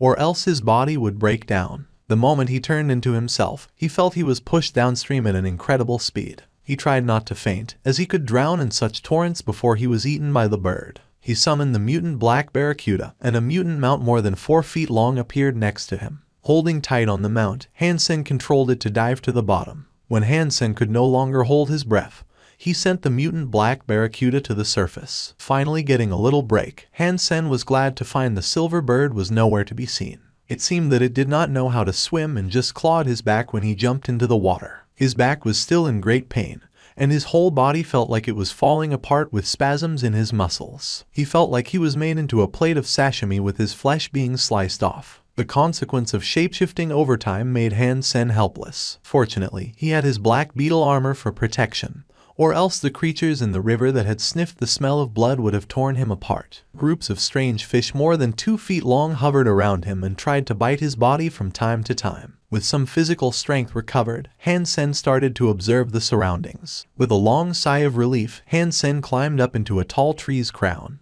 When he was about to take a good rest and treat his wound, a beast roar rang in the mountain near him. How bad can my luck be? With a wry smile, Hansen vigilantly looked in the direction of the roar. Seeing it was actually several youths hunting a lion-like creature, Hansen felt God had not abandoned him yet. Taking all his beast souls back and putting the dagger back into his sleeve, Hansen slowly walked toward the youths and said after they killed the creature, "Friends, may I ask where this is?" The youths that were still thrilled over their kill were startled by Hansen's voice and turned to him with weapons in their hands. After seeing Hansen, who was in rags that were dripping blood, they were suddenly relieved. "Why are you here alone?" asked a young man in beast soul armor, looking at Hansen with some doubt. "I came with some friends and not sure it was good or bad luck. We ran into a flying sacred blood creature and scattered. I'm lucky to be alive." Hansen told half the truth. "A sacred blood creature? Where?" The youths were shocked. "I don't know now. I jumped into the river to escape from it and was carried here by the torrents. If you want to hunt it, you could go to the upstream and try your luck. I'm not sure if it would still be there though." Hansen paused and asked, "Could you tell me where I am first?" A girl with wide eyes said, "We are not sure either. But if you are heading to a shelter, go west and it will take you about a month to reach Glory Shelter." Hansen was a bit surprised. Glory Shelter was where Zhu Longyin and Lin Beifeng came from.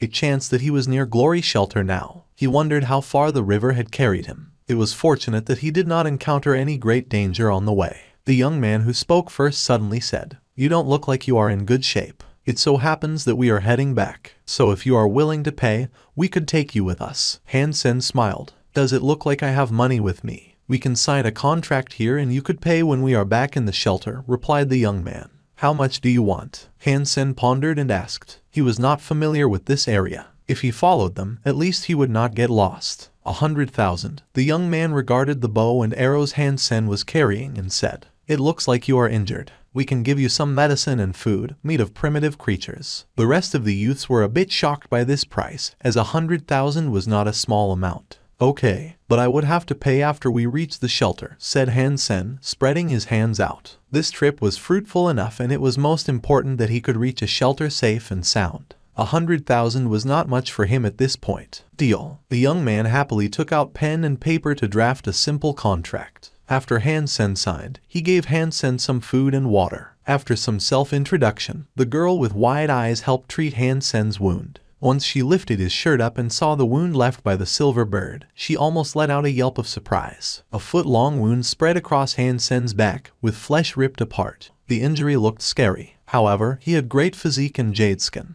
Han-sen had got familiar with the youths after traveling with them for 2 days. They were not bad people, because they were from humble families and had nothing special about them. They did not make it into some large gangs. Instead, they grouped up to hunt creatures themselves. They did not dare to poke any strong creature for lack of strength. This way there was not much risk involved, as they were always picking on primitive creatures that were alone. Their situation was much better than Han-sen when he had first entered God's sanctuary. At the foot of a mountain, they suddenly heard a screeching. Several of them looked up and saw some black figures rushing down from the mountain, terrified. "Run, it's black-tailed monkeys," shouted Zhu Xianqian, the leader of the youths. Although the black-tailed monkeys were merely of the size of cats, as primitive creatures, they were rather swift and their claws were toxic, and it would be dangerous for one to be scratched by them. Seeing at least a dozen monkeys rushing down, the youths were all shocked. They might be able to cope with 1 or 2 of them, but once they were caught up by the dozen here, it would be hard for any of them to stay alive. Surrounded by mountains, it was almost impossible for them to outrun the monkeys who were used to climb. Suddenly, a trill of the string was followed by a scream of a monkey. The youths turned around and saw a black-tailed monkey was pierced by an arrow in the head and fell to the ground.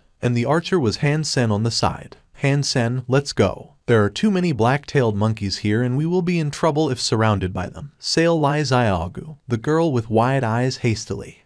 Han-sen ignored her urging and drew the string of doomsday at the black-tailed monkeys, sweeping across the slope, screaming. The youths thought Han-sen was out of his mind. How many of the monkeys could he possibly kill? Once he was besieged by them, 1 scratch would mean death. While they were still anxious, they heard the string sounded once again and it did not stop. A black shadow flashed and instantly shot through a black-tailed monkey's head. The next moment, the arrow went back to the hands of Han-sen and was driven through another monkey's head. There was no extra movement or any deviation. The bow and arrow were almost integrated into one, with a mysterious beauty. String, arrow, death, everything was so natural and smooth, as if this was the way it should be. Zhu Xianqian and the other youths were stunned and stopped running. They could not believe the black-tailed monkeys' heads were penetrated just like this. More than half of the 20-some black-tailed monkeys were shot dead by Han-sen before they could make it to the foot of the mountain, and the few survivors screamed and fled back to the mountains. The youths were still frozen and looked Han-sen up and down as if they had seen a ghost. Suddenly, they heard a screech of anger from the mountains and soon saw a black-tailed monkey more than twice the size of the normal ones reaching the foot of the mountain in an instant like a whirl of wind. A mutant black-tailed monkey. Li Xiaogu was shocked. Following her cry, an arrow flew across with a firm sound of string. Whoosh! The mutant black-tailed monkey was suddenly shot in the head, with its whole body carried away, and nailed on a tree behind it by an arrow. Li Xiaogu and the rest were looking at the monkey nailed on the tree astonished. And when they looked to Han-sen in a few seconds, he had put the bow back on his back as if he just did something quite trivial. On the day of the ranking rounds of the contest, almost everyone was watching the matches, the match that they were most looking forward to being Dollar versus Lin Feng. But until the start of the match, Dollar was still nowhere to be seen. Because a total point system was used in the ranking rounds, every contestant must fight all 9 others. Whoever won the most matches would have higher ranking. So in the beginning, when it had not been Dollar's turn yet, the viewers were still hopeful that he might show up later. However, Dollar did not even show up at his own rounds and ended up losing by default. There was an uproar among the viewers, as they were very disappointed in Dollar's absence after waiting for such a long time. All kinds of speculations and gossips began trending. Some said Dollar was injured when hunting a sacred blood creature and thus could not make it. Some said Dollar was an active duty soldier and was executing orders on the battlefield, so he could not participate in the contest. Of course, some said Dollar was afraid of Lin Feng and did not dare to come. However, this argument was relatively unpopular. After all, Dollar's strength had been recognized by the vast majority in his fight against He Dongmu. With all kinds of speculations in the alliance, people first thought of Fang Mingquan and Contest Center and wished that Fang would have a satisfactory answer to why Dollar did not show up at the ranking rounds. Naturally, Fang Mingquan had no way of knowing that, so he simply wrote an article, "You are my uncrowned king," to indicate the Dollar was his only king and champion forever no matter which place he ended up having. Getting no answer from Fang Mingquan, people were still curious, but there was no one who knew the reason why Dollar did not show up no matter how many analyses there were. Until the end of the contest, Dollar still did not make his appearance. He was considered lost by forfeit in all his matches and ranked number 10 in the end. But no one doubted the strength of Dollar. At least he would not be number 10. and the champion was highly predictable. Lin Feng still allowed all his opponents to perform wonderfully before defeating them. It was the same in every match of his. The focus of the ranking rounds was not the ranking. There was not even much discussion on who the champion would be. The hottest debate was if Dollar had come, who would the champion be? In an interview with Lin Feng, a female reporter asked him, "Did Dollar choose not to come because he fears you?" Lin Feng replied casually, "Just like I will never be afraid of any opponent, neither will he." He then ignored all other interviews. Unable to reach Lin Feng, reporters then turned to chase his buddy Tang Zhenliu. This made Tang really depressed. He was the runner-up this year, which was the best ranking he had so far, and no one cared about that. They might congratulate him on that in the beginning, which was always followed by questions about Dollar. Tang Zhenliu, if Dollar were in the matches, who do you think would be the champion? Dollar or Lin Feng? Tang Zhenliu, why do you think Dollar was absent? Dollar and Lin Feng, who would be more likely to win? Do Dollar and Lin Feng know each other? Are you and Dollar friends? All kinds of questions made Tang dizzy, and he ended up hiding at home so that the journalists could not besiege him. The Skynet was also flooded with posts discussing these questions. Some were praising Dollar and some criticizing. The debates lasted for about a month after the contest was over. It took Han Sen and the youths more than half a month to reach Glory Shelter. The youths told Han Sen it would take a month, which was an estimate according to their own speed, considering they had to bypass large groups of creatures. With Han Sen on the team, they did not need to take detours anymore, as the archer could clear the path. As long as the creatures were not in too large a group, Han Sen could always keep them at least 30 feet away, making the youths realize the benefits a great archer could bring. Because of the performance of Han Sen, some of them had changed their focus to archery. After Han Sen reached Glory Shelter, he found that he could not claim the reward for the chosen there and had to claim it at the Sacred Steel and Steel Armor Shelter where he registered in the contest. Han Sen could not immediately go back now, so he first teleported out of God's Sanctuary, and as soon as he was in the Alliance, he saw on his comlink many unanswered calls from Fang Jinky. He called back and heard Fang's relieved voice, "You are not dead yet. Good people are not so easy to die. Tell Fiskai that I cannot go see him right now and will give him the mutant mount back." Their contract stipulated that if the sacred blood creature was hunted, Han Sen could have a mutant beast soul mount, but since the scaled armadillo was taken by the silver bird, Fiskai's gang must have gone back with nothing. There was no reason for Han Sen to keep the mount. No need. After you led the silver bird away, the gang managed to bring back the body of the scaled armadillo. They lost a little bit to the bird, but it does not matter much. They have been really worried that you might have been killed by the bird. Fang Jinky laughed. Unfortunately, I had no sacred blood beast soul bow or arrow, or I would have shot the silver bird down as well. It got lucky, joked Han Sen. If you need sacred blood beast soul bow and arrow, here is a chance. Fang Jinky grinned. What chance? You are not asking me to risk my life again, right? I have no interest to do it a second time, said Han Sen, actually feeling quite interested inwardly. Doomsday was good, but not quite enough to kill a sacred blood creature. In 2 months, Fiskai will enter Second God's Sanctuary and will sell some of his beast souls, including a sacred blood bow. If you are interested, you could take a look, said Fang Jinky. Will do. Han Sen hung up and went outside. Where have you been? Aren't you aware that the entrance examination to Black Hawk is about to start? If you do not get admitted, do not say that I have trained you, because I cannot afford to lose face like that. I was hunting a creature with friends and something went wrong. I just got back to the shelter. I am really sorry. Han Sen knew that he had been gone longer than he asked for. Whatever, your admission had nothing to do with me. I actually wish that you won't pass the exam so that I will not have to see you every day.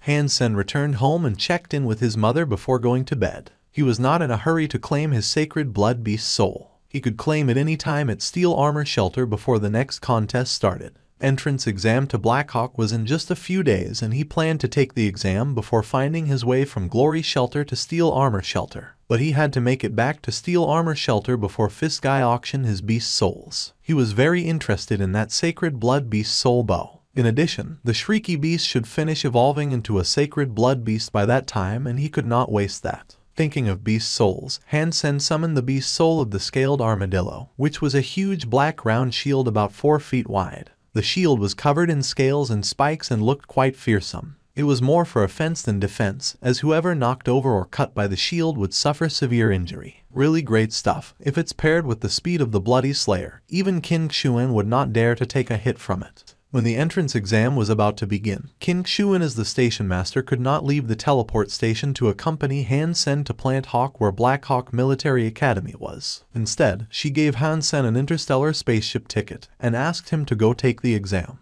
Han Sen had already talked to Luo Sulan about going to a military academy. She was very supportive of his decision. If he could go to a famous military school and graduate, he could serve as a low-level officer instead of a soldier, even if his grades were just average. This way he did not have to suffer too much and his chance of survival on the battlefield would also be higher. If his grades were excellent, then it would be even better. In that case, maybe he would be assigned to a relatively safe position, which was what Luo Sulan wanted. Her only worry was that Han Sen might not be able to pass the entrance exam to such a good school as Black Hawk. After all, Han Sen only graduated from the integrated compulsory education system and his chance of entering a military academy which was challenging for even many private school graduates was indeed worrisome. On the interstellar spaceship, Han Sen looked at the infinite space outside the window, and his heart started to race. It was the first time ever for him to leave planet Roka. At this moment, Han Sen suddenly remembered a line from a book he once read, "My conquest is the Sea of Stars." Long interstellar travel was very boring.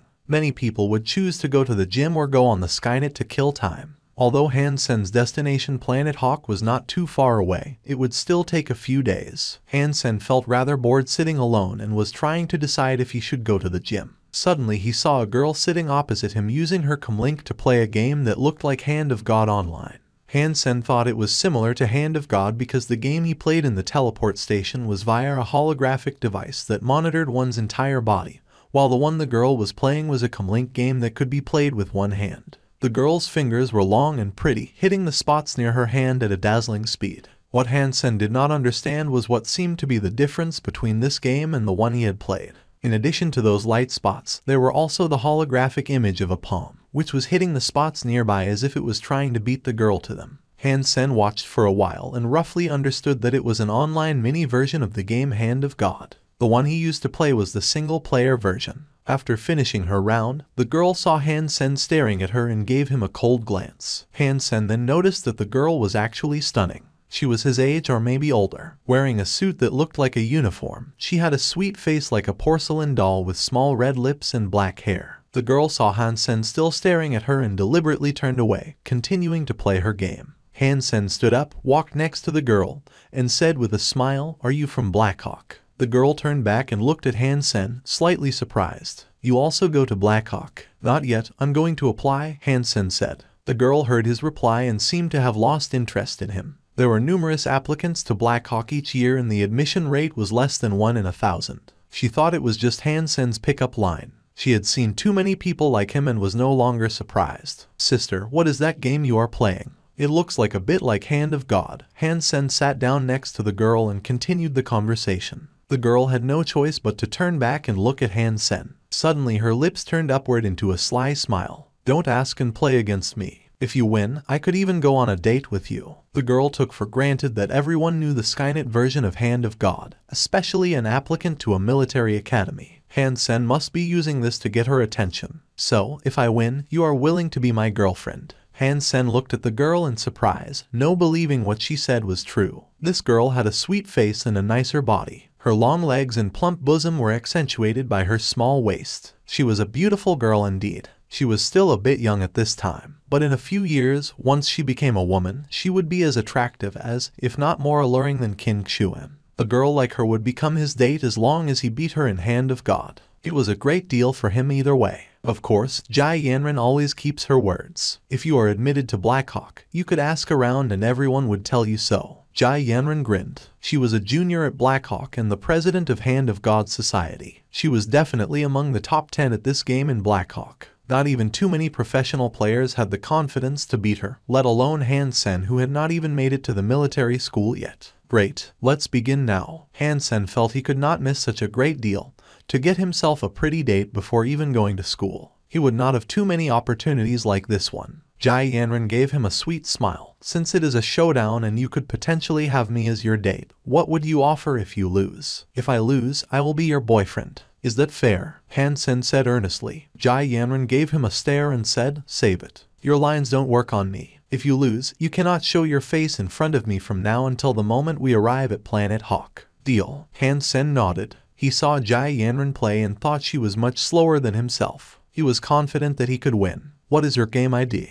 I will add you and invite you into my group. Jai Yanran wanted to get rid of him as fast as possible. I'm sorry, sister, I have never played this version of Hand of God. Could you show me how to play first? Han Sen spread out his hands helplessly and said. He used to play on the device in the teleport station and had never tried using his comlink. She saw Han Sen using his comlink number to enter the game and was quite shocked, because the pop-up window on his comlink was a tutorial, which would only appear when the game was installed for the first time. You really have never played Hand of God? Jai Yanran threw a surprised look at Han Sen. Not this version. I have only played the single-player version, replied Han Sen. The two versions are quite different, and you dared to play against me when you have never played the versus mode. Jai Yanran felt both shocked and amused, as she thought this guy was driven purely by passion indeed. He soon discovered that versus version was much more interesting than the single-player version. Playing alone simply required him to be fast, while more factors were added to the versus version, including what and when the opponent would move, which made the game more fun. Han Sen played a few rounds and gradually mastered the versus version. In fact, as long as one had the skills and ability to judge correctly, the versus version was actually easier. After all, the single-player version was all about speed, and in the versus version, all you had to be was faster than your opponent. Jai Yanran stared sharply at Han Sen, but did not say anything. It did not matter. He could not beat her no matter what ID name he used. Han Sen saw a friend request and the ID name was Souvenir. Setting up an online game room and password, she invited Han Sen to enter. The moment Han Sen entered the room, Jai Yanran picked a level and started the match. At the end of the countdown, a holographic image was projected from his comlink. In addition to the image like a crystal ball, there was also the image of Jai Yanran's pretty hand. Jai Yanran saw a spot flashing and immediately moved a finger over to touch it. But before she could do that, she saw a finger of her opponent on it, and the spot disappeared. Jai Yanran did not mind it and thought Han Sen got lucky. That spot was closer to his palm anyway. When the second spot appeared, she pointed to it at full speed. But when her little finger was about to touch it, a finger from the holographic image once again beat her to it. Ding! The spot disappeared and Han Sen gained another point, and Jai Yanran's score remained 0. Jai Yanran paused but still believed that it was pure luck. A rookie like him could never be better than she. But when the third spot appeared, Jai Yanran once again lost the spot she wanted to press. Jai Yanran raged, as this time she saw clearly that Han Sen was targeting her, only aiming at the one spot she wanted to press. Brat, I will let you know you should never mess with a Blackhawk girl. Jai Yanran was fully focused this time and was prepared to teach Han Sen a lesson. She still thought she had just lost a few points because of her carelessness. However, the same thing happened to the fourth spot and she still did not get a single point. Jai Yanran was getting more and more angry. Her slender fingers danced away, but regardless of which spot she went for, her opponent could always hit it first. Ding ding ding. The sound of spot getting hit continued to ring. Jai Yanran was dumbfounded as she was not even able to get a single spot.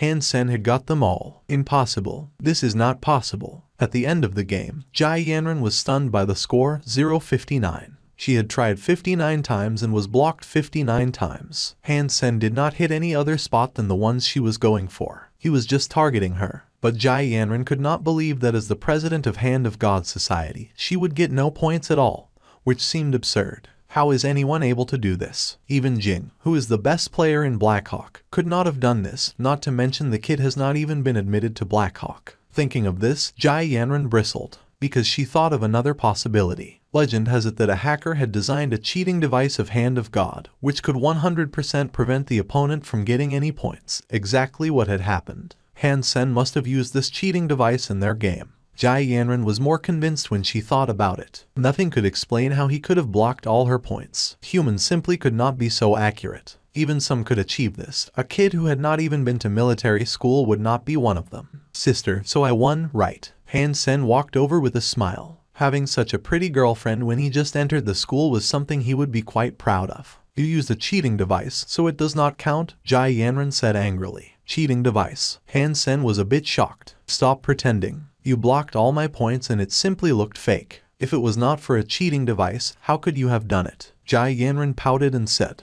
Her look seemed to be saying, I have already seen through how despicable you are. I do not know what a cheating device is. Han Sen spread out his hands. Keep pretending if you will. Jai Yanran was certain that Han Sen had cheated. If you do not believe me, we can have another match, Han Sen said. You have a cheating device, so the result would be the same no matter how many times we play. Jai Yanran curled her lips with disdain. Han Sen was dumbfounded and said, my comlink is here. You can check yourself and see whether I have a cheating device installed. I do not understand how it works or where you hide it. Jai Yanran had determined that Han Sen had cheated, and she did have a point. Han Sen's performance looked like he was cheating indeed. His ability to predict and his reflexes were so strong that even Lee Dongmu was not his match, let alone Jai Yanran. Han Sen felt that he was wronged, but Jai Yanran would not believe him. Then how can I convince you that I did not cheat? Han Sen spread out his hands helplessly. Izzy, when we arrive at Blackhawk, we could have another match using the professional equipment there, and if you could still win, I will believe that you did not cheat and will then honor my promise.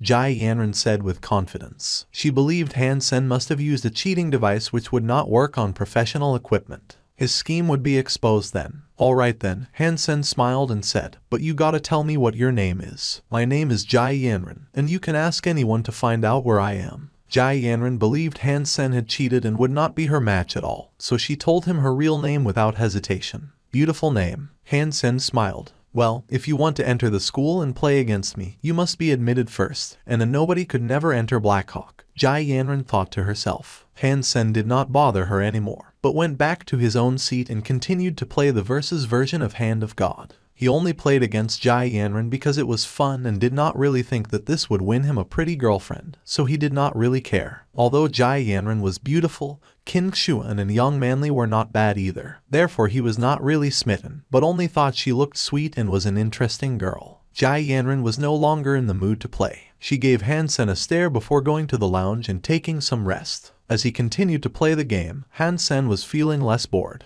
He did not see Jai Yanran again until disembarking. She took her luggage and got on a private luxury aircraft, giving him another stare before leaving. Han Sen paid no attention to that and checked in at the hotel King Xuan had booked for him, waiting for the entrance exam to begin. Military schools were different from how they had been centuries ago. In this era, one could take the entrance exam of whichever military school one wanted to go to, as long whoever qualified would be admitted. With Han Sen's condition, he could pass the exam on his own. But with King Xuan's recommendation, he could benefit from the special enrollment program and meet lower standards. However, in this case, he needed to do much better in archery. This was nothing difficult for Han Sen. He controlled his strength to reach just the standard of special enrollment, and did not stand out in archery either, simply finishing the task. In spite of this, Han Sen's performance in archery was still among top 10. In this era, very few people practiced archery, although archers were highly valued in God's sanctuary.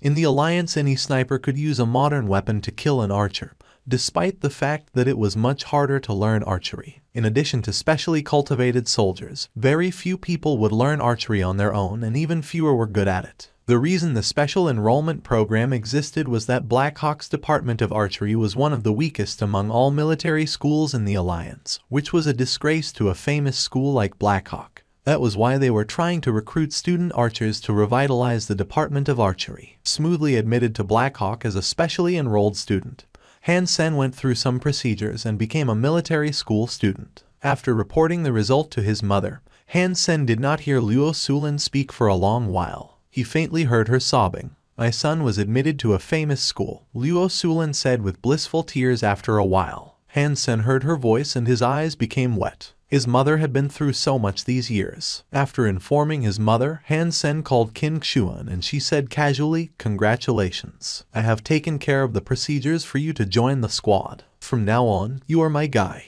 Within a week, your mother and sister will be under the protection of the military. Unless you kill Son of Heaven's father or marry his wife, he probably will not be so desperate that he risks doing something stupid. Your family will be safe in the Alliance, about which you can absolutely rest assured." King Xuan solemnly committed. Han Sen sat up, his eyes falling on the shrieky beast he was feeding. Its fur was dark and shiny like black jade, and it was twice the size it used to be. The shrieky beast has finally evolved into a sacred blood creature. Han Sen was filled with ecstasy. Carrying a dagger to kill it, he felt his mouth watering. He was so hungry after the long sleep and his body was so tired. This shrieky beast would do well to provide him with some nutrition. Sacred blood creature shrieky beast killed. No beast soul gained. Eat its meat to gain 0 to 10 sacred geno points. Han Sen had little interest in listening to the voice. He was staring at the meat cooking in the pot with his mouth watering. His stomach was rumbling as he was starving, but Han Sen was still being patient. He waited until the meat stew was ready and started to gobble directly from the pot. Meat of sacred blood shrieky beast eaten. 1 sacred geno point gained. Han Sen gorged himself silly and devoured nearly 20 pounds of meat and soup altogether, which even scared himself. But as the warmth spread in his body, he felt so comfortable as if he was a sponge that was filled with water.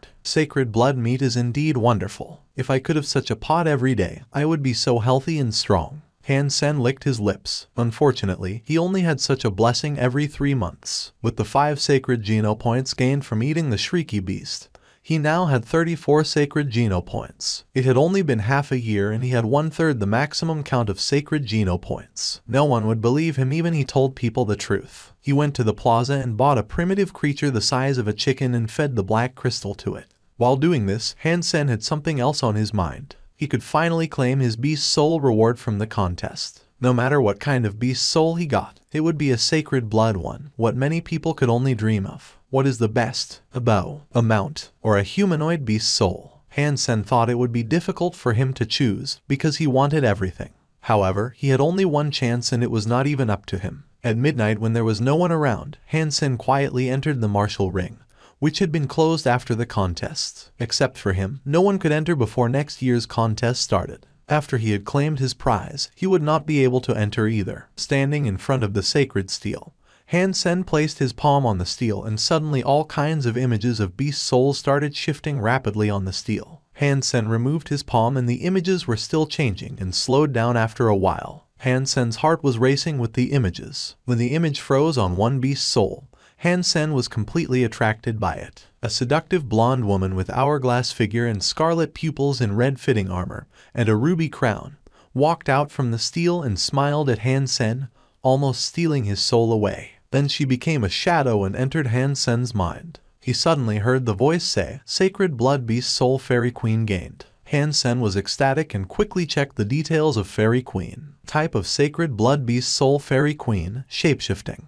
Shapeshifting. Han Sen almost cheered, but on a second thought, it was a shame that such a beautiful beast soul could not be summoned to stand alone, but had to be integrated in his body. But a shapeshifting beast soul was undoubtedly the most expensive beast soul type, not to mention it was a humanoid. Suddenly Han Sen's body was wrapped in red armor, and a ruby crown was worn on his head. His pupils became scarlet like the fairy queen and his dark hair turned blonde. Basically, he turned into the male version of the fairy queen. Han Sen felt all aspects of his fitness had been greatly improved. Although the improvement in speed and strength was not as great as with the Bloody Slayer, all aspects were very balanced. This beast soul also came with a suit of armor, which was not as strong as the Black Beetle armor, but would be comparable to a top mutant armor beast soul. The Fairy Queen beast soul had enhanced his abilities in all aspects in a balanced way. To Han Sen's surprise, his eyesight seemed to have become very strong after shapeshifting into the Fairy Queen. He could even see the fine lines of a rock very far away from him. He was also feeling odd about something, as if everything has slowed down in his eyes. Han Sen did not know whether it was just his illusion. The only pity was that when using Fairy Queen, he could not use Bloody Slayer or Black Beetle armor. But this did not matter much, because Fairy Queen's own armor was also quite good. The best part for Han Sen was that he could use this beast's soul and shapeshift when using his real identity, and no one would know it was Dollar's prize. Therefore, as Han Sen, he could also use a powerful beast soul, and did not have to turn into Dollar to use Bloody Slayer and Black Beetle armor. Fairy Queen was just what Han Sen needed now. He did not want to be considered weak by the world forever. All the fairies and myths and legends are with wings. If Fairy Queen also has wings, it would be perfect, Han Sen thought greedily. After the excitement, Han Sen sneaked out of the martial ring. The day after tomorrow was the first day of school. He had to go register and then go to his dormitory. Black Hawk was a military school, so the rules followed military standards. Han Sen's roommates were all specially enrolled archery students like himself. Han Sen was the last one to arrive in the dormitory. The other three had moved in for several days. "Brother, why are you so late? We cannot wait." When Han Sen had moved into the dormitory, his three roommates surrounded him like a bunch of hooligans trying to tease a maiden. Han Sen subconsciously protected his chest and looked at them with vigilance. "Brother, do not be afraid. We just want to discuss with you who our leader should be. I think we should go by age. The oldest should be the leader. As you all know, wisdom grows with age. So, I will make a great leader." The speaker was a big man more than 6 feet tall. The rolling of his eyes suggested that he might not be so trustworthy, unlike what was suggested by his muscular body. To enhance team spirit among students, Black Hawk always trained students by room. So the leader of a room would have more say in most things. That was why they were all trying to be the leader. Shijikeng, that does not really make sense. Age does not represent anything. I think as a leader, one must be intelligent to gain most benefits for our room. My IQ is 167. How about you? A gentle and delicate teenager blinked and said, Lu Meng, that is not true either. IQ is nothing. I think for a leader the most important thing is EQ. Many with high IQ are idiots in real life. How can someone like that be our leader? Retorted the cunning big man Shijikeng. Who are you calling an idiot? Lu Meng squared his shoulders and wanted to argue with Shijikeng, but cringed as he saw she raising his sturdy arm that could bear the weight of a horse. We are all in Department of Archery, so let's decide who the leader is by archery. Whoever is the best shot should be our leader so that we could establish a goal together, suggested Zhang Yang with big eyes, bushy eyebrows and sunny disposition while doing push-ups. New guy, what do you say? Shijikeng and Lu Meng looked to Han Sen. I think that fellow has a point. Since we are all archery students, the best archer should be our leader. As a part of the group, Han Sen felt it was necessary for him to express his opinion. 2 votes versus 1 vote versus 1 vote. It's done then. We will see who is the best archer by each shooting 10 arrows, and whoever gets the highest score will be our leader, Zhang said and jumped up. Sweat fell from his bronze skin and he disregarded it. Hugging Shijikeng and Lu Meng, he said, in any case, we are classmates and roommates. Learning and making progress together is the most important thing. Before graduation, we need to make our Department of Archery the best in the entire alliance. Brothers, work together. Get out. Shijikeng and Lu Meng threw Zhang's arms off. They were tired of the preaching of this hot-blooded kid the past few days. The 4 young men went to the training hall, and Zhang Yang got the highest score, shooting at bullseye every time. Lu Meng was second, Han Sen third, and Shijikeng the biggest and oldest was fourth. Han Sen did not want to be the leader, runner-up, or the last, so he got himself the 3rd place. The first 3 months in Black Hawk was the hardest. Every day they must attend the collective training and lectures. They must grasp all the basic knowledge in these 3 months. Although they were in Department of Archery, they still needed to learn using firearms, operating warframes, driving aircrafts and other fundamentals. Black Hawk had way better facilities than the integrated compulsory education system. All kinds of firearms, warframes and aircrafts can be practiced on, and Han Sen had learned many things that he had not even heard of before. In these 3 months, Han Sen was learning like a sponge, constantly absorbing water. 3 months later, all 4 of them passed a comprehensive assessment and officially became Black Hawk students. In addition to a few compulsory courses, the rest were all elective courses. Apart from not being allowed to leave the school, they were quite free. As long as one could pass the semi-annual assessment, one could even skip all the courses. But if one failed the assessment, there was only one opportunity to take it again. And if one failed the 2nd time, one would be expelled from school with no exception. There was a special teleport station on campus, and anyone could go to God's sanctuary at any time. There was not too many restrictions about that. The 4 young men who had just passed the comprehensive assessment ordered a few dishes and several bottles of wine at the cafeteria, celebrating the beginning of their life in Black Hawk. When they were enjoying the meal, the holographic image in the cafeteria became a match, and instead of combat, it was a game of Hand of God. Jai Yanren, Shijikeng suddenly shouted, staring at the pretty girl in the holographic image. Even Lu Meng and Zhang Yang were staring at Jai Yanren. She is famous. Han Sen saw Jai Yanren and was reminded of their agreement on the way here. But then he was too busy and forgot about it. Are you serious? You don't know our campus belle. She is a junior now. Her sweet face, seductive figure, fair skin and 36D. Shijikeng stopped and looked around. He continued when seeing everyone was paying attention to the image. Jai Yanren is also the president of Hand of God Society. She is among top 5 at this game in our school. A goddess with both brain and beauty. She has many suitors but no one was successful. Why? Asked Han Sen. No one is good enough for her. I heard that her family has quite some influence in the military, and ordinary families simply are not their match, said Shijikeng with some regret. Even if her family was okay with it, Jai Yanren will certainly not go out with you. Lu Meng curled his lips, as if she would go out with you. Shijikeng was unwilling to show any weakness. Haha, where there is a goal there is hope. You have to stay hopeful. Since Jai Yanren is the president of Hand of God Society, let's join that society and try to approach her. If she sees our potentials, maybe she will go out with one of us, suggested Zhang Yang confidently. Shi Jiqing and Lu Meng's eyes lit up, and they agreed hurriedly. Great idea. Let's go. We will apply for Hand of God Society right now. When they got there, all four of them were stunned and understood the meaning of People Mountain People Sea. The line of applicants was so long that it almost went out of the school gate.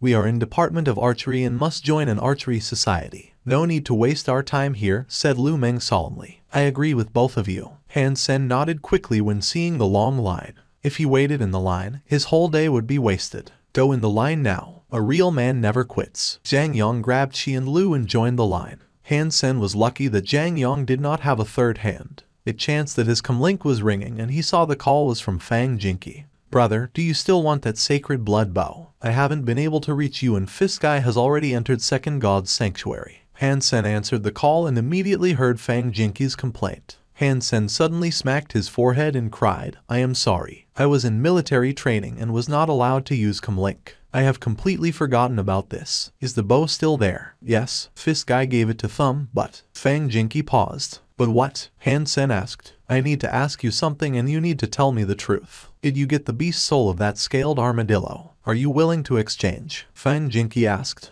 Han Sen hesitated, and then said, yes, I have it. Do they intend to exchange with the bow? What type of beast soul is it? Fang Jinky asked. A big round shield with spikes, Han Sen replied. Haha, that will do. If you want to exchange, I will contact Thumb and you two could meet and discuss between yourselves. Fang Jinky laughed. Please contact him. Han Sen was not the kind of guy that purely relied on brute force, so the shield was less useful to him. If he could trade it for a bow, it would be fantastic. Han Sen entered God's Sanctuary knowing the time and place to meet. Good shield, it really is a masterpiece. In a grove, Thumb caressed the shield as if it were his lover. The bow is also a wonderful bow. Holding a large black horn bow, Han Sen was also obsessed. How shall we trade? Thumb looked at Han Sen eagerly. One priceless item for another? Han Sen said softly. Great minds think alike. Thumb gave Han Sen a thumbs up cheerfully. Brother Thumb, I wish you will be unstoppable anywhere you go with this shield. Han Sen laughed. Thumb wielded the spiked shield, laughed and said, and Brother Han, I wish you will be invincible no matter who you are against with this bow. The two smiled at each other, put away their treasures and left the grove, both very satisfied with the transaction.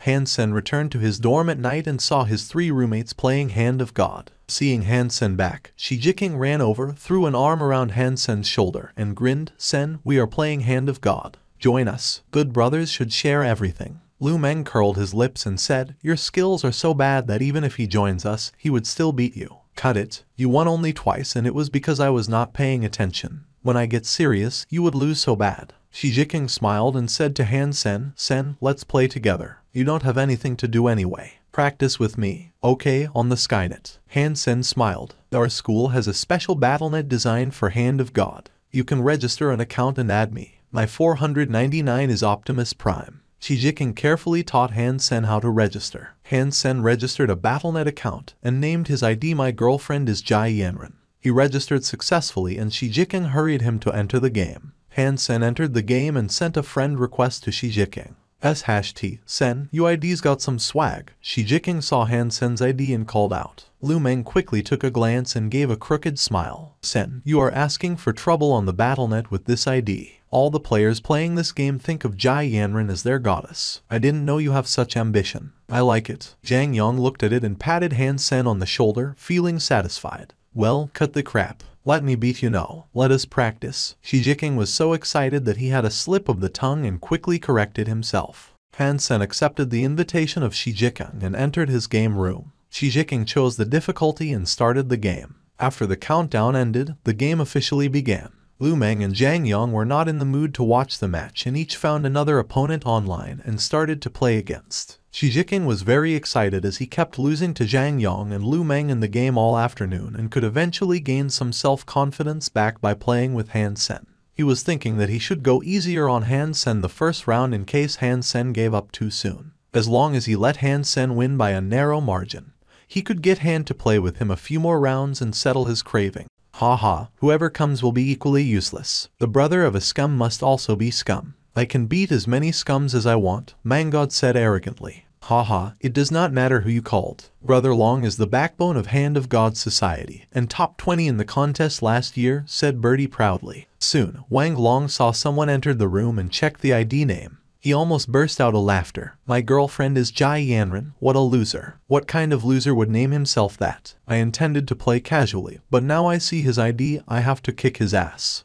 During the game, many friends of Lai and Lu's saw they were online and came to watch, especially Lai Zi's friends. Many advanced players on campus flooded into this game room. F-K, my girlfriend is Jai Yanran. Who is this loser? Some people saw Han Sen's ID and yelled. Soon they all noticed this ID, and felt it was too daring a move on Battle.net. They could not think of a single person with such guts. Liu lost and was shocked for a moment, not expecting to see such score. He immediately sent another invite and seemed quite unconvinced. Han Sen agreed. Another game started, and everyone was discussing who this mysterious guy was. When the game ended, all of them widened their eyes to see the exact same score. Han Sen and she had no idea whom they had beaten or what kind of storm was triggered in Blackhawk. Soon everyone on campus knew that Jai Yanran's boyfriend had beaten Liu Qi and Lai Zi by 20 points in every game. People were all guessing who Jai Yan's boyfriend was and if he was actually her boyfriend. Nan had assumed that in the beginning, but now that people knew what a master player he was and thought someone like that should cherish his reputation and would never make such a joke. When going out the gym, Jai Yanran felt the world was crazy when people started to ask her who her boyfriend was. Yanran, we have been roommates and sisters for 3 years. It's okay you did not tell others, but why didn't you tell me? Lily asked Jai Yanran, grinning. Tell you what? Jai Yanran was confused. Who is your boyfriend? How is it confidential to me as well? Said Lily, pouting. Jai Yanran was suddenly upset and said, who told you I have a boyfriend? Everyone on campus knows now. Your boyfriend beat Liu Qi and Lai Zi in Hand of God by 20 points. Lily loved gossip. Leaning toward Jai Yanran, she said, tell me, is your boyfriend Aoyang Ziaosan or Lai Yufeng? Jai Yanran was even more confused. What are you talking about? I don't understand any of this nonsense. You really do not know. Lily stared Jai Yanran in the eyes. What happened? Asked Jai Yanran grimly. Lily told her what happened, and it was the edited version by Wang Long, who did not talk about his own loss, but only about Liu Qi and Lai Zi. Yanran, he was not your boyfriend. Lily asked with some disbelief. I swear, I really do not have a boyfriend and do not know who that person is. He is so daring to joke like that. Jai Yanran bristled. It had been a long time since the incident in the spaceship, and Jai Yanran had already forgotten about it. In her memory, Han Sen was merely a guy who cheated and probably never entered Blackhawk. Or he should have come to her already. So, Jai Yanran simply did think of that and thought some master player was playing a prank. But more and more people started to ask her who her boyfriend was. She had to explain that she wanted to know who that loser was as well. Jai Yanran intended to scold him for being so insolent, but she could not think of anyone who could have done this. Blackhawk's Hand of God Society barely made it into the top 10 in the entire alliance, and it was only because they had Lai Yufeng. Another master player, Aoyang Ziaosan, was not interested in joining the society, and Jai Yanran was still considering whether she should personally invite him. Only these two could have been able to do that to Lai Zi. Jai Yanran knew Lai Yufeng would never do that, but she was not sure whether it was Aoyang Ziaosan. Who is it? Wondered Jai. Although the school already knew that ID had nothing to do with Jai Yanran herself, they had already gotten used to referring to him as Jai Yanran's boyfriend. In those days, Han Sen had been busy studying warframes. When he entered God's sanctuary, he was usually with Qin Xuan's gang, hunting sacred blood creatures. They had been successful 3 times, but in none of those occasions did he make the final attack, so he gained no beast soul, and just had some meat in the end. Thumb had now become the leader of Fist Gang and had invited Han Sen to hunt twice. Both times they were successful, and Han Sen had also gained some sacred blood creature meat. All the meat combined gave him 1 sacred Geno point, and he had 40 sacred Geno points at the moment. Han Sen was not satisfied with such progress and started to investigate where he could hunt sacred blood creature alone. He at least needed some mutant creatures. Nialf had also eaten up the black stingers and needed food supply. According to Han Sen's progress in study, he could totally cope with the semi-annual assessment and had enough time for a safari. After continuous research of various information about steel armor shelter and what was written by others, he finally had his eye on one location: Devil Desert. The reason he chose Devil Desert was that there were not many creatures that could fly. Hence it was relatively safe for Han Sen who could Few people would go there, so there was no shortage of mutant creatures, if not sacred blood creatures. Han Sen studied the conditions of the desert and was ready to ask King Xuan for a leave. King Xuan smiled and said, "Perfect. Our squad needs to protect someone in hunting and I was just thinking where we should take her. You could lead the team to Devil Desert then. It is your first task in the squad. Make sure you do a good job. What is the reward for this task?" Han Sen blinked and asked. He did not want to do a job that would not pay well. If you can make the girl satisfied and designate you as her protector in Steel Armor Shelter, you could get an S-Class license of St. Hall. King Xuan looked at Han Sen and laughed. "Any interest?" "Yes, I am very interested," Han Sen quickly said. "Babysitting alone would pay an S-Class license. Such a good thing could only happen in a dream." "Then do well. You will get nothing if she is not satisfied with you." King Xuan handed him the portfolio. After reading the materials, Han Sen felt he did not learn anything, as these people's personal information was all confidential. All he knew was the name, age and gender. "Station Master, you are not asking me to take a girl who has just entered God's sanctuary to a place like Devil Desert. I can't guarantee her safety." Han Sen looked sullen. "Of course not. This is your first task, so I will ask Gambler to follow you. You could also pick some people from Steel Armor Shelter." King Xuan smiled. "About Wang Mingmeng, I can tell you one more thing. She is your schoolmate." "My schoolmate? Blackhawk? You must be kidding me. She just entered God's sanctuary and with that kind of fitness, she could not even have reached the standard for any special enrollment program." Han Sen did not believe her. "Some people do not need to pass the exam. We all have different starting points, like you are to protect her and she is to be protected." King Xuan smiled. "Remember to keep a good relationship with her." "I'm not interested in little girls," Han Sen shrugged and said. King Xuan rolled her eyes at him and said, "Go pick some team members in Steel Armor Gang.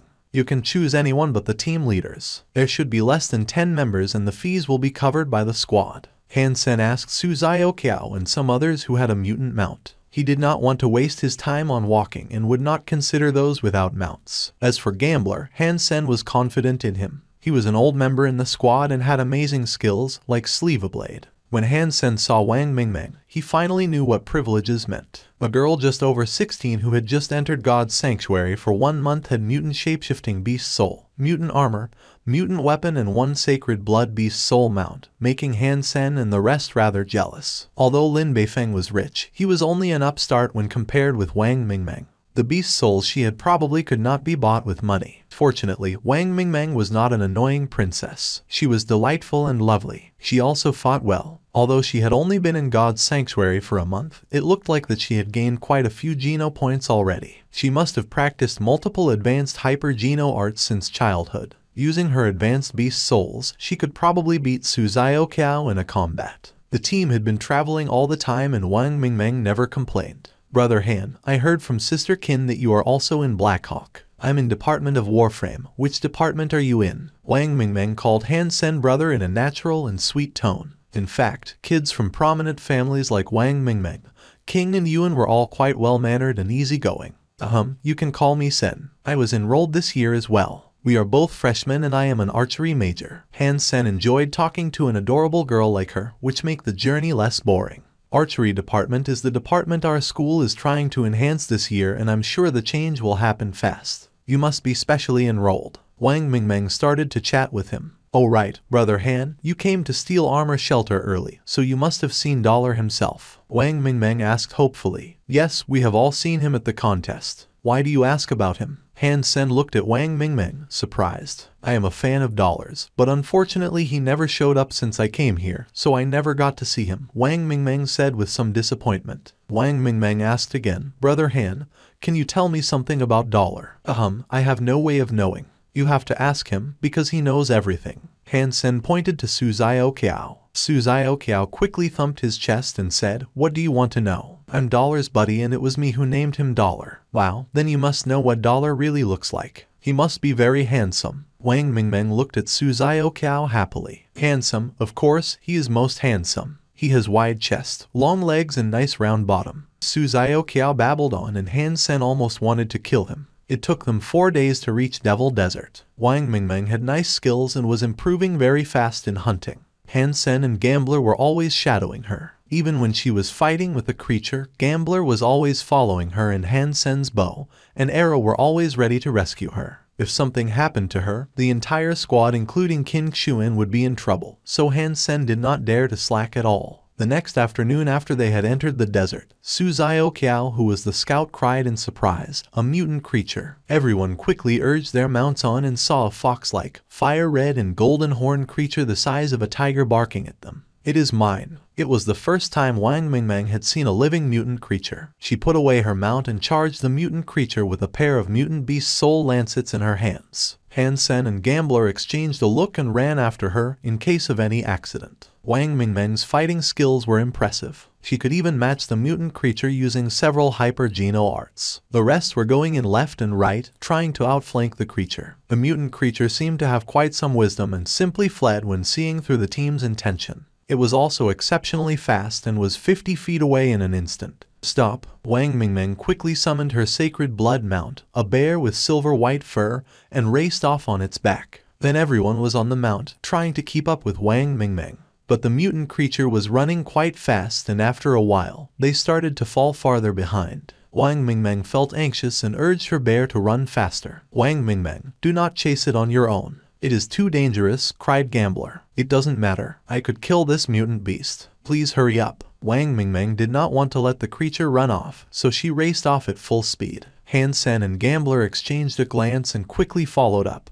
But Wang Mingmeng's mount was sacred blood. Although strength was not its strong suit, it was still much faster than their mutant mounts, and soon she was pulling away from them. The team could only desperately urge their mounts to catch up and try not to fall too much behind. They did not worry too much though, as their forces combined were probably enough to kill a sacred blood creature. Wang Mingmeng looked around and saw no creature but this one. In addition, she was close enough and did want to lose the prey. So, she kept urging her white bear to chase the mutant creature. Nowhere to run now. She chased the mutant creature to a dune, and the creature stretched its tongue out, panting and lying down, as if it was too tired to run. Wang Mingmeng jumped off the white bear, summoned her lancets and rushed forward. The mutant creature suddenly smiled like a person strangely, which scared her. And then she saw many creatures that looked like this one though gray in color walking out from behind the dune. They filled the place shortly and were at least hundreds in number. Wang Mingmeng was suddenly shocked and knew that things had gone south. The mutant creature was sly enough to lead her to its nest. Although the other creatures were just primitive ones, they were great in number and she could never handle all of them.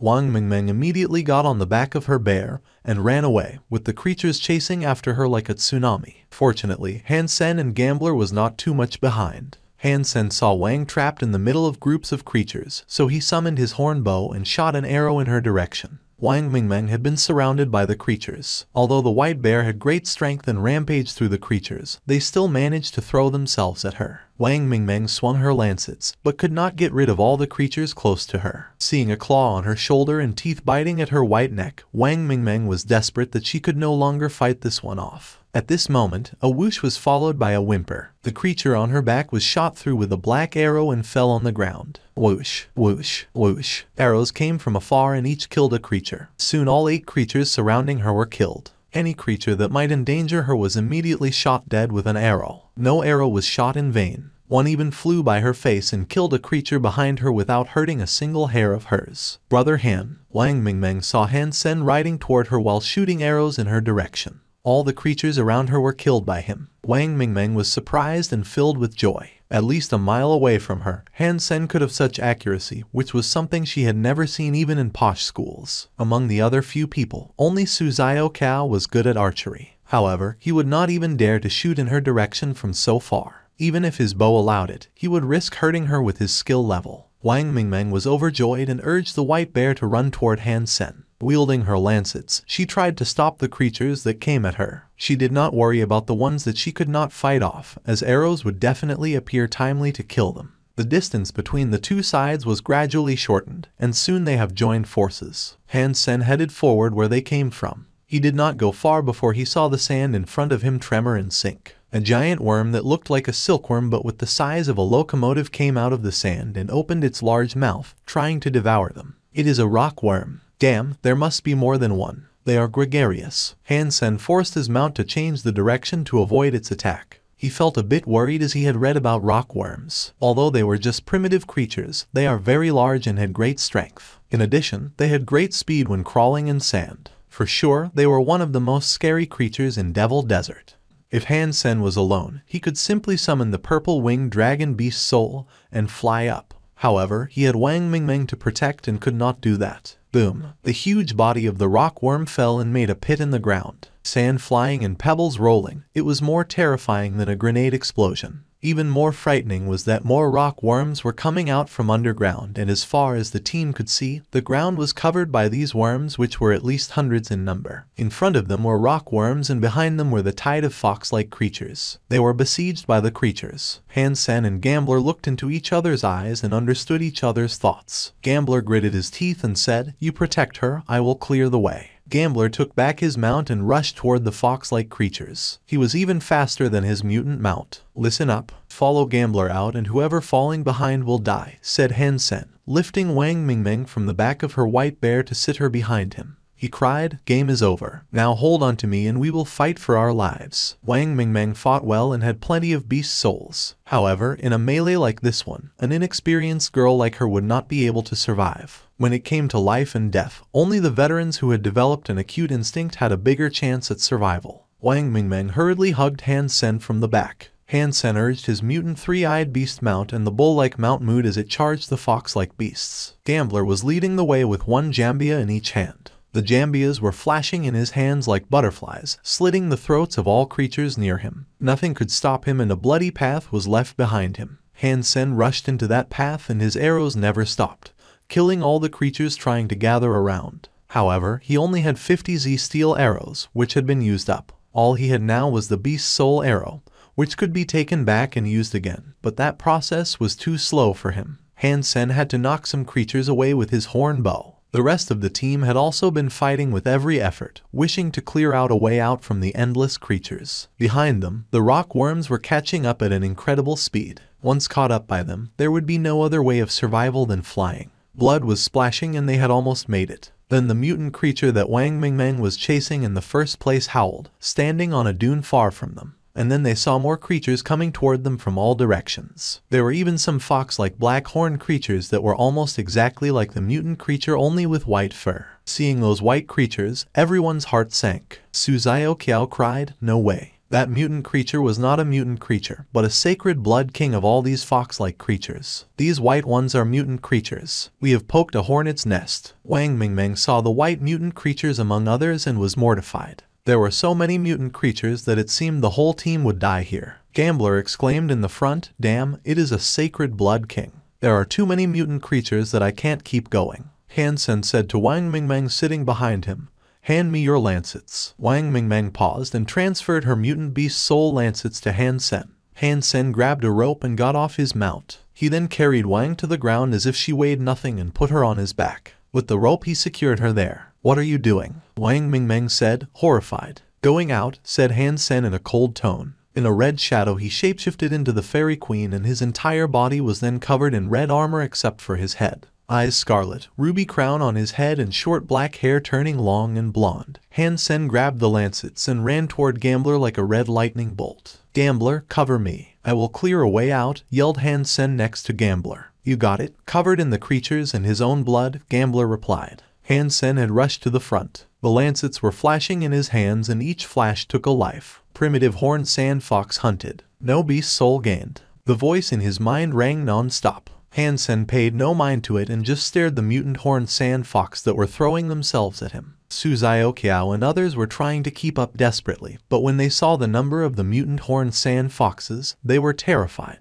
Han Sen's eyes were red as blood, moving like a lightning bolt. The lancets were so fast they became a blur. Ignoring the mutant horned sand foxes, he continued forward with Wang on his back. Holding Han Sen's neck tightly, Wang Mingmeng was filled with guilt and regret. If it weren't for her, they would not be under such danger. Facing so many mutant creatures, she did not know if they could make it. The few mutant horned sand foxes were in their face, yet Han Sen was still calm. With the slightest movement, a lancet bit into a fox's throat. A horned white fox head flew up. Han Sen and Wang Mingmeng were showered in fox blood. Without a blink, Han Sen ran forward and charged the second mutant horned sand fox. Wang Mingmeng watched what was happening with eyes widened. It felt like riding a roller coaster, but this experience was more horrifying than any roller coaster. She was lying on the back of Han Sen and had the same angle of view as him. She watched all his movements, dodging, turning, wielding, charging. Seeing the endless horned sand foxes sweeping toward them and then the deaths of all of them, she felt that Han Sen was like a killing machine.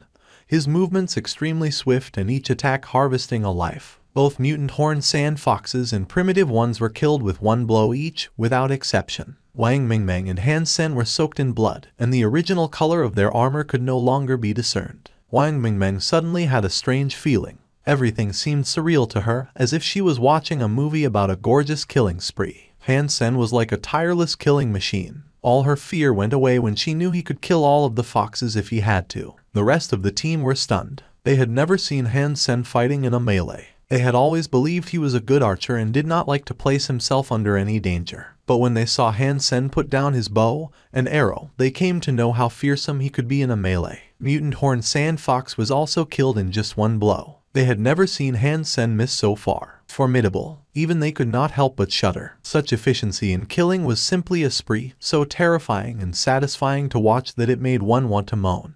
Han Sen looked at the sacred blood Fox King and his eyes darkened. The lancets disappeared in his sleeves and a black horn bow appeared in his hands. The black stinger arrow was knocked and pointed at the Fox King on top of the dune. It's too far away. Can the arrow reach there? Su Xiaoqiao checked the distance between them and the Fox King. It was indeed too far. It looked so small from here, so it should be about 1.5 miles away. With such a distance, even if Han Sen's arrow could get there, it would be languid by then. And how can that kill a sacred blood creature? The Fox King seemed to share Su's thought, standing there still and gazing at Han Sen with a trace of mockery. Damn, that sacred blood Fox King is kind of evil, Gambler cried when he saw the look of the Fox King. Han Sen's hands were steady. The arrow suddenly turned into a black shadow flying across the sky toward the insolent Fox King. The sacred blood Fox King was too intelligent to believe the arrow could actually hurt it, and did not mean to dodge. If his arrow had that kind of power, then he should have used it before the Fox King led Wang Mingmeng into the ambush. Whoosh! But soon the Fox King panicked as it discovered that the speed of the arrow got even higher when approaching itself. When the Fox King eventually lost its grace and wanted to run, it was a bit late. Although it leaped as high as it could, trying to dodge the arrow still dug into the muscles of its foreleg like a snake. Blood splashed and its scream rang.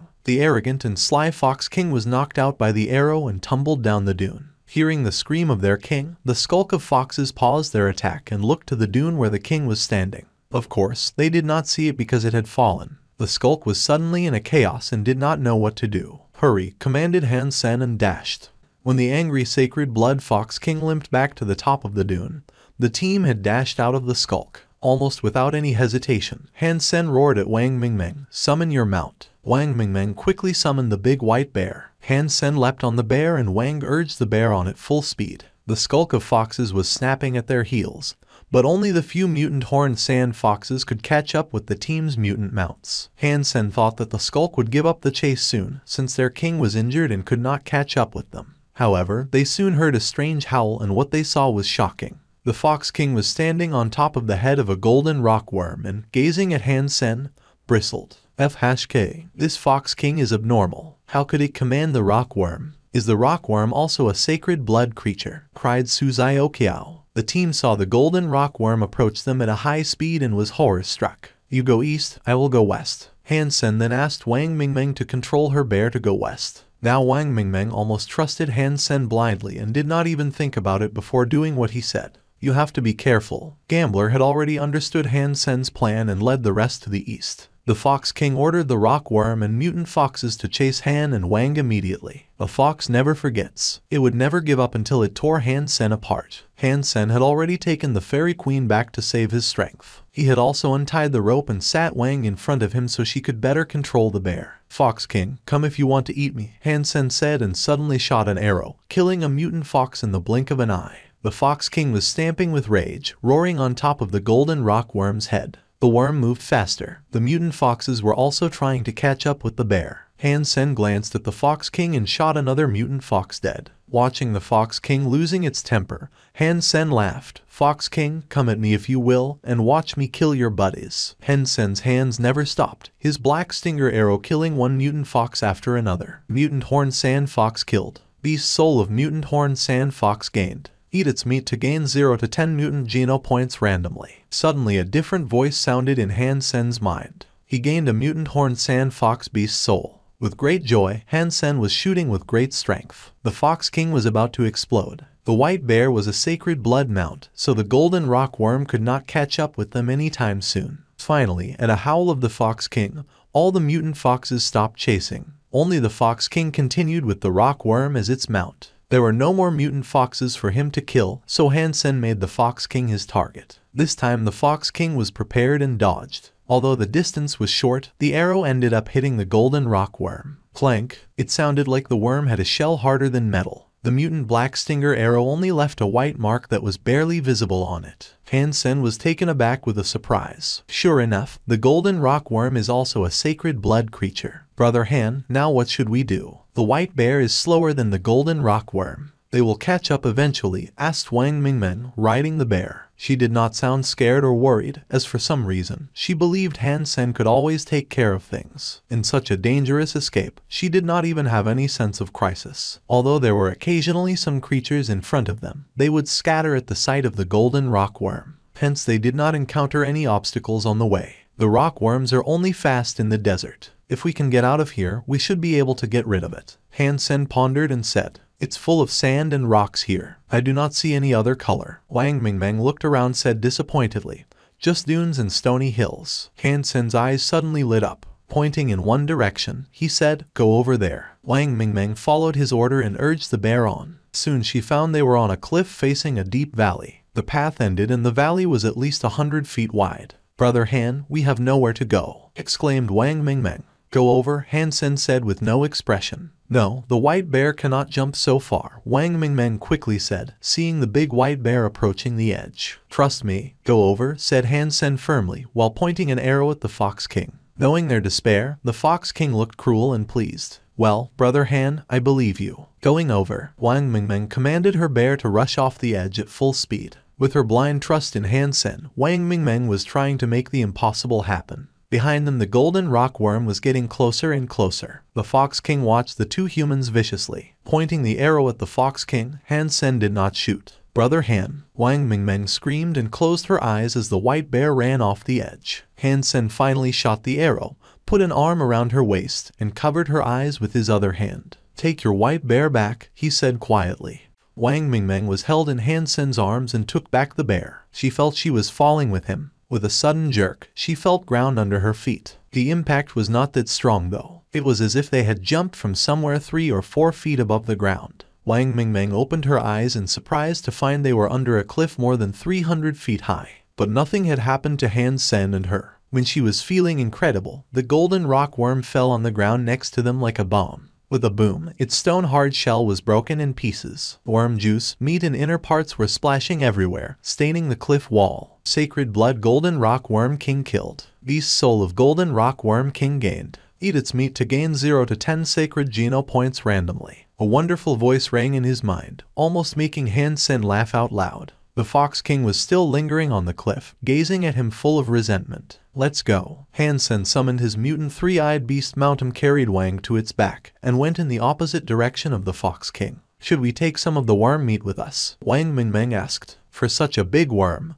there are only 10 geno points in its meat. Even if we eat for a month, we might still end up with no geno points. Also, it is hot in here and the meat will go bad in less than 2 days. "Just forget it," Han Sen said with a smile. A creature too big in size was hard to consume, which was just the fact. But he had gained another sacred blood beast soul and a mutant horned sand fox beast soul, so the voyage was fruitful enough. The only pity was that although he had killed many mutant horned sand foxes and a sacred blood creature, he did not even get to eat a mouthful of meat. Han Sen took a look at the 2 beast souls he just gained and felt a bit bitter. The beast soul of mutant horned sand fox was a mount, which was fine. Even if he had no use of it, he could still exchange it for something else or just sell it. The disturbing part was the beast soul of the golden rock worm king. It turned out to be a sacred blood beast soul pet. Han Sen had been feeding Meowth for quite some time now, but it never transformed. This was a sacred blood pet, and God knows how much meat it would take for it to transform. and a sacred blood pet must be fed with a sacred blood meat, or else it would take even longer. Han Sen was rendered speechless. He did not even have enough sacred blood meat for himself. Just where could he find food for this guy?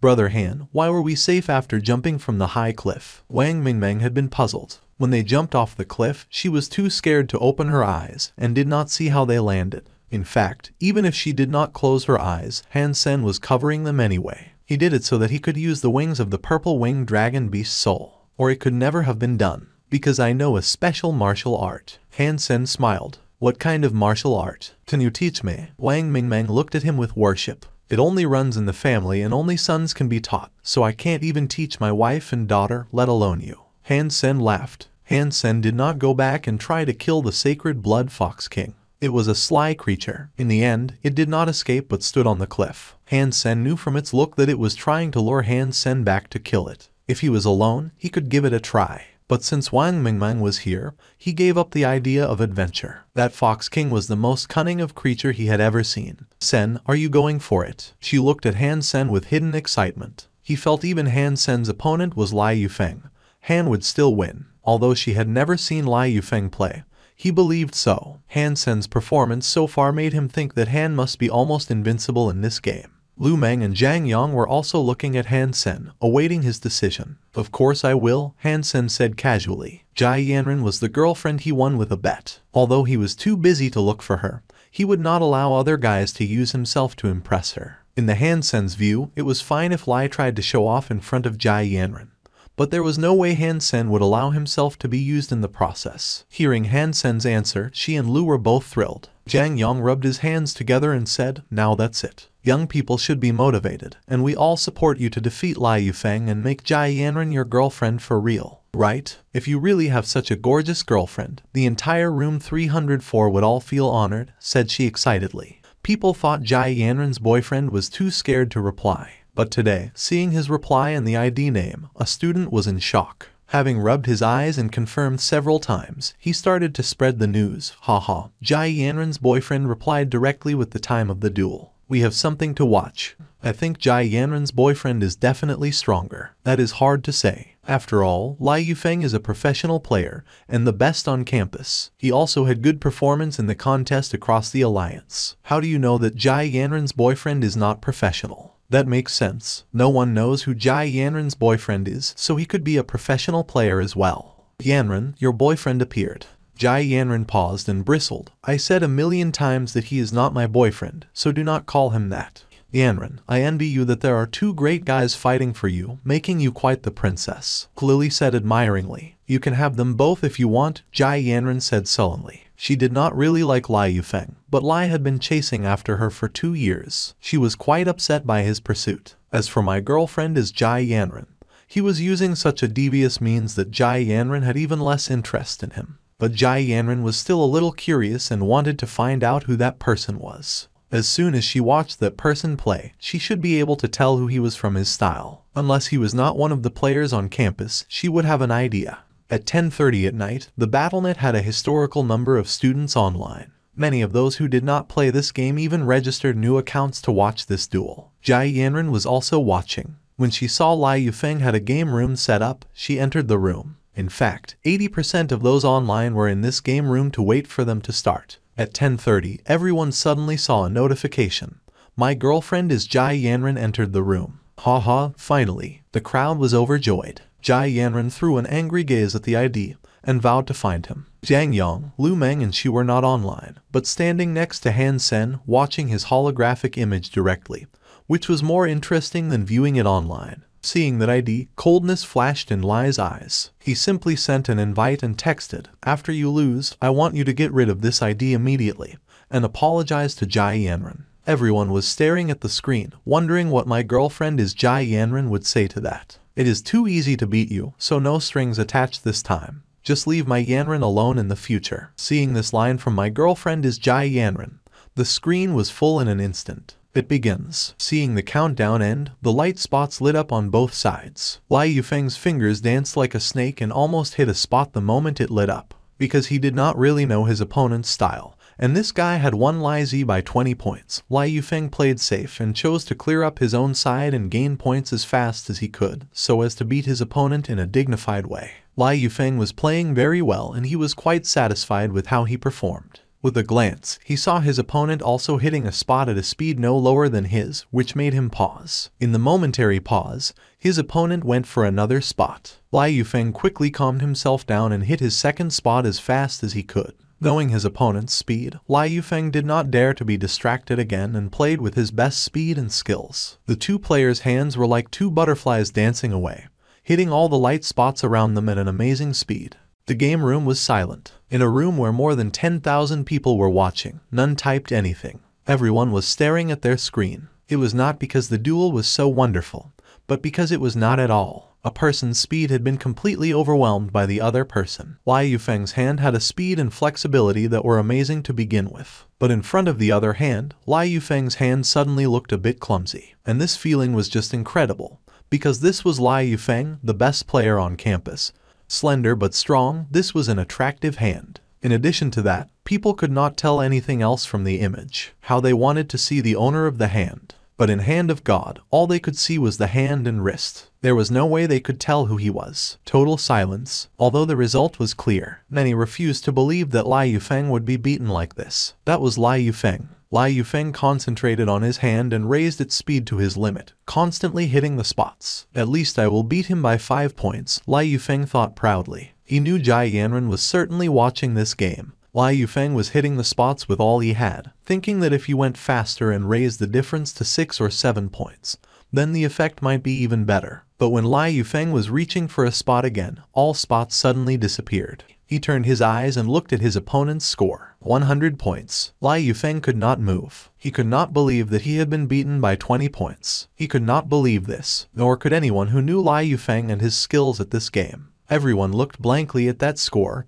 and no one made a sound. What Han Sen said just now was interesting when they were thinking back. It is too easy to beat you, so no strings attached this time. Just leave my Yanren alone in the future. At that time, they all felt it was pure insolence. But now thinking back, it was just honesty. Another 20, Lai Zi snapped to attention and said with a wry smile. His remark reminded Liu Qi and Wang Long, making their shocking expression even more twisted. Their mouths were so wide open that they could fit a big duck egg. This number was so familiar, and what it represented was even more shocking. Yanren, your boyfriend is so fierce. Lily just recovered from surprise and said to Jai Yanren, who was still staring at the score. Who is this person? Jai Yanren had now forgotten about her anger and shame, and simply wanted to find out who he was. 20 points. Whoever could beat Lai Yufeng by 20 was absolutely top 10 in the alliance. After logging out of the game, she had contacted a lot of friends, wanting to find out who that person was. However, almost everyone she called would tell her with a trace of gloating, "You have to ask yourself who your boyfriend is." "How do I know who my boyfriend is?" Jai Yanren blurted out after hearing that reply a lot of times, feeling she was out of her mind after she realized what she had said. The four went to the nearest cafeteria, ordered a few dishes and chatted over drinks. While eating, she suddenly lowered his voice and said to the rest, glancing in one direction, "There is a babe over there, the innocent kind. So pretty. And the other two with her are not bad either. We don't trust your taste." Lu Meng laughed. Han Sen and Zhang Yang also laughed. They had all witnessed Xi's judgment. A tough lady 6 feet tall was a little beauty in his eyes. But you could not blame him either, as he was too tall himself indeed. Really, though, the babe looked at me and smiled at me. "Here she comes." She flushed. His roommates then felt a bit surprised. It looked like someone really was approaching them. They turned to look and saw an innocent, sweet girl with a great body walking toward them. It looked like she was a freshman like themselves. "Brother Han." Under the excited gaze of she walked to Han Sen and called in a sweet voice, making she want to kill Han Sen. "Mingmeng, why are you here?" Han Sen recognized Wang Mingmeng. "I came to eat with my classmates and did not expect to meet you here. Let me introduce them. These are my classmates and roommates, Lai Zhenjin and Wang Chun." Wang Mingmeng introduced the two girls following her to Han Sen. "Hello." Han Sen shook hands with the two girls and introduced his 3 roommates. "Since we are all friends now, shall we sit together?" She pulled the chairs and invited the girls. "Well, we happen to have something to ask." Wang Mingmeng blushed and said, "What's the matter?" "We will do anything for you," promised she. Wang Chun looked at she and seemed very happy. "It would be great if you could help. We are looking for people to join our society." Have you already registered at some societies? If not, can you join us? Well, we did not register yet, so you have come to the right people. With us, your society will do so well. Right? Which society are you talking about? She quickly said, making faces to his roommates to ask them to play along. Judging from the three girls' looks, it was easy to tell that the society they were in must have lots of babes. We are with Heavy Warframe Society, said Wang Chun. She almost choked on the water he just drank. Warframe Society was considered a temple of monks, where members were almost all guys. And Heavy Warframe Society would be Shaolin Temple among all temples, where girls were probably nowhere to be seen. The guys had not expected the girls to be members of Heavy Warframe Society. The reason why Heavy Warframe Society was independent from Warframe Society was that Heavy Warframes were much bigger in size than average Warframes and were much harder to operate. Ordinary soldiers did not need to use heavy warframes, and 99.99% of those who operated heavy warframes were male. She was dumbfounded, but he could not take back his words, so they all had to go. The next morning, Wang Mingmeng sent a text to invite the four of them to fill in the application form at Heavy Warframe Society. Fortunately, there were three beautiful girls, Wang Mingmeng, Wang Chun, and Lai Zhenjin. Therefore they thought Heavy Warframe Society would not be so unbearable. But when they arrived at Heavy Warframe Society, they found out that it was even worse than they thought. In addition to Wang Mingmeng, Wang Chun, and Lai Zhenjin, the Heavy Warframe Society had only two returning students, a fat guy and a skinny guy. There were barely any guys, let alone girls. The fat guy was the president of Heavy Warframe Society,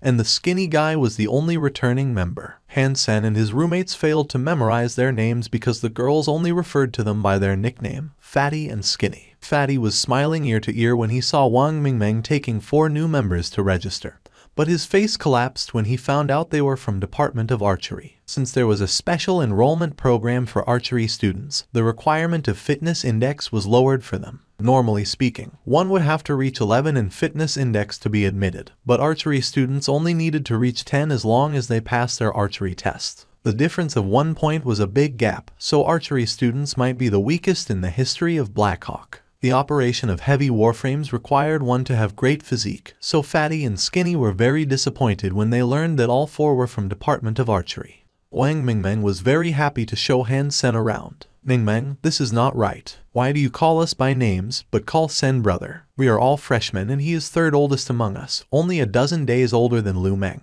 she said solemnly. Wang Mingmeng thought about it seriously, tilted her head and said, I think only brother Han looks like a brother to me. How come we don't? Shu was not convinced, squared his shoulder, made a pose like a bodybuilding model. It does not depend on age or body size. Wang Mingmeng did not care about Shu's muscles. She was speechless, but he had to accept the fact that she would only call Han Sen brother. Lai Zhenjin and Wang Chun soon followed suit. When they came to the training field, the 4 guys were all shocked. They thought that Heavy Warframe Society had so few members that their training field must be small and shabby, and did not expect there to be any heavy warframes. Instead, they had expected to train on a holographic simulator. But their training field turned out to be a large warehouse, with huge space and 3 real heavy warframes, each over 10 meters tall and looking domineering. How about these? Mingmen has negotiated for these, Wang Chun said proudly. Han Sen suddenly realized why a society with few members could have such a training field. It was because of Wang Mingmeng.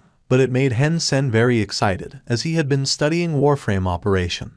But the performance of the warframe for practice was wanting and people had to take turns to use it. Although these are heavy warframes, they were warframes nonetheless. He did not have to wait to practice on a warframe in the future. Room 304 happily joined the Heavy Warframe Society, while everyone else in the school was looking for Jai Yanren's boyfriend madly, especially Zhao Lianhua, who was pressured by Liu Jiangguo to find him. However, no one knew who Jai Yanren's boyfriend was, not to mention where he was. In Principal's office, Luo Xiangyang looked at Principal Y and complained, "This is nonsense. How could you give the 7th warehouse to Heavy Warframe Society as their training ground? And the 3 heavy warframes are totally beyond the abilities of those students. What if there is an accident? Luo, you have to look at the specific circumstances. Those are good students and that's why I gave them a relaxed training environment," Y said slowly. "More like rich and powerful students," Luo Xiangyang said with some disdain. "You should know that the school has its own difficulties. Luo, you need to get rid of this temper of yours," said Y earnestly. Luo Xiangyang's face was still gloomy. He said, I do not care what privileges they have. I can give them the warehouse, but the 3 heavy warframes can't be wasted like this. I must get them back. Luo left, disregarding Principal Y's calling him. Y shook his head and sighed. A nasty temper indeed. He thought about it and let it go. That young lady would not touch those heavy warframes anyway, so there should be no problem that Luo were to take them away. When Luo Xiangyang came to the 7th warehouse, he saw Builder was driven by someone, doing a lot of strange moves on the training ground. The reason that the moves seemed strange was that Builder was holding a thick and long alloy tube in each of its 4 hands, wielding the tubes as swords like a human. Because Builder itself was too cumbersome and had 4 arms, its actions looked very odd. Luo Xiangyang looked at it and was slightly surprised. Anyone able to drive Builder like this must have reached the level of an evolver. Which teacher or coach in the school is driving Builder? Luo Xiangyang could not think of any student, as an unevolved person could hardly achieve this speed. After watching for a while, Luo Xiangyang started to have a craving. He used to be a heavy warframe soldier and operate heavy warframes as combat warframes for fun. After he entered the school, he did not have heavy warframes to play with and few knew how to operate heavy warframes,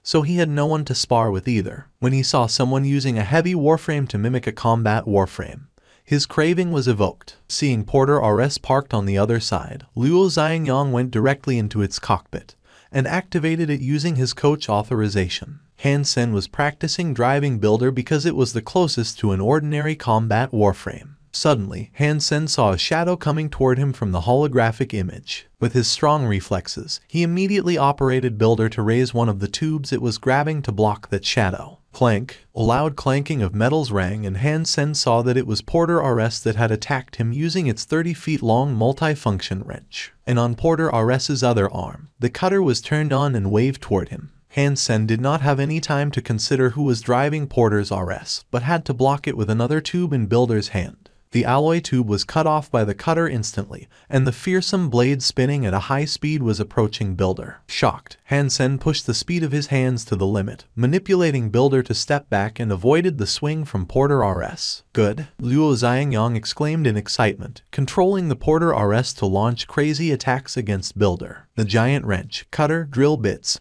hooks and other tools all became terrifying weapons with his control. Luo Xiangyang took his opponent for a veteran, because he believed no one could use Builder like this otherwise. An unevolved person could never achieve this level. Han Sen was a bit dumbfounded and did not know who was driving Porter RS. This person had better operation and speed than Han Sen as well. Even when Han Sen was trying with all he had, he still could not make any progress and was about to be defeated. Han Sen did not want to accept this failure, and used what he learned from Hand of God, raising the speed of his hand to level Evolved 4. Suddenly he became the incarnation of the Thousand-Hand Buddha, completing various complex operations at dazzling speed. Luo Xiangyang felt his opponent was a bit weaker in the beginning, and thought maybe this guy was probably just a low-level heavy warframe soldier. Also, it seemed this guy had not operated a heavy warframe in a long time and was obviously a bit rusty. But soon, Luo Xiangyang found the guy became so much better that it was like Builder had become alive. Flexible and swift, it was more like a combat warframe and a heavy one. Luo Xiangyang was ecstatic. It was so rare that he encountered such an opponent. Using all he had, he was on the same level as his opponent. Then Luo Xiangyang found that this guy was also rapidly improving.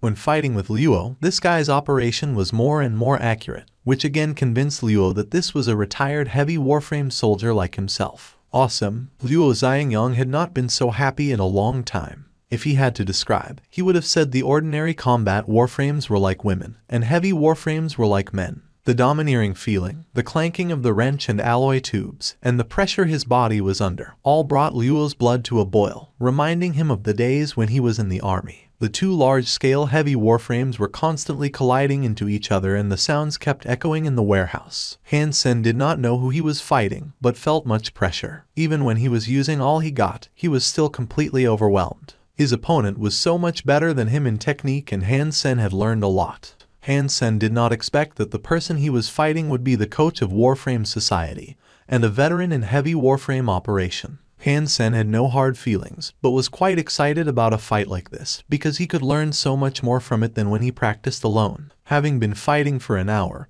Han Sen was unable to handle the physical stress brought by the fight and came out of the warframe.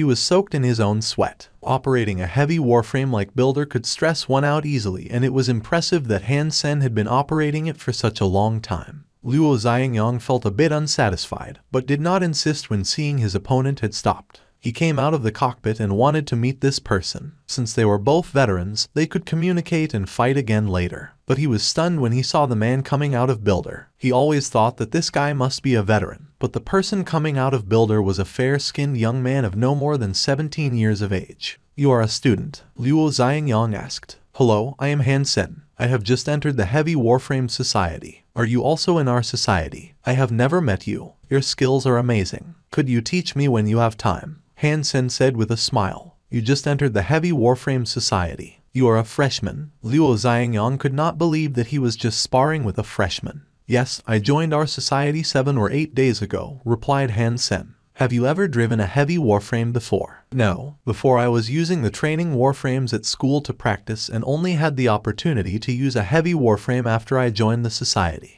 It is much harder than using a training warframe and I have not made much progress. You on the other hand are so much better. I had to shapeshift using a beast soul to hang in there," explained Han Sen. "What is your department? How did you join the Heavy Warframe Society?" Luo Xiangyang believed if he could poach this guy and get him to join Warframe Society instead, then Warframe Society could probably be in the top 10. No, top 5 in the alliance. "I am in the department of archery and a friend introduced me to join our society," Han Sen said. "Archery department." Luo Xiangyang regretted so much that he had never looked into that department full of specially enrolled students. Had he looked, he would have never let a talent go somewhere like Heavy Warframe Society. When Luo Xiangyang was thinking about how to persuade Han Sen to quit Heavy Warframe Society and join Warframe Society, Han's comlink rang. Han Sen only thought Luo Xiangyang was a senior, so he answered the call. "Brother, I need to run now. Let's have another go next time." Han Sen hung up and said, waving to Luo. Not having had the time to start his persuasion before Han Sen took off, Luo thought to himself, "Anyway, now that I know who he is, I can always come back later." Looking at the 3 heavy warframes, Luo Xiangyang did not intend to move them away anymore. Since Han Sen was still here, he will let Han use them and move these warframes when Han transferred to Warframe Society. His roommates asked him to bring them some snacks and Han Sen was also hungry himself after his warframe fight. When he arrived at the place, he was surprised to see there was only 1 bottle of juice left and quickly swiped to pay for it.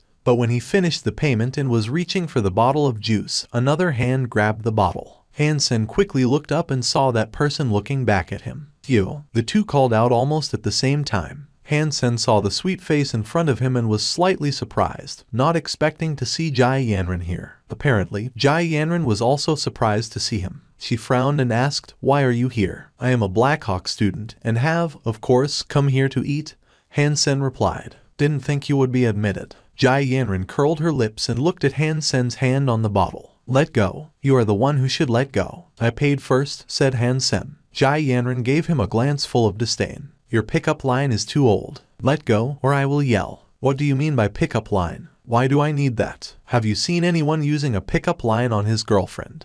"I did not expect that a cheater could actually be admitted to Blackhawk. Has the school lowered its standards?" Jai Yanran thought as she walked and made no connection between Han Sen and my girlfriend as Jai Yanran. In her mind, Han Sen was a cheater and nowhere near a master. "If you really have what it takes, we could have a match on the professional holographic training machine tomorrow," Jai Yanran said confidently. "Well, give me your comlink number. I'll contact you tomorrow," Han Sen smiled and said. Jai Yanran rolled her eyes. "Don't try to get my number. Tomorrow afternoon at 3 o'clock, I will wait for you in building E16 room 138. "Well, I will go. Wait to become my girlfriend." Han Sen laughed. Jai Yanran did not talk to him again and walked away. The next afternoon, when Han Sen was ready to go, King Xuan suddenly gave him an order to go back to Steel Armor Shelter for an important task. Although he would like to inform Jai Yanran, she did not tell him her number, so he had no way to do it. Jai Yanran went there at 3 o'clock and waited, but saw no one there. She was even more convinced that he was a cheater. Han Sen came back after 2 days, and there was still no way to contact Jai Yanran. He did not worry about it too much and continued to study according to his own plan. "Everyone, I have something to say." Fatty cleared his throat and said, holding a stack of paper in his hand. "President, we can hear you," replied she as he was training on a holographic machine. Other people were also doing their own thing. Feeling helpless, Fatty said, "In a few days, Starry Cup will begin, and as a society of Warframe, we must register for some Warframe items. Let's see which ones we should go for. You are the president. You decide." Liu Meng had nothing to contribute. "What is in it for the champion?" Han Sen pondered and asked. Skinny quickly said, "Of course. The prize depends on the item and all top 3 will get something. Of course, the champion's prize is the best. Let's register for all then." Han Sen heard there were so many awards paid by Starry Group and decided to try. "Will this work? Our society has so few people, and almost all of us are freshmen. Would it look too bad if we lost in everything?" Lai Zhenjin said with some concern. "It does not matter. With Brother Han here, we will not lose." Wang Mingmeng had blind trust in Han Sen. When Luo Xiangyang arrived at the Heavy Warframe Society, the society members just decided on their application in the upcoming Starry Cup. Han Sen, Luo Xiangyang walked into the 7th warehouse and called, "Brother, you just came." Han Sen got up and greeted Luo. "Who is this man?" Wai Zhenjin felt puzzled and asked. Other people also looked at Han Sen. Apparently, they did not know who he was either. However, Fatty and Skinny were surprised because they knew who Luo Xiangyang was, the coach of Warframe Society. But they did not understand why Han Sen called him brother. "Isn't he a member here?" Han Sen hesitated. He never asked anyone about this and assumed that Luo was a member student. Hearing the words of Han Sen, Fatty and Skinny almost choked. Luo was a coach at Warframe Society. How could he be a student? Luo Xingyang smiled and patted Han Sen on the shoulder. "Han Sen, your Warframe operations skills are great. Are you interested in joining the Warframe Society?" "Oh, I forgot to tell you that I am the coach at Warframe Society, and I promise you will be able to get the best training. Use the best training equipment in school, and get the best guidance." Luo Xiangyang's words shocked everyone but Wang Mingmeng. They could not imagine that a coach of Warframe Society would personally invite Han Sen to join them. Warframe Society and Martial Arts Society were the 2 most popular societies. Many talented students took the initiative to join them each year, and these 2 societies never needed to recruit any members. Fatty and Skinny had their mouths wide open but could not make a sound. They were familiar with Luo, because the only reason they were here was that they had failed to enter the Warframe Society in the first place. "I am sorry, Coach Luo, but I have joined the Heavy Warframe Society already," Han Sen declined. The reason Han Sen had promised to join Heavy Warframe Society was twofold. First, he did it for Wang Mingmeng. Second, he valued the freedom here. He could come and go as he wanted and did not need to worry about anything. This way he could take tasks as he wanted any time or go to God's sanctuary to hunt. He would not quite like it if he had to practice on a Warframe every single day. Luo Xiangyang did not give up and continued to persuade him. "With your talent and ability, it would be a waste if you stayed here. Give me 2 or 3 years and I can get you into the top 3 in the entire alliance. The championship is not impossible either, which is exactly my goal." The rest were dumbfounded and regarded Han Sen, since they had never seen anything special about him that deserved these words from Luo. "Sorry, Coach Luo. I cannot take your offer." Han Sen once again refused. "Do not rush to refuse. Think about it. If you become a champion in the Warframe contest in the Alliance during your study, your final rating will be a lot higher." Luo Xiangyang added, "I will also try my best to give you the best rating possible. When you figure it out, you can come to me at Warframe Society. I will always welcome you to join." After Luo Xiangyang left, the rest were still staring at Han Sen. "Coach Luo offered you such conditions, and you actually refused him." His roommates were not too surprised. With Han Sen's skill in Hand of God, he could beat Lai Yufeng by 20 points. Had he joined Hand of God Society, he could have gotten the extra points a long time ago. Why would he wait for Luo Xiangyang to invite him? "I said that we would be great in the contest with Brother Han here. Now do you believe me?" Wang Mingmeng said proudly. Fatty thought of Starry Cup and became thrilled. With Han Sen, whom Luo Xiangyang had invited personally in their society, maybe Heavy Warframe Society could get somewhere this time. Jai Yanran had been preparing for Starry Cup recently as well and had spent long hours practicing every day. She did not expect to see Han Sen here again. She saw Han Sen and said nothing. Since he did not show up, it meant he had admitted he was not good enough and she did not want to rub it in.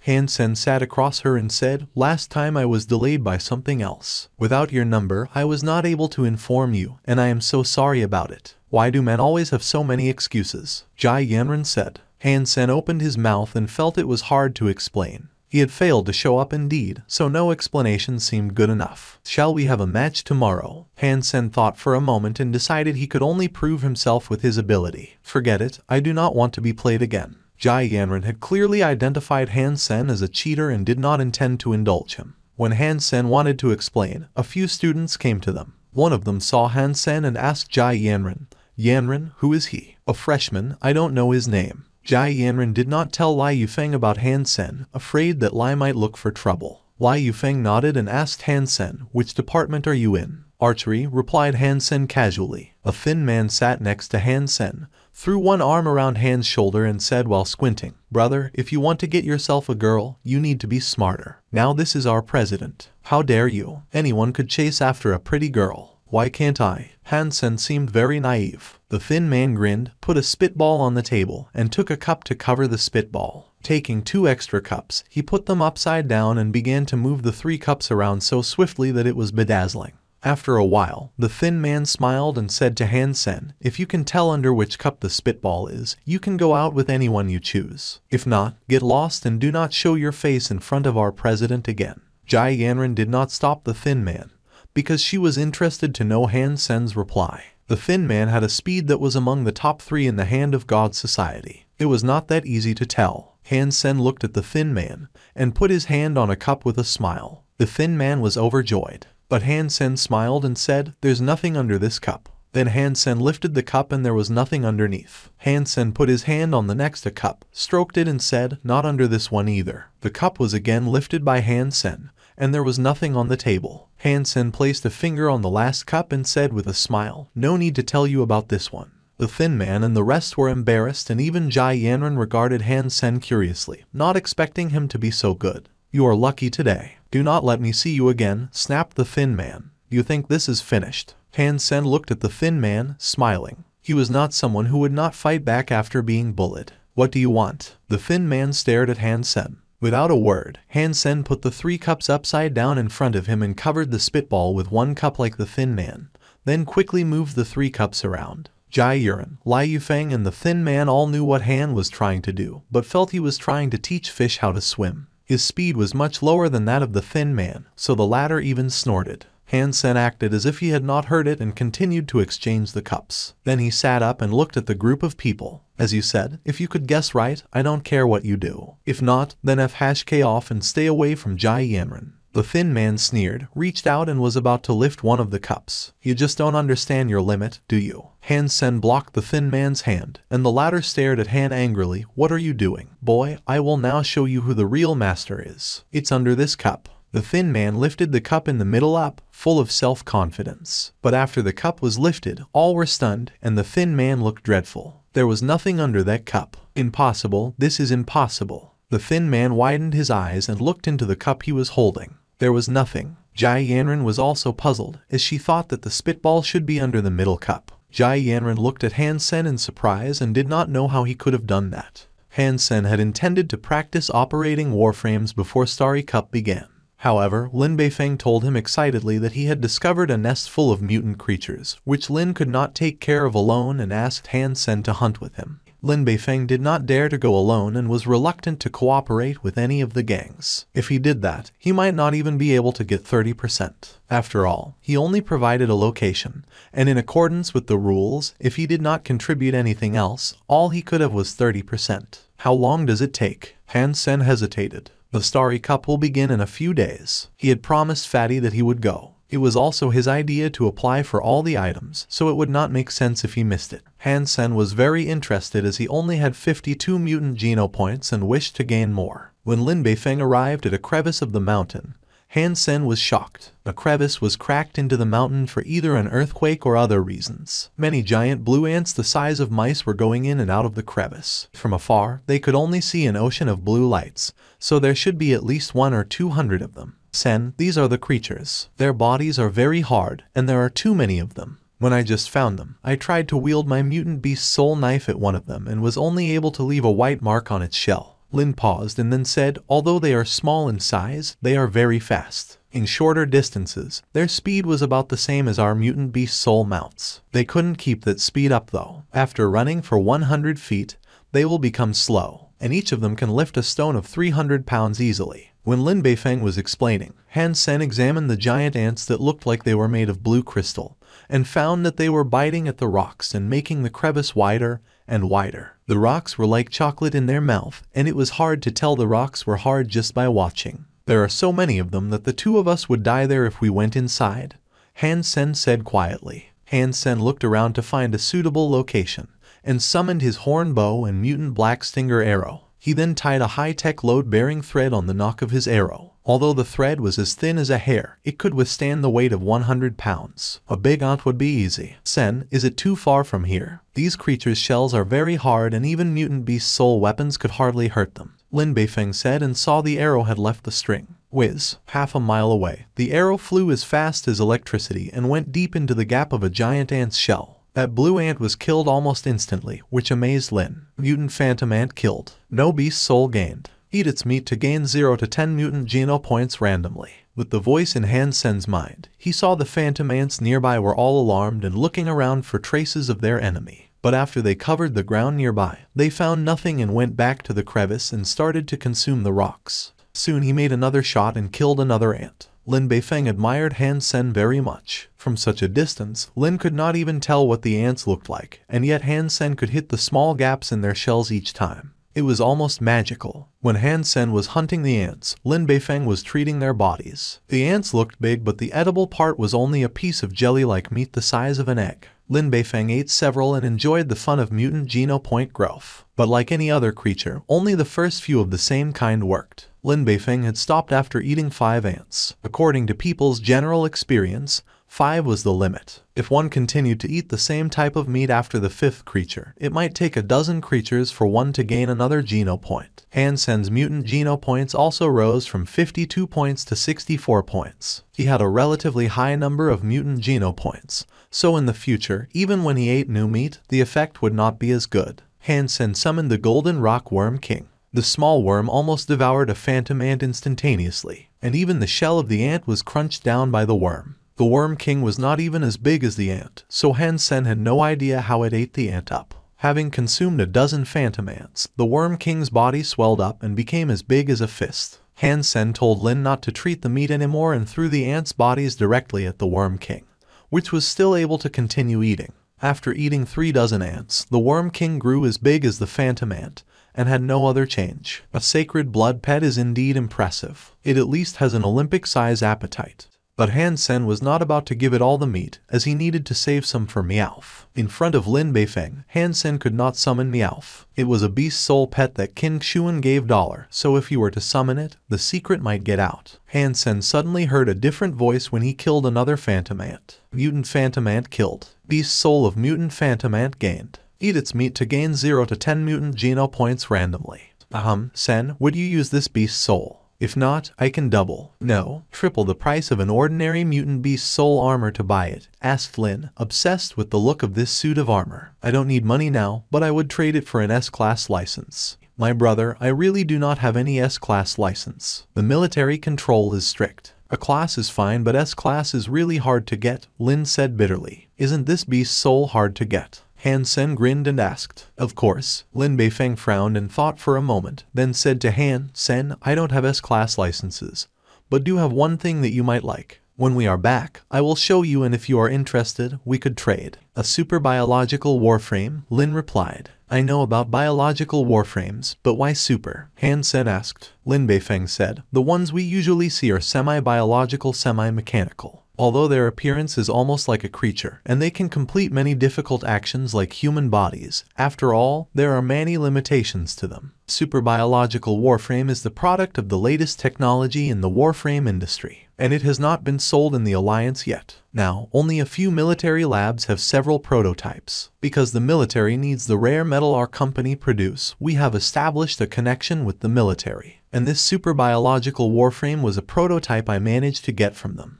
It is super cool. What is the difference? An ordinary warframe must be at least 12 to 18 feet tall, not to mention the heavy warframes. Hence you could not bring them with you. A super biological warframe is different. It has adopted a particle restructure technology. I don't know for sure, but it can fit in a suitcase, and once it's open, countless small particles of intelligence will wrap your body up to form a super biological warframe. Mine is a prototype and does not have a weapon system. It is a little more than 12 feet tall and very powerful, much better than the King series of Starry Group. Lin Beifeng said passionately. It can fit into a suitcase. Han Sen gestured the size and was very tempted. You can have a look later. I am sure you will like it, said Lin. Okay, we will see, said Han Sen. Lin Beifeng was filled with joy. He could always have another warframe, but had never seen a beast soul like this ever since he entered God's sanctuary. Han Sen felt something wrong when he was thinking about his pets. With a glance, he saw a phantom ant the size of a pony climbing out of the crevice. But the crevice was a bit narrow,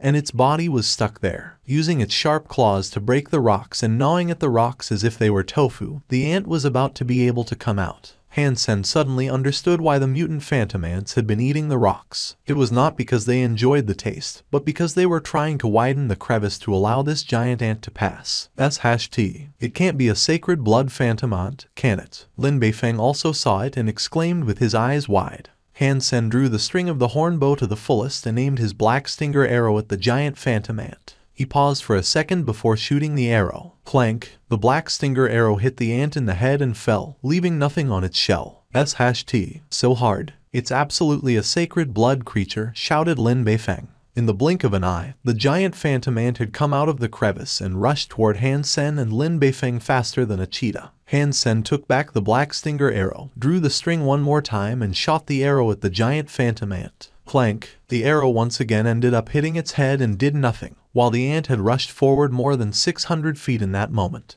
You go first. Han Sen once again summoned the black stinger arrow and shot it at the ant. Let's go together. The gap on its shell is so narrow that no arrow could fit in there. Lin cried. I know what I'm doing. Go. When Han Sen once again pulled the string, the formidable merely half a mile from them, Lin Beifeng saw that Han Sen did not want to leave and had to go first. Lin knew his limit. He could not even withstand one blow from this giant ant, and would become a burden of Han Sen's if he stayed. Lin was constantly looking back as he ran, worried about Han Sen's safety. Han Sen soon shot 2 more arrows, which were equally useless, while the giant phantom ant was only less than 600 feet from him. Lin Beifeng's heart was in his throat. Han Sen was as stable as a rock. Suddenly, he had a suit of fiery red armor on his body, and a ruby crown on his head. Even his hair turned blonde. His scarlet eyes staring at the giant phantom ant, Han Sen paused. Almost instantaneously, that giant phantom ant was less than 9 feet from him. Throwing itself at Han Sen, the giant phantom ant waved its saw-like claws at his body. Lin Beifeng's heart raced. He saw Han Sen suddenly took a step, which was incredibly fast. Han moved forward instead of backward and stayed very close to the giant phantom ant. He finally shot the arrow. Snap! The distance between them was so short and Han Sen's arrow directly went into the giant phantom ant's mouth. The entire arrow disappeared there and the giant phantom ant made a painful hissing sound. Han Sen took another step away from the giant phantom ant that was going on a rampage. The giant phantom ant went after him at an incredible speed, making it impossible for Han Sen to pull away from it. When it was about to get him, Han Sen again stepped aside and perfectly dodged its deadly blow. Lin Beifeng felt Han Sen's movements were odd after he looked for a while. Although Han was not as fast as the giant phantom ant, he could always avoid its fatal blows. The steps he made in those critical moments were incredibly fast. Obviously, it was not luck, but a certain footwork Han Sen was practicing. Snap! Another arrow disappeared in its mouth, making the giant phantom ant roll around on the ground in pain. Lin Beifeng, who was watching from afar, was dumbfounded. It was the first time he had seen an archer like him. Han Sen was shooting the arrow from all kinds of weird angles without so much as a pause, and all his arrows hit the target. The giant phantom ant slowed down after taking 6 hits. Han Sen knew the toxins from his arrow were working. Sacred blood phantom ant killed. Beast soul of sacred blood phantom ant gained. Eat its meat to gain 0 to 10 sacred geno points randomly. Lin stared at Han Sen and said, I don't want anything else. But if you want to sell that sacred blood phantom ant armor, you must come to me first. Lin Beifeng had considered this thoroughly. Han Sen would enter Second God's Sanctuary soon, and by that time, he still had the opportunity to get the sacred blood phantom ant armor. Okay, this I promise you. If I want to sell it, I will ask you first, agreed Han Sen readily. It's a deal. Lin reached out his hand and wanted to pinky swear. This is too childish, right? Han Sen was embarrassed. I do not care. Lin entwined his little finger with Han's, while murmuring, whoever breaks the promise will have 10 wives and no penis. That is devious. Han Sen quickly got rid of Lin's finger. That's what it takes. Lin laughed. Then the two cleaned up the rest of the mutant phantom ants, which were about 500 in total. Most of them ended up in the Worm King's belly, which was probably bottomless. To comfort Lin Beifeng, Han Sen gave him the mutant phantom ant armor first. So as soon as Lin was back in steel armor shelter, he immediately brought the warframe he was talking about to Han Sen. Sure enough, it was just a silver alloy box the size of a suitcase. Although heavy, it was still hard for one to imagine that it contained a warframe more than 12 feet tall. In God's sanctuary, there was no way to test this warframe, but Han Sen believed that Lin Beifeng would not deceive him for a mutant beast's soul. Hence, he left God's sanctuary with the case. It was night when Han Sen teleported back to school. He paused and went to the 7th warehouse with the super biological warframe. The warehouse was empty. Han Sen opened the case the way Lin Beifeng taught him. A light beam was projected from the case and scanned Han Sen's body. Scan completed. Analysis completed. Super biological warframe silver killer unlocked. The moment the case was opened, liquid like mercury mixed with colorful particles flowed out of the case. The entire case then became part of the liquid and flowed toward Han Sen. Soon, he was covered in that liquid. That feeling was hard to describe. It was like the Iron Man putting his armor on, but a bit different in that all the parts were constructed by the particles. Soon a silver humanoid warframe more than 12 feet tall appeared where Han Sen was standing, and Han Sen was sitting in a tight cockpit. Han Sen could only praise the great power of science and technology. A small case of less than 100 pounds could become such a huge warframe, and its weight was also matching the tonnage of a regular warframe. Unfortunately, human science and technology are completely useless in God's sanctuary, or else human would have dominated God's sanctuary already, and all the creatures would have been wiped out. Han Sen sighed. In fact, the reason why Han Sen had this idea was that he was still in first God's sanctuary. If he evolved and went to the higher phases, he would change his mind. Han Sen tried to drive the silver killer, which was indeed powerful as Lin Beifeng said. Such a small warframe was actually more powerful than a heavy one like Builder, and of course much more flexible. As long as the operational level was there, Silver Killer could perform all the movements a person could. Like Lin Beifeng had said, except for the lack of weapon system, Silver Killer was perfect. Of course, the more difficult the operation, the greater the burden on one's body. Most people would have a hard time controlling their own bodies on a roller coaster. So, to operate a warframe at a high speed was not something anyone could do. After all, it was only a prototype from the military laboratory, so it was impossible to equip it with a weapon system, or else they would not give it to Lin. Han Sen was content. Although there was no weapons system, Han Sen could install some individual weapons himself, such as laser sword, laser gun, and particle gun. In short, Han Sen was more than satisfied with Silver Killer. If it was not for Lin Beifeng, he could never have a warframe like this for a mutant beast soul. Perhaps it was arranged by fate. QXing Station had designated Fang Minquin to host the live broadcast of Starry Cup in Black Hawk Division. Contest Center was, after all, only a temporary show and went off the air soon after the contest. It will resume until the contest next year. Since Fang Minquin had no shows to host at this point, he chose to host the live broadcast of Starry Cup in Black Hawk Division when asked to choose his next show. Fang Minquin and Han Sen seemed to have been brought together by fate once again. But Fang Minquin did not know that Dollar was a student at Black Hawk. Liu, what were the traditionally strong items of Black Hawk? Black Hawk's strongest item is men's singles and martial arts. In last year's Starry Cup, they got the 3rd place in the final of the entire alliance. The student who won is still studying here. His name is Aoyong Ziosen, and he has also signed up this year. Any other strong item? Fang Minquin asked. Not much. Their Warframe Society and Hand of God Society had good performance, which was not that outstanding across the alliance. They were both top 20 to top 10. Liu looked at the data and said with a smile, but it is interesting that with a terrible record in archery, Black Hawk had recruited lots of students specialized in archery this year. I believe they will do much better than in previous years. Archery? Fang Minquin slightly frowned. Archery was, after all, an unpopular game. The popular ones in the alliance were mainly related to aircraft, warframe, or combat. Archery was quite peripheral, because most people were even more willing to see a game of firearm. Anchor, the only highlight in Black Hawk will be martial arts. We should cover Aoyong Ziosen's games and throw in some Warframe and Hand of God matches in between, suggested Liu. Still 2 days until the games start.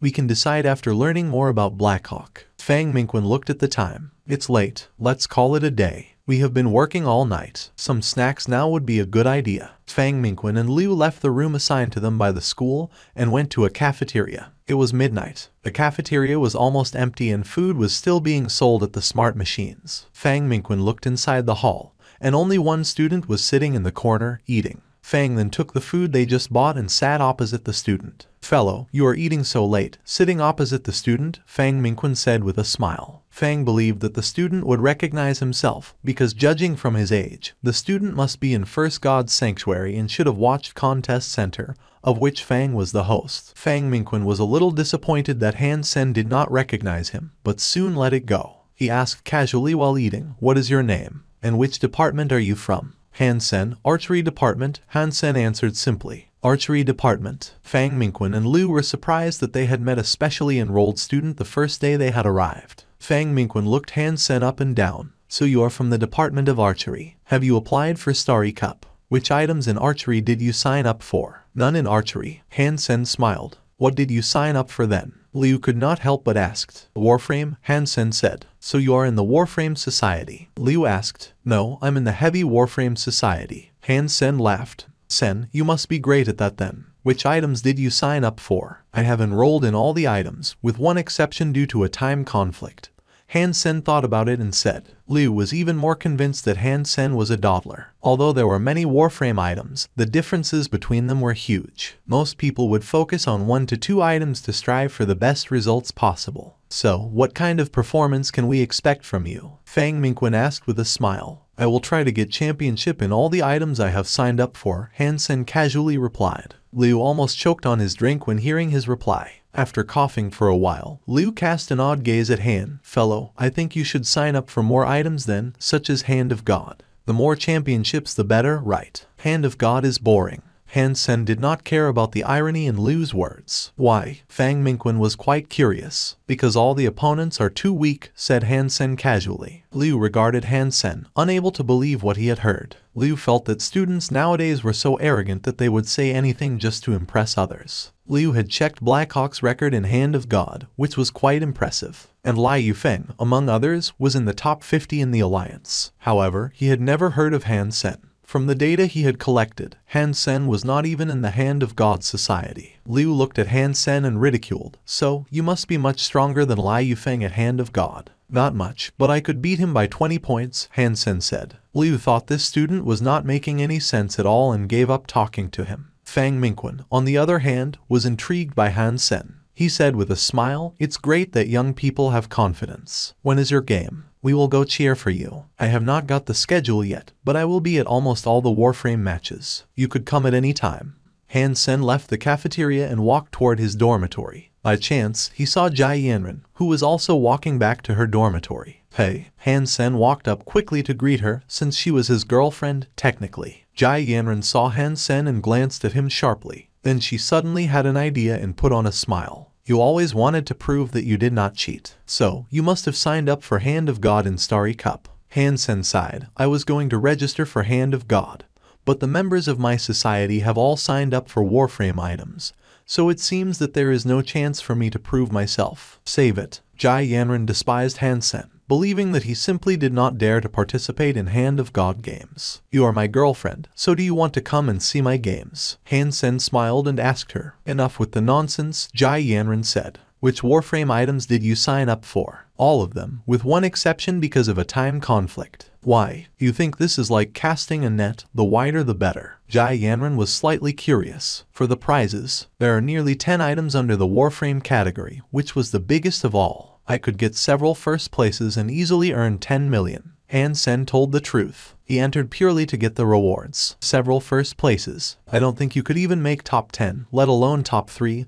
Jai Yanren questioned him. "You are underestimating me again," Han Sen said helplessly. "That's fine. Since you think I cannot get any prize, then shall we make a bet?" proposed Han Sen. "You want to cheat again?" Jai Yanren felt a bit uncertain when it came to Han Sen, since she still had not figured out how he had beaten the Thin Man and Lai Yufeng in the cup game. Lai Yufeng was equally clueless when he thought about it afterwards. "Missy, this is a school-wide game. What can I possibly do?" Han Sen really did not know why she had this stubborn impression of him being a cheater. For heaven's sake, he had never cheated in front of Jai Yanren. Jai Yanran suggested. Okay, I'm down. You just said you will take several first places in Warframe items. I do not want to embarrass you, so if you can get 5 first places in those items, consider yourself winning the bet. What do I get if I win? Han Sen grinned and asked. If you can be the champion in 5 items, then you will be able to prove yourself, and I will keep my promise to be your girlfriend, Jai Yanran said with a smile, not believing he could get a single championship. Not fair. Han Sen shook his head again and again. How so? Jai Yanran was a bit annoyed. You are already my girlfriend, so the stake means nothing to me. You will have to kiss me if you lose, on the mouth, not cheeks. Han Sen then added, it also must be completed within 1 day after the end of the game. The penalty for any delay is 1 kiss per extra day. Jai Yanran was about to lose her temper before she suddenly smiled. Alright, but if you are not champion in 5 items, then I will have to punish you as well. Do you disagree? Any punishment you like. I will win anyway, said Han Sen confidently. Do not be so arrogant yet. We have to sign a contract, in case you deny it afterwards. Jai Yanran did not have pen or paper, so she said, come with me. We will print the contract out and both sign. Jai Yanran led Han Sen to a self-service terminal and printed out 2 copies of the contract. She showed them to Han Sen. Check if you agree with everything stated here. If you do, then sign it please. Han Sen picked up the contract and carefully read it. It was a legally binding document and he was afraid she might set him up. Fortunately, Jai Yanran did not think she would lose at all, so the contract was fair. If he lost, he just had to teach her how to do his trick in the cup game and make sure she can do it as well. Also, he would need to promise that he would never show up and talk to her without her permission. After reading the contract, Han Sen hesitated because he was not sure if he could teach Sleeveblade to others, as it was from Gambler's family, and he could not leak it without his approval. Jai Yanran saw Han Sen's hesitation and thought he got cold feet. She pouted and said, you are scared now. Where did your arrogance go? The next morning, Fang Minquin and his team started to prepare for the live broadcast. The main game to cover was Aoyang Ziosen's martial art game, followed by Warframe and Hand of God games. Fang Minquin took some time to browse the Blackhawk online community, for he believed that it was the best way to know the school better. Soon Fang was attracted to one of the topics. Many people were discussing who Jai Yanran's boyfriend was. Liu, come and see this, called Fang Minquin. Liu read the title with some doubts, wondering why Fang would show him campus gossip, which seemed to be of little use to their show. But after Liu read the entire discussion, he opened his mouth wide and said after a long while, that is impossible. Someone who could beat Lai Yifeng by 20 points would be in the top 10 of the whole alliance. How is it possible that we never knew of such a person? Liu, you remember what the name of that student we met last night was? Fang Minquin suddenly asked. No. Why did you mention him? Liu was puzzled. Don't you remember what he had said? He said he could easily beat Lai Yifeng by 20 points, Fang Ming recalled.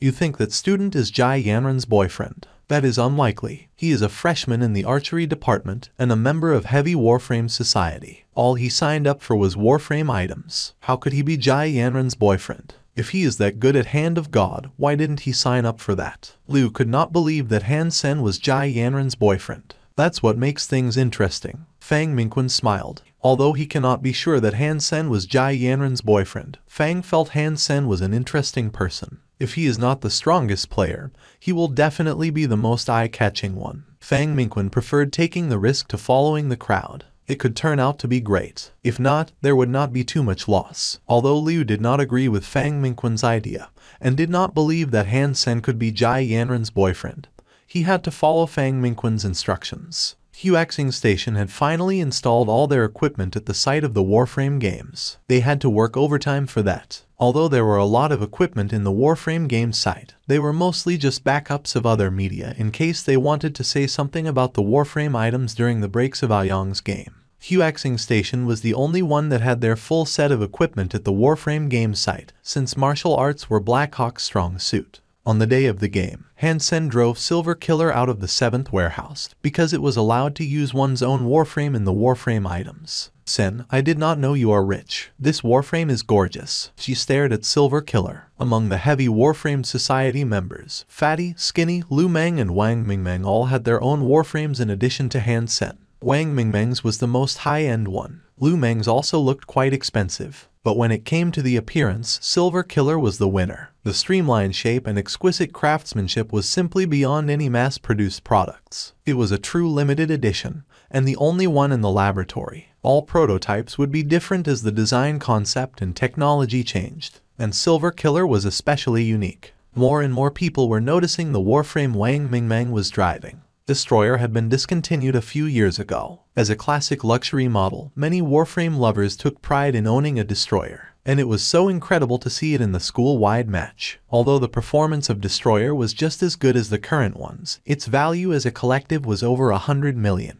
Who would drive it to a match? Many loyal fans had been waiting in front of their screens already. Most of them did not care too much about the content, but who the host was. With Fang's reputation, the live started with several 100,000 viewers. Wow, Destroyer. Starry Cup has some class. Many people could not help but praise when recognizing the Destroyer in the holographic image. Fang is so creative with his live show. Love you, Fang Minquin. Both the believers and non-believers gazed at the Destroyer. I will tell you something about this player briefly. He is a freshman in Black Hawk and majors in archery. As a member of the school's heavy Warframe society, his introduction left the audience confused. Freshman, archery and heavy Warframe society seemed to have nothing to do with the most valuable player. Fang Minquin must be crazy, thought Wang Changqing, who was also watching this live show. In Black Hawk Military Academy, many students were also watching the live show hosted by Fang Minquin. No one could be in all the match venues at the same time, so some students in other venues were watching Warframe games through Fang's program. Fang Minquin is so dramatic. A star. Our school does not have anyone like that, Lily protested. Jai Yanran smiled. Journalists are all like that, and Fang Minquin is no exception. Jai Yanran then started to search Han Sen's figure in the frame, but Fang Minquin's introduction caught her attention. Freshman, archery, heavy Warframe society. These all seem to fit that cheating guy. Fang couldn't be talking about him. Jai Yanran felt a little uneasy, but she did not find Han Sen in the image since she did not know which Warframe Han Sen was in. All the Warframes were at the starting point, awaiting the order to start. Everyone thought Fang Minquin's introduction was about the driver of the Destroyer. Jai Yanran also watched the Destroyer with her heart racing. A whistle sounded, and under the crowd's watch, the Destroyer took the first step with the rest, and all were waiting to see its performance. But in the next moment, the Destroyer, which was only one step away from the starting point, fell to the ground with a thump. A strange silence fell on the venue. This is what Fang Minquin calls MVP. Is this supposed to be funny? Haha, hilarious. Fang Minquin, you should do stand-up comedy instead. It was a Destroyer. Jai Yanran could hardly believe her eyes. She had seen bad players, but not this bad. Tripping at the start point in a race. It was difficult to imagine that someone like this would dare to come to the competition. Haha, this is what Fang Minquin called a star. A star indeed, but a comedy star. Lily laughed herself into a state of helplessness. But suddenly they heard the smart machine announcing the results. Warframe Ring Race. First place, number 69, Han Sen from Archery Department in Heavy Warframe Society. Second place. Everyone was shocked and found a gorgeous silver Warframe standing on the finish line. When they were laughing at the funny Destroyer driver, the game had ended, and the champion was someone fitted Fang Minquin's description. Jai Yanran was also a little dumbfounded. She had clearly heard Han Sen was the champion of the Warframe Ring Race. The Starry Cup covered a wide range of schools, and within the Black Hawk division, the games were rather straightforward. The ring race, for example, did not involve any pre-finals. #T. So the driver of that silver Warframe was whom Fang was talking about. I know that Fang would not joke like that. How did he win just now? I didn't even look. I do not know. I was just laughing too hard. Haha, they are both in Heavy Warframe Society and are so different. This live is so interesting. Fang makes much better shows than others. Fang is the best host. Who is the driver of the silver Warframe? Fang Minquin clenched his fist and was so excited that he almost called out. Han Sen was even better than he had thought. It seemed that he had made the right bet again. Everyone watched the silver Warframe walking on the podium and raising the trophy and prize for the ring race champion. The advanced players from the Warframe Society were rather mad. They thought that the only reason Han Sen could beat them was the performance of his Warframe. Looking at the Heavy Warframe Society cheering, some members in the Warframe Society sneered. Lying back on his Warframe isn't worth bragging about. We will see how he does in the items that test operational skills. Yes, the next one is hurdle race, and we will kill it. Exactly. Luo Xiangyang gazed at his students in silence. He did not mention Han Sen to them on purpose, to humble them so that they would focus more on improving their skills than bragging about themselves. Soon the hurdle race began, which took place on the same ring, only with many obstacles. The players had to keep the speed while avoid the obstacles, which called for more than a strong engine. When Silver Killer stood on the starting point again, all eyes were focused on it, and Fang Mingquan's live was gaining popularity. More and more people had heard about Fang Mingquan's prediction and wanted to see for themselves the person Fang Ming had called a star in the alliance. Jai Yanran was gazing nervously at the Silver Killer in the holographic image. She was a little scared because she could not imagine what she should do if Han Sen really got 5 championships. The players from the Warframe Society vowed to show Han Sen their strength this time. As the whistle sounded, all the Warframes took off like arrows leaving the string, and that silver figure was obviously faster than the others by a body length, pulling away from them. So fast, Lily could not help exclaiming. At this speed, he had no time to avoid the first obstacle wall. Jai Yanran slightly frowned. Han Sen's silver Warframe was too powerful that it was now within 30 feet from the first obstacle wall. He had no time to run around the wall with such speed and distance. What a fool. Doesn't matter if his Warframe is good, thought the Warframe Society members contemptuously. Boom. The silver Warframe in leading position knocked out the obstacle wall, and kept rushing forward at the same speed. Boom, boom, boom. One wall after another was crushed by Silver Killer. Foot-thick concrete walls were like bubbles under the impact created by the silver Warframe. The viewers of the live show were in an uproar. S-T. Is this a foul? Can you do it this way? There is no provision that prohibits this either. That Warframe's performance was so incredible that it could withstand such collisions and maintain the speed at the same time. Haha, this is a man's way of driving. Awesome. This is not even a fair game. It's more like a test of Warframe performance. Other players are almost bursting into tears. It is even faster than others after knocking out a wall. I don't recognize this Warframe. Whose product is it? What kind of Warframe is that? I want one. Boring. You think you can bully people if you are rich. This game does not make any sense. It's only fair if they all use the same type of Warframe. I did not see a star, only a rich bastard. Fang Mingquan actually supports such a person. Is he the same Fang Mingquan I used to know? What are you talking about? Winning is winning.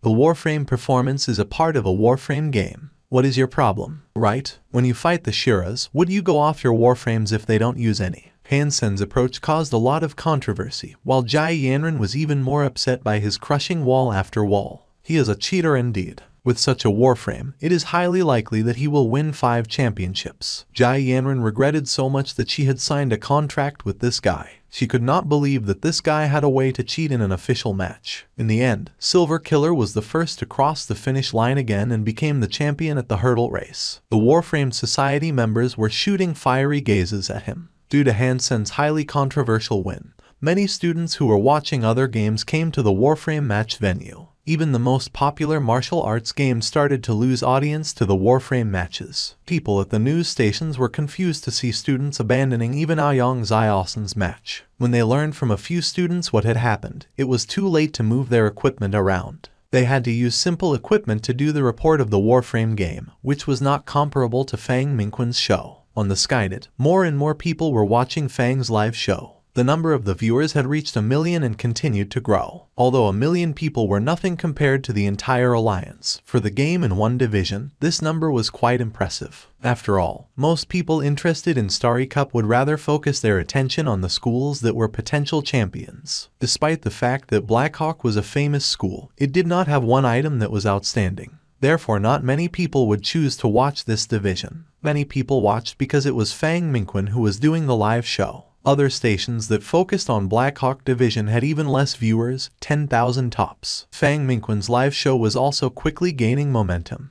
The viewers came for Fang's fame, but became more and more interested in Han Sen and Silver Killer later. Han Sen beat all his opponents in one item after another, relying on the excellent performance of Silver Killer. When people believed that it was only because of the Warframe that he won, they had ignored the importance of his operation. Even in Warframe shooting, Han Sen was using a mounted manual weapon system and achieved high accuracy, which was also considered to be one of the virtues of Silver Killer. Everyone thought it was the performance of Silver Killer that led to Han Sen's success and started to discuss which company had produced it. Other discussions were focused on whether such a victory was meaningless. Most people ignored the driver of Silver Killer. Jai Yanran's face darkened when seeing Han Sen winning again and again. Each time he won, she felt as if she was punched in the chest. When Han Sen won his 5th championship, she was about to cry. The thought of having to kiss that brat, which would also be her first kiss, made Jai Yanran feel hopeless. "What's the matter? You look pale," asked Lily, concerned. "I am fine." Jai Yanran continued to watch the game, absent-minded.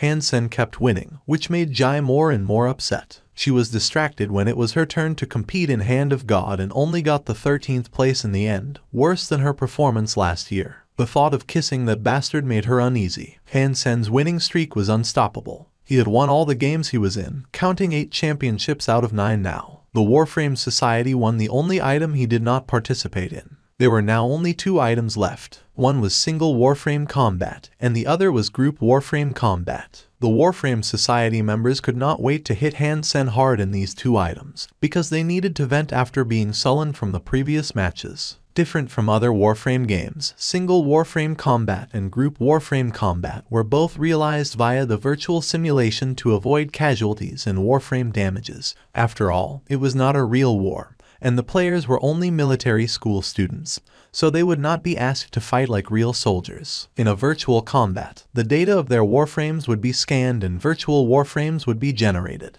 The operation was also the same as that in reality. As the sponsor of the game, Starry Group suddenly changed the game rules. Luo Xiangyang put both hands on the table in anger, stared at Zhao Nengshan, director of Starry Cup, and asked, "Why did you change the rules of single Warframe combat? This is not fair for most of the players." Zhao Nengshan looked calm and sipped from a cup of hot tea before he put on a fake smile. The change itself is to maintain fairness. Coach Luo, you think it is fair for other players to compete with a Warframe of such performance? There is nothing unfair here. The weak will get beaten. It is the same everywhere. Since it is a single Warframe combat, it is supposed to be one-on-one. How can you change the rules so wantonly? Luo Xiangyang said angrily. Coach Luo, this is not a random change, but a responsible one. No need to speak further. As the sponsor, we have the right to make the most reasonable changes to the rules of the game. In addition, such a change would actually benefit your society, Zhao Nengshan said impatiently. The Warframe Society does not need such an unfair advantage. We want to win using our own strength. Luo Xiangyang gritted his teeth and said, "Does not matter. The rules are set, and if you are not satisfied with the rules, you can quit," Zhao said coldly. Luo Xiangyang was mad, but helpless at the same time.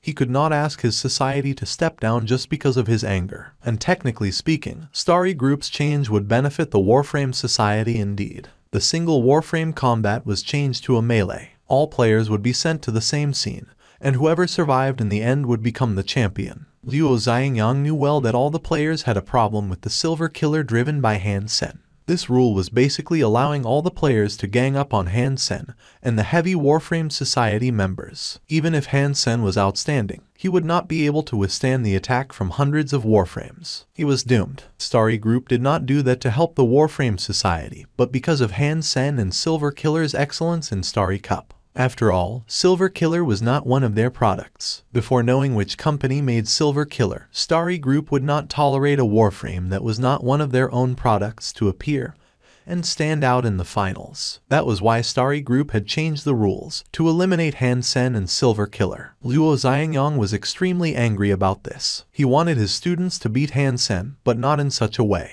This would bring his society shame instead of glory. People would probably even speculate that they were behind this change and consider them sore losers. When the changed rules were announced, there was suddenly an uproar. Not only the Blackhawk students, but also viewers on the Skynet were debating. This rule is clear, targeting Silver Killer's driver. Can they change the rules just like this? Haha, it should have been done a long time ago. He is a bully with a good Warframe. Now it's time for others to revenge. Starry Group is really shameless. They even changed the rules. So shameless and petty. My condolences to the driver of Silver Killer. The students and viewers originally displeased by Han Sen's dependence on a high-performance Warframe suddenly adopted a sympathetic attitude. Only a few were gloating. After all, most people were kind and sympathized with the weak, and Starry Group had really gone too far. The map turned out to be a large fighting ring, a huge circular space without any shelters. In other words, Han Sen and Silver Killer would be exposed to attacks from the very beginning and did not even have any room to dodge or hide. Damn, Starry Group are a bunch of mother-f***ers. They are not leaving these guys any chances to survive. Curses of the unfair treatment filled the comments of the live show, as most people were very sympathetic to Han Sen. Sen, they will tear us apart. Feeling the wolfish gazes from other players, Shi Jiqing felt upset. He was sure that they would be besieged, because those guys simply hated Han Sen and Silver Killer too much to let go of such a good opportunity. What is there to be afraid of? We will show Starry Group the power of room 304. Jang Yong exclaimed in excitement. Not room 304, but Heavy Warframe Society. Wai Zhenjin corrected him. But we are so few. How could we survive the attacks from all the other players on campus? Fatty looked rather sad. It was rare that the Heavy Warframe Society had a chance to shine, which would end very soon. One society against the entire school. Even if we lose, we should still feel honored. Wang Mingmeng said seriously. Yes, even if we lose, we will give them a hard time, Skinny also said excitedly. Blindness cannot solve any problems, Lu Meng calmly said. Starry Group was stupid to have chosen this map. They think that Now Sen could not dodge or hide, but they have forgotten that we are against students instead of an army. Maybe the Warframe Society members have better disciplines, but the rest of them have no experience in group fight. In such a narrow space, we have more opportunities. Great, let's do this and kill those sons of bitches out there, Skinny cried after looking at Lu Meng's diagram. No problem, this is our chance to shine. We will go as far as possible and none would dare to look down on Heavy Warframe Society. At the start of the fight, in the virtual scene, all players were sent from the surrounding channels, and the sponsor, Starry Group, did what Lu Meng said they would do, sending the Heavy Warframe Society members in the same spot in order for the rest to besiege them. The moment they appeared in the ring, Han Sen, Lu Meng, Jang Yong, Fatty and Skinny drove their warframes at full speed and rushed to the crowd. Wang Mingmeng, Wang Chun and Lai Zhenjin were firing at them at the same time to cover the 5 warframes leading the team. What Lu Meng said was right. The opponents were not a well-trained army after all. Seeing the 5 coming over, everyone's first reaction was to fire at them, which made a complete mess. Because the venue is a ring with limited space, crossfire would easily cause accidental injuries. Han Sen and his people spread out, firing while approaching the other warframes, which was not easy to achieve under such intense assault. Han Sen's eyes were burning. Sitting in the holographic simulation machine,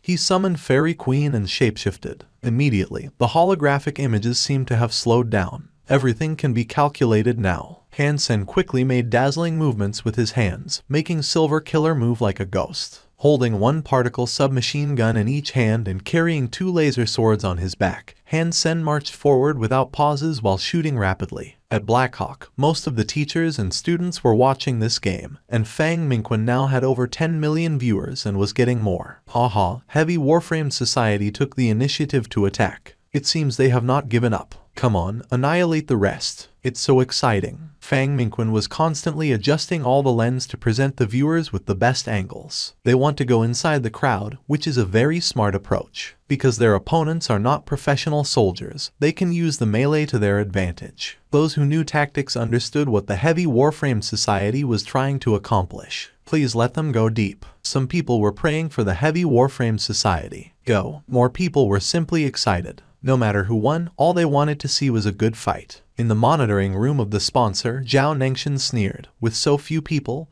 they could never beat hundreds of warframes. Director, you are so wise. That guy is dead, his secretary Zhang said with a flattering smile. Boom, boom, boom. The sounds of explosion were ringing on the site and it was a total chaos. Wang Mingmeng made Destroyer stand still and fired away toward the direction of Silver Killer. #T. That destroyer must be operated by a spy. It will kill Silver Killer first before anything else. Haha, we have a traitor here. The destroyer is such a clown. When the viewers were amused by the performance of the destroyer, their faces suddenly froze. Silver Killer was moving like a phantom. As if it had eyes on its back as well, it managed to dodge all the attacks from the destroyer like it was rehearsed beforehand. Since the opponent's vision was first blocked by Silver Killer, they had failed to see the destroyer's attacks. When they saw, it was too late. Boom, boom, boom. As Silver Killer moved past them, several warframes exploded under the fierce assault, leaving all the viewers stunned.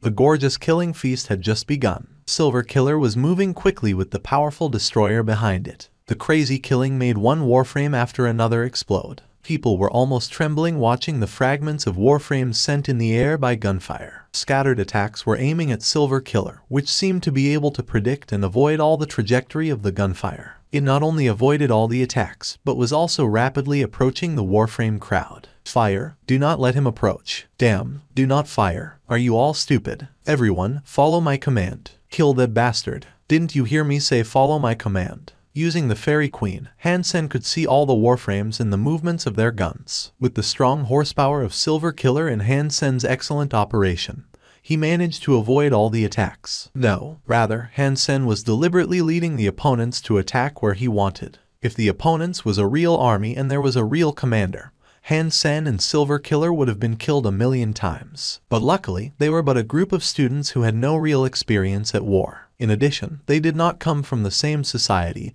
and many never even worked together before. Bang! Destroyer was finally finished off. Wang Mingmeng's level of operation was really bad. All she could do was to stand the destroyer still and use its automatic firing system. But that was enough for Han Sen. When the destroyer was wrecked, Han Sen was already less than 30 feet away from his opponents. Bang! The particle submachine gun ejected bullets, which penetrated and disabled a warframe. Then Silver Killer waltzed away from the intense gunfire and accelerated into the crowd. The real killing officially started. Silver Killer was like an excellent hunter in the forest, hunting the other warframes as it wished. Bang! With each of the guns shot, one warframe would be disabled or hit in the engine. Like a devil, Silver Killer was harvesting the lives of the warframes. Do not let him run. Damn, who hit me? Do not shoot if you don't know how. Are you all idiots? Move her over. You are the idiot. Are you blind? I asked you to follow my command.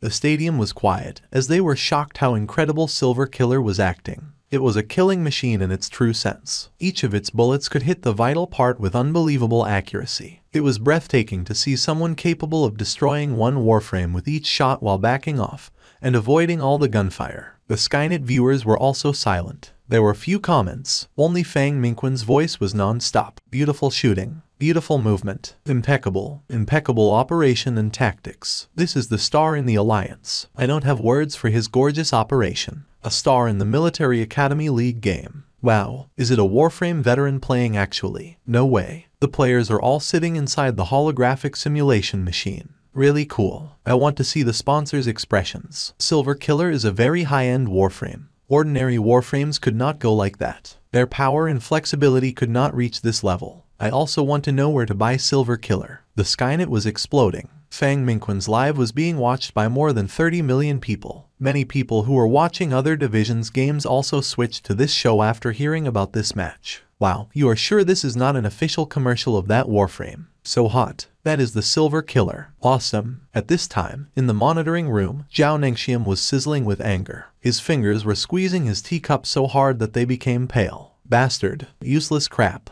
Zhao Nengxian smashed the cup in wrath, his body shaking. Jai Yanren looked blankly at the silver figure in the holographic image, unable to link it to that smiling guy. Is it really him who is driving Silver Killer? Jai Yanren was reluctant to accept this fact. How could that guy who joked around all day with her have such incredible operational skills at Warframe? Judging from his performance now, his hands must be very fast. So, when we were in that spaceship, he did not cheat. That was what he could actually achieve. Jai Yanren suddenly thought of it, her body slightly shaking. Then her face was flushed on the thought of another matter. She could not help but thought, if he really has the skills, then my girlfriend is Jai Yanren would be him. Jai Yanren was more and more convinced of her guess. With that kind of speed and ID name, who else could it be? That bastard, how dare him lie to me? Jai Yanren felt embarrassed. On a second thought, she suddenly found that she was the one who took him for a cheater while he was always trying to explain. Han Sen had never lied to her. He even told her who he was via the ID name. My girlfriend is Jai Yanren.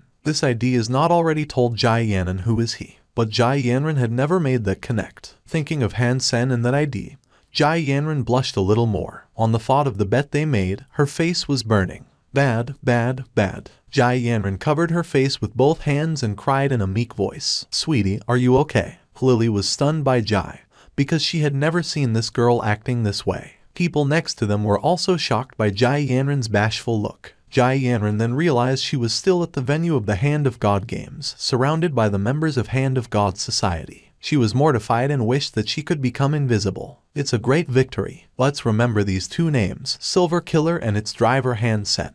Maybe we're witnessing the rise of another king in the Military Academy League. He is creating history. Fang Minquin's passionate voice marked the end of an extraordinary single Warframe combat. Which company made this? I want one so much. Same here. I need this Warframe in my life. I want to buy 10 of this. Do not just look at the Warframe. The driver is the key. He is definitely beyond the unevolved level. I bet that you can count the top players like him in the whole Military Academy League with one hand. Haha, and he is in the archery department in Heavy Warframe Society. The Warframe Society must feel humiliated. Funny to think that an archery student is the champion of a Warframe game. I heard that the archery department of Blackhawk was on the bottom of Military Academy League in the previous year. I wonder how his archery skills are. Of course he is good at archery. He is in the archery department. He has way too nice skin to drive in such a brutal style. I barely saw him miss. He is an archery student. How is his accuracy even worth discussing? The video went viral all over the Alliance quickly. Students from all military schools had seen the video and made a variety of analyses of it. Most of their conclusion was that Silver Killer and its driver had gone beyond the level of ordinary military school students. Many people had guessed that it was custom-made, but still have no idea which company had produced it, as there was no imprint on Silver Killer. At the same time, in a military factory, Liu Changming said to Professor Tang, "Come and look at this." Tang Mingxiu was an authoritative figure in the Warframe industry and specialized in biological Warframe. The super biological Warframes that they were preparing to launch was a product developed by Tang's team. After Tang Mingxiu sat down, Liu Changming played a video showing Han Sen and Silver Killer's game, the version edited by Fang Mingquan. Tang Mingxiu was slightly surprised and said, "This is the T9 prototype from our lab. Its driver must be an Evolver player." "Good eye, Professor Tang. It is the T9 prototype, but its driver is a freshman at Blackhawk, 17 years old and unevolved," Liu Changming said with a smile. "A military school freshman." Tang Mingxiu was stunned and carefully looked at the video again.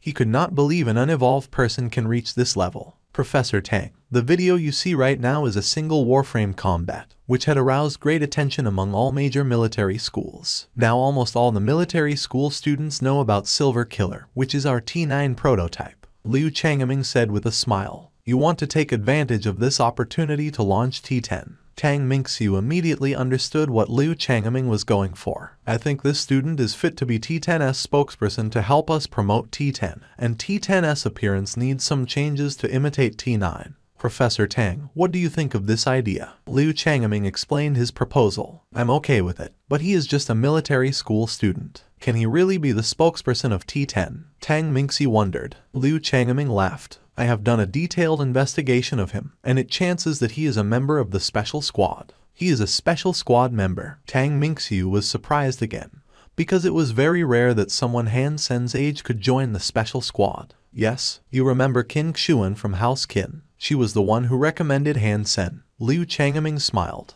"That girl, she is still in First God's Sanctuary." Tang Mingxiu nodded. He had a great impression of Qin Xuan. "She should evolve and go to Second God's Sanctuary very soon," Liu Changming replied. Tang Mingxiu nodded and said, "Since he is recommended by that girl, he should be able to endorse T10. Since you agree with me on this, then I will go ahead and execute the plan." Han Sen did not know there was a good thing waiting to happen. At this moment, he was humming a little song on the way to a date. After celebrating the entire night with his roommates, Han Sen texted Jai Yanran and got a reply from her unexpectedly. Jai asked him to meet at the cafeteria near their dorms, the one that had the fruit juice that they both enjoyed. Ready to be kissed by this beauty, Han Sen felt full of energy and power walked to the cafeteria. "Well done. You are keeping your promise this time." She blushed a little and remained quiet. Biting her pink lip, she regarded Han Sen with her charming eyes for as long as 10 minutes. As thick-skinned as Han Sen, he was shy after being looked at for so long.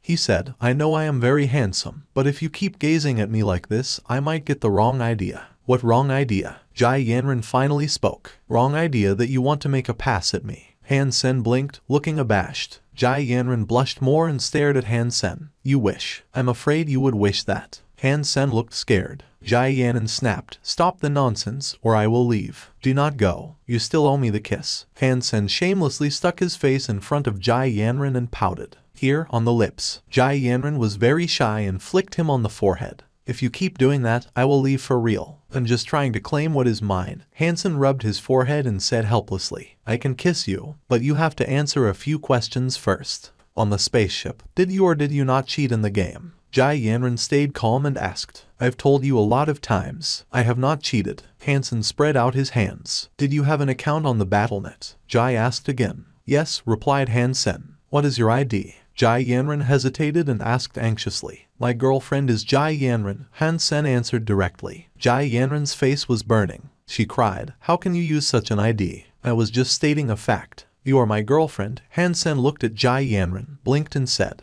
"You cannot expect me to do this in public." Jai Yanran looked like she was drunk with her crimson cheeks. Han Sen's heart suddenly raced. He widened his eyes and said, "Do you want get a room?" "Shut up." Jai Yanran was trying to say something when she saw a few students approach them. She quickly lowered her hood like a frightened little rabbit. Holding Han Sen's arm tightly, she used it to cover her face. Although Jai Yanran hid herself well, the students still came over to greet Han Sen. "Han Sen, are you Han Sen? You are my idol. Your game was so great. Your skills are amazing." These freshmen talked excitedly to Han Sen, who had become a celebrity at Blackhawk. "This is your girlfriend." Soon they noticed that Han Sen had a girl next to him, but did not recognize Jai Yanran since she was hiding her face. Jai Yanran now wanted to find a hole on the ground and escape. She could not leave and did not want to stay. "Yes, my girlfriend. She is shy and does not like to speak," Han Sen said with a smile. "Quiet girls are great," commented the students, and Han Sen was very happy to chat with them.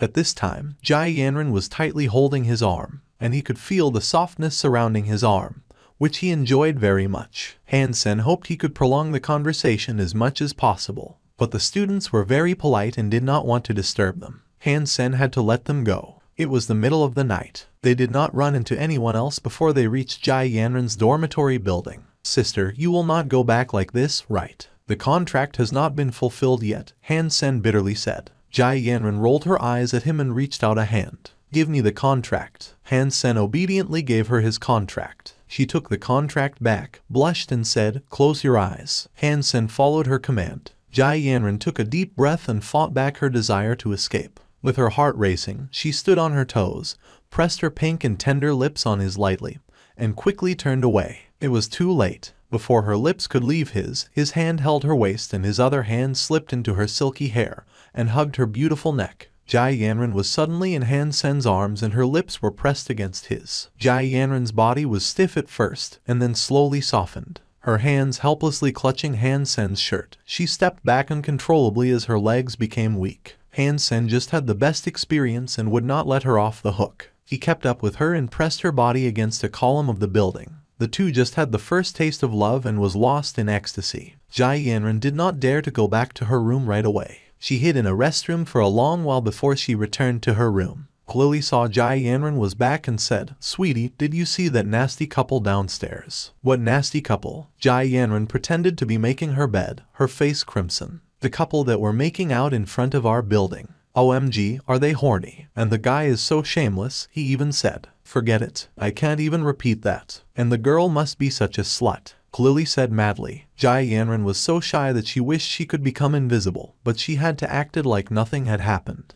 In Han Sen's room at Steel Armor Shelter, Han Sen was taken aback by the black tiger with a third eye on its forehead in front of him. The tiger's claws looked like they were made from black metal. Han Sen could not believe it was Meowth that he was looking at. What was more surprising to him was the change in Meowth's data. Type of beast, soul of sacred blood, three-eyed cat, pet. The words were easy to understand, but shocking nonetheless. After eating some meat of mutant phantom ants, Meowth started to transform as a mutant pet. But after the transformation was over, it became a sacred blood pet, which was something Han Sen had never heard of before. Han Sen repeatedly confirmed the word sacred blood, and decided to go back to the Alliance and look it up on the Skynet. How could this happen? I have read a lot about beast soul pets, but never knew a pet could evolve. After a lot of searching, he finally found a relevant post on the Polar Night forum. The poster was someone with the ID Pet Life, a fanatic about beast soul pets. Because beast soul pets were very rare and high maintenance, people would not bother to feed an average pet, since they would be useless even after transformation. But Pet Life had fed nearly 1,000 beast soul pets in a decade, all of which had transformed. Of course, what Pet Life had bought was mainly ordinary beast soul pets, some primitive beast soul pets, and just a few mutant beast soul pets. Among all Pet Life's pets, there was an ordinary Minidog that had evolved after transformation and became a primitive beast soul pet. The evolution of Meowth was great luck, which would not likely repeat itself. Although it was not quite possible, Han Sen was still feeding the Rockworm King more vigorously. Looking at Meowth, which could switch back and forth between combat state and pet state as he wished, Han Sen grinned. When Han Sen entered Steel Armor Shelter again, his destination was Devil Desert. Taking Wang Mingmeng last time, he could not have hunted as he had wished. This time Han Sen had made up his mind to make the Sacred Blood Fox King into a barbecue if he saw it again. Putting his Sacred Blood Black Beetle armor on in a secluded place, Han Sen summoned Meowth and made it transform into the combat state. Meowth had fur like tungsten and was twice the size of a tiger. Han Sen was riding it like a mount, and it was much faster than his mutant three-eyed beast. And whenever it encountered different creatures, Meowth would go ahead and kill them. Average creatures would simply avoid it when smelling its presence. Haha, feeding it for so long was totally worth it. This is so much better than a beast soul mount. A beast soul mount would not take the initiative to attack, and could only cause some damage when charging. However, a beast soul pet was simply a specialized killing machine. The only bad thing was that this guy was running too wild, and did not provide a comfortable ride. The creatures that the sacred blood three-eyed cat killed were all fed to the golden rock worm king. The worm king was like a garbage disposal and could consume all that was fed to it. As a result, it grew bigger and bigger. But primitive creatures did not boost its size like the mutant ones did. Primitive sand snake killed. Beast soul of primitive sand snake gained. Eat its meat to gain 0 to 10 Geno points randomly. Han Sen saw the sacred blood three-eyed cat tearing a sand snake of a dozen feet long into parts and heard the voice in his mind. Haha, gorgeous. This is the best thing ever. Han Sen grabbed the sand snake beast soul in the form of a spear and felt on top of the world. For the time he had spent in God's sanctuary, this had been the most fun hunting trip Han Sen had ever taken. Meowth was responsible for killing, and Golden Rock Worm King was cleaning after it. All he needed to do was to watch. His only regret was that he had not seen a single horned sand fox after traveling for 2 days in Devil Desert, let alone the Fox King. Strange. Has someone else killed all the foxes? Han Sen frowned. It seems that someone has really come here. Han Sen became alert, took back Meowth, and went on walking alone. The number of the bodies of rockworms began to increase. Some died with only half of their bodies above the ground. Han Sen wondered what kind of weapon had made such brutal blows. In the valley, Son of Heaven and his gang were hunting horned sand foxes. Han Sen knew almost all of them, but one of them Han Sen had never seen before. He was a bear of a man, as strong as Shi Jikang. Wearing half armor and wielding a black sledgehammer, he had a scary look. When he waved the sledgehammer, a rockworm would be crushed and a group of horned sand foxes would be wiped out. Crap, where did Son of Heaven find this guy? Wondered Han Sen. If this guy was from Steel Armor Shelter, Han Sen should have heard of him. Han Sen saw the sacred blood fox king at the end of the valley. The foxes were throwing themselves at the gang but could do nothing to stop the slaughter. The valley was a cul-de-sac and the foxes had nowhere to run, so they had to stay and fight. If it was not for the fact that I had killed the Golden Rock Worm King, the Fox King might still be able to fight them off. I probably did Son of Heaven a favor. Han Sen quietly sneaked into the valley, unwilling to hand the favor to Son of Heaven. The guy using the sledgehammer was so fierce that the foxes could not resist his attacks at all. With countless casualties, the foxes had been forced into the end of the valley. That sacred blood fox king was also screeching desperately, looking miserable. Suddenly, Han Sen saw a trace of inexplicable slyness from the eyes of the fox king and suddenly felt a chill. How could I forget how cunning the fox king is? If it really wanted to run, it would have never come to this place. There must be something wrong. The fox king suddenly disappeared in the hole and all the mutant foxes surrounding it entered the hole one by one. Damn, this beast is treacherous. Follow it and do not let it run away. Son of Heaven commanded furiously. Han Sen shook his head. Son of Heaven had let the sacred blood fox king get under his skin. If Han Sen were Son of Heaven, he would have ordered retreat immediately. With such a small hole, only one person could squirm through like a snake at a time. There was no way to use weapons and God knows what tricks the Fox King had set up. Apparently, Son of Heaven and his gang did not share his thoughts and wanted to go after the Fox King. But when only half of them had gone through the hole, the entire valley started to tremble. All the sand and stones were trembling in waves like the ocean. Indeed, its tricks are about to come. Han Sen quickly retreated and watched this strange scene in the valley from afar. Han Sen saw from where he was hiding that much golden liquid had welled from under the sand as if the sand was bleeding, suddenly coloring the valley golden and flowing toward the gang.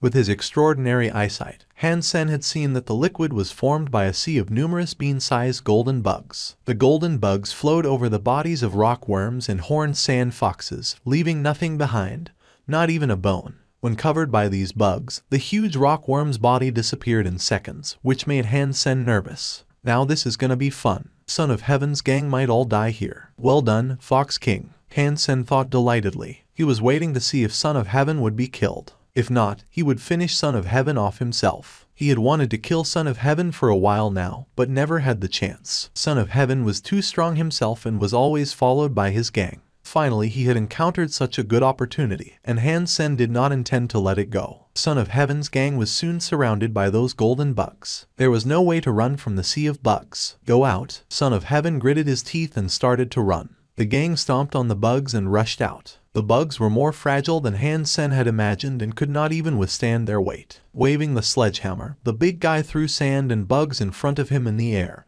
and made a way for the rest. Following this guy, Son of Heaven's gang managed to leave the valley. As #T. Who is this fierce guy? I can't believe Son of Heaven survived that. Brother Gu, thanks to you, we are still alive, Son of Heaven said to Gu. Gu smiled and said, it's nothing. We are friends. Suddenly Gu's expression changed as he felt acute pain in his waist. 2 daggers were stabbed deep into both sides of his waist and only the handles were exposed. 2 of Son of Heaven's men each took one of Gu's arms and pushed him down on the ground. The rest helped control Gu as well, leaving him no chance to fight back. Blood flowed from his waist. Han Sen was appalled. He did not expect to see such a turn. They had just been through life and death, and Gu had even saved the gang members' lives. How come Gu was suddenly treated like a dog? What are you doing? Gu muttered, unable to believe what had happened. How dare a piece of crap like you call Son of Heaven brother? You only got lucky because you have gained a sacred blood beast soul. One of Son of Heaven's men stomped on Gu's face, filling Gu's nose and mouth with blood. You bastards. Seething with anger, Gu tried to struggle. Pushed down by several people, his strength still almost allowed him to throw them off. One of Son of Heaven's men grabbed a dagger stuck in Gu's body and gave it a twist. With a scream, Gu suddenly lost all his strength. The gang kicked and hit Gu, about which Gu could do nothing as he was held down. Son of Heaven remained silent and nodded to his men when Gu had become weak. Gu, since you have saved us, hand over your sacred blood sledgehammer, and we can let you live, a man said fiercely as he grabbed Gu's hair. Even if I had to die, I will not give you anything. Gu spit out a mouthful of blood at the man's face. Snap. The man slapped Gu hard in anger and said viciously, do you #King think that you can die whenever you want? If you don't give me the hammer, I will make you beg for a chance to kill yourself. Get rid of his claws first. The gang was skilled at torture. They held Gu's hand down and nailed it on the ground with a dagger. Gu let out an excruciating scream. His fingers could not help spreading out. A man held one of Gu's fingers and stuck a knife under his nail. Covered in blood, the nail had almost been separated from the flesh. With a hard pull, the man took the entire nail abruptly from the finger. Gu was screaming like a pig being slaughtered, his body twitching. The pain was simply beyond imagination. It so happened that he was held down by a few people and could not even move. Han Sen observed the situation and found that there were too many strong men in Son of Heaven's gang. Han Sen could not save Gu on his own. Gu was really tough. After 3 of his nails were pulled off, he still did not agree to their demand and was still cursing the gang. In the end, his body could no longer take the pain and he fainted. Son of Heaven, what now? This guy is tough. Tie him up. Let's find a place to set up the tent and get something to eat first. Son of Heaven saw it was late and did not dare to camp right outside this strange valley. As Son of Heaven's gang were about to finish eating, Han Sen thought if Gu was tortured again, the big guy would probably be useless even if rescued.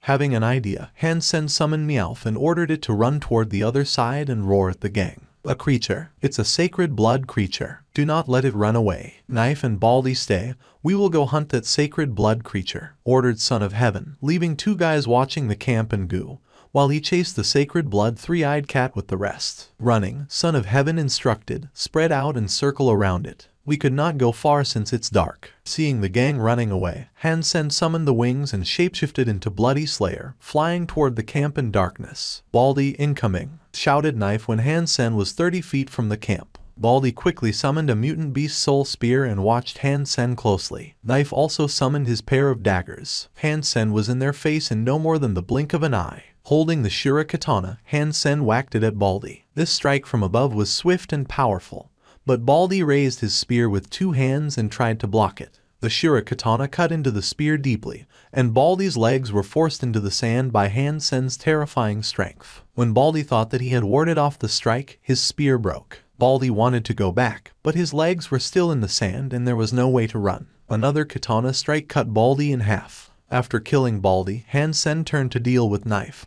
who immediately started running at an incredible speed, not leaving any chance for Han Sen to approach him. Shouting while running, Knife managed to alert Son of Heaven and the rest of the gang. Han Sen did not chase him, but lifted Gu, who was tied up, and ran away with all 4 hooves of the Bloody Slayer. "Dollar, you son of a bitch. If you are a man, fight me one-on-one, cursed son of heaven behind him." "I think it is more like one gang on one person," said Han Sen full of disdain, running at full speed. The gang thought that lifting a big man like Gu must slow Han Sen down and they could eventually catch up. But suddenly, a black three-eyed tiger appeared next to Han Sen and he simply lay Gu on the tiger's back. The bloody slayer and the tiger disappeared from their sight in an instant. Why would that sacred blood creature help Dollar? The gang members were confused. Son of Heaven finally understood. Damn, that is not a sacred blood creature. It is a sacred blood beast soul pet. That mother of Hasher had fed a sacred blood pet. Everyone was shocked. A sacred blood pet must have cost so much advanced creature meat to transform.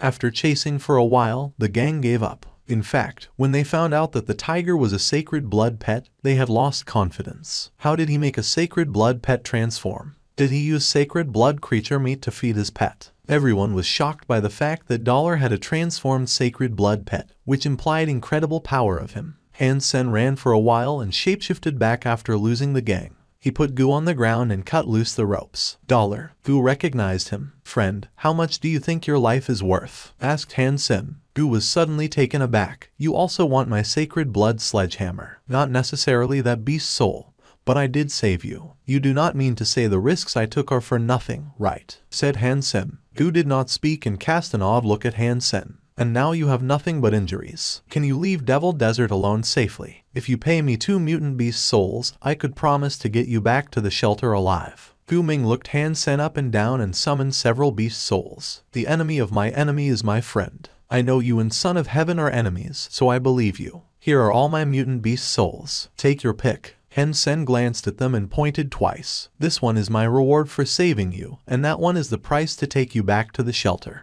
In the station master's office of the teleport station on planet Roka, Qin Xuan and Yang Manli were watching a video, the edited game recording made by Fang Mingquan. "He is this good at warframes." Yang Manli could not believe Han Sen was the one driving Silver Killer. His operational level was almost the same as the evolved warframe drivers in the army, which was so hard for her to believe. After all, Han Sen had just spent a few months in Blackhawk. Although Yang Manli already knew that Han Sen had fast hands and that he had passed Evolver 3 in Hand of God, she still could not help looking surprised, since this kind of operational skills took more than fast hands. Station Master, so Digging is really asking Han Sen to endorse their new warframe. Yang had mixed feelings. Digging was one of the 3 major suppliers for the military in the Alliance, with their products ranging from combat suits to interstellar warships. Digging made countless products for the military each year, but they also had product lines designed for civil use, which were known for their high quality. Although Digging did not sell as many as Starry Group, Digging's reputation was much better. It was not as well known as Starry Group only because its main client was the military. Recently, Digging had been committed to expanding its civil products. With the military labs as its research and development department, the quality of its products was not in question.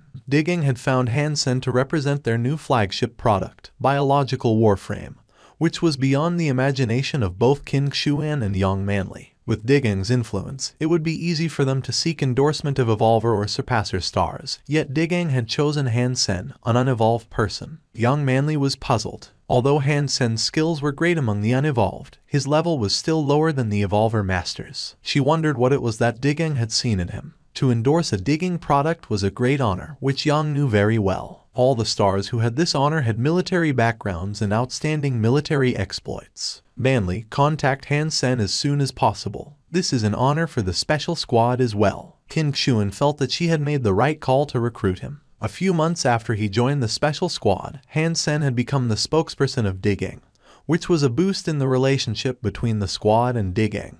"Will do." Yang Manli nodded slightly. Han Sen escorted Gu Ming safely to the shelter in a great mood. Although he had not hunted any mutant or sacred blood creatures, he did weaken Son of Heaven's gang and left Son of Heaven with a sworn enemy. In addition, he had gained 2 mutant beast souls. As soon as he was back in the shelter, he was summoned by Yang Manli, which gave Han Sen a little headache. Although Yang Manli had great legs and breasts, she was cold as ice. Han Sen would do his best to keep away from her. Between Qin Xuan and her, Han Sen thought Qin Xuan was a true woman. Digging has invited you to endorse their new warframe. Go prepare yourself. When you are back in the Alliance, Digging will send someone to Blackhawk to sign a contract with you. If you have any concerns, speak to me right now and we will talk to Digging. Young Manly said and laid a file in front of Han Sen. This is your incentives for the endorsement. Can I turn this endorsement down? Han Sen picked up the file, read it, and then asked, why? Young Manly was shocked. It was a great honor even for many stars to be able to do this. She herself had dreamed of becoming the spokesperson for Digang someday.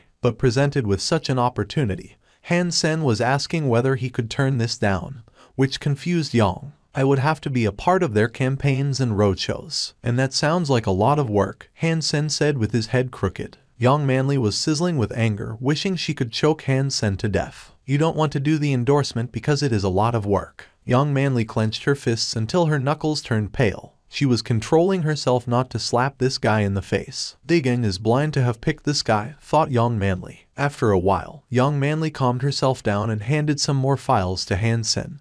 Take a good look and let me know if you need anything. Han Sen was satisfied with the offer. Each year he could receive a handsome endorsement fee, and Digang would provide him with a full set of the endorsed products and free lifelong after-sales service. That was to say Han Sen could receive one of each warframe that he endorsed and would not need to pay a penny for their maintenance. Although Han Sen did not know how much their new biological warframes would cost, he knew that even Digang's low-end products would cost a few million, much more expensive than the products of Starry Group. I have one condition. Han Sen looked up at Young Manly and said, say it. Young Manly did not want to spare any words on this lucky yet shameless guy. I have a warframe from a digging lab and wish that Digang could install a weapon system to it and give it the same free lifelong after-sales service. Han Sen knew that although his was a prototype, the military standard was applied during its making, and the ones that he would endorse would be for civil use and not as great as Silver Killer. The only beef Han Sen had with Silver Killer was the lack of a weapon system.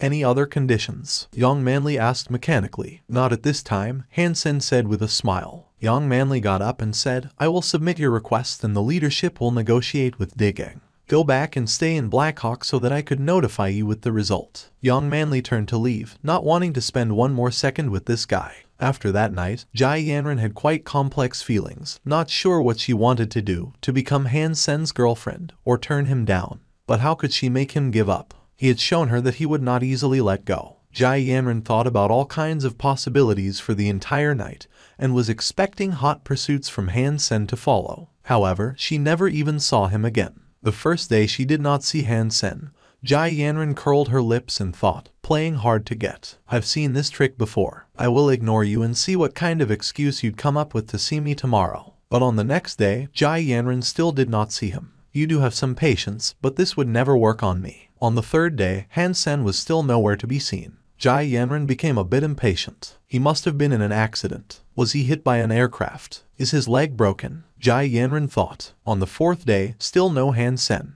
That bastard must feel that he doesn't deserve me, who is gentle and pretty, regal and sexy. That must be why he did not dare to approach me. Certainly, that must be the case. The fifth day, the sixth day, the seventh day. After 10 days she still had not seen him, and she lost her temper. Han Sen, you bastard, what do you take me for? You want to kiss and run? There is no such thing in my world. Jai Yanran was mad. And at this time, Han Sen had just come back to school and did not even have the chance to find her. Sen, you have come back just in time. Come with me to Professor Yan's class. Han Sen met Zhang Yang in the dorm room, who took his hand and dragged him away. How come you are going to Professor Yan's class? Han Sen was puzzled. Zhang Yang was a hot-blooded guy. He learned everything fast, but when it came to boring theories, he would feel tortured. You have not heard. Two of the chosen, Ding Zhaiming and Tang Zhenliu, have been invited to do a teaching demonstration today at Professor Yan's class. Zhang Yang was filled with excitement. Han Sen then suddenly realized why he was so excited. Tang Zhenliu was Zhang's idol. It was a poster of Tang instead of a hot girl that Zhang was hanging next to his bed. Zhang Yang's ideal major was not archery, but martial arts. Because his fitness index was not high enough, he had to take the special enrollment program. Han Sen had also wondered why someone like Zhang would study archery, which needed patience, and learned the reason later. Tang Zhenliu's fierce style was Zhang's favorite. No wonder he was so excited. Han Sen was taken to the classroom by Zhang Yang. For an unpopular class, the classroom was overcrowded on this day. There were no seats and even the stands on the second floor were full. A lot of girls were chatting excitedly about Yu Mingjai and Tang Zhenliu. Han Sen, you have also come to see Yu Mingjai and Tang Zhenliu. Come here and have a seat. A student saw Han Sen and offered him a seat very enthusiastically. That will be all for now. I hope you find this story interesting. Leave a like, subscribe, and enable notifications so you won't miss the next part of this story. Have a wonderful day. Goodbye.